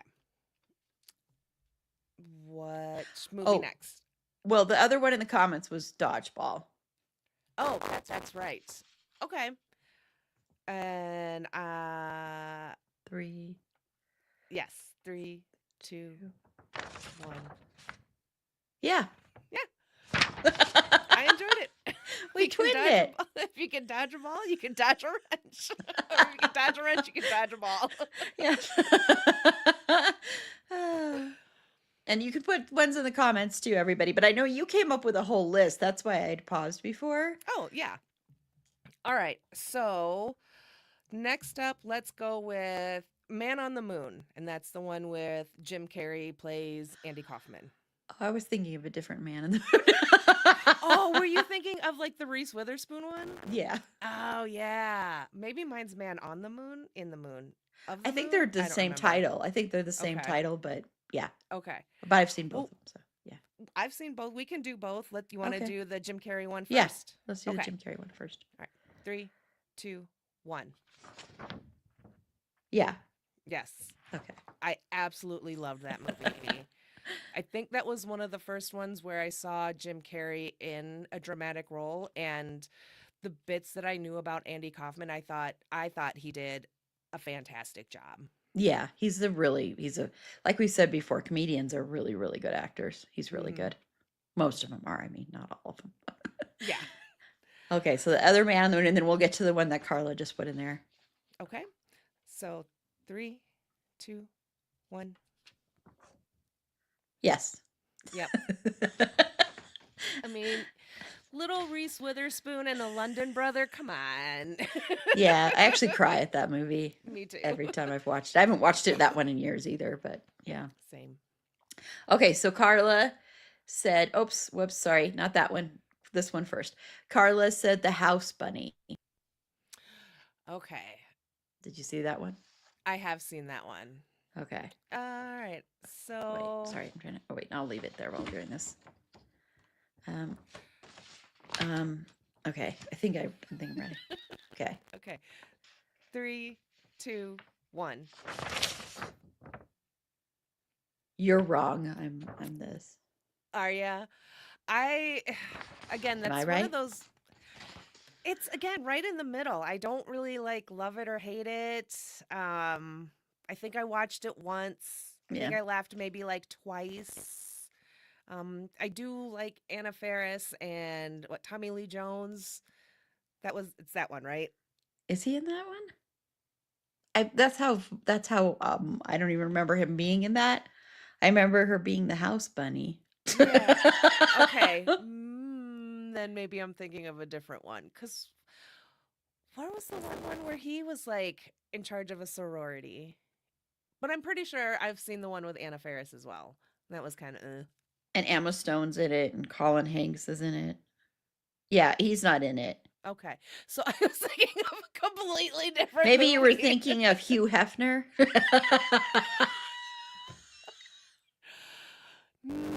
No. People often confuse Hugh Hefner and Tommy Lee Jones.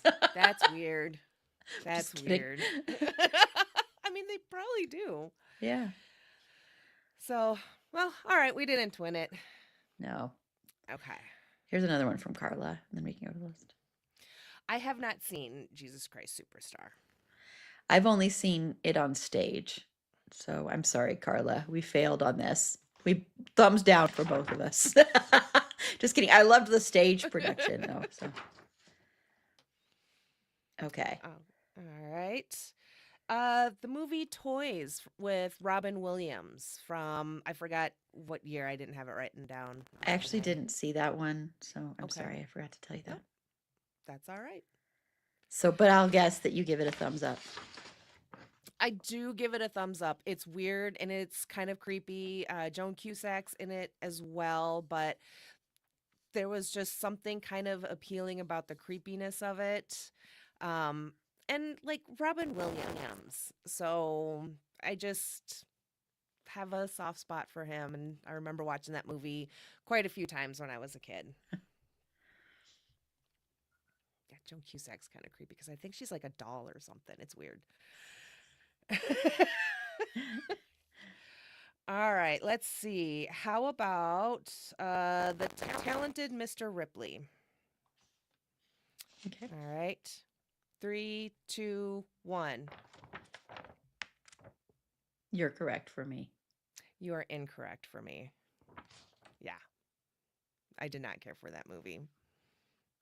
I thought it was boring and I saw it in the theater and I was like, eh. Yeah. Yeah, shut your mouth. It's fine. I don't like that movie.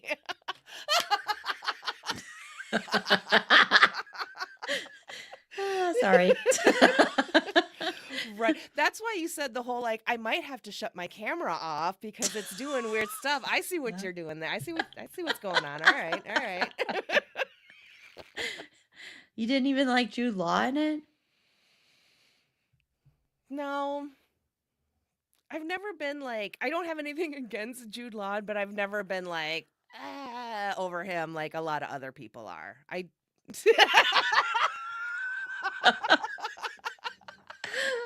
Ah, All right. It's not that gaspy, guys. It's I know, Jen, you probably didn't think this would be the one that would get people to go, what? I'm not actually surprised. So, all right. So let's go with As Good as It Gets with Oh, Jack no. I don't know Nicholson if it's and me or you, Jen. uh-oh, glitchy, Skippy. What happened? Okay, I don't know if it's me that's frozen or Jen that's having problems, so I'm trying.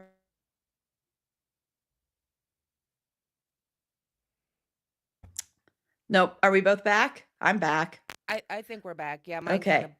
blinked out for a second. Yeah, that's weird. Sorry, everybody. We're back. My computer is probably like, I'm having a day. I'm being used too much. Maybe I should Computer close really some of didn't this. like how I feel about the talented Mr. Ripley. Well, the computer would be right. Whatever. Okay. Okay, so I hope all everybody right. can see us. I'm going to check YouTube really quickly. Okay.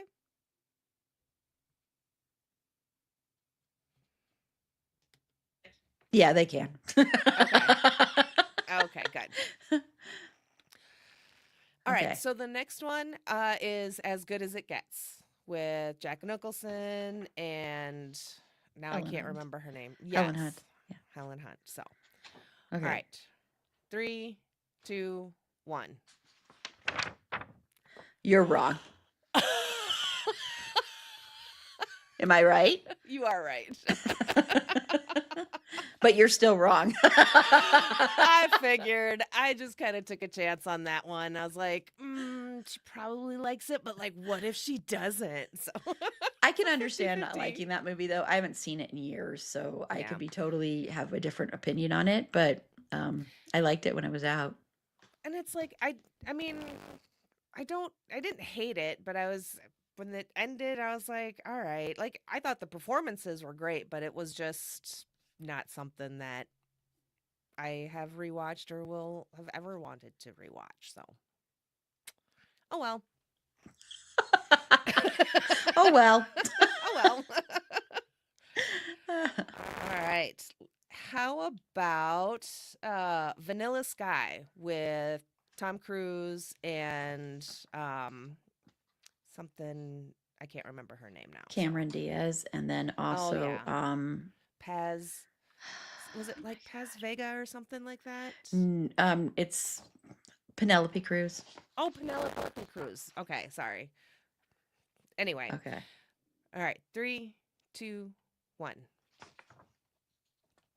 You're correct.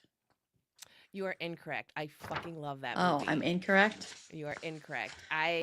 It's like the one Tom Cruise movie I absolutely love. Oh, interesting. Mm-hmm. That's interesting. I would have never Yeah. thought that. I don't know why. Well, I'm not a big Tom Cruise fan, and I've Maybe always said that's he why. needs to stop making movies I'd see if he wasn't in them. And meanwhile, I think I don't like him in real life, but I think he is an incredible actor and I love watching him. And I know it's horrible to love watching him, but I do. Yeah. Okay, so Carla has this one, Men in Black. All right. 3, 2, 1. Yeah, you're correct. Yes, you are also correct. Okay, then okay, I have one that's going off Okay. of that because we came out at the same time. If you've seen it, Evolution. Did you see that one? I did. It's been a very long time. Oh, So okay. Okay, we can still do it though, because I don't know. I might be confusing it with Eight-Legged Freaks. It's the one No. with David Duchovny. Evolution is the one with David Oh, Duchovny. yes, that one. or- Okay. Okay. Now I've got it straight. Okay. Okay. 3, 2, 1. Yes, I love it more Yeah. than Men in Black. That's why I wanted to say. I think it's the superior because they came out around the same time, and I like this one. Sorry, there's another one from Carla here. Okay. And I like this. Oh, I shouldn't have. I just gave away how I felt about this movie.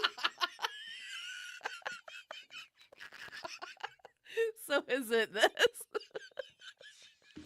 Yeah, are you this too? Yeah. Wow, I totally gave that one away. That's hilarious. I like this movie. Let's see if you can guess how I feel about it. Okay, let's see. How about Blast from the Past with Brendan Fraser and Alicia Silverstone, Christopher Walken, and Sissy Spacek? Okay. 3, 2, 1. Yes. I Mhm. love Blast from the Past so damn much.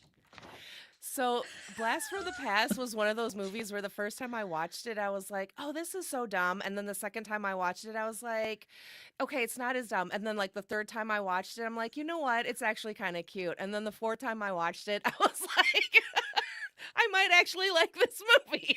I think it's hilarious you kept watching it and watching it. And yes, this is true. I clearly need that break coming up. It's very true. But I love that you just kept watching it until you ended up liking it. Yeah, it was by choice because I was like, well, nothing else is on. I guess I'll watch instead of like going outside. You have to go outside. That's overrated. Oh shit.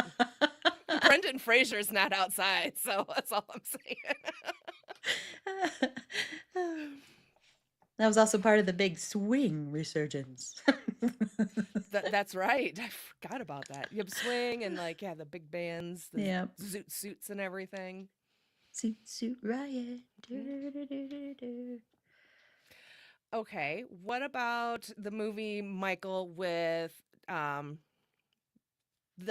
John Travolta. lesser half of Nicolas Cage? Yeah. The lesser half of Nicolas Cage. We should do that one after this one. We should do Face Off after this one. Oh, okay. All right, so Michael, have you seen that one? Yes, I have. Where he's like the angel? Okay. Yeah. 3, 2, 1.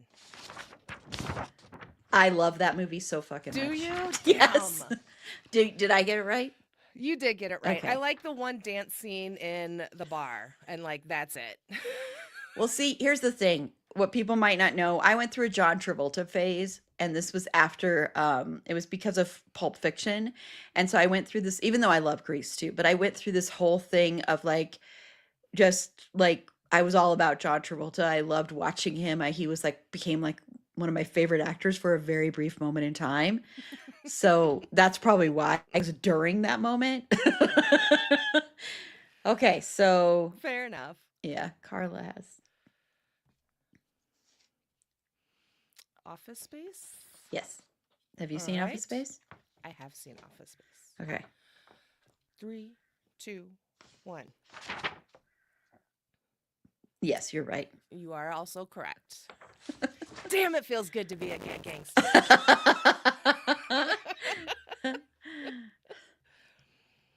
All right, let's see. What other ones do we have here? How about let's see.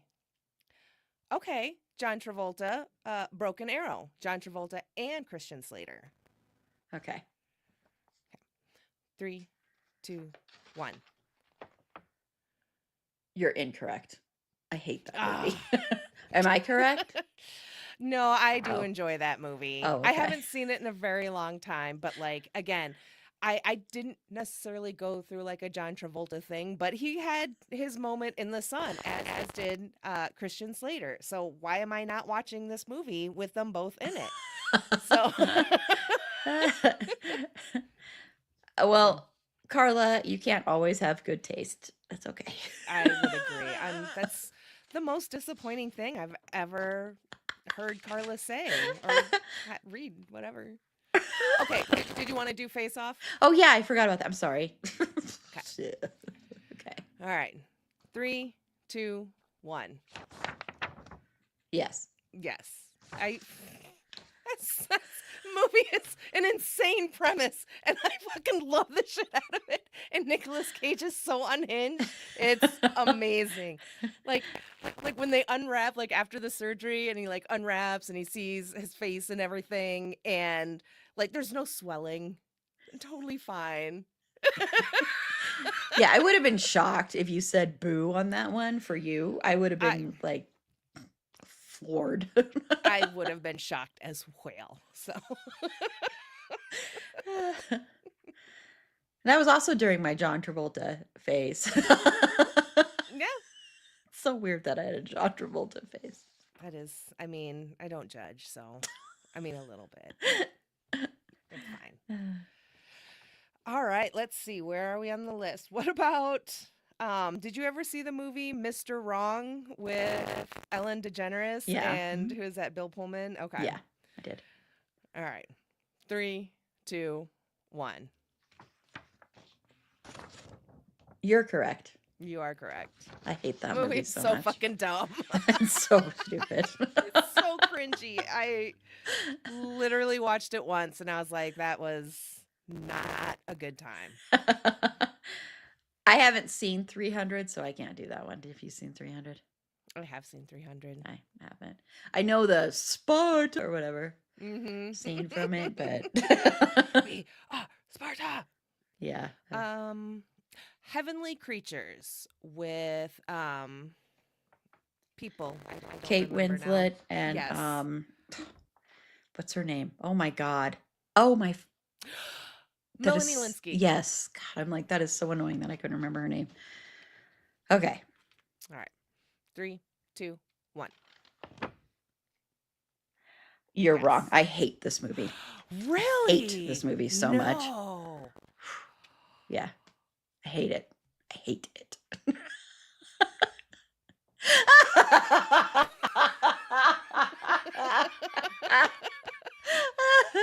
I'm genuinely shocked about that. I think we need I to have know. a conversation about this one sometime. Like, just I know it is shocking. It honestly shocks myself that I don't like this movie. But when I first saw it, I was like, "That's one of the worst movies I've ever seen. I hate it."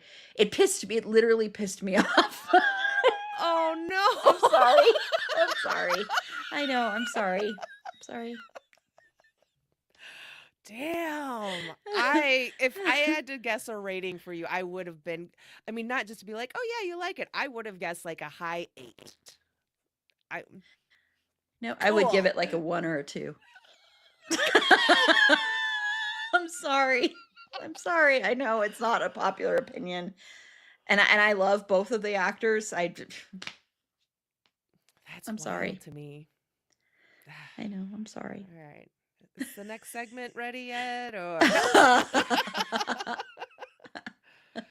all right. Let's go with, well, let's try and get over that and move on. And let's go with something from the way back whens and License to Drive starring the Coreys. Do you remember that? Have you ever seen that Yes, movie? I have seen this movie. I'm sorry I'm laughing. Okay. All right. 3, 2, 1.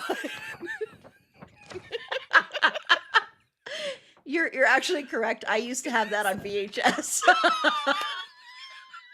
I loved that movie. I was I so did obsessed too. with that movie. It's such a bad movie, but I loved it so much. And I haven't rewatched it in, haven't I either. mean, literal decades. And I know that whatever ages me, it's fine. But I have a feeling it's one of those that has not aged well, and there's going to be a lot of problematic things going on in it. So I'm just going to leave it in the past as something that I loved and cherished. That's a youngin' who probably shouldn't have been watching that movie anyway. Oh man. All right.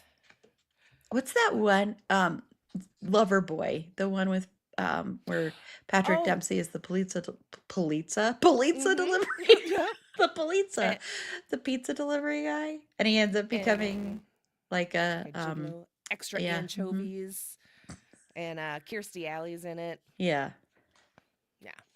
All right, okay. 3, 2, 1. Yes, actually. Yeah.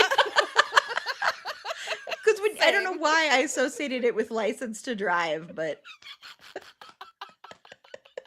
they're not the same.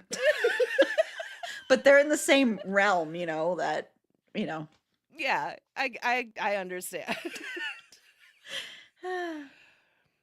All right, let's see. What else have we got here on the list?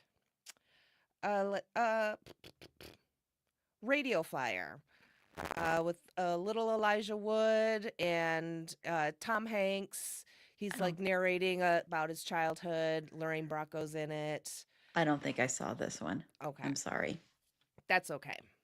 Because I think that one would be, if you were to see it, I'm going to guess that you like it and you're going to like the performances, but some of the subject matter is going to be hard to kind of probably get through.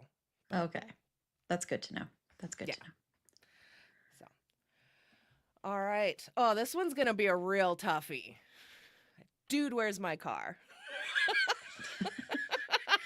Okay. Are you ready? Yes. 3, 2, 1. You're right. Am I right?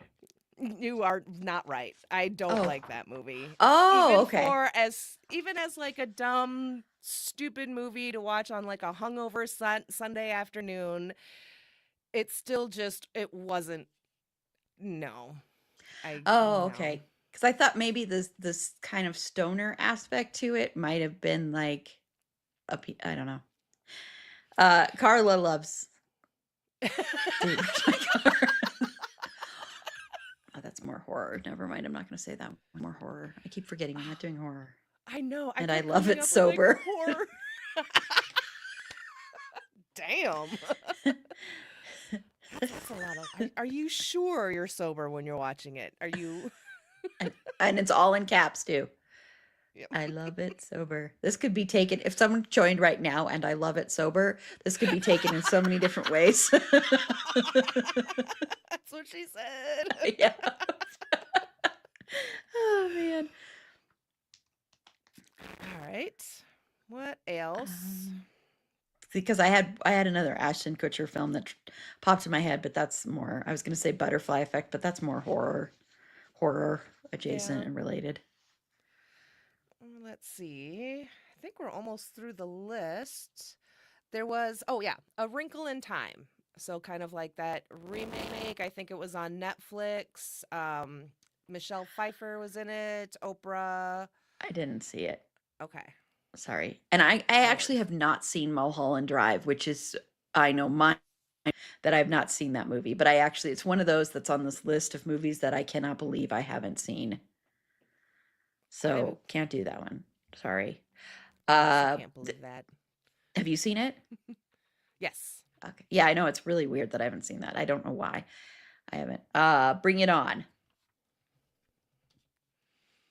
Have you seen it? Yes, I have seen it. Okay. 3, 2, 1. Yeah, I'm kind of mixed on this movie, to be honest. You? I love this movie. As a cheerleader, this was fantastic. So, yeah. Love this movie. Okay, did you ever see the Freaky Friday with Jodie Foster? Yes. But I don't remember it very well, to be honest. Okay. But whatever, we'll go ahead and do it. So I'll just guess how I would feel about it too. Okay, you guess You how can you guess, would feel but- about it. You can guess. I'll guess how you feel about it, but your guess will be whatever I'm guessing that I felt about it. Okay, I got an answer in my head. Okay. 3, 2, 1. I'm sure that's how I felt about it. I'm sure you're absolutely right. Carla is just bringing them out. Have you seen My Big Fat Greek Wedding? So I've seen bits and pieces. I've never seen it from like start to end. Okay. Do you want to do a different one then? Or do you want to do that one and guess how you would have felt about it? I know enough about it. Like, I know, like, the dad thinks he can cure everything with Windex, Yes. and Adrian from, like, Sex and the City, Team Adrian, is in it with the longer hair, which I don't really care for on him. Um, I see. I think of him as from Northern Exposure. I know everyone thinks Sex and the City. I think Northern Exposure. yeah. He's just, I loved him as Adrian, so, okay. Okay. So no, then on that one, then because you keep. Yeah, a no Okay. on that one, and also a no on Moulin Rouge. I haven't seen that. Oh, okay. By the way, do you want to know how I feel about Moulin Rouge? Yes, I think you like it. Damn it! I despise that movie. I hate that movie. I know people love it, but I hate it. Hate it, hate it, hate it, hate it, hate it, hate it. It's like nails on a chalkboard. Oh God, if I have to watch any scene from that movie, I love the people in it. It's because I'm not a Baz Luhrmann fan, except for one movie he did, which was Strictly Ballroom, which was in his early work. Yeah. That's the only movie of his that I like. So All right. that stupid Elvis movie really sucked. Anyway, sorry. Sorry. Oh man, I'm sorry. So we won't be doing that stupid Elvis movie. Was that next on your list? Yeah. Actually, I think we've gone through my list. So we did Man on the Moon, Toys, Broken Arrow, Wrinkle in Time, License to Drive, Good as It Gets, Radio Flyer, Heavenly Creatures, Blast from the Past, Mr. Wrong, Talented Mr. Ripley, Michael, Vanilla Sky, and Dude, Where's My Car? So. Okay. I am going to come up with some. I'm trying to think if I. It's okay. Oh, I'm sorry, Carla. I'm sorry. I know I'm in the minority on that one. I know most people adore that movie. I'm sorry. I know. And I love Ewan McGregor so much. I'm sorry. I'm sorry. I'm sorry. What have you seen the movie Marie Antoinette with Kirsten Dunst? Yes, I have. Okay. I have too. Okay. 3, 2, 1. Nope. Really? I hate that movie. What do you I love that movie. I love I was that right. movie. I love that movie. It is one of my kind of like guilty pleasures type thing because it doesn't fit my normal tastes, but I love it. I love the soundtrack. I love that it doesn't like the soundtrack isn't period music and it more or less just kind of reflects of a reflection of like her being that young and kind of like a teenager and everything during a lot of that time. So I loved it. The wigs, the big insane hair, all the treats and sweet treats look so fucking good. I want to eat them all. And just like the fancy, Versailles and like all the rooms within a room and within a room. Like that's so cool. Yeah, I'm sorry.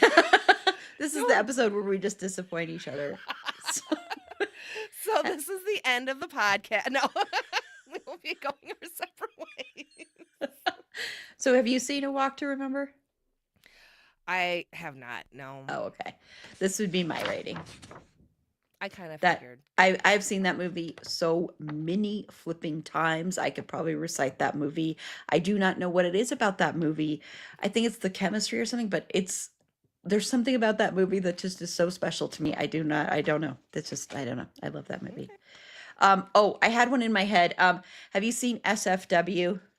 So Fucking What with Steven Dorff? No, I haven't. Okay. And Reese Witherspoon. No, I have not. So I'm just gonna write that down so I can. Have you seen Backbeat? No. Why do I just keep going through all these Steven Dorff movies in my head all of a sudden? Backbeat is about the Beatle that left the Beatles. Oh, okay. And that's played. Steven Dorff plays him. Steven Dorff is actually so incredibly good in that movie. I used to really, really love Steven Dorff. That's why I'm surprised you didn't see SFW because of that. Because No, I mean, don't it's think so. I personally love the movie, but it's a really bad movie. But I personally love it. Oh, The Boy Who Could Fly. Have you I seen don't that think one? so. It sounds Okay. super familiar, but no. Okay, Yeah, an Stephen old Dorff. one from the. Sorry. Oops. Blade. Whoops. That's Sorry. okay. Sorry.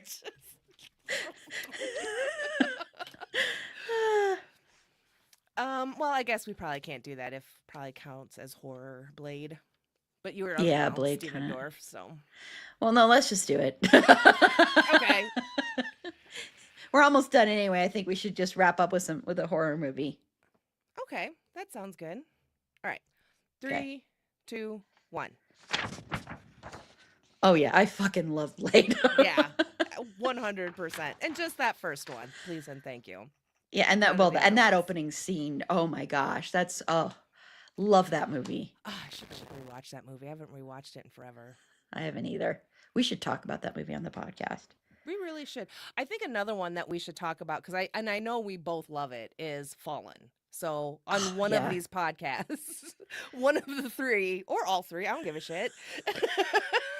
Oh, and Frailty. Have you seen Frailty? No, I haven't. God, you have to see Frailty. Okay. Crap.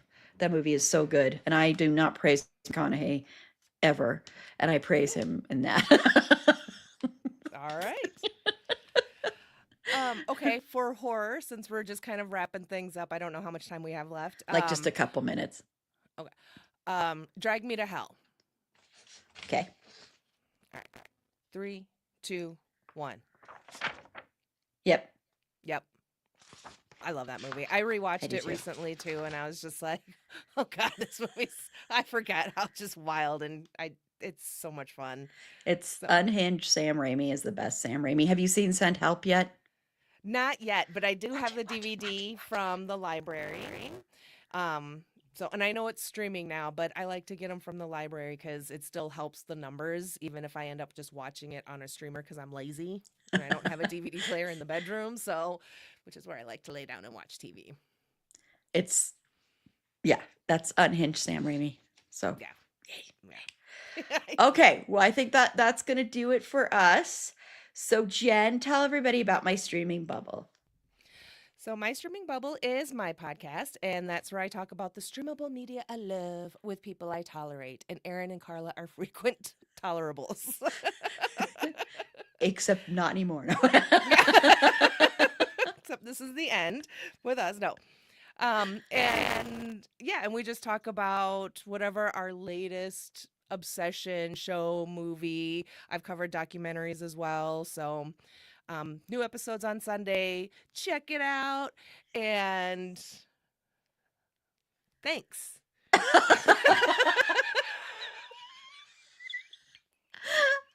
And thanks. Peace out. Boop.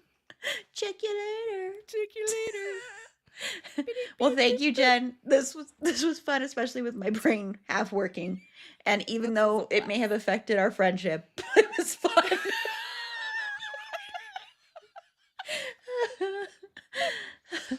Okay, well, thank you so much, Jen. And that's it for you, huh? Yeah, you're not on the trivia, so Well, I came up with the questions. I know. You could just come play. I probably won't remember the answers, but Well, thank you so much, Jen. thank you. This has been fun. Yes, it has been a lot of fun. Bye. Okay, how do I, oh, there we go. Sorry, everybody. Okay. And I don't know if she's ready backstage. But I see her backstage, but I don't see her. Like, I don't see her camera. But if she is ready, okay, I see her camera. Okay, so it is Tiff's first segment. And that is Tiff's Theta. I just keep having to say it like that, Tiff. I don't know if you've heard me say it like that before or yet. But anyway, so I am going to bring Tiff on and let me play the intro for that because I love the music I chose for this and I hope Tiff does too.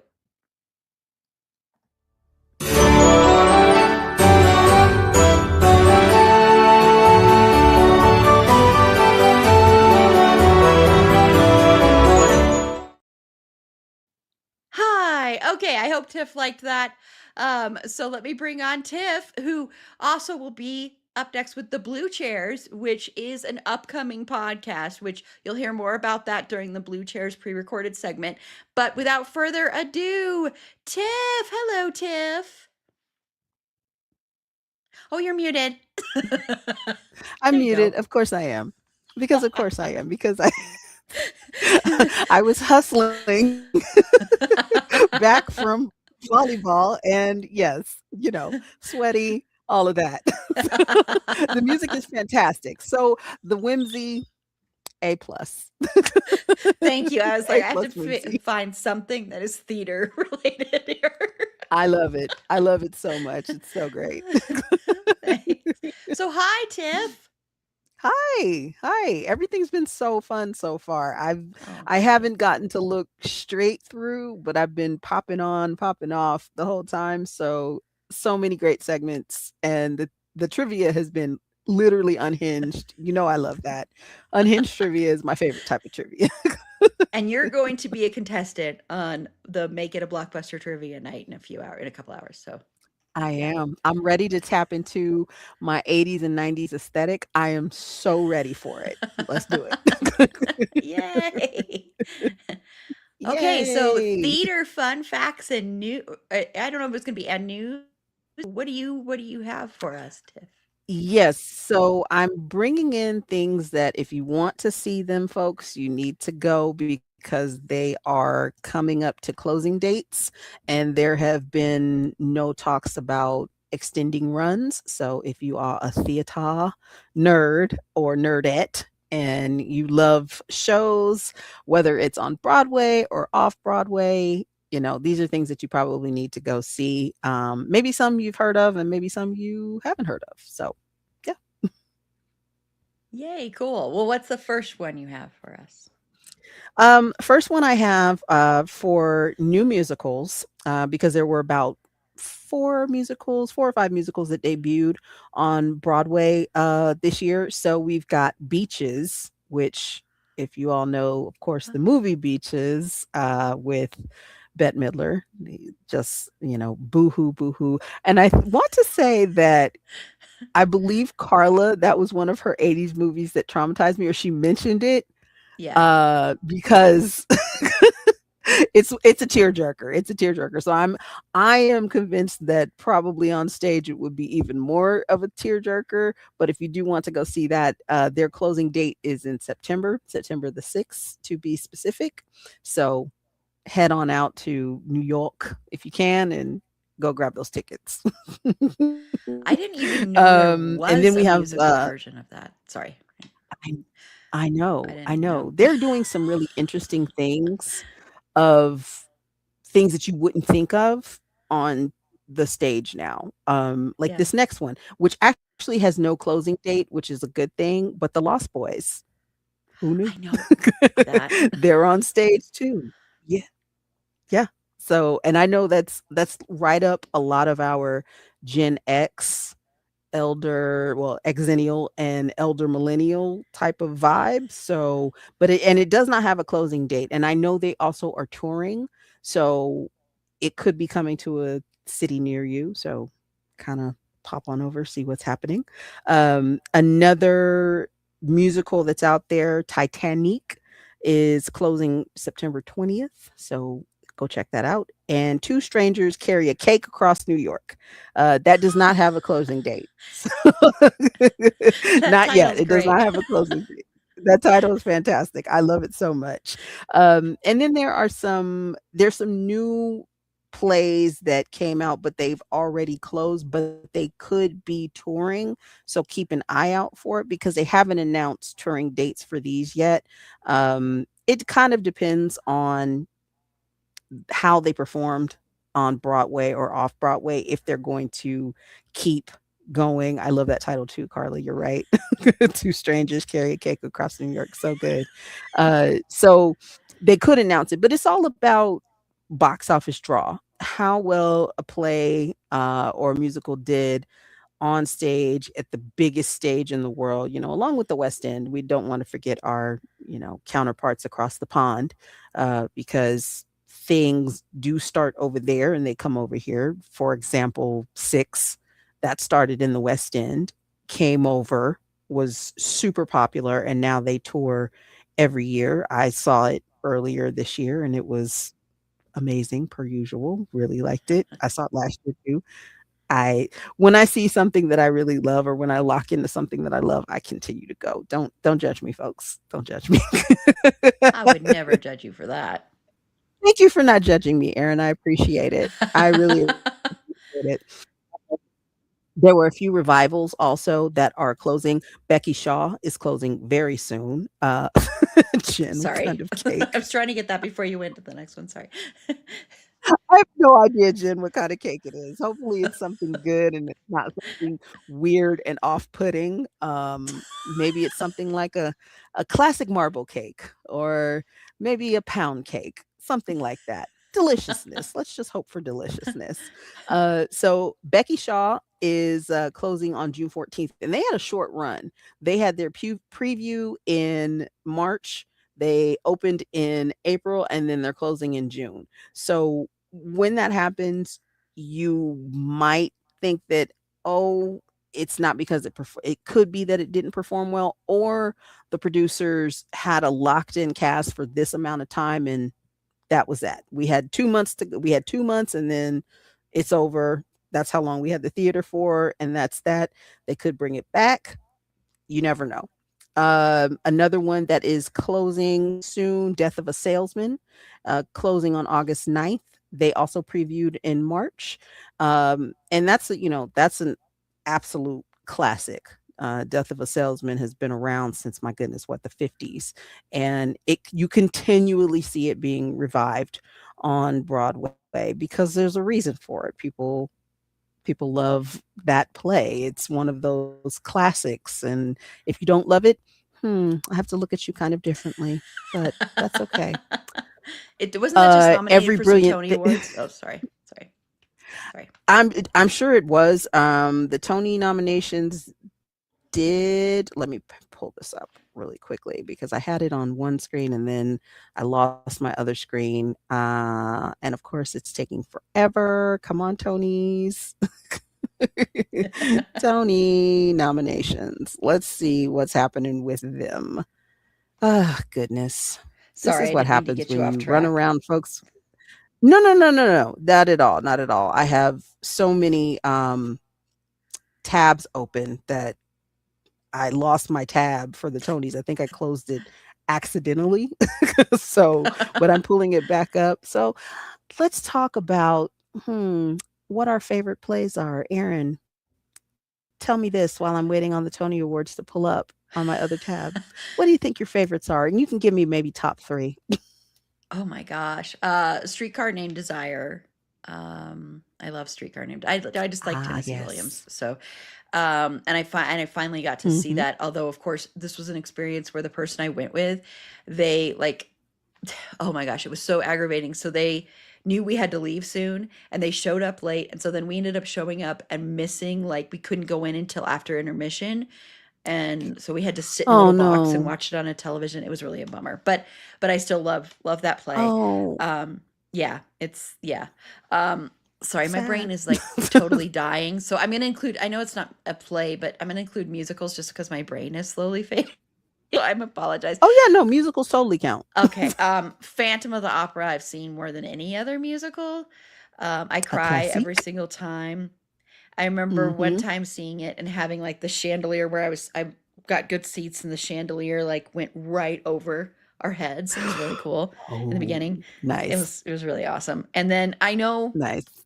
I know that this is probably like not something that I know it doesn't hold up, but Oklahoma is something that has a very special place in my heart. I can sing every single word to every single song and annoy everybody. So I know it's not the best, but I have to say it. But those things that are close, that we hold close, Yeah. and it's nostalgia and it's whimsy, and that's okay. It doesn't have to be necessarily something that critics absolutely positively loved if you loved it. That's the beauty, I think, of theater, is that Mhm. it's different things speak to different people. And it's one of those plays that I know a lot of, or musicals that a lot of people still hold very dear to their heart. So Yeah. you're not alone, madam. You are not alone. Don't worry about Thank that at you. all. I don't judge you.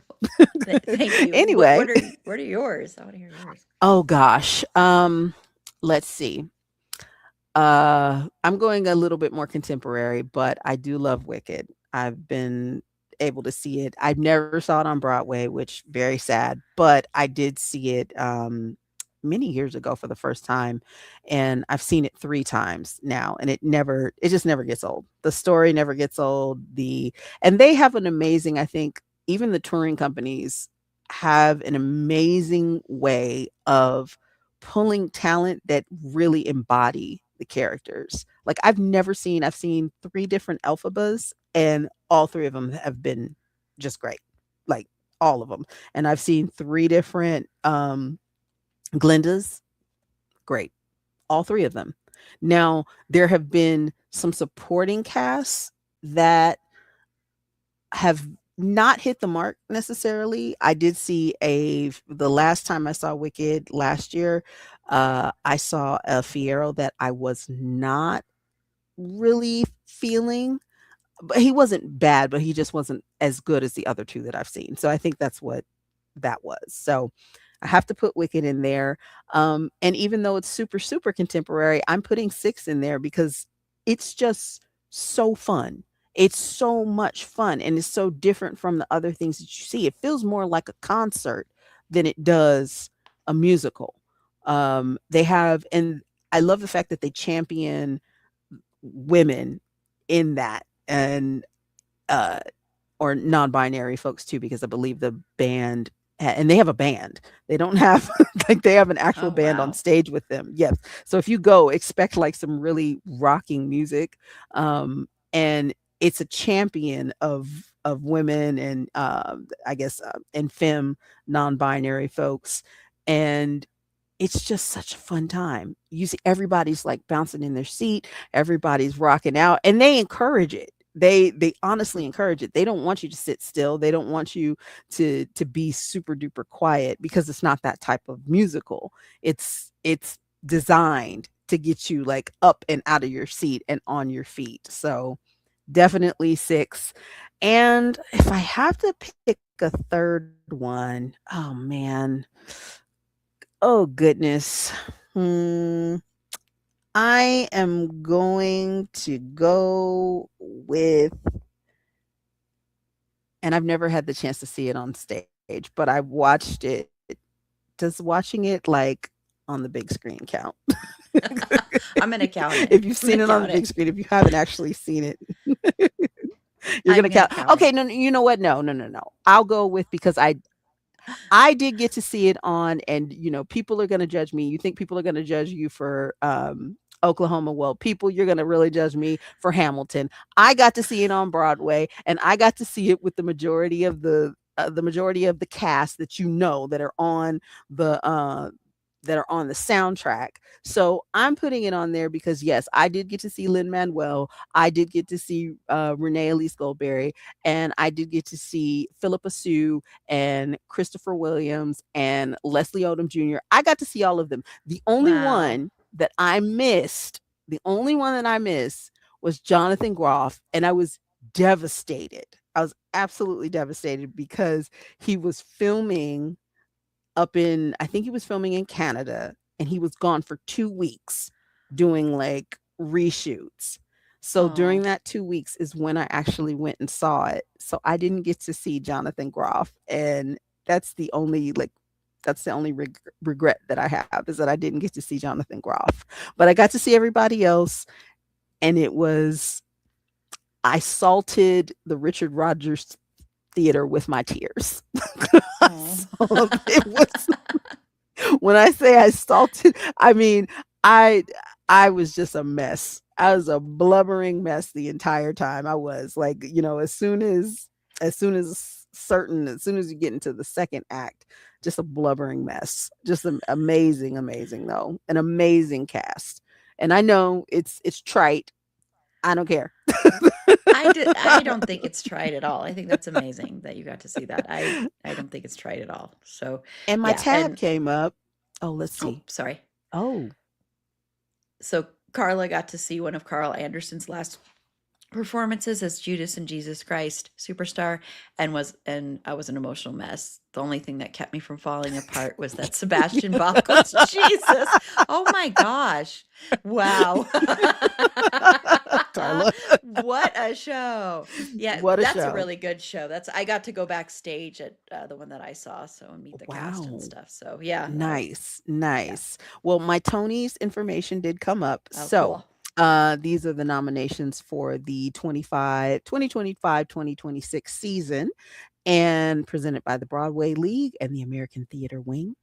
So we've got best book of a musical. And Tonys have kind of, I know some of the nomination titles, people, if they're not familiar with theater, they might be like, okay, what, a book of a musical? But that's the way it goes. The people that are the architects of a musical or of that you write a book essentially. It and you can actually buy these things. Sometimes they'll publish it for the public's consumption. So if you're interested in something like that, it could be a pretty cool coffee table book, like a conversation piece. So I'd love to get one of something that I really love. Like I love a Wicked best musical book. So Yeah. that would be fun. But we've got The Lost Boys, written by David Hornsby and Chris Hawke. Shigadoon. I cannot say Oh yeah. Schmigadoon. Yeah, Schmigadoon. Schmigadoon. Schmigadoon by Cinco Paul. Titanic by Maria Mendel, Constantine Rassouli, and Ty Blue. Two Strangers. We've got our Two Strangers with our cake again, Jen. Two Strangers Carry a Cake Across New York by Jim Barn and Kit Buchan. And then we've got Best Original Score, Music and or Lyrics written for the theater. I find this really interesting because they do the combination.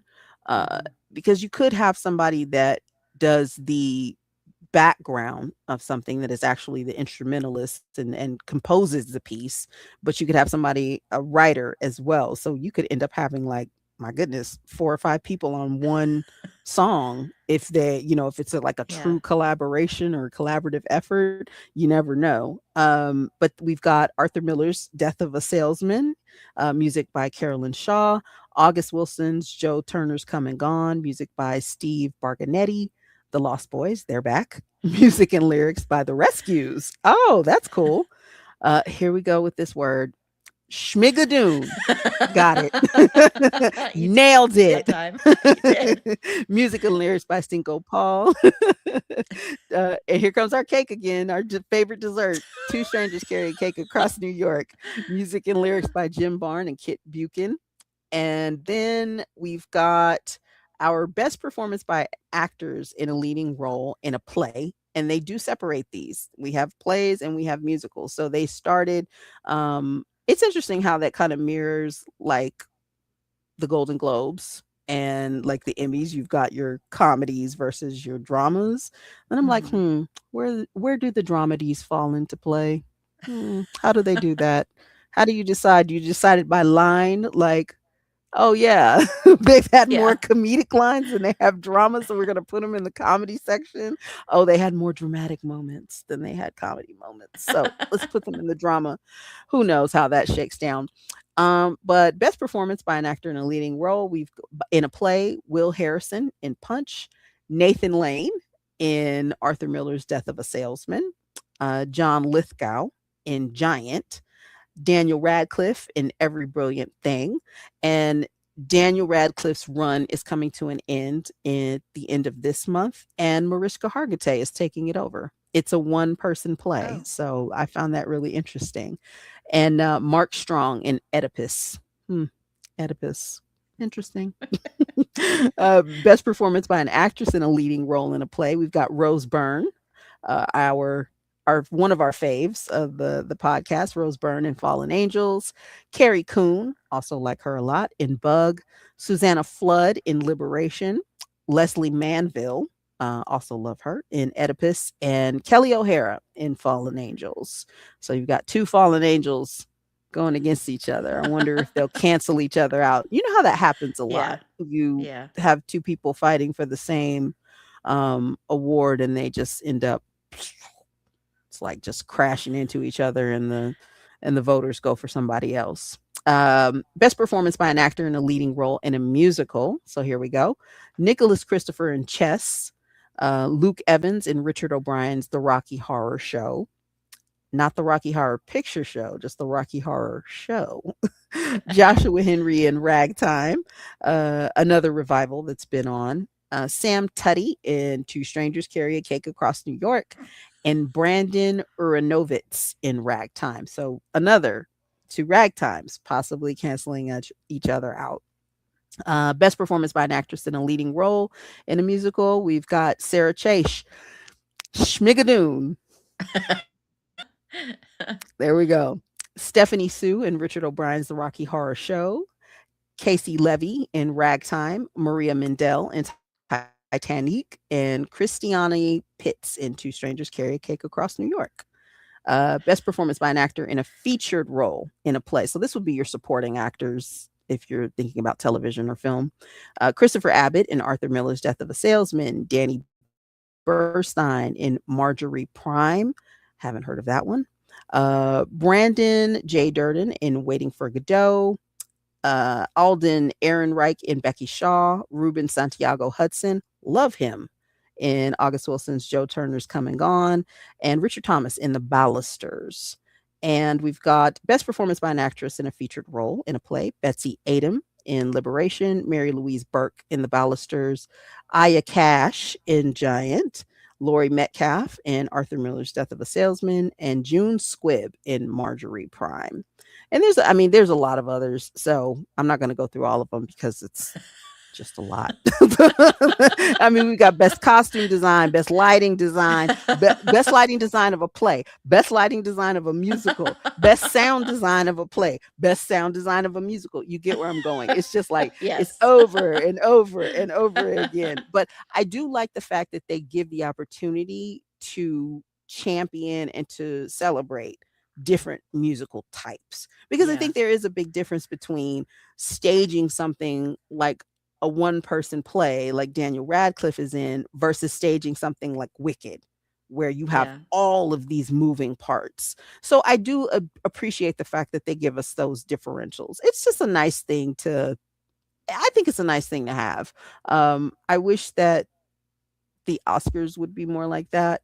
Yeah, Because I that'd be think great. that would give us, and I know they can only do a set amount of nominees and nomination and categories and things like that, but I think it would be cool to see something like that. So Yeah. there you go. That's if you want to look, you can just go to tonyawards.com, and they have all the nominees, all the listings, and you can see like all of the 28,000 categories that they have for it. But it's a lot of fun to take a look. And how much time do I have, Erin?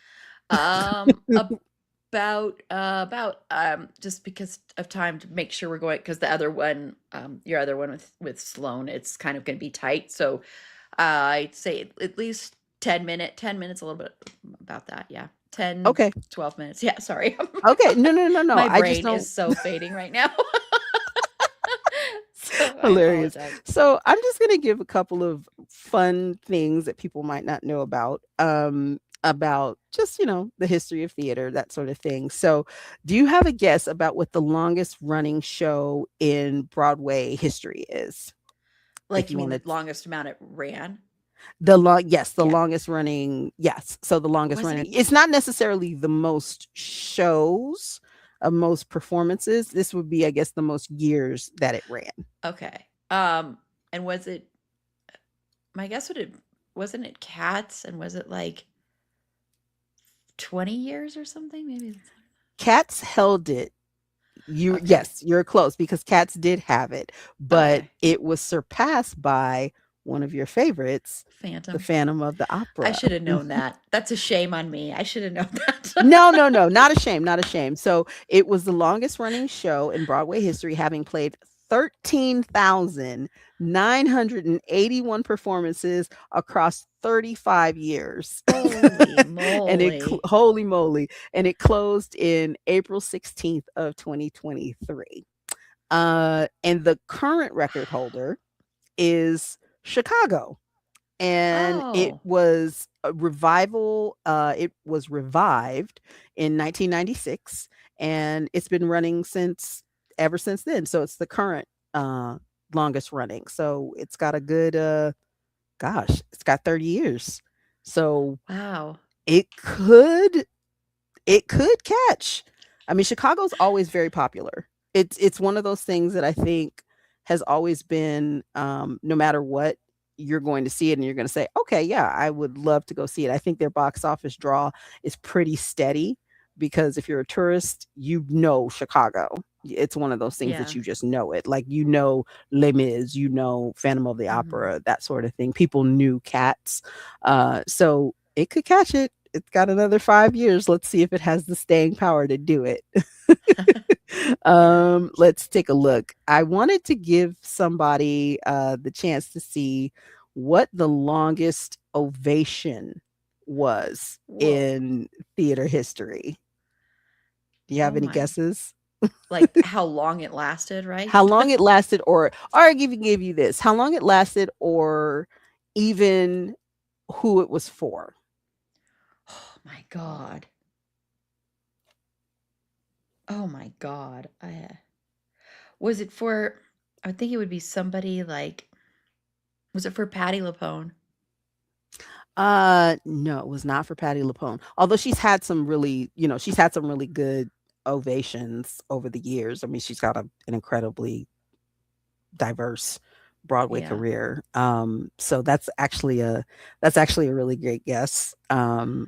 And the only reason I thought about it was because I was talking with my friend about ovations because she sent me a clip about uh Christopher Williams' final show as Washington in Hamilton. Mhm. And, he got a really raucous ovation for that because people knew it was his final show. When I saw Hamilton, he got probably, it was close to about 3 minutes from us, which is a long time if you think about it. Like holding Yeah. a show for 3 minutes, it's pretty long. But um, this this is beyond beyond that. Like 20 minutes? You're very close. You're Oh. very close. And it was once again your favorite. Oh in my God, 19 Aaron. in in 1988, the cast of Phantom of the Opera and composer Andrew Lloyd Webber got a 22-minute curtain call when the show originally celebrated its massive milestone. 22 Wow. minutes. I mean, Wow. 22-minute curtain call. That is bonkers, bananas. Because I Wow. know that um Colm Wilkinson, who played Jean Valjean, he originated the role in Les Mis during his final performance in Les Mis. I've seen people didn't necessarily time it, but somebody said that it's longer than that 22 minutes, the Phantom of the Opera. Oh. But they're going off of, I think with Phantom of the Opera, they're going off of the show because it was a curtain call. But for Colm Wilkinson, it was when he actually sang Bring Him Home, and that's not the finale of the show. So Oh. somebody said that it was probably close to 30 minutes during basically the middle of the show. Wow. Gosh. Wowzer. Wow. Wowzer. But if you hear him, I mean, just look up a clip in any of his shows, look up a clip of Colm Wilkinson singing Bring Him Home. It will bring you to tears. That voice is just, he is the definitive Jean Valjean. Definitive Jean Valjean. Don't talk to me about anybody else. He is Jean Valjean. I don't want to hear it. I don't want to hear it. I don't want to hear it. But I'll end with this, and it's technically not it's not a musical, it's not a play, but this is the longest ever in the history, I guess, of a staged event. This is the longest ever. The world's longest standing ovation, and this is from aucklandlive.com. The world's longest standing ovation in a theater is widely recognized as the 80-minute 101 curtain call applause given to legendary tenor Placido Domingo. This monumental event took place after a performance of Otello at the Vienna State Opera in Austria in July 1991. Holy Uh, moly. holy mo- 80 minutes, 1 hour and 20 minutes of applause. Oh my gosh. Opening the curtain 101 times. I know the stagehand were I know, like, I was "Oh my just thinking gosh, that. like please just Can we stop. stop, please? Please stop." I need to go to the bathroom. Exactly. Can somebody relieve me, please? Please, I really have to go. 80 minutes. Oh my gosh. Wow. 80 minutes. So, um I guess I don't know how good the quality, because it was obviously 1991. I'm not sure how good the quality of the video is. I think it's kind of grainy. But if you can look it up, just look up the the 80 That's minute amazing. 101 curtain call time for Placido Domingo. That's incredible. That's incredible. That's incredible. So I just wanted to, I just wanted to throw that out there as kind of little fun facts. And all of this is very accessible, through the Googles. If you wanted to take a look, Broadway.com is a great resource as well, to see what shows are actually playing on Broadway. And then they give you a lot of different links that show you what's touring in your area as well, which is great because these don't always just come to big cities. And obviously, I live, in a very metropolitan area. I'm lucky enough to get a lot of things coming out this way. But they hit a lot of smaller areas as well, or places that you can get to. So if you're if you're outside, like an hour and a half outside Chicago or something like that, you can get there. So take a look, have fun with it, get dressed up. I love getting dressed up for the theater. I think it's fun. I don't want to go in jeans because I can do that anytime. So Yeah. No, I just agree. just have fun with it. Yeah. Wear a Yeah. monocle. I haven't done that yet. I should do that if I go to, because I love the opera too. I know that's like an acquired, some people don't love it. I love the opera. And Yes. that's one thing I've never done to see the opera is that. So that'd be Wear your monocle or those very fancy binoculars. Yeah, those from Pretty. I just always think of the Pretty Woman scene where she's trying Yeah. to get them to. Exactly. Yes. I saw some gold. I saw some, like, not solid gold, obviously, but like gold plated binoculars. Fabulous. I think you would look great with them, Erin. Well, thank you, Tiff. And I'd recommend. I went and saw Hades Town. This Yes. past weekend. That was so good. There were lots of it was quite, and that also has a band on stage as well. Very neat. So Very yeah, neat. I yeah, love seeing that. I think it's yeah, I think it's unique and you it don't see it is. a lot. I mean, it's mostly, very orchestral. Mhm. You don't see a backing band a lot of times. So I have to see it. It's playing here, so I do need to go see it. I hope I can Yeah. catch it before it leaves. I recommend it. I think it's really good, and it's at least they did in the program. They'll catch you up on Greek mythology because it's about Greek mythology. It follows that. Mhm. So, Nice. and the singing is amazing. So I'm assuming it'll be the same touring company for you that I saw. So because they just Definitely. left here. Okay. So I saw Okay. their one of their it wasn't the last one because I think they did an evening performance, but I saw a matinee performance. So on the Very last. cool. So yeah, I recommend that too. So. I've got it on the list. Well, thank you so much, Tiff. Of course. And everybody's going to see you and your lovely, amazing daughter, Sloan, here in just a minute. I really think this is a great segment, and you're getting standing ovations. You're getting a standing ovation from Carla, so you're getting a standing ovation. And Thank from you. Jen, you're getting standing ovations, Tiff. Thank you. I agree. I agree. I'm giving you one too. I appreciate it. I appreciate it. But stop. But stop. Somebody has to go to the bathroom. Yeah, I gotta go eat dinner. Exactly. No, but Erin needs her dinner. yeah, She needs but her num nums. But thank you so much, Tiff. I really, really, that was so much fun. And we don't talk about theater enough on this podcast. So we'll need to start changing that, I think. So I'm thank there you, for Tiff. you. Of course. Enjoy Uh, your dinner. Thanks, thank you. everybody. Thank you. Okay, I'm gonna, oh, sorry, I have to switch pages here. Okay, I am so fading everybody, so I apologize. Um, but thank you again to Tiff. I really, really appreciate that. That was so much fun. And Tiff will be back. Well, you'll see in this pre-recorded segment, but Tiff will be back also for our Make It a Blockbuster night trip or Make It a Blockbuster trivia night. Tiff is one of the contestants.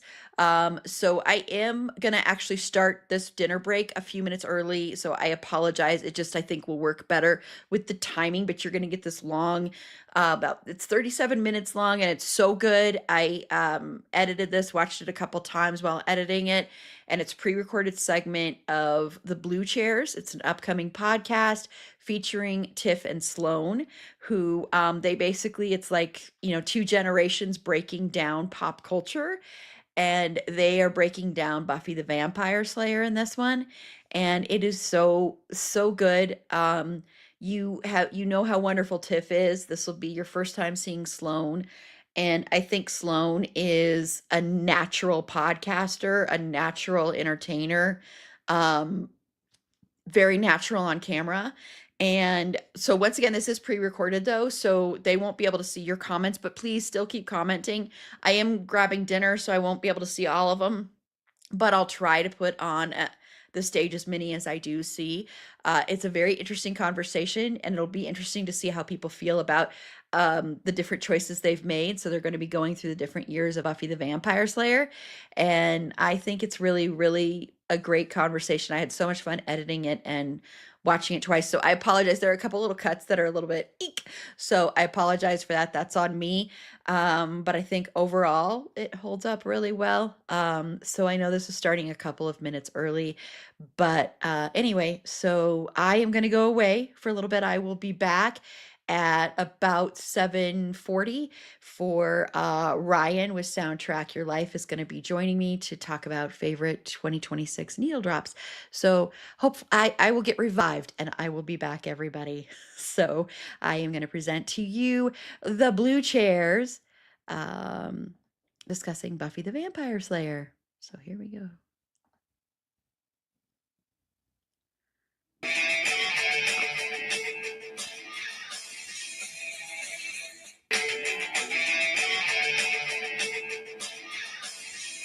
Hi. Hi. Hello.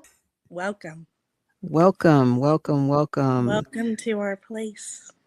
Welcome to the fabulousness that is the Future Blue Chairs podcast. And go ahead and introduce yourself. My name is Sloan. I am here on the Blue Chairs podcast, future podcast that might come streaming near you. Wonderful. And for those of you who have rocked with Aaron on It's a Fandom Thing pod for, my goodness, 6 years now, go Aaron. Woohoo. This one is known as Dear Daughter, and you all have rocked with her and heard me talk about her a lot. So there she is. This is Sloan. So Yay. we are going to talk about a show that is near and dear to my heart. If you didn't hear that on the theme music, Buffy the Vampire Slayer. So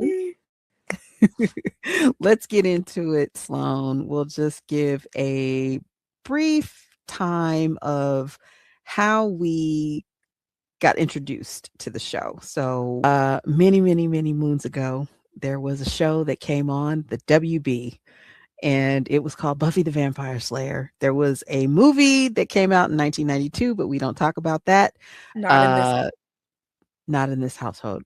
But so Buffy the Vampire Slayer, the TV show, debuted in 1997 on the WB. I was there when it debuted live, and I watched it all the way into the finale in 2003. So 5 seasons on the WB, 2 seasons on UPN. So Sloan, why don't you tell everybody how you were introduced to Buffy? Well, I was introduced through you because that's how it happens. It's your like childhood, not childhood, but young adulthood. And then you said I should watch it. And then we went on this beautiful journey together. This is just going to be just a loose conversation about some of our favorite episodes, some of the themes that we love with Buffy. Just keep it loose. As Sloan says, it's all about the vibes. So let's start out with our favorite episodes of each season. Now, let's keep it real. They may not be what's considered the best episode of that season. These are just our favorites. Sometimes we We know might the think best that episodes. We know what they are. we know what and we'll go over that a little bit Yeah. later, but these are just our favorites per season. So let's give it to them. So why don't you start season 1? Season 1, we have The Pact, which is, reminder, I forgot the episode number, but it's in season 1, obviously. The Pact is, if you could remind them what happened in that episode. Sure. And it's season 1, episode 6. And that is when a magical mystical artifact, a mask from a zookeeper turns a pack of Sunnydale students, Sunnydale High School students, into hyenas with hyena tendencies. They're not actual hyenas, but they have hyena tendencies. And it's a serious episode with a lot of fun elements in it. And RIP to Principal Flutie, because You're a real one, man. He was a real one. He was very nice to Buffy, and I think he was not just a principal; he was a principal. Okay. Yeah. Yes. Okay. So Yeah. mine was actually the same. Mine I had for season 1. Mine was The Pack as well. Season 1, episode 6. If you're looking to do your Buffy rewatch, just know that these are the blue chairs. This is one of our faves for season 1. So roll into season 2. What's your favorite? My favorite for season 2 is Passion, which is episode 17 on season 2. This is the episode where Angel torments Buffy, well, Angelus, because he's not broody, moody vampire. No, he's Angelus. He's cool. He's cool. He's evil cool. And that's okay. And he's in our very house, evil. we like him better that way. So Yes, we dislike a broody vampire. Aaron and I talked about that on a Patreon episode. Check it out. Become a patron. Check it out. We talked about our favorite vampires and our not favorite vampires, and Angel is definitely on our not favorite list. But we've synced up again. Season 2, episode 17 for me, Passion, wherein we think that Angelus is going after Buffy's mother, Joyce, but he gets Miss Calendar instead. And he gives we us have a story about that, don't we? We have a little story about that. It's called misdirection. It's called misdirection. Mean. It's called bullying. It's not bullying, because see, people, dear daughter has a really bad habit of spoiling herself, and I didn't want her to get spoiled on this. So I did say that Giles and Miss Calendar just have a happily ever after. They just have a beautiful relationship and they ride off into the sunset together. And there were a lot of tears when that didn't happen. Yeah. I thought she was going to get back up. She, in fact, did not get back up. Her neck was broken. So, no. But that shot, beautiful. Like that, the moonlight shining through and just him standing there. Yeah. Wonderful It's shot. a great cinematic shot. Wonderful shot for such a sad event. It really. Okay. Mine was the same. So season 1 and season 2, we are in accord. We are symbiotic right now. Yes, which we are twinning. Doesn't happen often. It really doesn't. So Passion is mine as well. So go ahead and give your season 3. Season 3, we have episode 16, Doppelgangland, which is the episode where Anya summons Willow's evil twin, which is my favorite character. Literally, evil Willow. I love you. Like, she is so diva. So diva-licious. So we divert in this one amazingly. My season 3 episode 9 is The Wish, but also Anya making her first appearance, the icon that is Anyanka, and she is a demon who helps wronged women get their revenge. That's her Which modus. respect. So that's her modus operandi. And she gets back in a really strong way. This is when Cordelia wishes that Buffy had never stepped foot in Sunnydale, and you see the repercussions where vampires are running wild because Sunnydale, Hellmouth. Hellmouth. Yes, exactly. Okay, give us your season 4. Season 4, we have the I in Team, which is episode 13, which is a spooky number, perfect for Buffy. And this is where the initiative leader traps Buffy underground, and she obviously finds her way out because it's Buffy. It's Buffy and Summers. Let's be. Come on.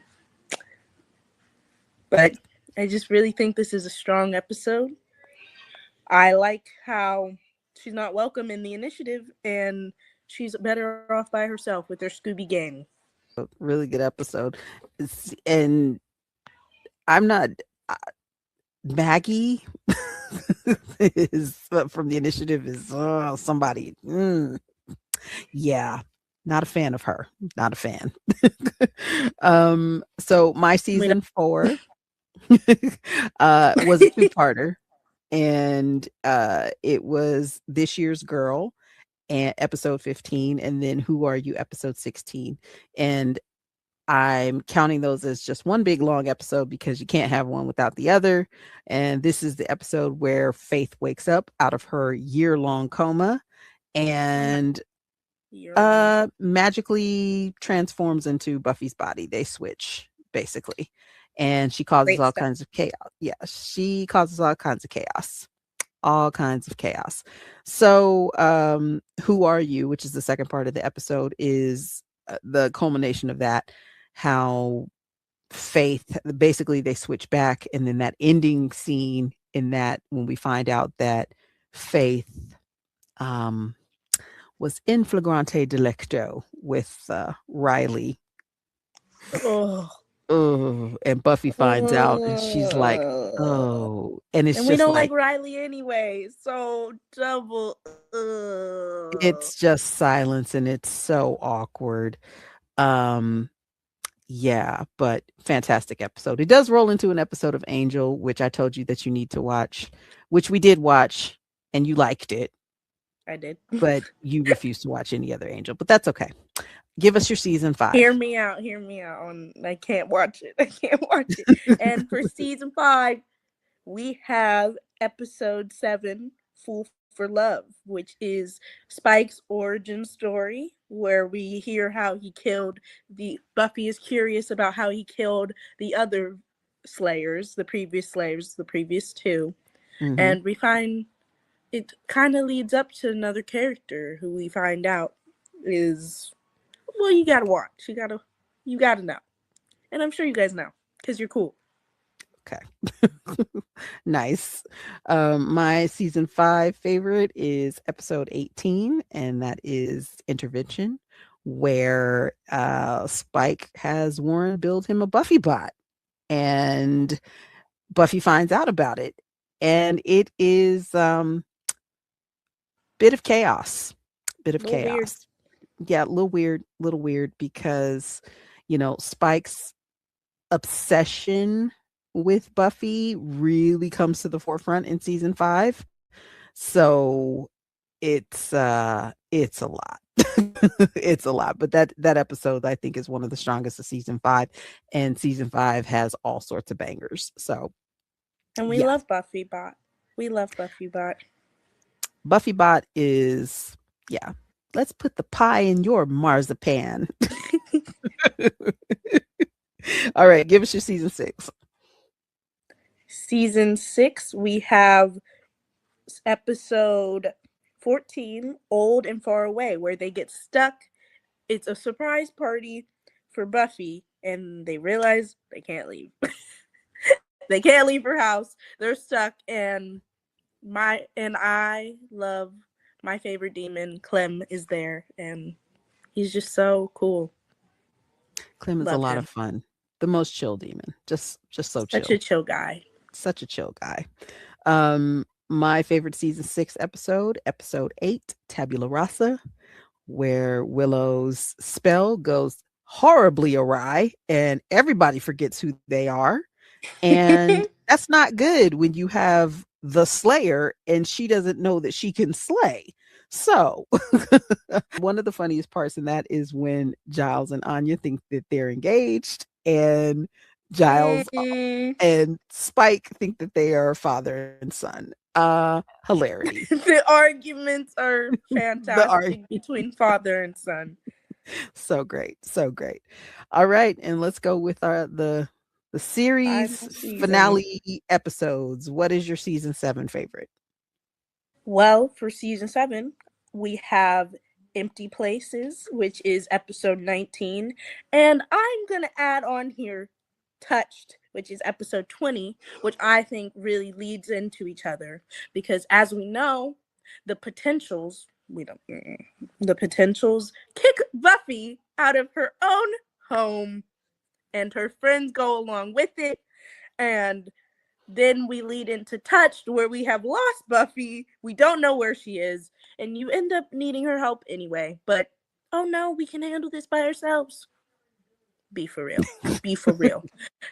We have the best speech in season 20 by Spike. We have the best, nearly brought me to tears. That, just so beautiful. When he's talking to Buffy and hyping her up. Ultimate hype man right there. You're a hell of a woman, Buffy. You're the one. Still gets me every time. So good. Every time. So mine, season 7, episode 17, Lies My Parents Told Me. And we go into more depth how Principal Wood's mother was a slayer, the slayer in the late 70s, early 80s. And of course, that was the second slayer that Spike had killed. And Principal Wood knows this. And he tries to drive Spike to kill him instead, provoke him. And we get Spike's backstory, which is he's always said he was such a bad but really tough and everything, so and cool. we find out he was not. He was a poet, a very bad poet. William, we love William though. William. Yes, his he was a mummy's boy, and then Mummy decided, no, she was not feeling it when he turned her into, she's like, I'm bad, and I don't need you anymore. Basically, she's like, I'm going to take my leave of you. And leave she tried to do after some very incestuous behavior, and Spike had to, yeah,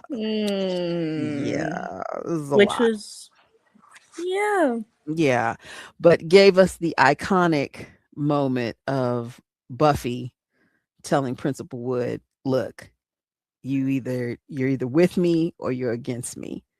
The mission is what matters. The mission is what matters. She's General Buffy all the time now. She is General Buffy Ann Summers, and we will follow her into battle. Wherever you go, soldier. Wherever you go. So let's talk about our favorite recurring characters. So these are people that weren't necessarily, they could have been kind of sporadic guest stars and then turned into regulars, or they could just be, people that kind of popped up here and there. So do you have any that you just were on your radar? You did mention Clem, my favorite demon.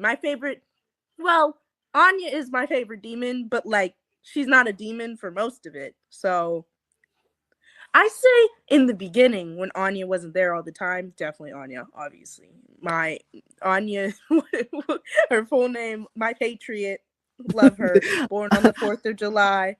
Anya Christina Emanuela Jenkins. Born on the 4th of 4th of July. July. But I would have to go. That's my favorite demon. But I did learn to love Tara. I did learn to love her. Like when she was gone, I was like, dang, I kind of miss her. She was kind of in her later seasons. We don't like her like in the beginning. She was like irritating and like she's yeah, but like later on, she was like the voice of reason for Willow. Mm-hmm. And I really did like that, and the representation was good. And then they killed her off. So sad. So sad. Mm-hmm. Terrible. Mm-hmm. Yes. Agreed. My first one is going to be Andrew because I do love it. Andrew and Anya. That combo. the buddy cop drama we never knew we needed. Like Andrew gave us the iconic vampire phrase statement of vampire. It's vampire. In him making his video of his documentary of Buffy was amazing. That him sitting on his toilet and pretending he was on a talk show. Yes.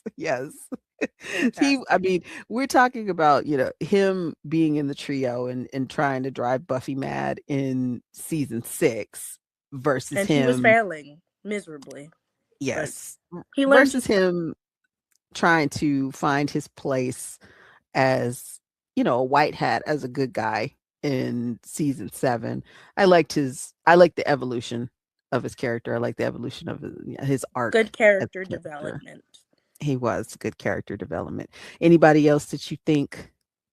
Ooh, I just thought of it. Also Andrew, yes, but also Drusilla. I love me some Drusilla. Fairies are talking. Literally, she's so relatable sometimes. I love her and her fairies and her dolls. Drusilla. Just what can you say about her? Like literally, what can you say about her? You can't sum her up into words. Let's just say you really that. can't. You really can't. I'm going to go with somebody who I don't know if this is polarizing, but because she had her moments, I think, where she could be a little well, not a little off-putting, but kind of irritating. But the big bad of season 5, Glory, I thought she and her minions. She was an interesting character.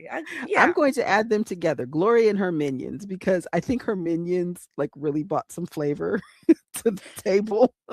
Glorificus. I mean, all of the platitudes that they said about her were just so funny. It was just, they brought a lot of levity to somebody that she's a god. She's like a demigod. And they brought a lot of levity to it. So that's why season 5 so high on the list, and you'll see. Mm-hmm. But like she made it what it was. I feel like she was essential to the plot. This is true. She was the biggest villain of the show. I mean, I know season 7 is the finale, but like with Glory, like that felt like the ultimate ending. If it was an ending, like I would be satisfied if it was nowadays, the show would have been canceled. But like if it got canceled and Glory was our final villain, I'd be okay with that, because Glory is. Well, they weren't sure. The whole thing with season 5 was they weren't sure they were going to get picked up for season 6. So they said, let's do the biggest, baddest villain. It could have been the series finale, that final episode, The Gift. It could have been the series finale. And then, of course, UPN swooped in and picked up the show for 2 more seasons. They saved us all. So let's talk about, you brought this up because you have a thing about I have a hair. thing. You have a thing Hair about is hair. essential to the character, to the story. I feel like hair tells it all. Okay, Okay. I'm a hair Okay. girly. I love hair. So give us your definitive best Buffy hair seasons. I'm gonna have to go with season 1 because I love her bangs. I love the volume it has. Like, it feels so Buffy. I get it's not as blonde as the regular seasons, as the other seasons, which I feel like the blonde is important. But just if I wasn't thinking about the character and I was just looking at the hair, I would say season 1, and season 2 is a close second. Okay. Okay. Well, mine are for Buffy hair, season 5, season 7, and the end of season 4.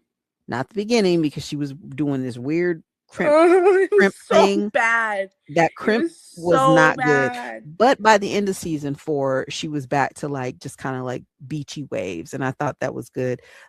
I love the color in season 5 and season 7. I thought the color was really good. There's only one season I really, really am not feeling the hair. And then we found out it was because Sarah Michelle Gellar had hair damage. And that was season 3. And that's when she had that super, super, super like platinum blonde kind of chunky Ugh. highlights. It And wasn't her blonde. Like, it wasn't her blonde. she looks great in blonde, but it has to be a very specific blonde. She's not She a cool tone, too blonde girl. Like, no. no, Like, she needs more of a warm based blonde. Definitely. Definitely a warm based blonde. So so we agree to disagree on that because I know you like season 1 and you like bangs. I'm not a Bayang person for Buffy. well, I like when she gives a swoop or when she does. Yeah, I'm not a Bayang on her, but that's okay. That's all right. That's why we all have opinions. That's why we all have opinions are opinions. good. Opinions are great. They're great. So Except when they're wrong. okay. Chill out.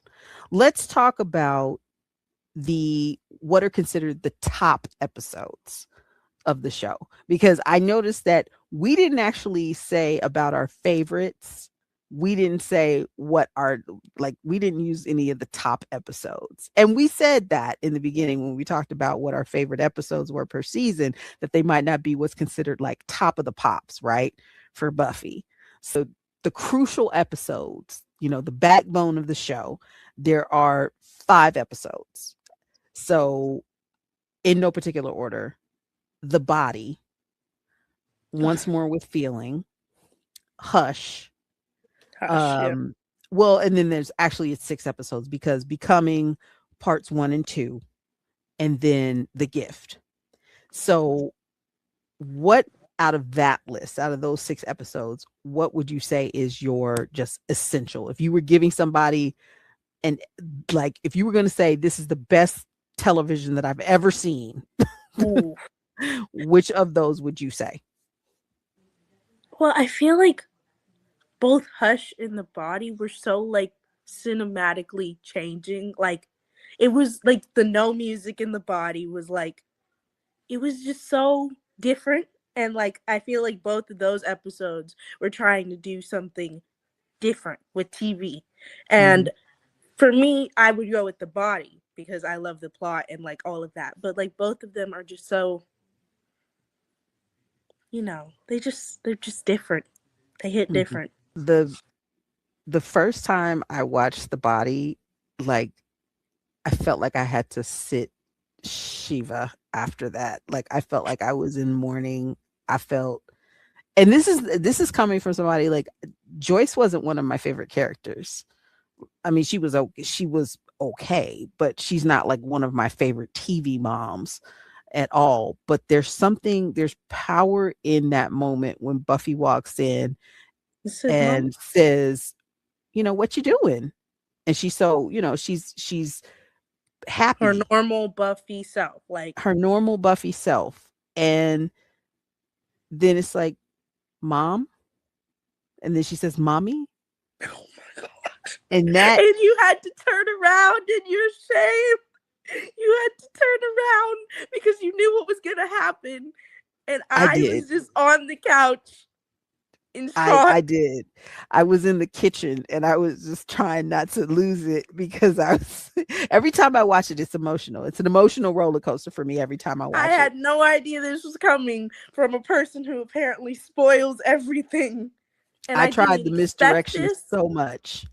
I tried so much misdirection. I'm glad I misdirected you on that one Which because it I feel was like I could have expected it because like I love doctor shows and like in doctor shows usually after like they get a tumor out or something in their brain especially they die and like I was just like oh, I should have seen it coming. I didn't prepare. I wasn't prepared for this. I have to say that that's my, I the Body and Hush usually run like 1 and 2 for me out of the like essential Buffy episodes.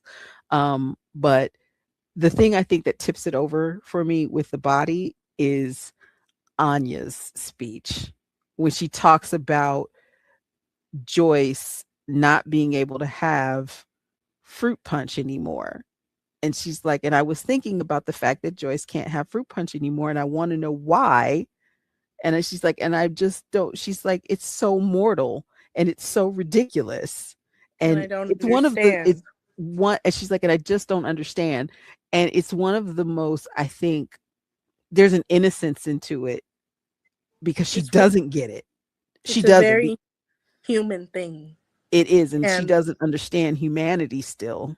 Like she's been a human at this point for, a couple years, but she still doesn't get the idea. This is the first time somebody who she knows and knows well has died, and she doesn't understand that. And I think it brings a lot of emotion to that episode. So I think the Body does edge out Hush, but Hush is so groundbreaking because I mean, the literally no noise. silence The is silence of no loud. speech just is The so loud, and just having the little creepy background music, just A plus concept on that. A plus concept. good job, So guys. we have to come to the end, and we are going to give the people our definitive list of seasons. We have So why boards, don't you people. start? I have a board because we're fancy here. Oh, and let me mention that Sloan had me sign a contract for this. It's dated April 11th, and she made me sign it This year. also. Yes. Yeah, April 11th of this year. So this is our definitive Buffy list. Well, we did lose the original list, and then we had Okay. to redo the list, so there were some changes on that second list. So Okay. here is the correct rankings of the seasons. We have season 5 because, I mean, come on. That's like, just come on. I mean, you can't even, I don't need to explain because, Okay. and then we have season 3 because it's the last year of high school. Faith, the anti-hero slayer, just such a cool concept. I like such an interesting character. Yes. We have season Okay. 2 because Angelus, is that Angelus's season? Mhm. Yes. Yes, that is Angelus's season. And Spike and Drusilla are introduced. Yes. Season 6, that is Willow's villain story. And also, that's the gang, the terrible villains. Andrew, The trio. Andrew, what's his face? Jonathan. Jonathan, and then I forgot the other one's name Warren. because he's Warren. When I catch you, Warren. Psychopath. I mean, you already got caught by Willow. Yeah. So season 7, which some might say is too low, but I think it's where it belongs. Okay. Season 1, and then we have season 4. Season 1 is here because I think it really sets up a good footprint for what Buffy is going to be and going to become. And then season 4, I just don't like you. Yay. Wow. Wow. Then she throws it. Okay, so put mine up here. We have the less accurate one, but No, the accuracy. So we do line up with season 1 because we do agree. Season 5, I don't think you can die for the world and not have this be the number one season after losing your mother. I, I mean, come on. Yeah. Season 5. Leaving your ugh, Just season 5. Let's just there's that's no just explains it all. it explains it all. I digressed from you and I diverted from you and I picked season 2 as my Well, all number we 2. really do is just switch. We just switch the orders of yeah. We Yeah, did switch but the order because I just don't see how you can kill your boyfriend and be okay. There's a reason why she runs away after that'd be at the okay. end of that. Okay. Season 3, you know, yes, bring in Faith, bring in I forgot a recurring character that I really like, Wesley Wyndham Price. How can I forget Wesley? Wesley. And I didn't watch Wesley. Angel, so Yeah. I didn't get So but wait, when we picked up Angel again and I was like, whoa, what happened to him? yes, exactly. Exactly. That's why you need to watch Angel. Anyway, season number 4 for me was season 7 because I don't think that you can end the show and not have that in your top 4 because it's the end of all things and I think they go out with a bang, a literal bang. Number 5, season 6. Yeah, coming back from the dead will do that when you're yanked out of heaven. I'd Yeah. be pretty mad too. Yeah, I would be really upset and getting together with a vampire who doesn't have a soul. Interesting. Interesting. I think we've seen this film before. I think Interesting. except it was a vampire with the soul. Whatever. Okay. Number 6 for me, season 4, because I had this I think when we did this originally, and then I went back and looked at the episodes on season 4, and I'm like, you know what? There's a Literally, few I bangers. cannot. The amount of complaining you did too. I did a lot of complaining, but then I was like, wait a minute. There are like 5 episodes in season 4 that are bangers. So I had to put season 4 there because I think my last one is season 1. There's only 13 episodes. It was a mid-season replacement on the WB, and you can feel that they're trying to find their footing. The writing is not as sharp, and the characterization I think is slightly off with some of the supporting characters. So that's why it's down there. But Okay. as we wrap up our Buffy discussion, what does Buffy mean to you? Buffy just feels like a cult classic. No, I'm just kidding. But I just love the vibe of it, Like, it's spooky, but it's funny, but it's witty. It's like, it has so many different elements that make it a great TV show. And just, I love all the characters. They make me feel things. And just makes me real happy. What does Buffy mean to you? Well, I can honestly say this is still my favorite TV show, even, 20 years later. What? And What was that? Yeah, it's years later. It's getting close to 30. Hey. It's still my favorite show. It is. Like, I rack my brain to find out. I have watched a lot of TV in my day, and everything from procedurals like Law and Order to hospital dramas like ER, and even high prestige cable stuff like Game of Thrones. But Buffy is, for me, timeless. Like, I know the episodes. I know I can quote them at you. There are sayings that I will always say, no matter what. I I just The it mission always is what pops up. matters. The mission is what matters, And we that say that on a daily. we say on a that pretty daily. much every day. And it's one of those things that, it will always have a place in my queue to watch. There will always be room for Buffy, no matter what. So let's wrap up this Blue Chair podcast that's coming up soon. Just look out for it, people. You can find me on the socials, somewhere at Who Is Tiff Is Me. I'm You can find on. me in real life. If There you you find go. me. You can find Sloan in real life. She's out there somewhere. So thanks so much for joining this. I wish we could be live, but you know, what do you have to do on Saturday instead of the marathon streaming event, Sloan?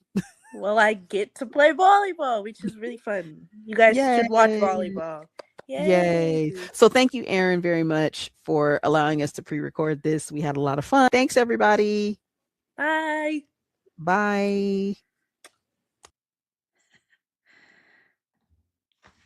Thank you so much, Tiff and Sloan. I think that was so much fun, and I really loved being able to edit that as well. So thank you both, and good luck with Blue Chairs. I can't wait to listen to that podcast, and I'm sure everybody will be tuning into that one. And thank you for covering my break too. I was at that point where, like, I'm like, oh my gosh, I've got so many more hours of this left to go, and my brain was slowly just really, really dying at that point. So I was really grateful for my dinner break, I have to say. I feel a little bit more rejuvenated to carry on for we've got only 2 more segments and then our prize giveaways. So we are nearing the home stretch and we've got 2 great segments coming up. I'm going to be bringing Ryan from Soundtrack Your Life on in just a couple of minutes here. And I have to say, this is one of my favorite intros I did because I think, and I'm probably hyping it up too much, I think I was very clever in part of what I did. So hopefully everybody else enjoys it too. And then, of course, we've got Make It a Blockbuster Trivia Night. So that one is a ton of fun as well. You can finally kind of see the glow from my new light strips. It's in purple. So you can kind of see the purplish glow. If I go outside and I look in my room, it's very purple. So I'm excited that you can kind of see those now that it's getting a little bit darker. So I'm hoping as it gets darker, you'll be able to see the lights better. I know that's kind of a silly thing, but for me, it's very exciting. Yes, thank you so much, Tiff. I loved the fact that I was able to do that. I'm glad you were able to record that and that Sloan was able to be on. And once again, I think Sloan is a natural at podcasting and a natural in front of the camera. And yeah, so and I forgot to write down my notes because I was going to give some of my because I agreed with so much of what was said, and now I can't remember. But I'm also team hate Riley forever and ever. One of the worst characters ever, one of the worst love interests ever to exist is Riley for sure. I am also not a fan of season 4, so I am with Sloan, and I know partially you weren't, Tiff, but I do hate that season as well. Okay. Well, once again, we've got 2 more segments and then we are going to be giving away our prizes. So I'm still giving people a little bit of time to sign up. So I'll quickly show that Patreon. If you want to sign up, you've got about an hour to do so. And you could potentially win some great prizes. Once again, you have to still be a Patreon subscriber paid at the end of June to still qualify for them. But we've got great ones, including a free 3 months of Patreon subscription to Soundtrack Your Life, which is an amazing thing donated by Ryan, who is coming up here in just a couple of seconds. We're going to be doing favorite needle drops. So I am excited about that. I'm excited to always talk about music. Music is one of our most popular things ever, not just Christmas music, but other music as well, like Journey. So I am very, very excited for this one too. So without further ado, I am going to play what I think is one of the best intros that I've come up with for this. Hopefully you all think it's as clever as I do. And then I'll be back to introduce Ryan.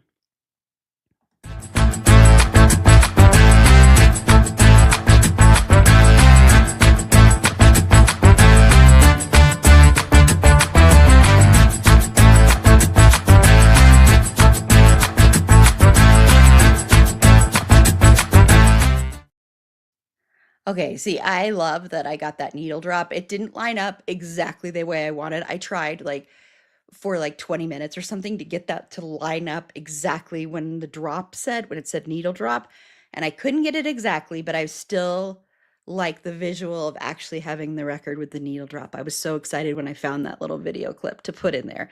So yes, I was very, very excited about that. So let me bring on Ryan from Soundtrack Your Life.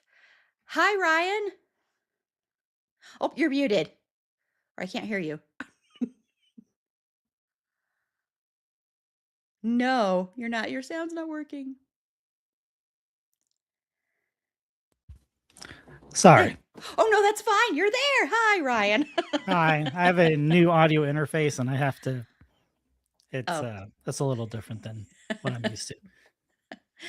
Well, hi. I'm so glad to have you here. So, welcome to the marathon streaming event. Thank you so much for joining us. And again, thank you for donating that amazing prize to our Patreon subscribers. Oh, no problem. Especially if people are excited to talk needle drops, we want to be able to connect with you. So I'm more than happy to give you 3 free months of our Patreon to meet you. Yeah, that's amazing. And it's a great podcast, so everybody should check it out, especially if you're a fan of music. So, Ryan, I'm going to have you sort of lead this here. So, you want to talk about favorite needle drops. And so, where did you want to begin with this, or how are you structuring this one? So, so we're in 2026. We're not even at the halfway point. So there have only been, in my opinion, a handful of really good needle drops or needle drops worth talking about. So I kind of want to talk about the needle drops that we've recognized so far in 2026, good and bad, and then maybe some shows and movies that we're expecting to see really good needle drops in as well. Okay, awesome. Awesome. So I'm a little bit behind on TVs and movies because I have 2 young children. So I was wondering if you wanted to bring up any needle drops that you thought were worth mentioning. Okay, I have one that's controversial because I think a lot of people don't like it, but it's the needle drop at the end of The Bride where it's the Monster Mash comes on.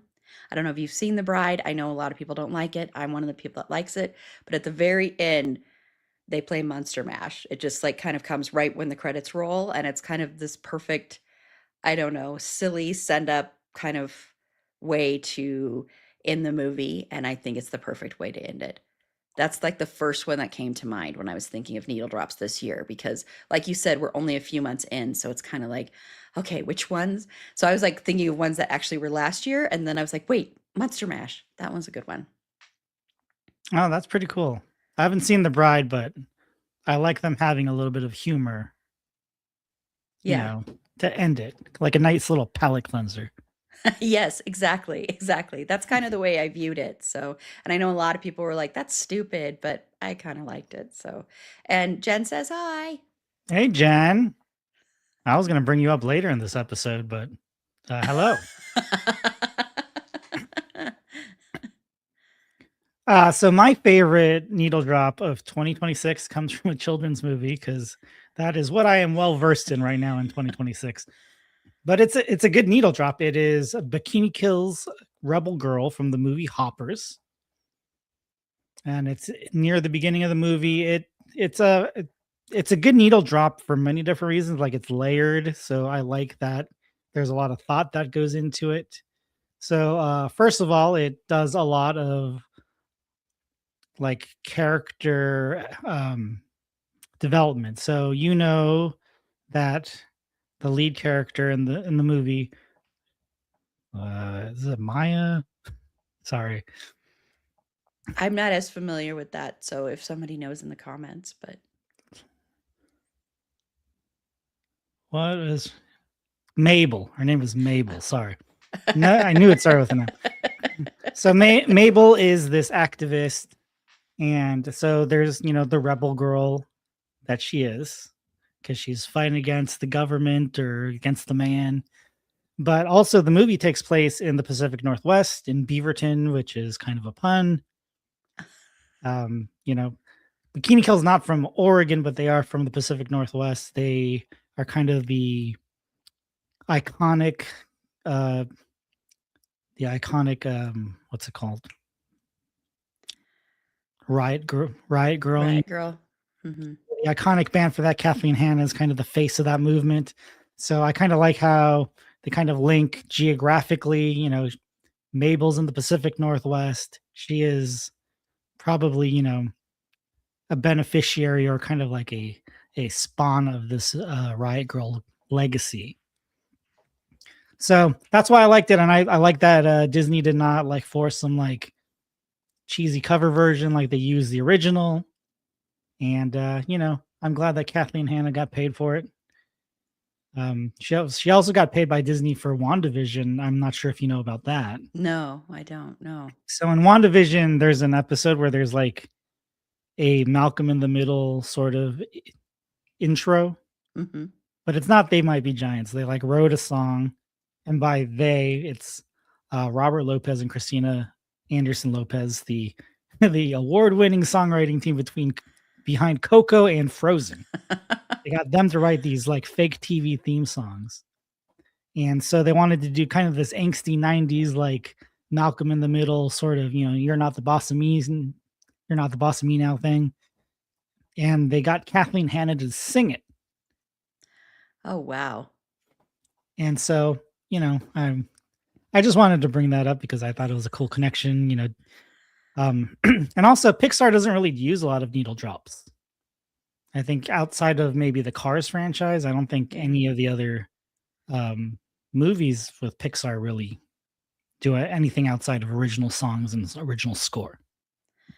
Well, I like that, like you said, like it's not a cover, and also you wouldn't instantly think of them being in a Pixar movie. So I like that. I think that's really cool. Yeah. And it's a lot better than the needle drop in the Super Mario Galaxy movie. What was that?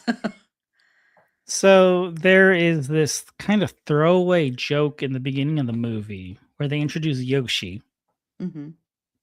who is voiced by Donald Glover. And I'm going to say voiced with quotes. They paid Donald Glover to say Yoshi like 10 times. And so they're like, oh, where'd you come from? And they do this like quick flashback scene set to Notorious B.I.G.'s Hypnotize. Oh, wow. Like the music, it's just the beat. And then the joke ends with like Mario being like, I don't know what he's saying anyways. Like, we'll never know. And it's like, what a waste of licensing money. Yeah. Like, you could have used any song if you're just going to say like, yeah, we don't know what he's talking about. We can't understand him. And that was probably a lot of money too, I would think. The licensing for that, maybe. Yeah, probably not cheap. Yeah. Yeah, that's kind of Carla said with that voiceover work, that's the kind of voiceover payday I want. Yeah, just saying like that one little line there. Yeah, it's not even like Vin Diesel's like saying I am Groot with like Yeah. different emotions. Mhm. It's just Donald Glover going, Yoshi! And that's it. Well, I just remembered one that I can't believe I didn't think of before because it's probably my favorite scene of the year so far anyway. And I know you're not a horror person, so I'm assuming you have not seen 28 Years Later, The Bone Temple, which is the best movie of the year so far, and I wish more people would watch it. But so I'm going to be kind of ruining this iconic scene here, but there's a scene with Rafe Fiennes where he's interacting with this cult. There's this um, the Jimmies, they're called, and it's really creepy. But he is, for reasons I'm not going to say, trying to pretend that he is the devil. And so he comes on to Iron Maiden's The Number of the Beast, and he does this whole incredible like performance with fire and like blowing dust in people's faces, and he's got black eyes and like black makeup around his eyes, and he's singing along with the song, and it is one of the most incredible things I've ever seen on the big screen. It was just like amazing. I mean, I think it would still be amazing to watch on television, but not as powerful as seeing it on the big screen with loud noise, and it just was so amazing. Watching Rafe Fiennes was so incredible in that, and it was like watching him just, I don't know, like he's trying to save himself, and at the same time he's really into the part, and especially if you watch the rest of the movie, it fits so well, and it's just such an incredible scene that I will, I'm sure, by the end of the year have as like in my top scenes of the year because it's just so memorable. You can watch just that scene on YouTube if you want to. But yeah, it's an incredible needle drop. So, and just perfect use of that Iron Maiden song. So Wow. I mean, makes me want to go watch it. yeah, you should watch just that scene because it's not violent in any way. But yeah, you can watch that on YouTube. So yeah, Well, because I will be checking that out later. yeah, the movie's very dark and very, very heavy, but that scene is really, really good. Well, I would expect that. Well, I don't think Danny Boyle did this 28 No, years no, later. this was Nia DaCosta. Okay. Did this entry. Yeah, yeah. But Danny Boyle is involved in it, but Danny Boyle gave her was like, here, you can have free reign because she shot it differently than all the other ones have been shot, and he was fine with that. He talked a lot during that time about how, women should be embraced more in the horror genre and how women have always loved horror and are really great producers of horror, were really good at it, and was very supportive of her. So that was another reason it bummed me out that it bombed at the box office, which I think was just a problem with marketing it and releasing it so soon after the other 28 years later. So people thought it was the same movie, and it's Yep. the second one in the three. And so I'm hoping, although it's been kind of revealed that maybe they are shooting the third one in this trilogy, in the 28 Years Later trilogy, which I'm hoping they are, because the end of 28 Years Later, Bone Temple, which I won't spoil, is like you have to have a third one. You just can't not have it. So, but go watch that on Netflix, everybody, please, or go rent it, give it some numbers, because it's a really good movie if you can handle that stuff. So I don't know if this is cheating, but I feel like. Well, I'll explain. So I feel like the most zeitgeisty needle drop of recent memory comes from Heated Rivalry, which was technically released in 2025. But I think this needle drop specifically kind of caught the zeitgeist in 2026. And I haven't watched Heated Rivalry. It's on my list of things to do, but so I don't know exact. I know the song. I don't know the scene, but it is Wolf Parade's "I'll Believe in Anything." That's also the name of the episode. Yeah, yeah. And I know that Wolf Parade has gotten like a lot of press over this recently. It's not a new song, and then, they've been like invited to like festivals now to perform and stuff because of the song. So I thought it was worth bringing up. It's technically, I think Heated Rivalry technically came out in 2025, but because I feel like it caught all this momentum in 2026, that it was worth mentioning. Yeah, and especially since some of the episodes were released, I believe. I watched it after they were all out, but released in 2026, I think. Some were 2025 and then some in 2026. So I think that counts. Plus, you're so close to the end of 2025 when it comes out. So yeah, I think that one counts. Yeah, and sure. and the guys from Heated Rivalry hosting SNL, that happened in 2026. I feel like everyone started really watching it and paying Mhm. attention in 2026. But Yeah. I saw Dan Beckner from Wolf Parade in a side project band. Like that's the only capacity I've seen anyone in Wolf Parade. But he's like the most humble guy, and I'm glad that they're getting some press. They're a good band. Yeah, no, that I think that's awesome. Yeah, yeah. And if people watching want to drop any of your favorite needle drops in the comments, feel free to do that as well. So yeah. This is what the show hasn't come out yet, so I know it's more probably into your other segment, but because they've released the song, I do want to mention Longface from Interview with the Vampire for the Vampire Lestat season, because he's going to be a rock star. And they released that song a long time ago. So I am going to count it. Because to me, it's like kind of like really setting up that show and what to expect from the new season. So that's the one I'm going to count. And there are a couple songs that they've released already of him singing, but I'm going to say that one. Interesting. I wonder who is behind it.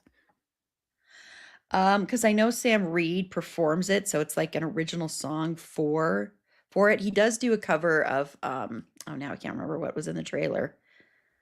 Um, um, Dancing with Myself. He does do a version of Billy Idol's that song, so I know he does that as well. So yeah, And Carla said, speaking of heated rivalry, my moon, my man. That would be Feist, I I think. don't, yeah. And I don't remember which episode that was in. Who is also Canadian. Oh, see? It fits in with that. The show is partly in Canada, right? I watched the whole show and now I can't even remember. Yeah, I believe it takes place in like some fictional Canadian like junior hockey league or some sort of minor league thing. Yeah, and there are a couple of there's a hockey league also that's in Boston. We actually talked about the show, so I watched it for that, but that feels like forever ago. But yeah, so there's several different hockey leagues in there as well. Yeah, I couldn't remember the needle drops in Heated Rivalry, but I'm sure until they were mentioned by everybody just now. So Yeah, and I still need to get around watching it, and I feel bad because I am also a hockey fan. then you definitely need to watch it because I don't know anything about hockey, so I'd be curious to hear what your thoughts are on it as far as like how right they get the hockey and stuff like that. So, because I don't know Right. anything about that. My friend, who is a huge hockey fan, has watched it and has not complained about the hockey stuff. So I Oh, feel like it's pretty accurate well, that's good. because it's like the opposite of challengers. Like I know tennis people who are like, "Ugh, challengers," and I was like, "Well, the movie's not really like tennis is a metaphor. Like they kind of say it in the movie. Like tennis is about like tennis is a relationship, and the movie is more about the relationships than it is about the tennis." Yeah. Yeah, and But that's I probably digress. yeah. Or maybe they just don't like the relationship in the movie and they're like they don't like it being associated with tennis. I think that happens sometimes where people don't like what's being associated with their sport. No, that's also true because they're Yeah. all terrible people. They're like, we don't want that associated with us. Jen said, everything I know about hockey I learned from Letterkenny, Shoresy, and now Heated Rivalry. I mean, Letterkenny is very accurate when it comes to hockey.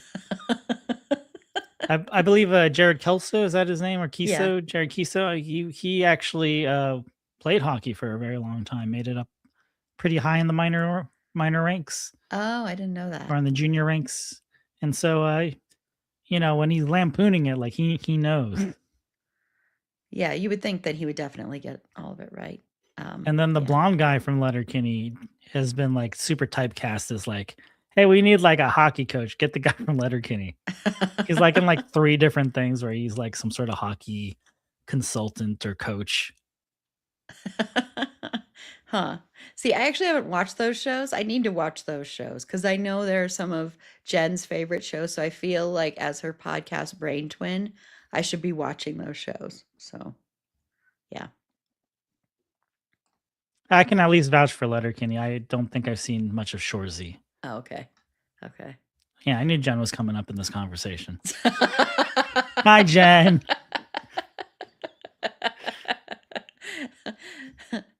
Oh, this is one from, have you seen Project Hail Mary yet? I have not. I did hear it's very good. It is, yeah. And Aaron just said sign of the times in Project Hail Mary. Ooh. Yeah, yeah. And that was one like where I remember forgetting her name, where they were doing a karaoke scene and the actress doing the song was like, that's the song we want to get. And everybody's like, oh my gosh, are we gonna be able to get the rights to to a Harry Styles song? So yeah, I like that one too. So yep, Jen is saying a lot of things in here about hockey.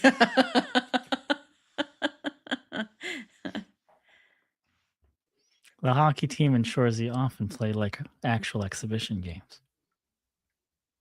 Oh, really? Respect. Yeah, that's so interesting. Huh. Jen really, really, really loves that. Really loves Shoresy. And I know Carla is a season ticket holder for the local league, but don't Oh. ask anything about rules. So I've never even watched a hockey game except for on movies or TV. I should do that sometime. Yeah. It's better in person, I think. And you don't have to know all Yeah. the rules. You'll just be confused when it's offside. I would think it'd be kind of exciting and not like, I mean, I love baseball personally, but I understand why people find it so boring. So I would think it would probably be more exciting than like a lot of other sports games, you know? Yep. Yeah. Yeah. So were I there mean, like, sorry, go ahead. I was gonna say, watch Miracle and Mighty Ducks, and you'll know enough about hockey to be able to enjoy the game. So then were you going to mention ones that you're looking forward to, or? Yeah, so there are some things coming out that I think will have some really nice needle drops. The obvious one is the Bear season 5. Yeah, that was going to be on my list. Yeah. You know, we've done many episodes about the Bear, so obviously we are both big fans. I know you just recently dropped an episode on the surprise episode with Mikey and Richie. And Richie, yeah. Yeah. But yeah, you know, season 5 is obviously going to have some good music, and it's going to be intense, and we're going to feel uncomfortable throughout season 5. So they're going to have to throw some really good needle drops to make us feel less bad about ourselves. Well, and you know it's the last season, right? Yes. Yeah. And I'm glad it is the last season. I mean, I am in a way. I mean, I am just because I think it's the perfect time to wrap up. But because I only discovered this show last year, it feels very sad to me at the same time. But yet, did you watch the surprise episode? Did you watch, Gary? I have not gotten to it yet, but someone spoiled it for me. Oh, really? Oh, Yeah. That's a bummer. That's a bummer. I'm sorry you got spoiled because it's so good. It's so good. Yeah. It's a heavy one though. It's really, really heavy. That is what I've been told.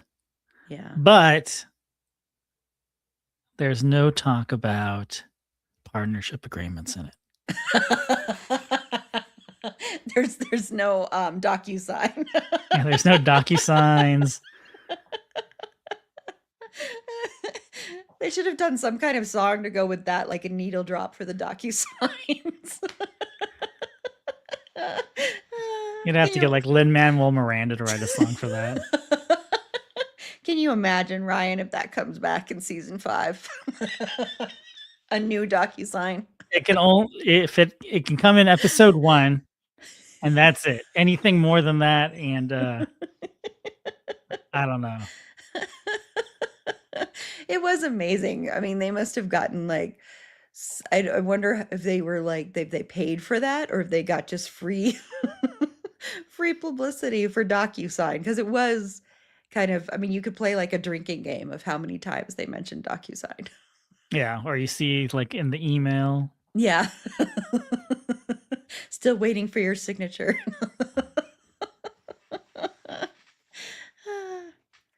So I kind of have a surprise as far as what I'm looking forward to with Oh, needle okay. drops, because it's not a movie franchise that is that's known for it.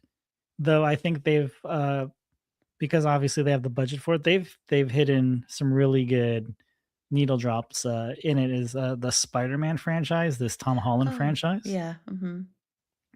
And I remember watching No Way Home, the last one with not Andrew Garfield and not Tobey Maguire. And the movie kicked off with like a Talking Head song, like he's whipping around like Manhattan, like to a Talking Head song, which I thought was like really cool. And probably only I thought it was really cool because most people are like, what the hell is this? Like it's a Talking Head song that I believe David Byrne says they got the lyrics from like a poem that's like written gibberish. Oh, So, that like- sounds very David Byrne, though. Yeah, it sounds very David Byrne. So like literally like the lyrics don't make any sense. And then they ended the movie with De La Soul's 3 is the Magic Number during the end credits, which I thought Oh. was like a very stylish choice for like a Marvel franchise. Yeah. And then in the second Spider-Man movie, Homecoming, Tom Holland and Jake Gyllenhaal are in like a bar talking, and they're playing like the jams, like this town called Malice, and I'm like, why are they Like, why is this song in this movie? So whoever, Dave Jordan is the soundtrack supervisor for all the Marvel movies, and maybe they just had extra budget left over, and he was like, "I'm just gonna like shove in like these really cool songs to show people I actually have taste." I don't know. I feel like they're aimed only to me because only I care about these things, and I care about these bands. But I'm interested what they're gonna do in a Brand New Day. And Brand New Day has like 5 billion characters. That's And true. one of them is our John Bernthal, Yep. who we love just Mhm. from The Bear, Yeah. Yeah, playing Punisher. playing Punisher. Yeah. So I expect some fun needle drops that only I will be like, oh my gosh, they picked this song.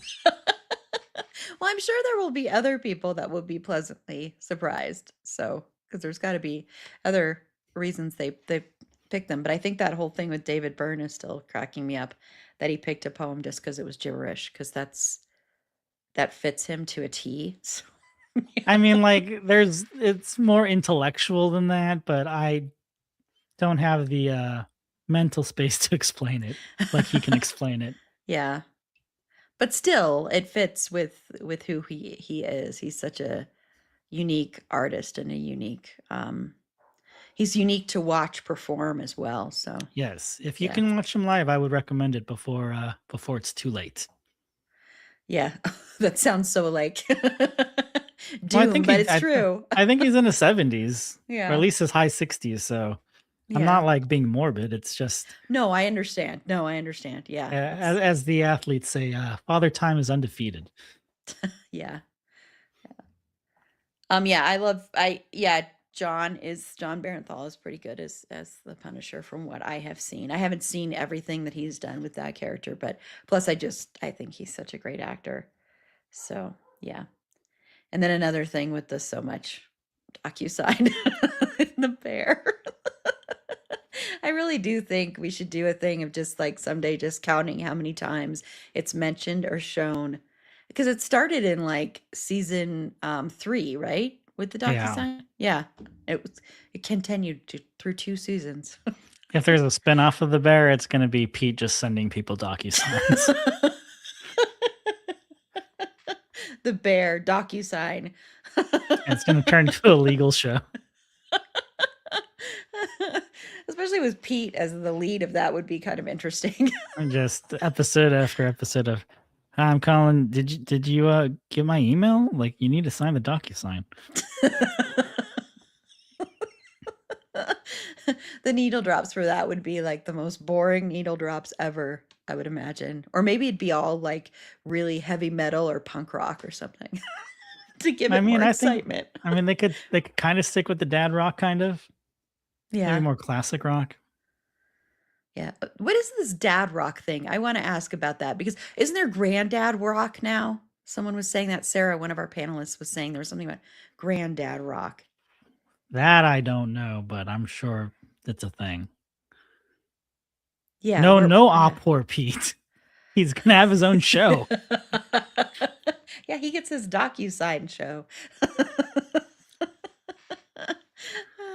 Hey, The Adventures of Pete, presented by DocuSign. All right, so we're not talking about needle drops enough. I know. Let's go back to needle drops. We just have too much fun talking. Especially when it comes to certain things. So yes. Yeah. So I wanted to bring up a couple of non-needle drop soundtracks that I thought were really interesting this year. So the Wuthering Heights soundtrack, I don't know what people... It's very divisive because it's Emerald Fennell, but Charlie XCX did that soundtrack. And then the Mother Mary film with Anne Hathaway, where she's like a pop star. Yeah. Or Jack Antonoff, Charlie XCX, and FK Twigs wrote the songs for that movie. So even though they don't have needle drops, as a soundtrack person, I want to bring them up because they're cool. And I hope more movies experiment with, bringing in pop people to make fake music and stuff like that. Also, the K-Pops movie, which just came out a couple months ago, the soundtrack's not out, and they're still releasing songs from this soundtrack that they haven't announced, Huh. and the movie's out of theaters, so it's kind of weird that they're still That like, is "Hey, we weird. got a new song from the K-pop soundtrack." That is weird.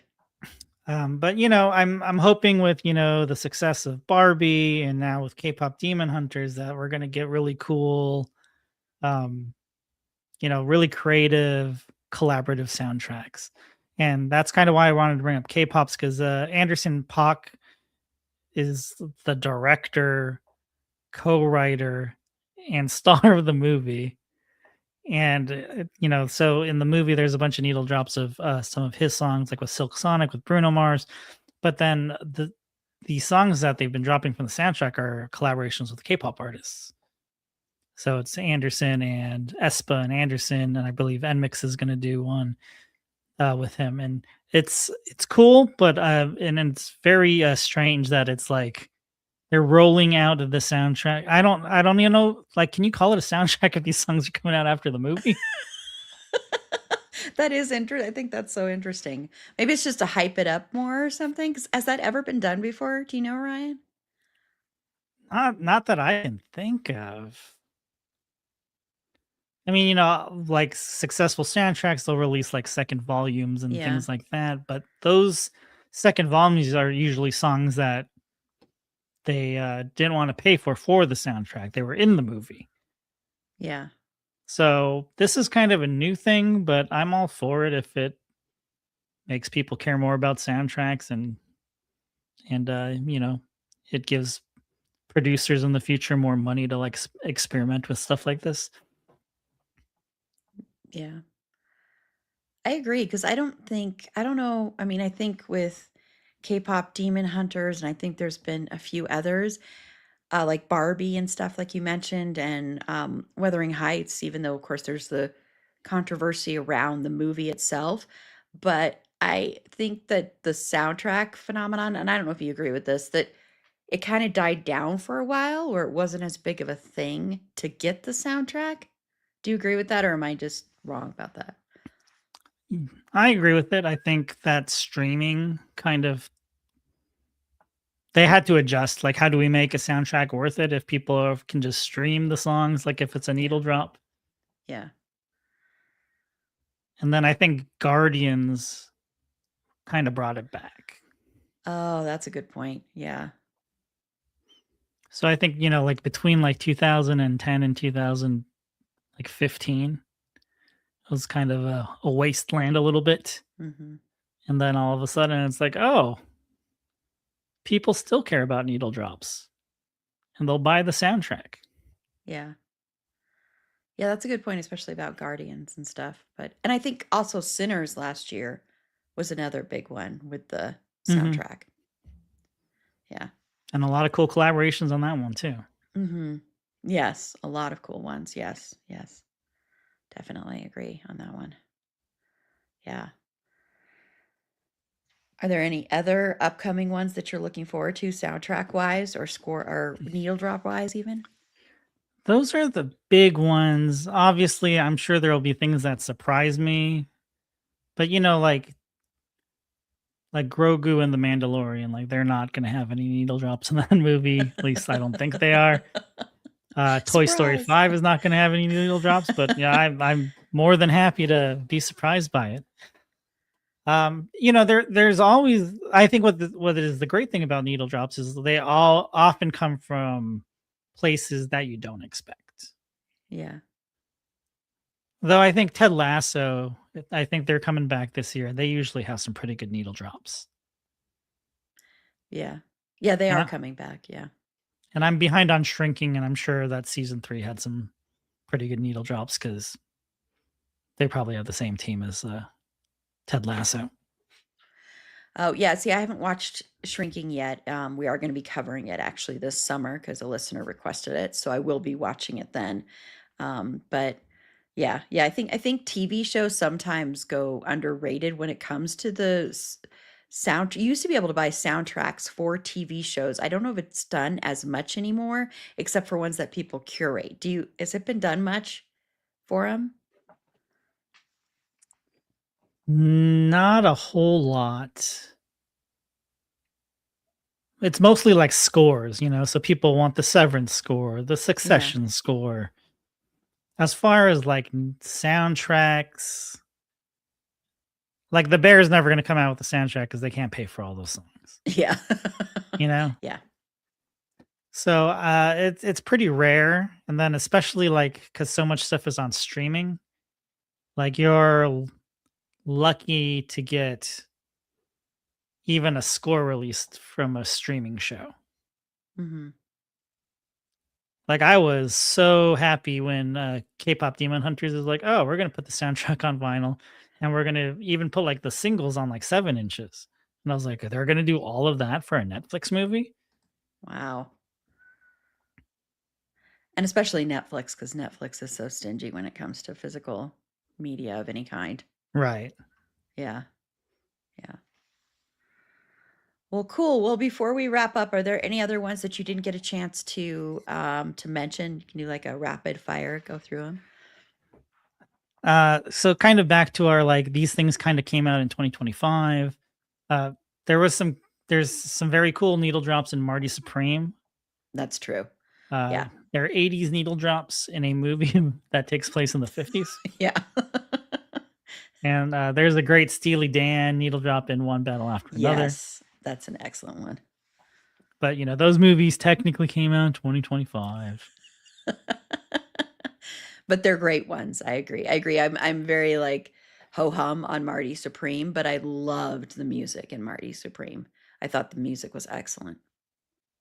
It was. Yeah, it was fantastic. It did a lot of heavy lifting in that movie. Yes. I agree.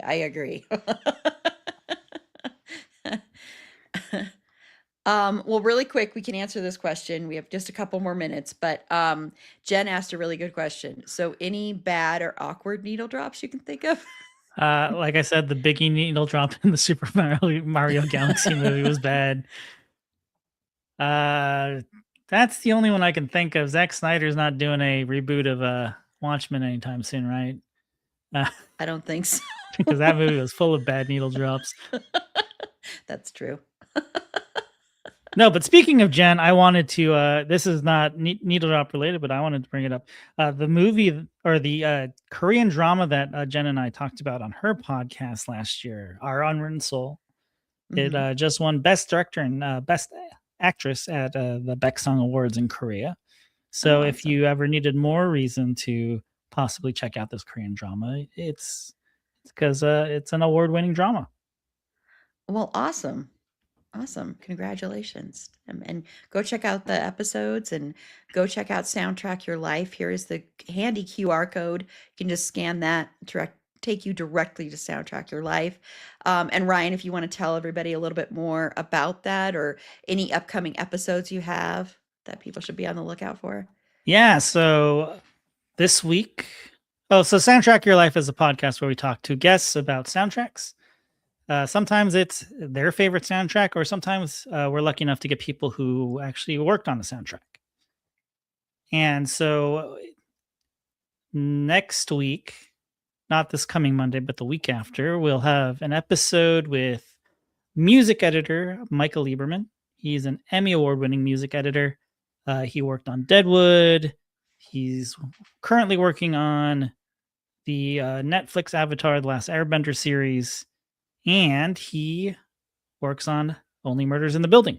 Oh. And he and I had a discussion about his career, but we had a long discussion about season 3 of Only Murders, where they put on this fake Broadway musical, which they got the Oscar award-winning team of Pasek and Paul to write songs for, and Meryl Streep's in it. But I had we talked about. You're dealing already with the score and with inserting music. Like, how does it complicate things when you throw in, this fake musical, which has to sound like, people are rehearsing, but that is also recorded and things like that. And it's really fun. It's informative, it's entertaining. And, he's an award winner. He's an award winner for a reason. And if you listen to the episode, you'll be like, oh, this guy like really knows his stuff. And I've never thought about any of the stuff before. Well, awesome. Awesome. Please go check out Soundtrack Your Life. And thank you so much, Ryan, for being on. And again, thank you so much for donating that prize of a free 3 months of a Patreon subscription to Soundtrack Your Life. So thank you so much. We will be announcing the winner of that in about an hour and a half. So thank you again, Ryan. I really appreciate it. I enjoyed talking music and needle drops with you, and even DocuSign with you. So thank you, Ryan. Thank you. You're welcome. There's no greater compliment than someone saying that they love to talk about DocuSign with me. I figured you'd love that compliment. So thank you so much, Ryan, and take care. And I hope to have you back on soon. And yeah, so thank you Yeah. so much. Thank you for having me. I'm glad I can make it this year. Yes, I'm glad you were too. So thank you so much. Bye. Thank you so much, Ryan. I really enjoyed I love talking about music, period. And even the little tangents we went on. So thank you so much. And once again, please go check out Soundtrack Your Life. Okay, it's time for our second trivia event, the Make It a Blockbuster Trivia Night. So without further ado, I am going to play the intro for that one. This is the very last intro you're going to see for the evening. So here we go.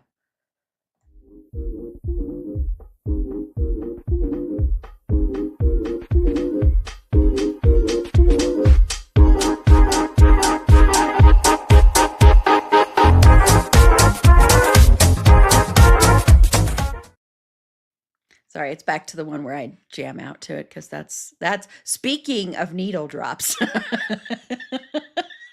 That is the needle drop of the year. But it is time for us to play Make It a Blockbuster Trivia Night. I see my contestants back there. I'm hoping Tiff is back there because I don't see the oh, there. Yes, you are there. Okay, but I'm going to first bring on Aaron A., who is I was trying to think of something clever, the mistress of trivia boards. Hi, Aaron A. Welcome Hi back. again.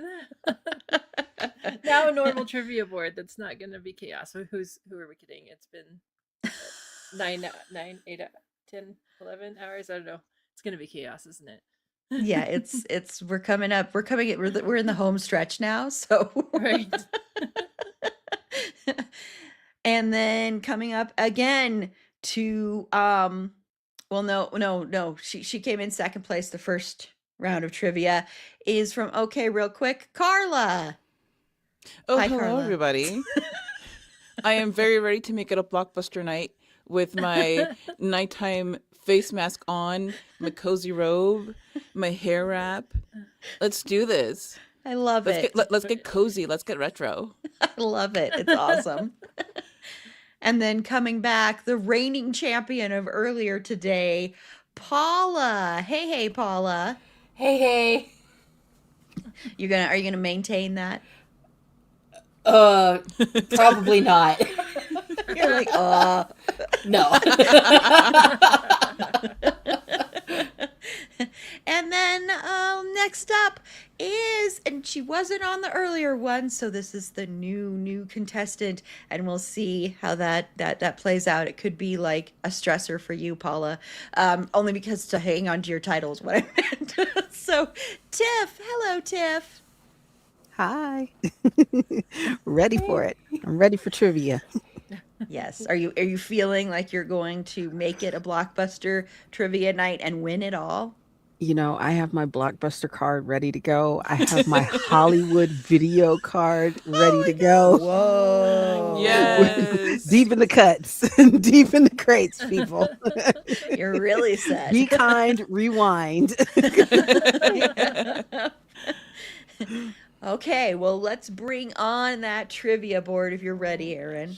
Okay, I'm scared. What did I do now? It's like I hit share screen and nothing happens for like 5 seconds, and then I completely panic. Oh, really? But then it loads, but it's like nothing's happening. Okay. It wants to make you sweat. Yeah. It's working on dial-up. Like CNC Music Factory. Right. It's very retro right now. Oh my gosh, I love it. I love the color. I love that you Oh, did the that's Blockbuster great. colors. Yes. Yes. It's amazing. I'm going to switch people around here, but so we've got, it's basically you're going to be envisioning yourself walking through a Blockbuster with the different categories. You've got comedy, you've got drama, you've got horror, you've got sci-fi, you've got animation. Yes, animation. Whoa. I did put that. Yes, employee picks. This will be about movies that we have covered on the show before, but all of these movies primarily all of them take place during a time when there would be a Blockbuster around. So no current movies, just to let you know. And also, there are 5 hidden questions in here that are very special, and I'm not going to say why they're special until one of you hits one of them, and then you will realize what makes them special. Oh my gosh. And I once like it. again, Surprises. Are they all Halloween? no, I will spoil that. They're not. They're all Little Women. Look, Halloween 1, Halloween 2, Halloween 3. And once again, Jen came up with all of these, pretty much all of these, except for there is an animation one that I actually came up with, and there is the employee picks. I came up with a lot of those. So just to let you know. But we're going to do alphabetical again. So we're going to go with Carla. That's right. That's So which 40 do you want? Remember, I Yes, still will thank pressure you. Absolutely. I'm always going to do 40 first. And I'm going to go with animation. Why? Because I know it the least. So let's do this. Let's jump in the deep end. 40? Oh, wow. You're brave.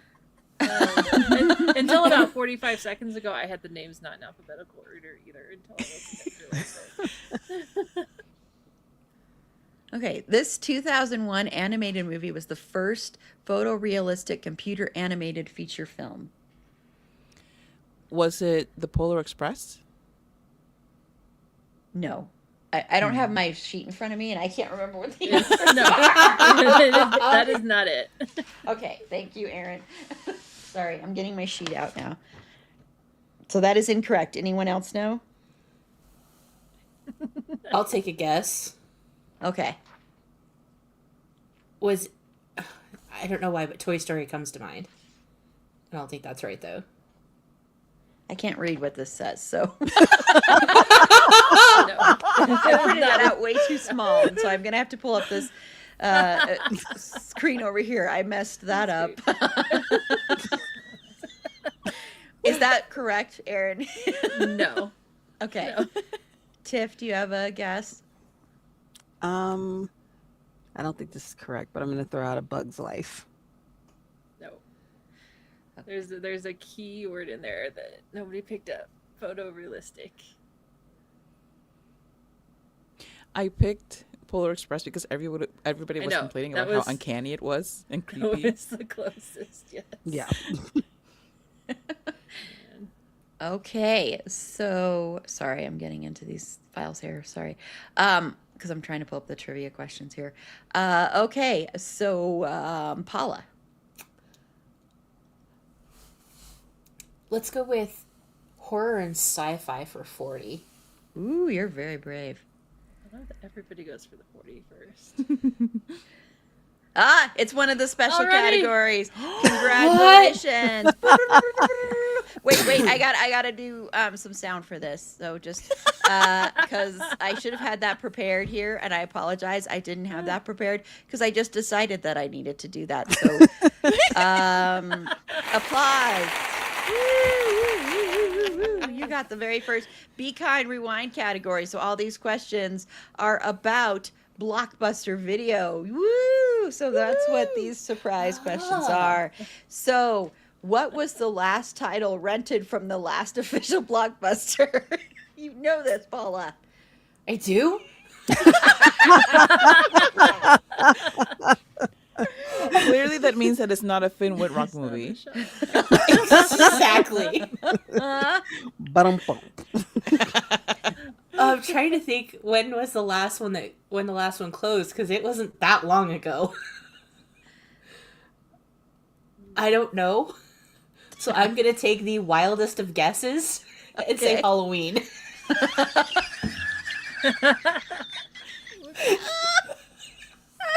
That's wrong. Anyone else know? Was Tiff, it the are you last raising your action hand? hero? Just going with the word Oh. last? No. That's a good one. Yeah. Oh gosh. I think the last blockbuster wasn't it in Alaska? I'm not answering that question. Um This is silly, but I mean, like, I'm thinking of stuff with like leaving, the word leaving in it. Leaving Las Vegas. No, but I like that answer just because that would be so depressing if that was the very I last. know. But no, that is incorrect. Good question there, Jen. Really good question. No, I love the blockbuster questions. Just wait. Uh-oh. I don't Sorry. remember where they're at either, so it's going to be a total surprise. So Tiff, Let's go back to animation for 40.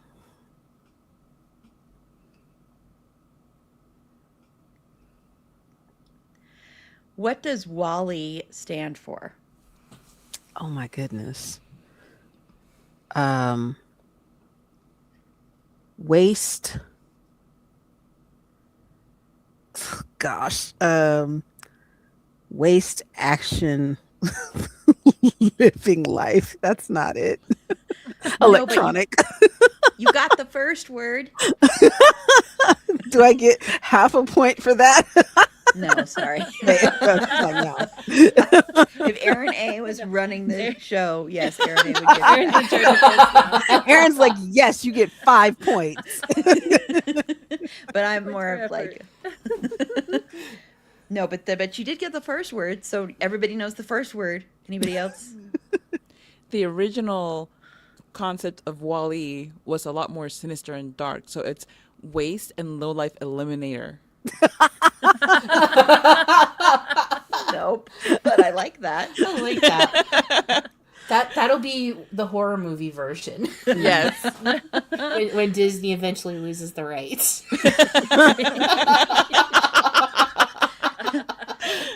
Paula. Do you have a guess? No. I do love the way these are laid out, by the way, that you kept the blockbuster coloring. Very great. I love this, Aaron. So good. This was Aaron. fun. Good This job, was a fun Aaron one A. to make. Okay, back to you, Carla. Oh no. Wait, yeah, back to you, Carla. Yes, Sorry. back Sorry, to I got me. confused for a minute there. Let's do comedy for 40, please.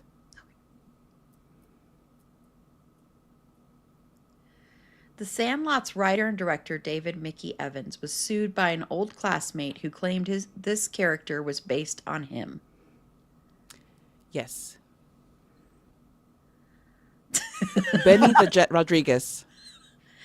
No. Oh, yeah. Okay. Anyone else?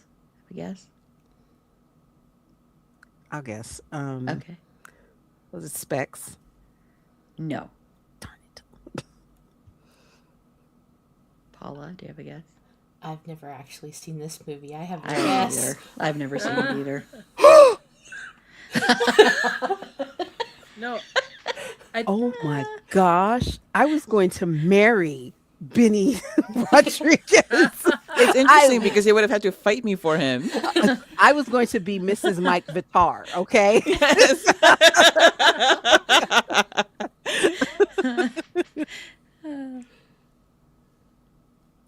Okay, well then we are really doing well tonight, everybody. You're like Tiff was I really have close faith on in that you one. all. I have faith in you. I have faith. So We're gonna Paula, have to do the 10. Start picking those 10s. Paula, Let's do the wild card and do employee picks for 40. I love the confidence in that. There's zero confidence. Santa Cruz, standing in for the fictional town of Santa Clara in The Lost Boys, was once plagued with the reputation of being the murder capital of the world because of a series of very brutal murders by three different, very disturbed men in the early 1970s. Name those men. I love myself for this question. Oh my goodness. So mean.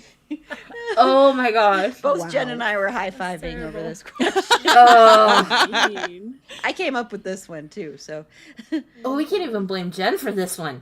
Okay. Yeah, I got nothing. Anyone know?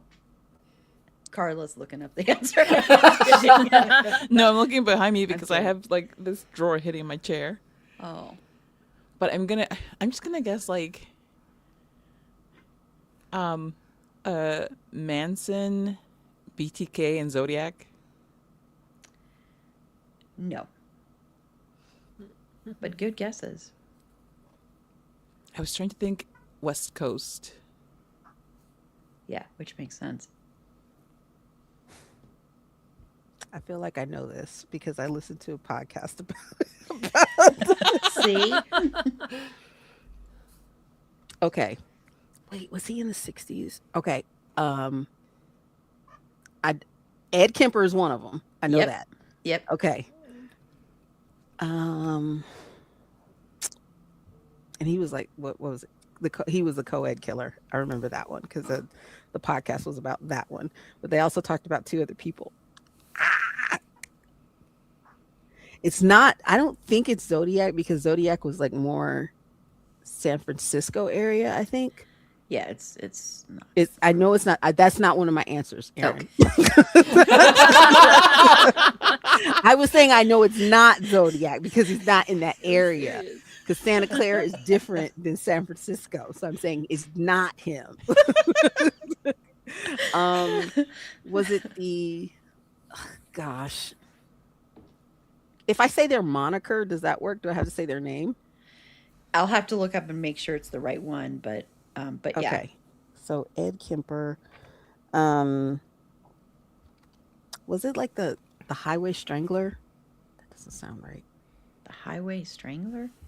I don't think that's correct. I might be I'm mixing up my stranglers. You mean No, the that's- Hillside Strangler? That's a Boston Strangler. Oh, the Boston. No. The Boston Strangler, yeah. Stranglers. I don't know if it was. I don't know. The Boston neighborhood of Santa Cruz. Exactly. The Boston neighborhood. I mean, he might have gone on vacation to Santa Cruz, you know, like. We don't know their travel. Exactly. Yeah. He was flying back and forth. No, but you did get one of them. I know I Ed guess the Kemper. other I one. know for sure Ed Kemper was one of them because I remember him in Mindhunter. I Yeah. remember, they talked about that in Mindhunter. So So what do you say? 13.3 points. it's like no. Well, these are one of the ones that I sometimes will Particularly give for the points. points when it's like this, but I feel since I Partial didn't points. give. I didn't give for something. Oh no, but that was the first word. That doesn't count. When you have numbers of them, I might give you a couple of points. So we can give a little bit of points. I will be nice about that one. A little bit of points. Yeah, just I'm not a Two, I'm mathematician, though. 13.3. 13. Yes, Can I 13.3. put it here? I forgot to put this up earlier, but this was after everyone not had the guessed. number. But there's no specs, but it's the closest to the answer, which is true. Yeah, so that was before for the. Oh man. Okay. I know his name now. Shoot. So. Okay, well, you can give whatever you want. Not 40 though. Let's not go crazy. 40 it is. Got to draw the line somewhere. I like the 13.3 if that's possible. Yay! Yay! Hey, Math I'm on the wins. board. Everybody's on the board now. So Carla. No, I think it's Tiff's Oh turn. no, that's right. It is. I'm sorry, because oh god, I'm sorry. You So were just Tiff, very excited by the math. Okay. Yeah. I understand. Okay. Let's pick the category nobody's chosen. I'm gonna go, but I'm gonna do a different number. Let's do drama for 30. Oh, branching out. Sharon Stone once told her acting coach that she wanted to be good enough to work with Robert De Niro, and eventually she did in this 1995 film. Oh gosh, I can. Casino. Yes. Yes. Tiff is killing it now, man. Watch out. I'm on a roll. I love that movie. Yeah, it's a good movie. It's a good movie. Really good movie. Yeah. So Carla. Oh, sorry. I'll wait for you to get back to the board. I'm sorry. Thank you for asking, Aaron. I would like a 40 of drama, please. 40 of drama. I don't know why I said it that way. I was trying to be dramatic. This 2010 coming-of-age biographical film about a 1970s all-girl rock band was Riley Keough's film debut. And I actually watched this one. Doesn't mean I remember it.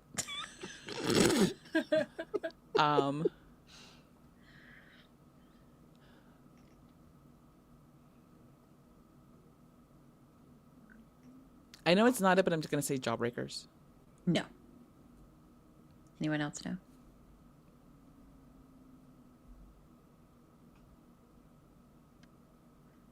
Where's the crickets noise? I feel like it's about Joan Jett. You are yes. You are yes. It is true. Joan Jett is. Did I get points? No. I have to say the name of the movie? Yes. Oh, come on. I'm like, yes. I know it's not called the Jets. That's a band from the What's the name of the 80s, band? whom I love. What's the name of the band? Sorry. What was that? It was a gong. There's all these noises back here, so you know.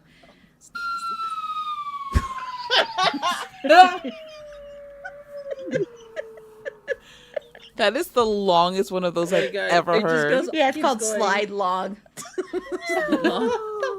Very descriptive. Accurate. Yes. Okay. Run. It's coming to me. Hold on, it's coming to me. Yes. You had it. I'm giving you way too much time here. I know you're giving me Runaways. Yes, that is correct. Yes. Man, I'm being too nice. It's all the hours I've been up here. This game has run away from us.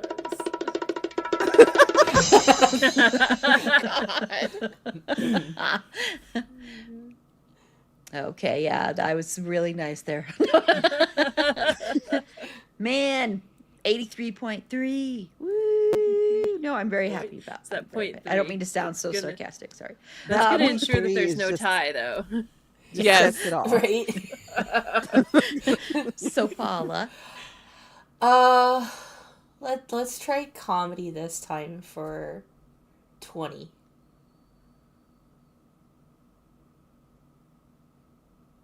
Director Will Gluck placed an orange or oranges in almost every scene of this 2010 film because he said it was artistic. Look up Paula's face. I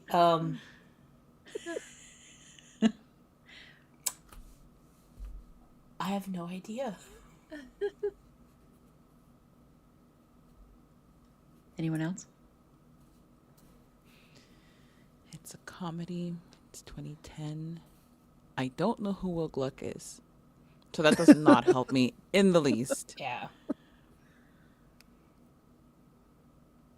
But I'm just going to say, only because I've been thinking about this movie for so much these last few days, is Little Miss Sunshine. No, but I like that guess. That's a good guess. Yeah. Tiff, do you have a guess? It's not right, but I'll say The Proposal. Nope.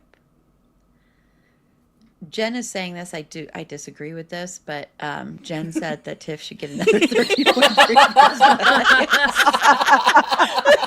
Thank you, Jen. Thank you so much. Justice for my 13.3. I'm just more of a stickler. I mean, I'm being very nice right now. It's because we're nearing the end. We're nearing the end of delirium. everything. Yeah. Okay, so that was Paula, right? Yep. Mhm. Okay. Oh, so So my go. Tiff. Okay. Animation for 30.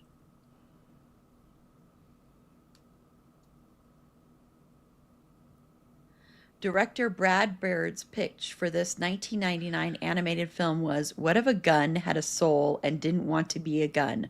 What was the film?"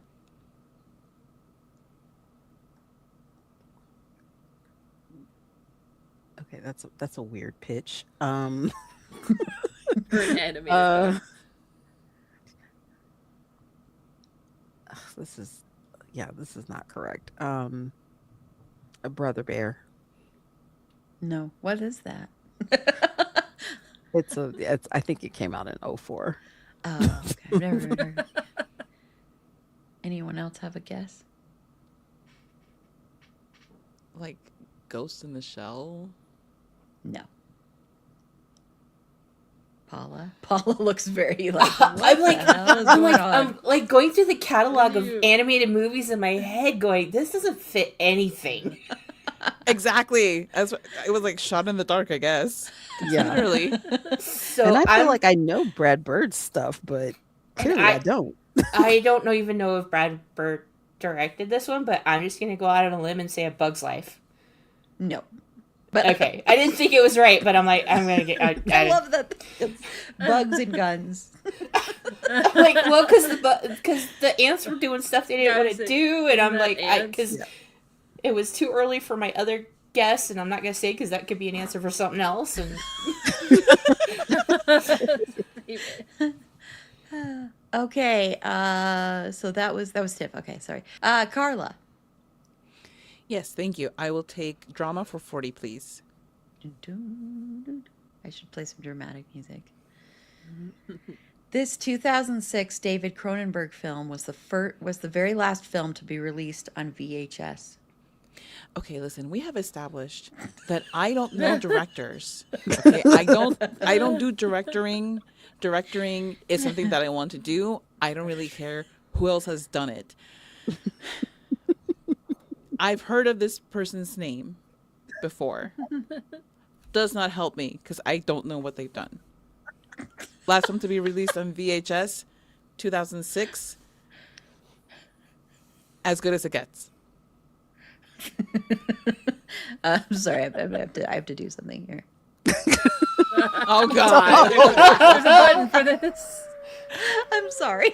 I'm sorry. No, that is thing. incorrect. Yeah, I kind of figured.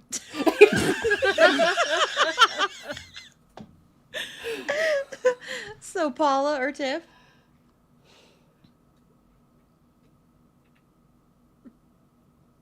I know David Cronenberg. I know the name. I know he's directed things. I could tell you what things he's directed. See, Paula and I.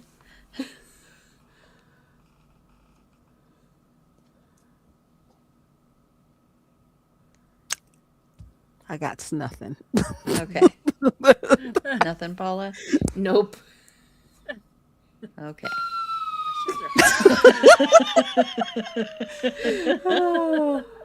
Wow, this is better.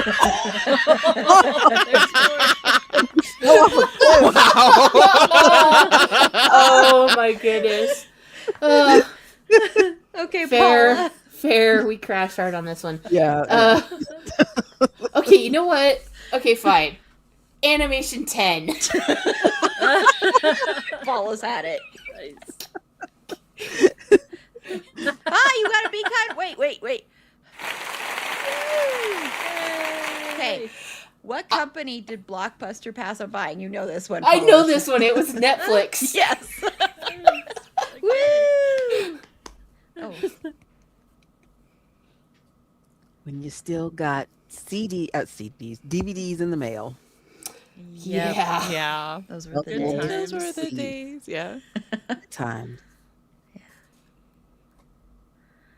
Okay, Tiff. Let's go to horror and sci-fi for 20.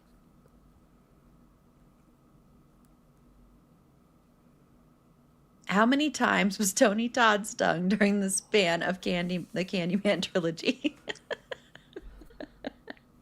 Wow. I'm sorry to laugh. Don't I get a range? Like a 1 to some 100. multiple, like some multiples. I'm gonna go with. Oh, this is over the trilogy. I'm gonna go with 124. Nope. Okay. Carla or Paula want to take a sting at it? Ah,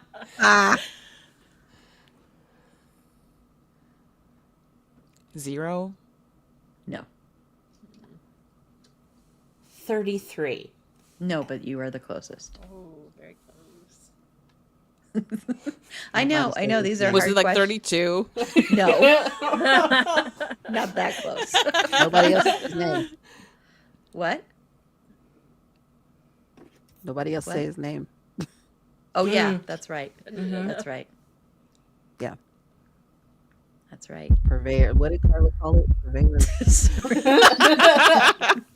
The confectionery conveyor, I think. Yeah. Yeah. Purveyor, that's what I did. Hmm. Okay, Carla. 40 of comedy, please.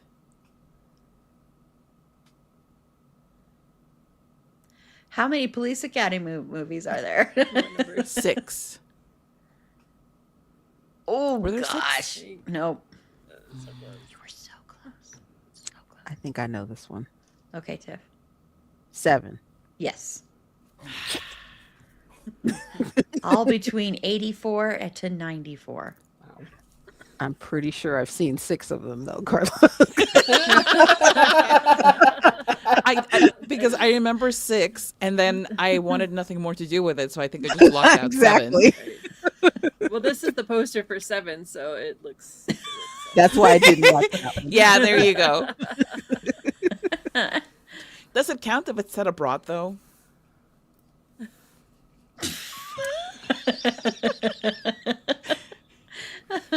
Carla's like, come on now. Me with my big 0 points over here. Okay, that was Carla, right? That got Yes. that. Yes. Okay, Yeah. so Paula, I'm sorry, everybody. Let's do comedy for 20.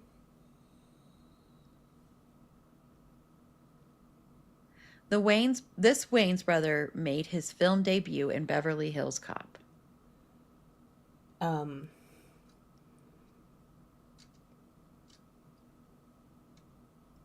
The only name that's coming to me is Marlon, and I don't think that's right. No, Was it Keenan Ivory Wayans? no. Tiff? Yes. Damon. Yes. Wayans. Yes. I mean, there were like 32 of them.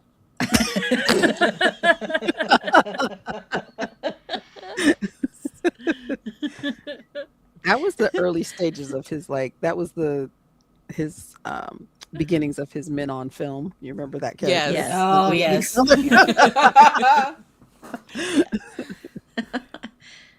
So, Tiff?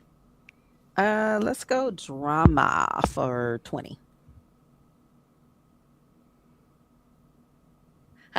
Be kind, rewind. This this video company sued Blockbuster. Oh gosh. Somebody actually sued them? I don't think this is right. Nintendo? Yes, that is right. That tracks. Yeah. Nintendo will sue anybody and everybody. Yeah. I love that tracks. Be kind and run me my money. It's their That is motto. a crazy story. Right. Okay, Carla. Yes, thank you. Horror and sci-fi for 40, please.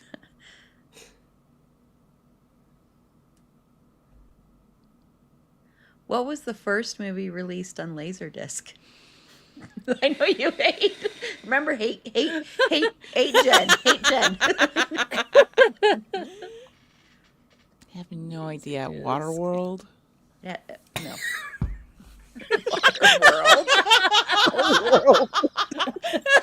You just like lost the will. Water world. You almost lost Paula just now.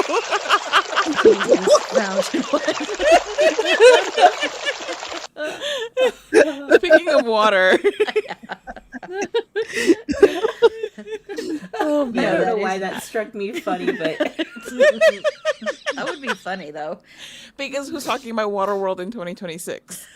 I think that's why. Anyone else have a guess? I'm gonna throw out Terminator. Nope. Paula. I don't know. Jaws? Yes, that's correct. Was it really? That's amazing. Wow, Paula. Very good. Nice. Wait, so Laserdisc was after VHS and before DVD, right? Yes. Yeah. Yes. Okay. I did not think that at all for some reason. Yeah, it was I like don't think supposed I to be ever. the They were next big really, thing. really expensive. Yeah, they very were. expensive. Yeah. Super expensive. Yeah. They were really expensive. Paula. Oh, it's me. Okay. Okay, let's just get rid of that last 40 there in employee picks. That's another Hey. Time rewind. Where and when did the first Blockbuster open? Sorry to laugh. I just I don't know. This feels like a. I want to say like LA in 81. I don't know. I'm wild guess. No, not both even wrong. close. Not close. Fort Lauderdale, Florida, 82. no. On both. Tiff, do you have a guess? Portland, Oregon, 87. Nope. On both. Okay. You all The are reason I wanting to- guessed Florida is because Wayne Huizenga owned Blockbuster and he owned everything in Fort Lauderdale. That makes sense. Oh. Well, then that's a That's good a good guess, actually. I like the way your scientific mind was breaking that down. Cogitating. Exactly. So, Tiff. Let's head back to animation for 20.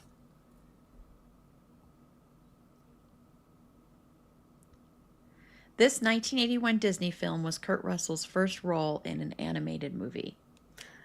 81? That was like the dog days of Disney. Yes. That was terrible Disney movies.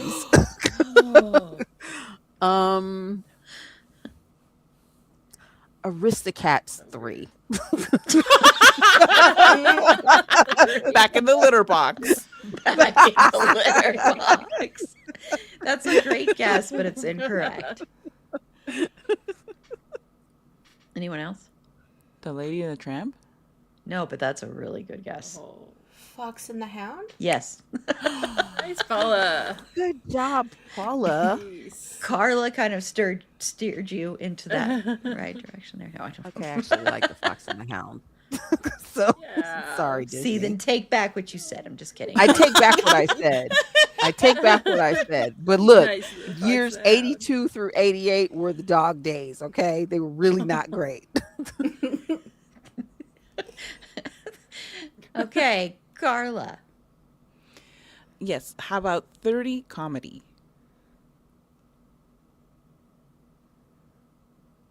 I think this is the last one. Where is the last operating Blockbuster located? Bend, I'm sorry, Oregon. Wait, I forgot to do the applause. Oh. 1 second. Let me do the applause. I have to wait for my 30 points. There's procedure. Why is it not applauding? Sorry, yes, and you're correct. Sorry, you were correct, but I just wanted to do the applause. I'm sorry. Listen, the reason I know This that is is a- because I this have a is- T-shirt. I have a T-shirt from the last Blockbuster, And I was looking for it earlier to put it on under my robe, and then my drawer got stuck, and it was hitting my chair. So, but I can't find my shirt. Oh, What a sad goodness. story, but at least it gave you the 30 points. Yeah. Right. This is a very special question because I got to go to the last blockbuster, and that is Zeus in front of the last blockbuster. Oh, And it's one of my favorite pictures. that's awesome. That's so Handsome cute. like, woman. why do you have me sitting out here? Yeah, no, he was pretty mad because he couldn't go inside. So Oh, he's a pretty grumpy. I'm glad guy. this so has been a very mad. special moment for all of us.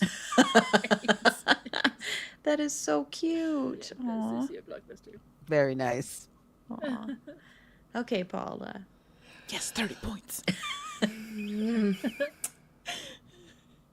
Let's do drama for 20.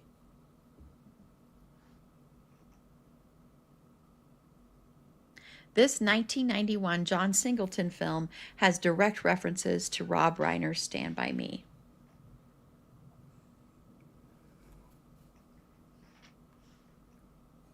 Again, I don't know directors very well either. I don't know it. You don't know it? Okay. Tiff's like, I know what you mean. Yes. Boys in the Hood. Yes. Tiff was like, hand up, like, I know this, okay? You've been ready for that when you were like, as soon as you saw it, you were like, yes. I was like, it's my time to shine. Jen said that was the best picture of the whole day, Aaron A. It was. Yes, I agree. Okay, Tiff.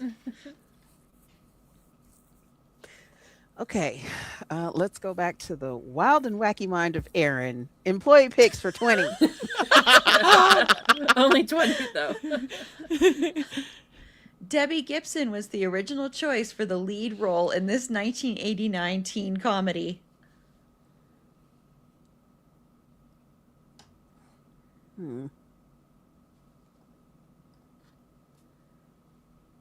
I feel like it's a dark comedy, but let's go. Carly, you gave me the impression for this, Jawbreakers. Nope. Carla knows it though. Carla was like, I saw Carla go, oh dang. Go ahead, Carla. Teen Witch. Yes. Jeez. You know why I know that? Because Just I'm like hip this, and that they is know so it. cool. When I said my guys, top that. Top. Did So she in- look like Britney Spears to anybody in that picture? A little bit. Maybe. Like I Debbie got Gibson. like Britney Mickey Mouse Club vibes right there. Yeah. Oh, yeah. Very Yeah. wholesome. Sorry, Carla. Sorry. No, was that my pick? No, it was not Tiff my pick. picked it. You're right. Yeah, yeah. Okay. So please, a 30 of employee picks. I was gonna explode, Jen. Thank you for recognizing my agony. When I put that question on there, I'm like, Carla's going to be so mad if she doesn't get this one. What kind of car did Vincent Vega drive in Pulp Fiction? Oh God. I'm sorry.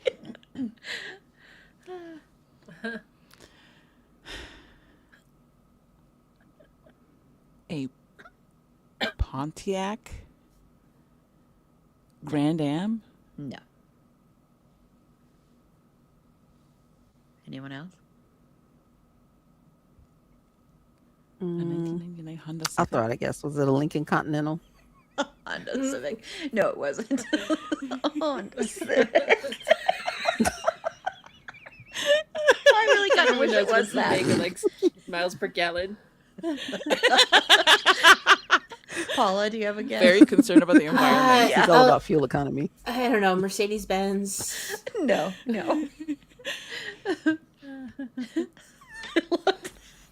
Honda Civic. Toyota Prius. This man clearly drives an American vehicle. Okay, like he was not going to drive a Honda Civic. Okay, Paula. Horror and sci-fi for 20. You seem very excited about this.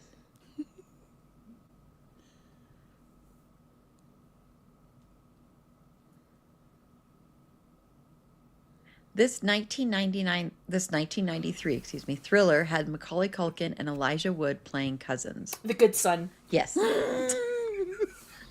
Carla. I know like 3 answers on this entire board, okay? And I bring up The Good Son every 3rd episode. I'm sorry, Carla.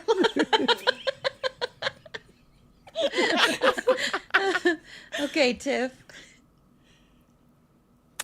Let's do animation for 20.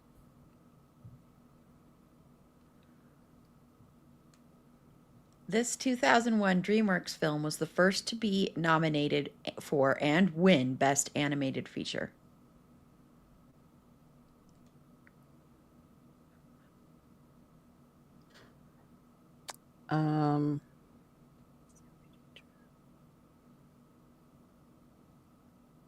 Darn it, it's not that. It's not Toy Story 2. I already know No. it's not. That's anyone else? Carla? I don't even know if it's DreamWorks, but is it A Bug's Life? No. Paula?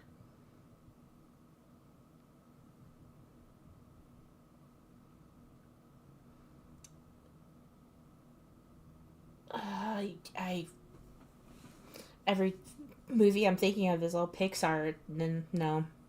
No. Okay. I feel like we got really serious all of a sudden.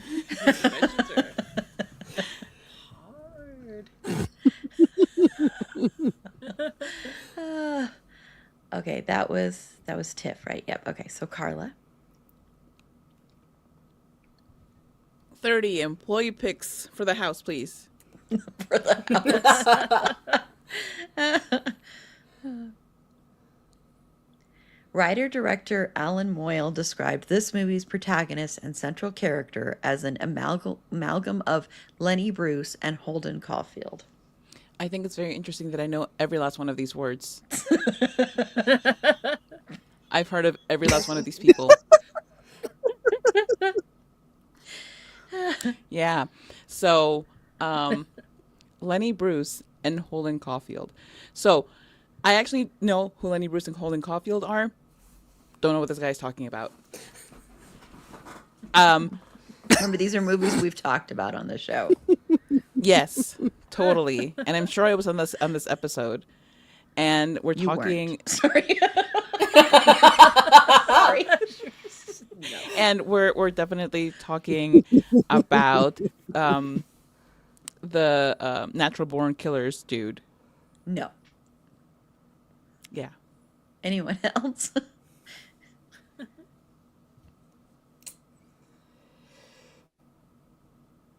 No. No. Tiff? The Truman Show. No. I'm very sad that no one knows this one.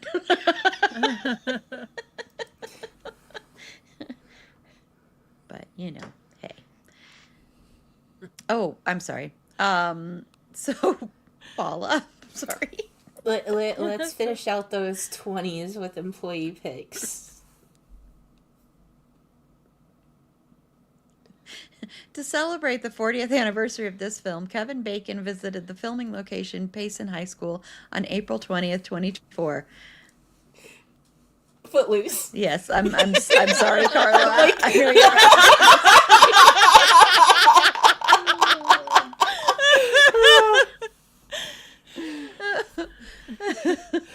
Carla's Why is like, that I movie am leaving. Why is this movie 40 years old? Yeah, that too. That is really sad. That's the scariest part about it. Right? Yes, that should have been in horror sci-fi. So Tiff. Let's do comedy for 30.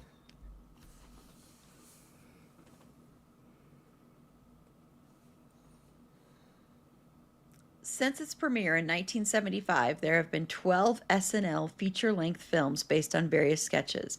Name the highest or lowest grossing film.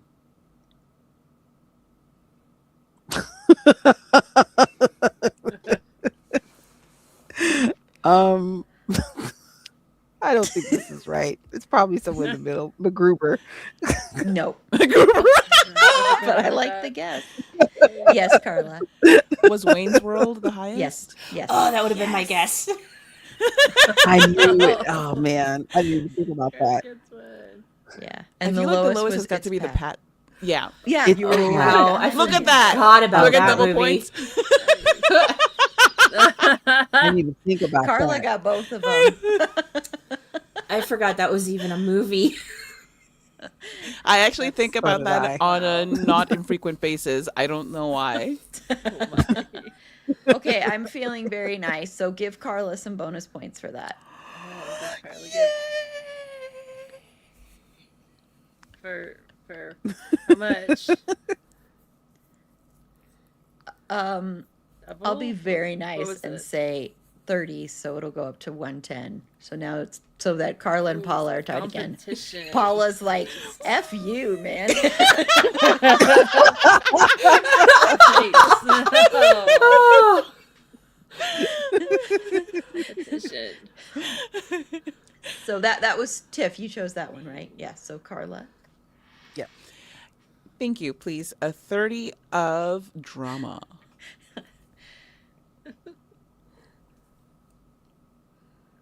In promoting the net, Sandra Bullock is given credit for being the first person to do what?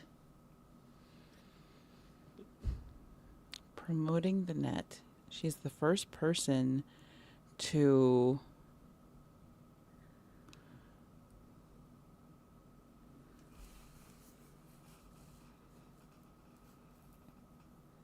say ASL in a chat.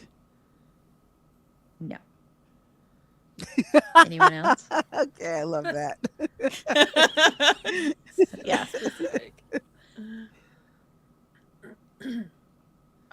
Tiff, are you raising your hand? I'll Sorry. I'll say to use email on film. No. This is while promoting the film. This isn't on film, but promoting the net. Okay. So Paula. I have no idea. This tells me you don't listen to Twin It to Win It, everybody. Is she the first person to like send a chain email live on camera during a film promo? No. No. Oh, we got booed. Oh no. She's the first person to correspond with a Nigerian prince.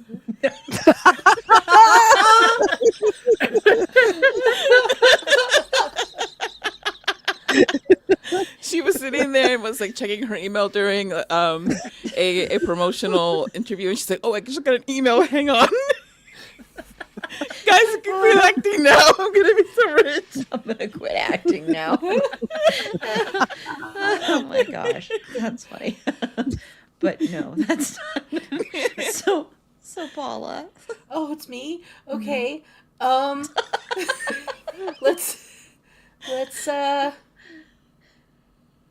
Let's do employee picks for 10.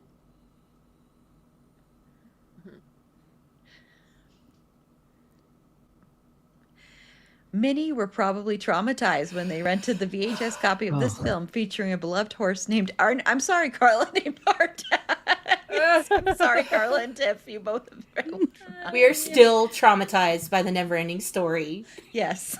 Traumatizing us. It is never-ending. Our Yes, trauma. the trauma. The trauma is never ending. And you're still the picture. Oh, look at how happy he looks right now. That's true. I'm so sorry. Yeah, right now. Right now. I was re-traumatized Right now. watching that movie not too long ago, Stop the movie right there. realizing how early in the film that happened. Yes. Yeah, Like, it happens really early. It's Yeah. like I was not prepared It for really it to did. happen so soon. Okay, Tiff. Let's go horror and sci-fi for 10.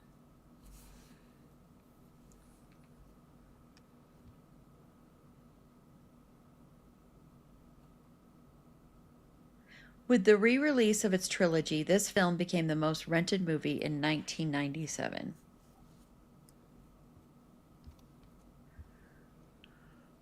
Um, Alien. No. I think I know this one. Carla. Oh, sorry, I saw No, Carla. no, no.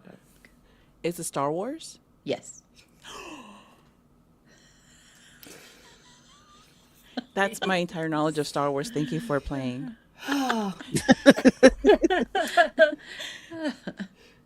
Very disappointing. Very disappointing.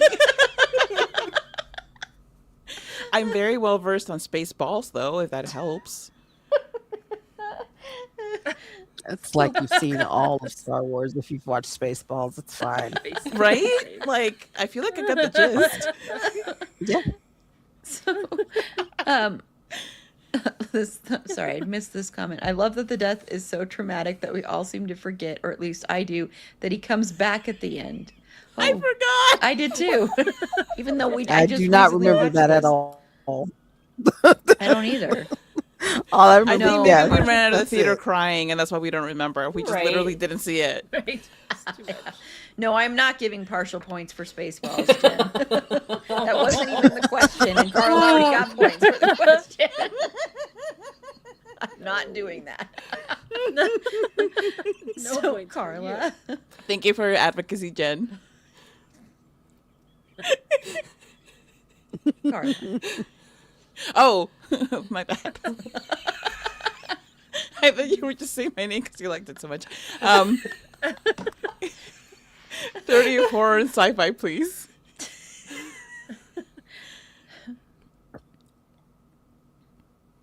In Killer Clowns from Outer Space, this prop was the most expensive and took the longest to build.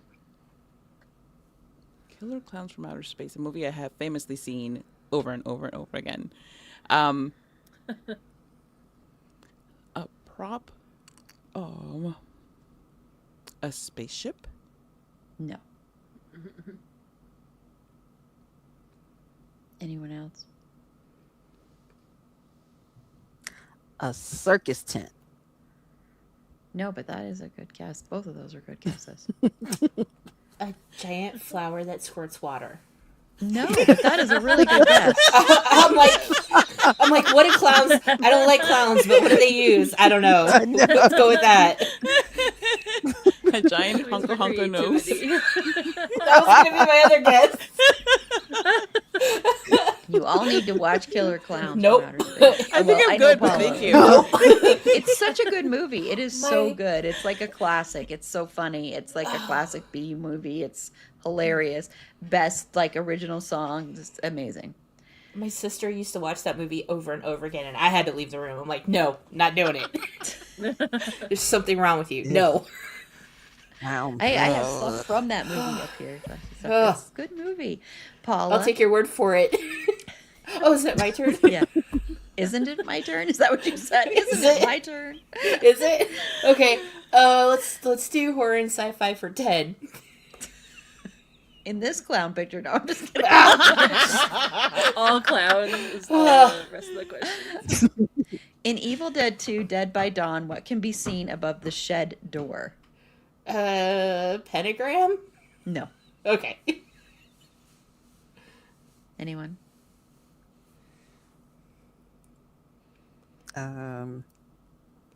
Skull. No. Carla? Above the shed door, a giant rake. No, but that's actually kind of close to what it is in a weird way. Weird way.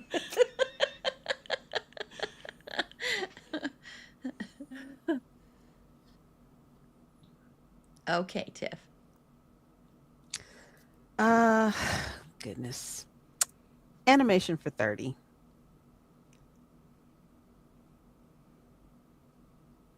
Before getting a teaching gig at Abbott Elementary, Cheryl Lee Ralph, Mrs. Howard, provided the spoken voice for the dog in this 1988 animated Disney film.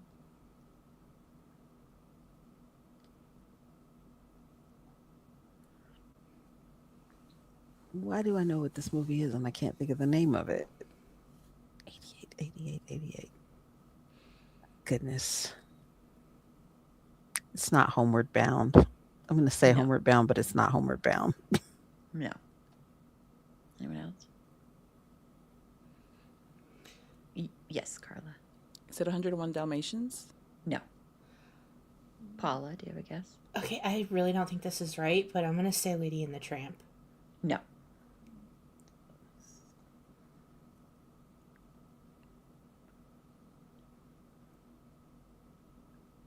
Is it 102 Okay. Dalmatians? Carla. Thank you, please. 30 employee picks. Thank you, please. I love the way you said that. Writer, director. that This one. is Why the didn't same you- No, one. what? Oh, Listen to me again. Oh, I no. can't relive this. Oh. Did I click on the can't wrong one, or relive did it. it go to the wrong one? What's happening here? Did I click on the wrong one? No. It's okay. No, this is me. Just kidding. It's your daily No, double. I don't know why it's Because it's duplicated. okay.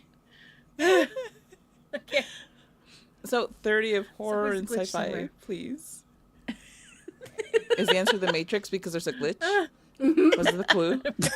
In the movie The Fly, who did David Cronenberg name Seth Brundle after? You know this, Carla. Oh God. The I'm Fly. trying to give you a Name. Sure. Seth.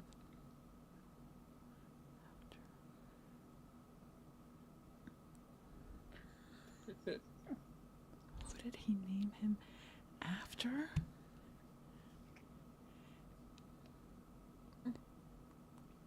Did he name him after Lenny Bruce? no, no. Anyone have a guess? I'm going to say his father. No. Both My of these are father? good guesses. Yeah, your father. No. Paula. I don't know. Good, we can stop looking at Jeff Goldblum. Sorry. Sorry, he creeps me out so much. Oh, sorry. So Paula. Let's finish up animation for 10.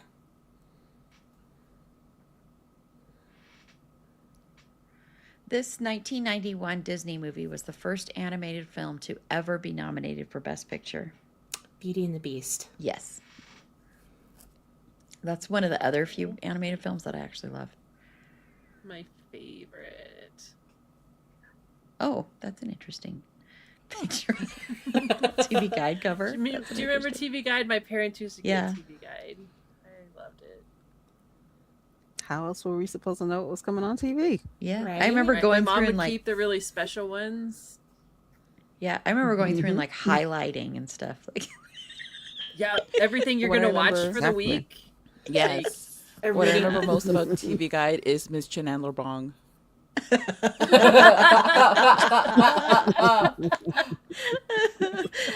Oh my goodness. so Tiff. Let's do comedy.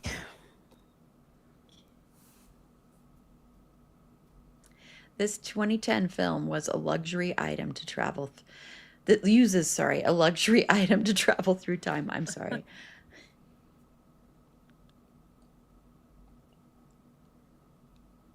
What the heck?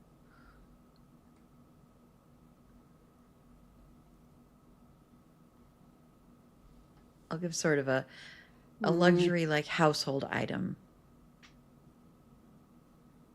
Like it'd be in your house. Yeah,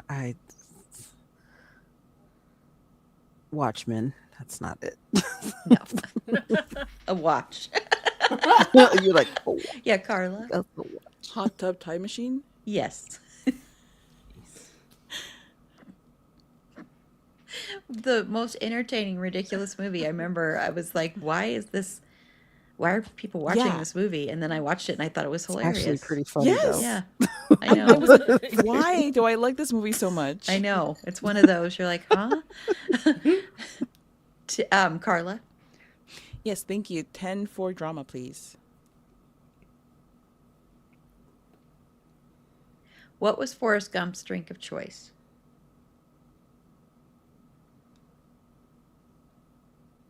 Sweet tea? No, but I like that. What kind of southerner was he then? Paula or Tiff? Milk? No. That would do though. Tiff? Oh, it was soda. Yeah. Do I have to say but which I soda need it a was? name. Yes. Oh, the point Oh, stickler. then it was such a stickler. I guess it wouldn't have been Coke. It's in No. Alabama. No, it wasn't. Crap. So close. Like root beer? No. I know I'm a stickler. I know, but I've been very nice this time, I have to say. I've been very nice this last. Everyone's got bonus What? points. Yeah, because I've been so nice. So, hey, just remember that. So, Paula. Comedy, please. In the movie Dogma, Bartleby and Loki were banished to this Midwest state. Oh my goodness. I haven't seen this movie since it was originally released.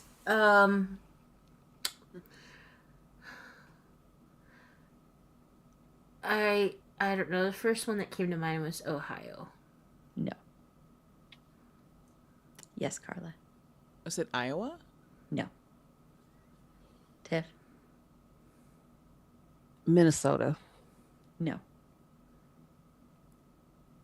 I should have given a hint on that one, but I was being, I've never seen the Is it movie. Dakota? So that was a real guess. Seen it? Oh my gosh. Okay, Tiff. Drama or employee? Drama. Okay. Please and thank you. This 1995 film saw a resurgence in popularity due to the COVID-19 pandemic. I'm sorry.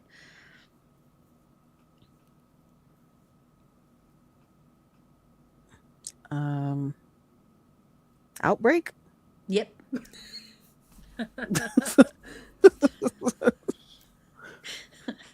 Okay, for this last one, since it's not an even thing, we'll do it like we did the last trivia, and we'll just do it in whoever's hand I first see. Hopefully, I can actually see who's first hand.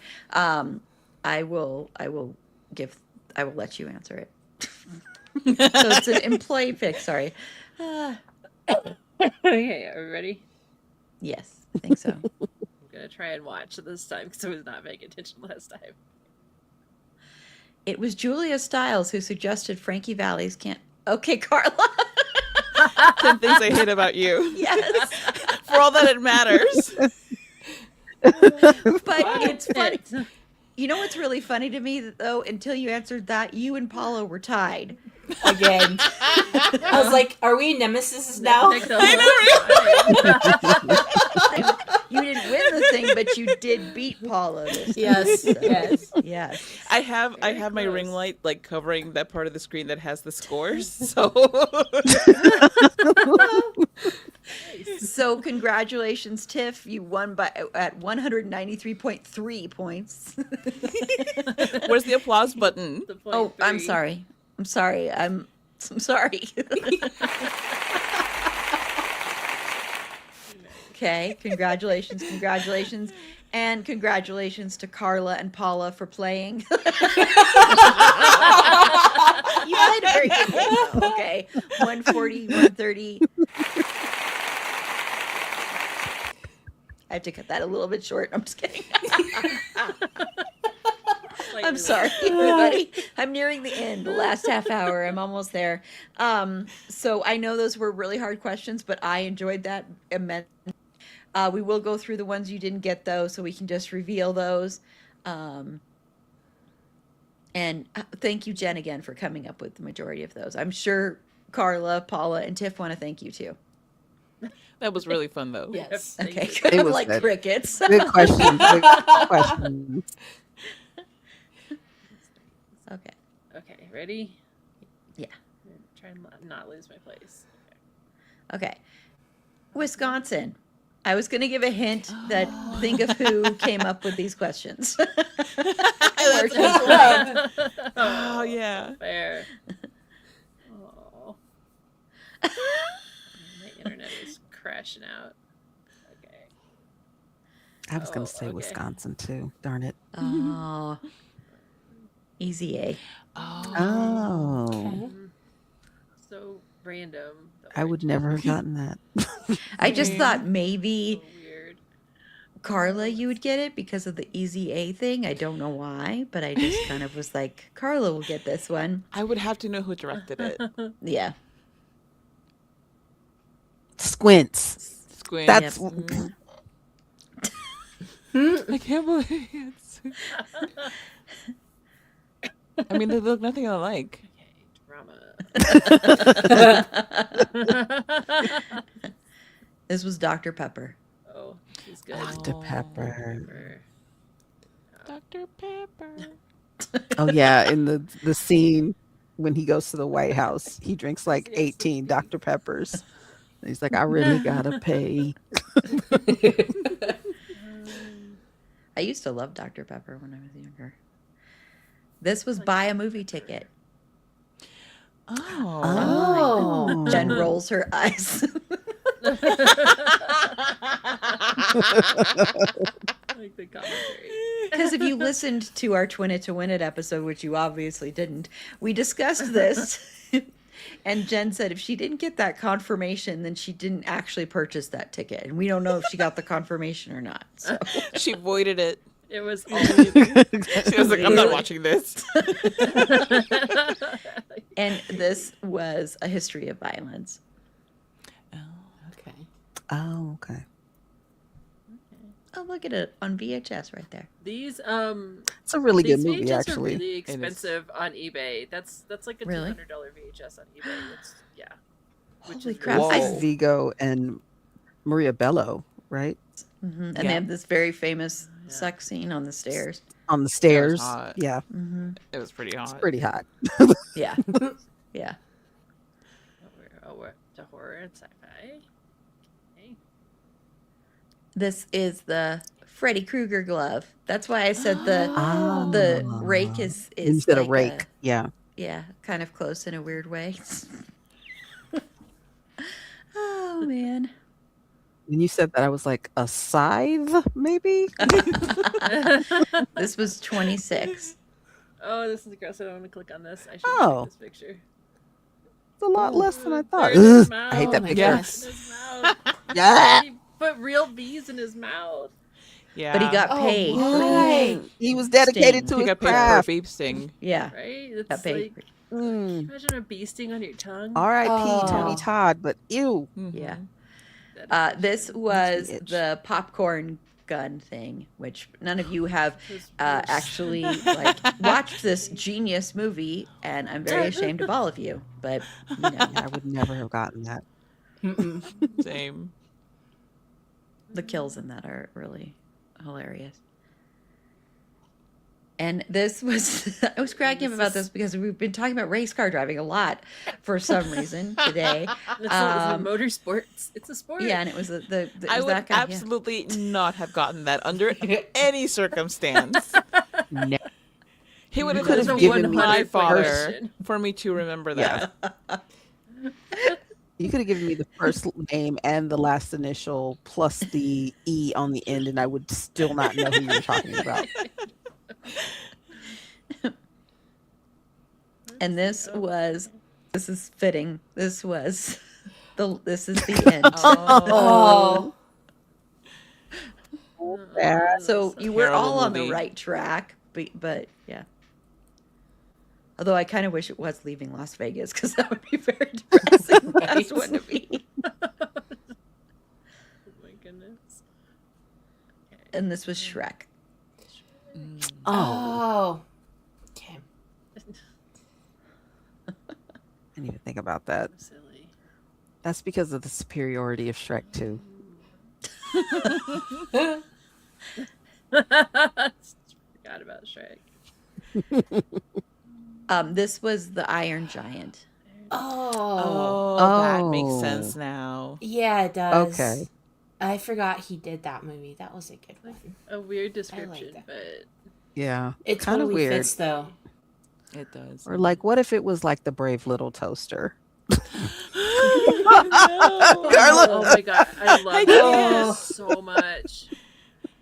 Oh my god, I better watch that movie 1,000 That movie times. toasted my heart.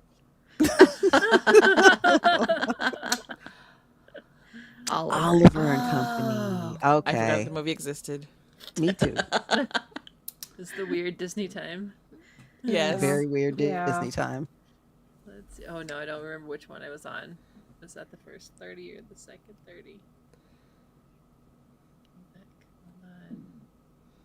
Oh, okay, we're up to the 40s. Photorealistic. It's not bad for 2000. Oh, Oh, that would have yeah. been another. Yeah, okay.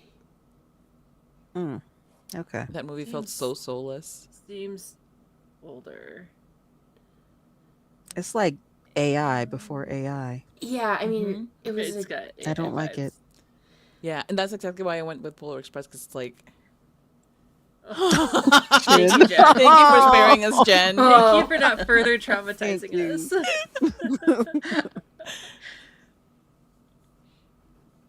Oh, Wally.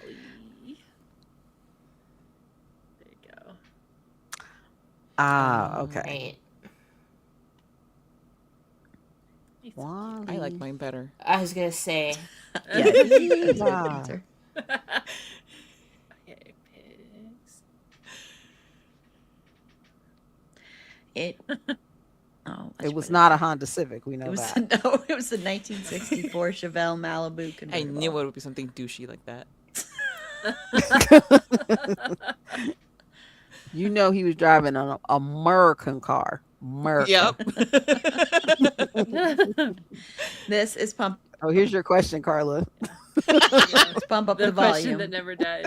Oh, okay.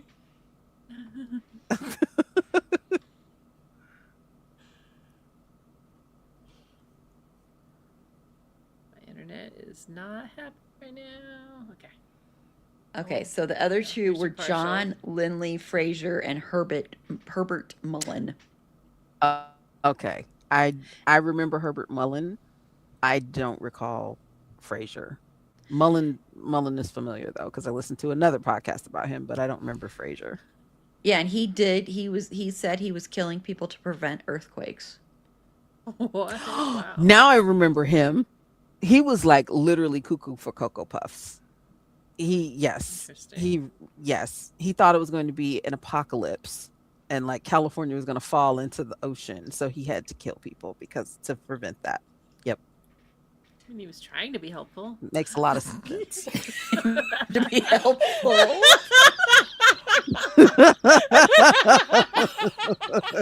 Some people won't even recycle. They should have shaved off a couple years from his Wrong sentence for way, that. but Not gonna was say it. concerned. There were so many serial killers in California, you all, in the 60s and 70s. Wild. So Yeah. many. Like, what the heck? Yeah, there were a lot of serial Ugh. killers, man. This is the last one. This is a fitting last question. Yeah. It's the first. That was Dallas, Texas in 1985. Huh. Oh. Hmm. I would not have thought I'm Dallas. fairly certain that's the picture of it too. The internet likes me Oh. sometimes, though. Oh, that's neat. That's cool. Sweet Well, cars. let me That remove looks this. like a I'll Honda bring it. Civic. Well, you know what's funny? When I worked, oh no, that was after I quit Blockbuster. Never mind. But the first car I ever bought was a Honda Civic. Like the first new car I ever got was a I- Honda Civic. Wanted a Honda Civic. I wanted a 2-door silver Honda Civic with a spoiler. Oh, that's cool. That is so specific. I know. It is very specific. It's exactly what I wanted. Did I ever get? my two-door Honda Civic with a spoiler? Nope. No. Did you get your dream car? No. Why would I? Why would life No. ever be? No, I'm kidding. Mine was the white, and it was a stick shift, you know. So yeah. Oh. Yeah. So you could go to like a Pink Floyd show in your stick-shift vehicle. What? I need to find that picture. Stick shift. And then afterwards, maybe go and see like a black and white movie. Sorry, black and white film. I actually was never really into black and white movies, to be honest. I was never into the old. So you got that part wrong. It was the laser shows I used to go to, like every once in a while. Apologies.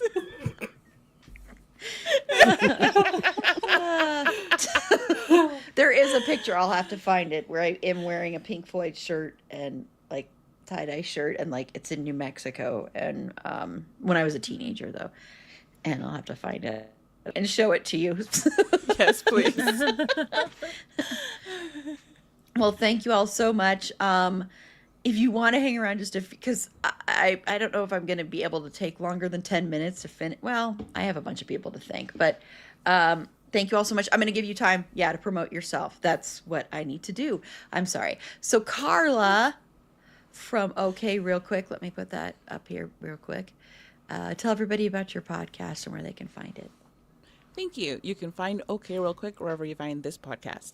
You can also find our online presence by looking for @OK Real Quick wherever you social your media. We may or may not be there, but that's a discovery for you to make. I also have a website. It is carretemis.com, which has a whole page dedicated to OK Real Quick. And also, I am incredibly slowly at a snail's pace building the other page on which I list the episodes of other podcasts that I've been on. I've decided to create a specific page just for my appearances on It's a Fandom Thing Pod because I'm there a lot. You are. No, just I am. I love having you on. And you can also just scan this QR code. If you hold your phone up there, it'll open up that link as well. So thank you, Carla, for being such a big part of today. I appreciate it. I know it's incredibly late there for you. So if you want to, you're free to leave. Oh, I might as well stay up. Like, okay. What is even sleep? I know. I will be kicking all of you out, though, at about like 10 till because, so, because I don't want to say goodbye with all of you here. No, I'm just kidding. I'm going to take another back until you're sick of our faces and then be like, bye. Done. Yeah. Well, no, I really will just be ending it right whenever it's over. I'll just be like, bye. Click end. Just end. So I'm just going around in the order I see you people. So, sorry. So Paula co-host. I'm sorry, everybody. It's been a long day. I know a lot of you have been a long day, but I've been on here a long day. Never mind. So Paula, you co-host a podcast called It's a Dean Thing, and I'm there too. And I delayed our episode for this week because I just couldn't. So anyway, tell everybody about that podcast. So Aaron Moth and I all love Dean Winchester so much that we made a podcast about Dean Winchester. We go season by season and talk about Dean Winchester. You can find that also wherever you find all your favorite podcasts. We're there. You can find us online at It's a Dean Thing Pod on social media. I think you can also find links for all of that on the It's a Fandom Thing website. We also have a It's a Dean Thing channel on the It's a Fandom Thing Discord server, which, yes, there's a Discord server. If you're not on there, come hang out with all of us and all the other panelists for It's a Fandom Thing. So that's us. You did it. I did. You did it. I don't know what I was trying to think. Never mind. I'm sorry. I'm just trying. So, Tiff.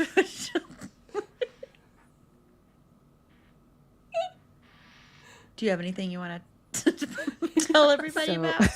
Sorry. I'm sorry. So you can That's okay. You can find me at Who Is Tiff Is Me, and mostly on the Discord channel with the rest of it's a Fandom Thing Pod crew. I'm trying to get dear daughter to be more active and let's do this Blue Chairs podcast thing. You know, she's in high school. It's pretty hard because like I'm basically her chauffeur at this point in time. So we'll see how that goes. But eventually it'll happen. Yes, I It hope might not so. be soon, but it'll happen. Yeah. So She's got volleyball games. and if you want to get in touch like... with her, you know, you have to get in touch with me. She doesn't have an Instagram or anything. Well, I think it would be a great project because I really enjoyed watching the both of you. So, and she's a natural, like I said before. So, Yeah. So, Erin, she'd like to tell you that sorry. she says thank you and she's a star.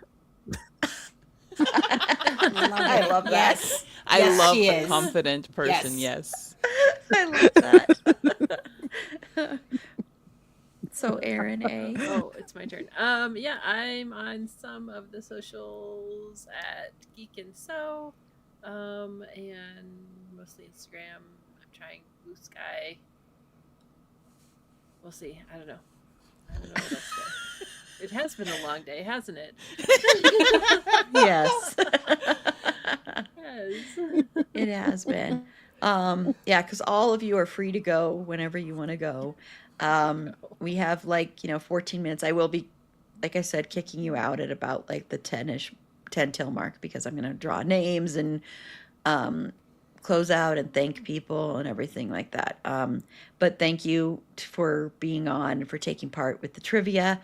I really appreciate it. I thought that was a lot of fun, and I am very proud that I came up with wanting to do the blockbuster thing. Erin and I we hashed out what we would do with that, but that was kind of like this germination of an idea, and then we both kind of took it and ran with it. So thank you very much. And thank you again to Jen for coming up with those questions.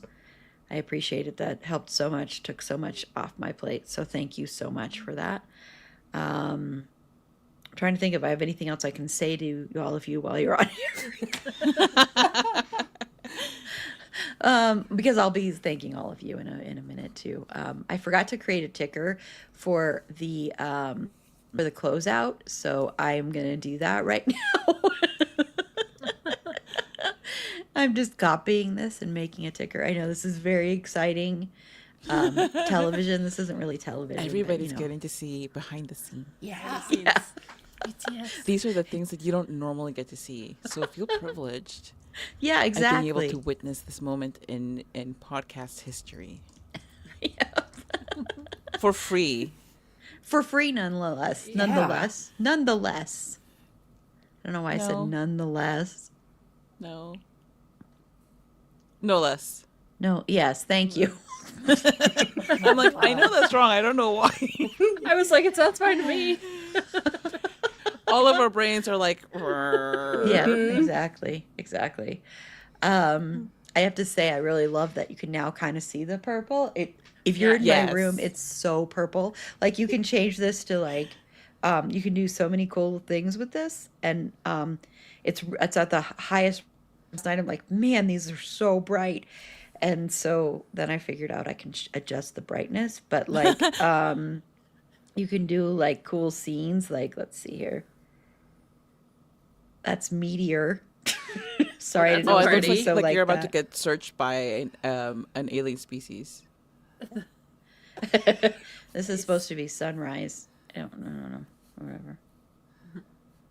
That's Snowflake.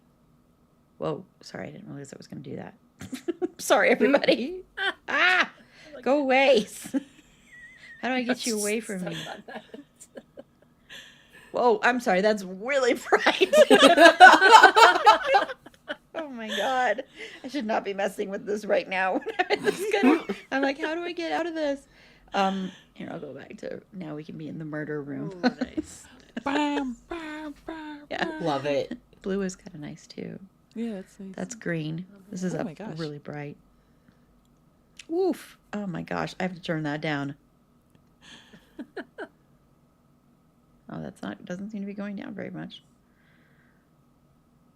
It's still the red, but yeah. Purple's my favorite, though.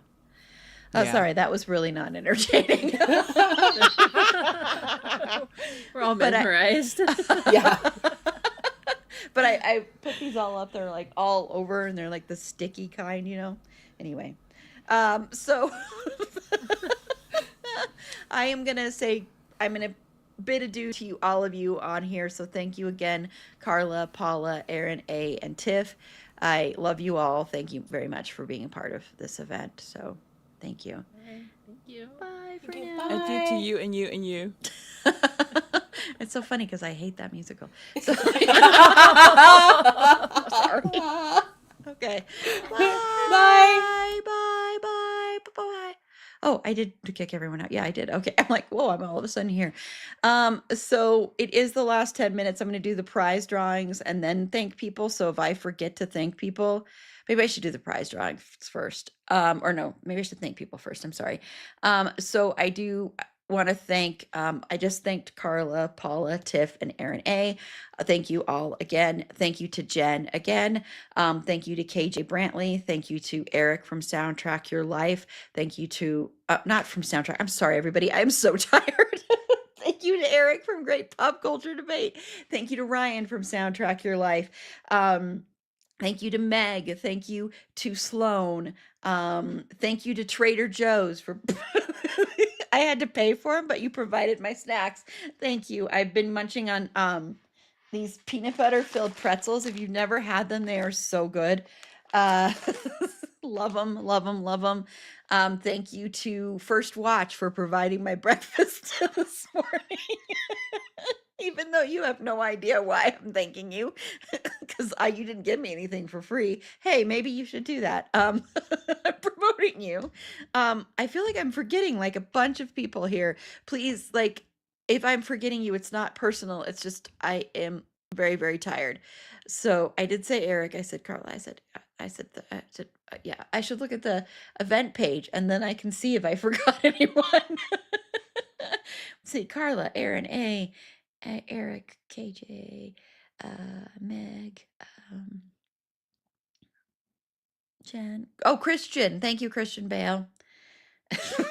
Without you, we'd be nothing. That's not true at all, but you know. Okay, well, it is time to give away some prizes to some Patreon, some like lucky Patreon supporters. And I have here my trusty hat. Yes, my trusty hat where I'm going to draw names. So I'm going to go from 4 to the top, which is the free in-person is the top one. So number 4 is surprise fandom goodie bag with handcrafted goodies from Aaron A and other surprises. And that goes to Carla. Congratulations, Carla. Whoop, whoop. Okay, next up, Pod merch prize pack featuring stickers and buttons from some of your favorite podcasters. And that goes to Tanya. So congratulations, Tanya. Woo, woo, woo, woo, woo, woo, woo. Shut up, Aaron. Sorry, everybody. I'm like trying to make sure I've got all these in here. And then next up is the free 3 months of Patreon subscription for Soundtrack Your Life. I so messed that up. Rebecca, congratulations, Rebecca. Is there there's private chat, so I'm like worried that there's something I'm missing out here. No, I said Ryan. I said Ryan after I corrected myself, but Ryan from Soundtrack Your Life if I didn't. So thank you. Thank you, Carla. Okay, now it's time for the big prize of the a free in-person. Oh shoot, I didn't write this stuff down, so I'm gonna forget. Okay, Rebecca, you got the Soundtrack Your Life. Carla, you got that. Tanya got the pod pack. Carla, you got the surprise fandom goodie bag.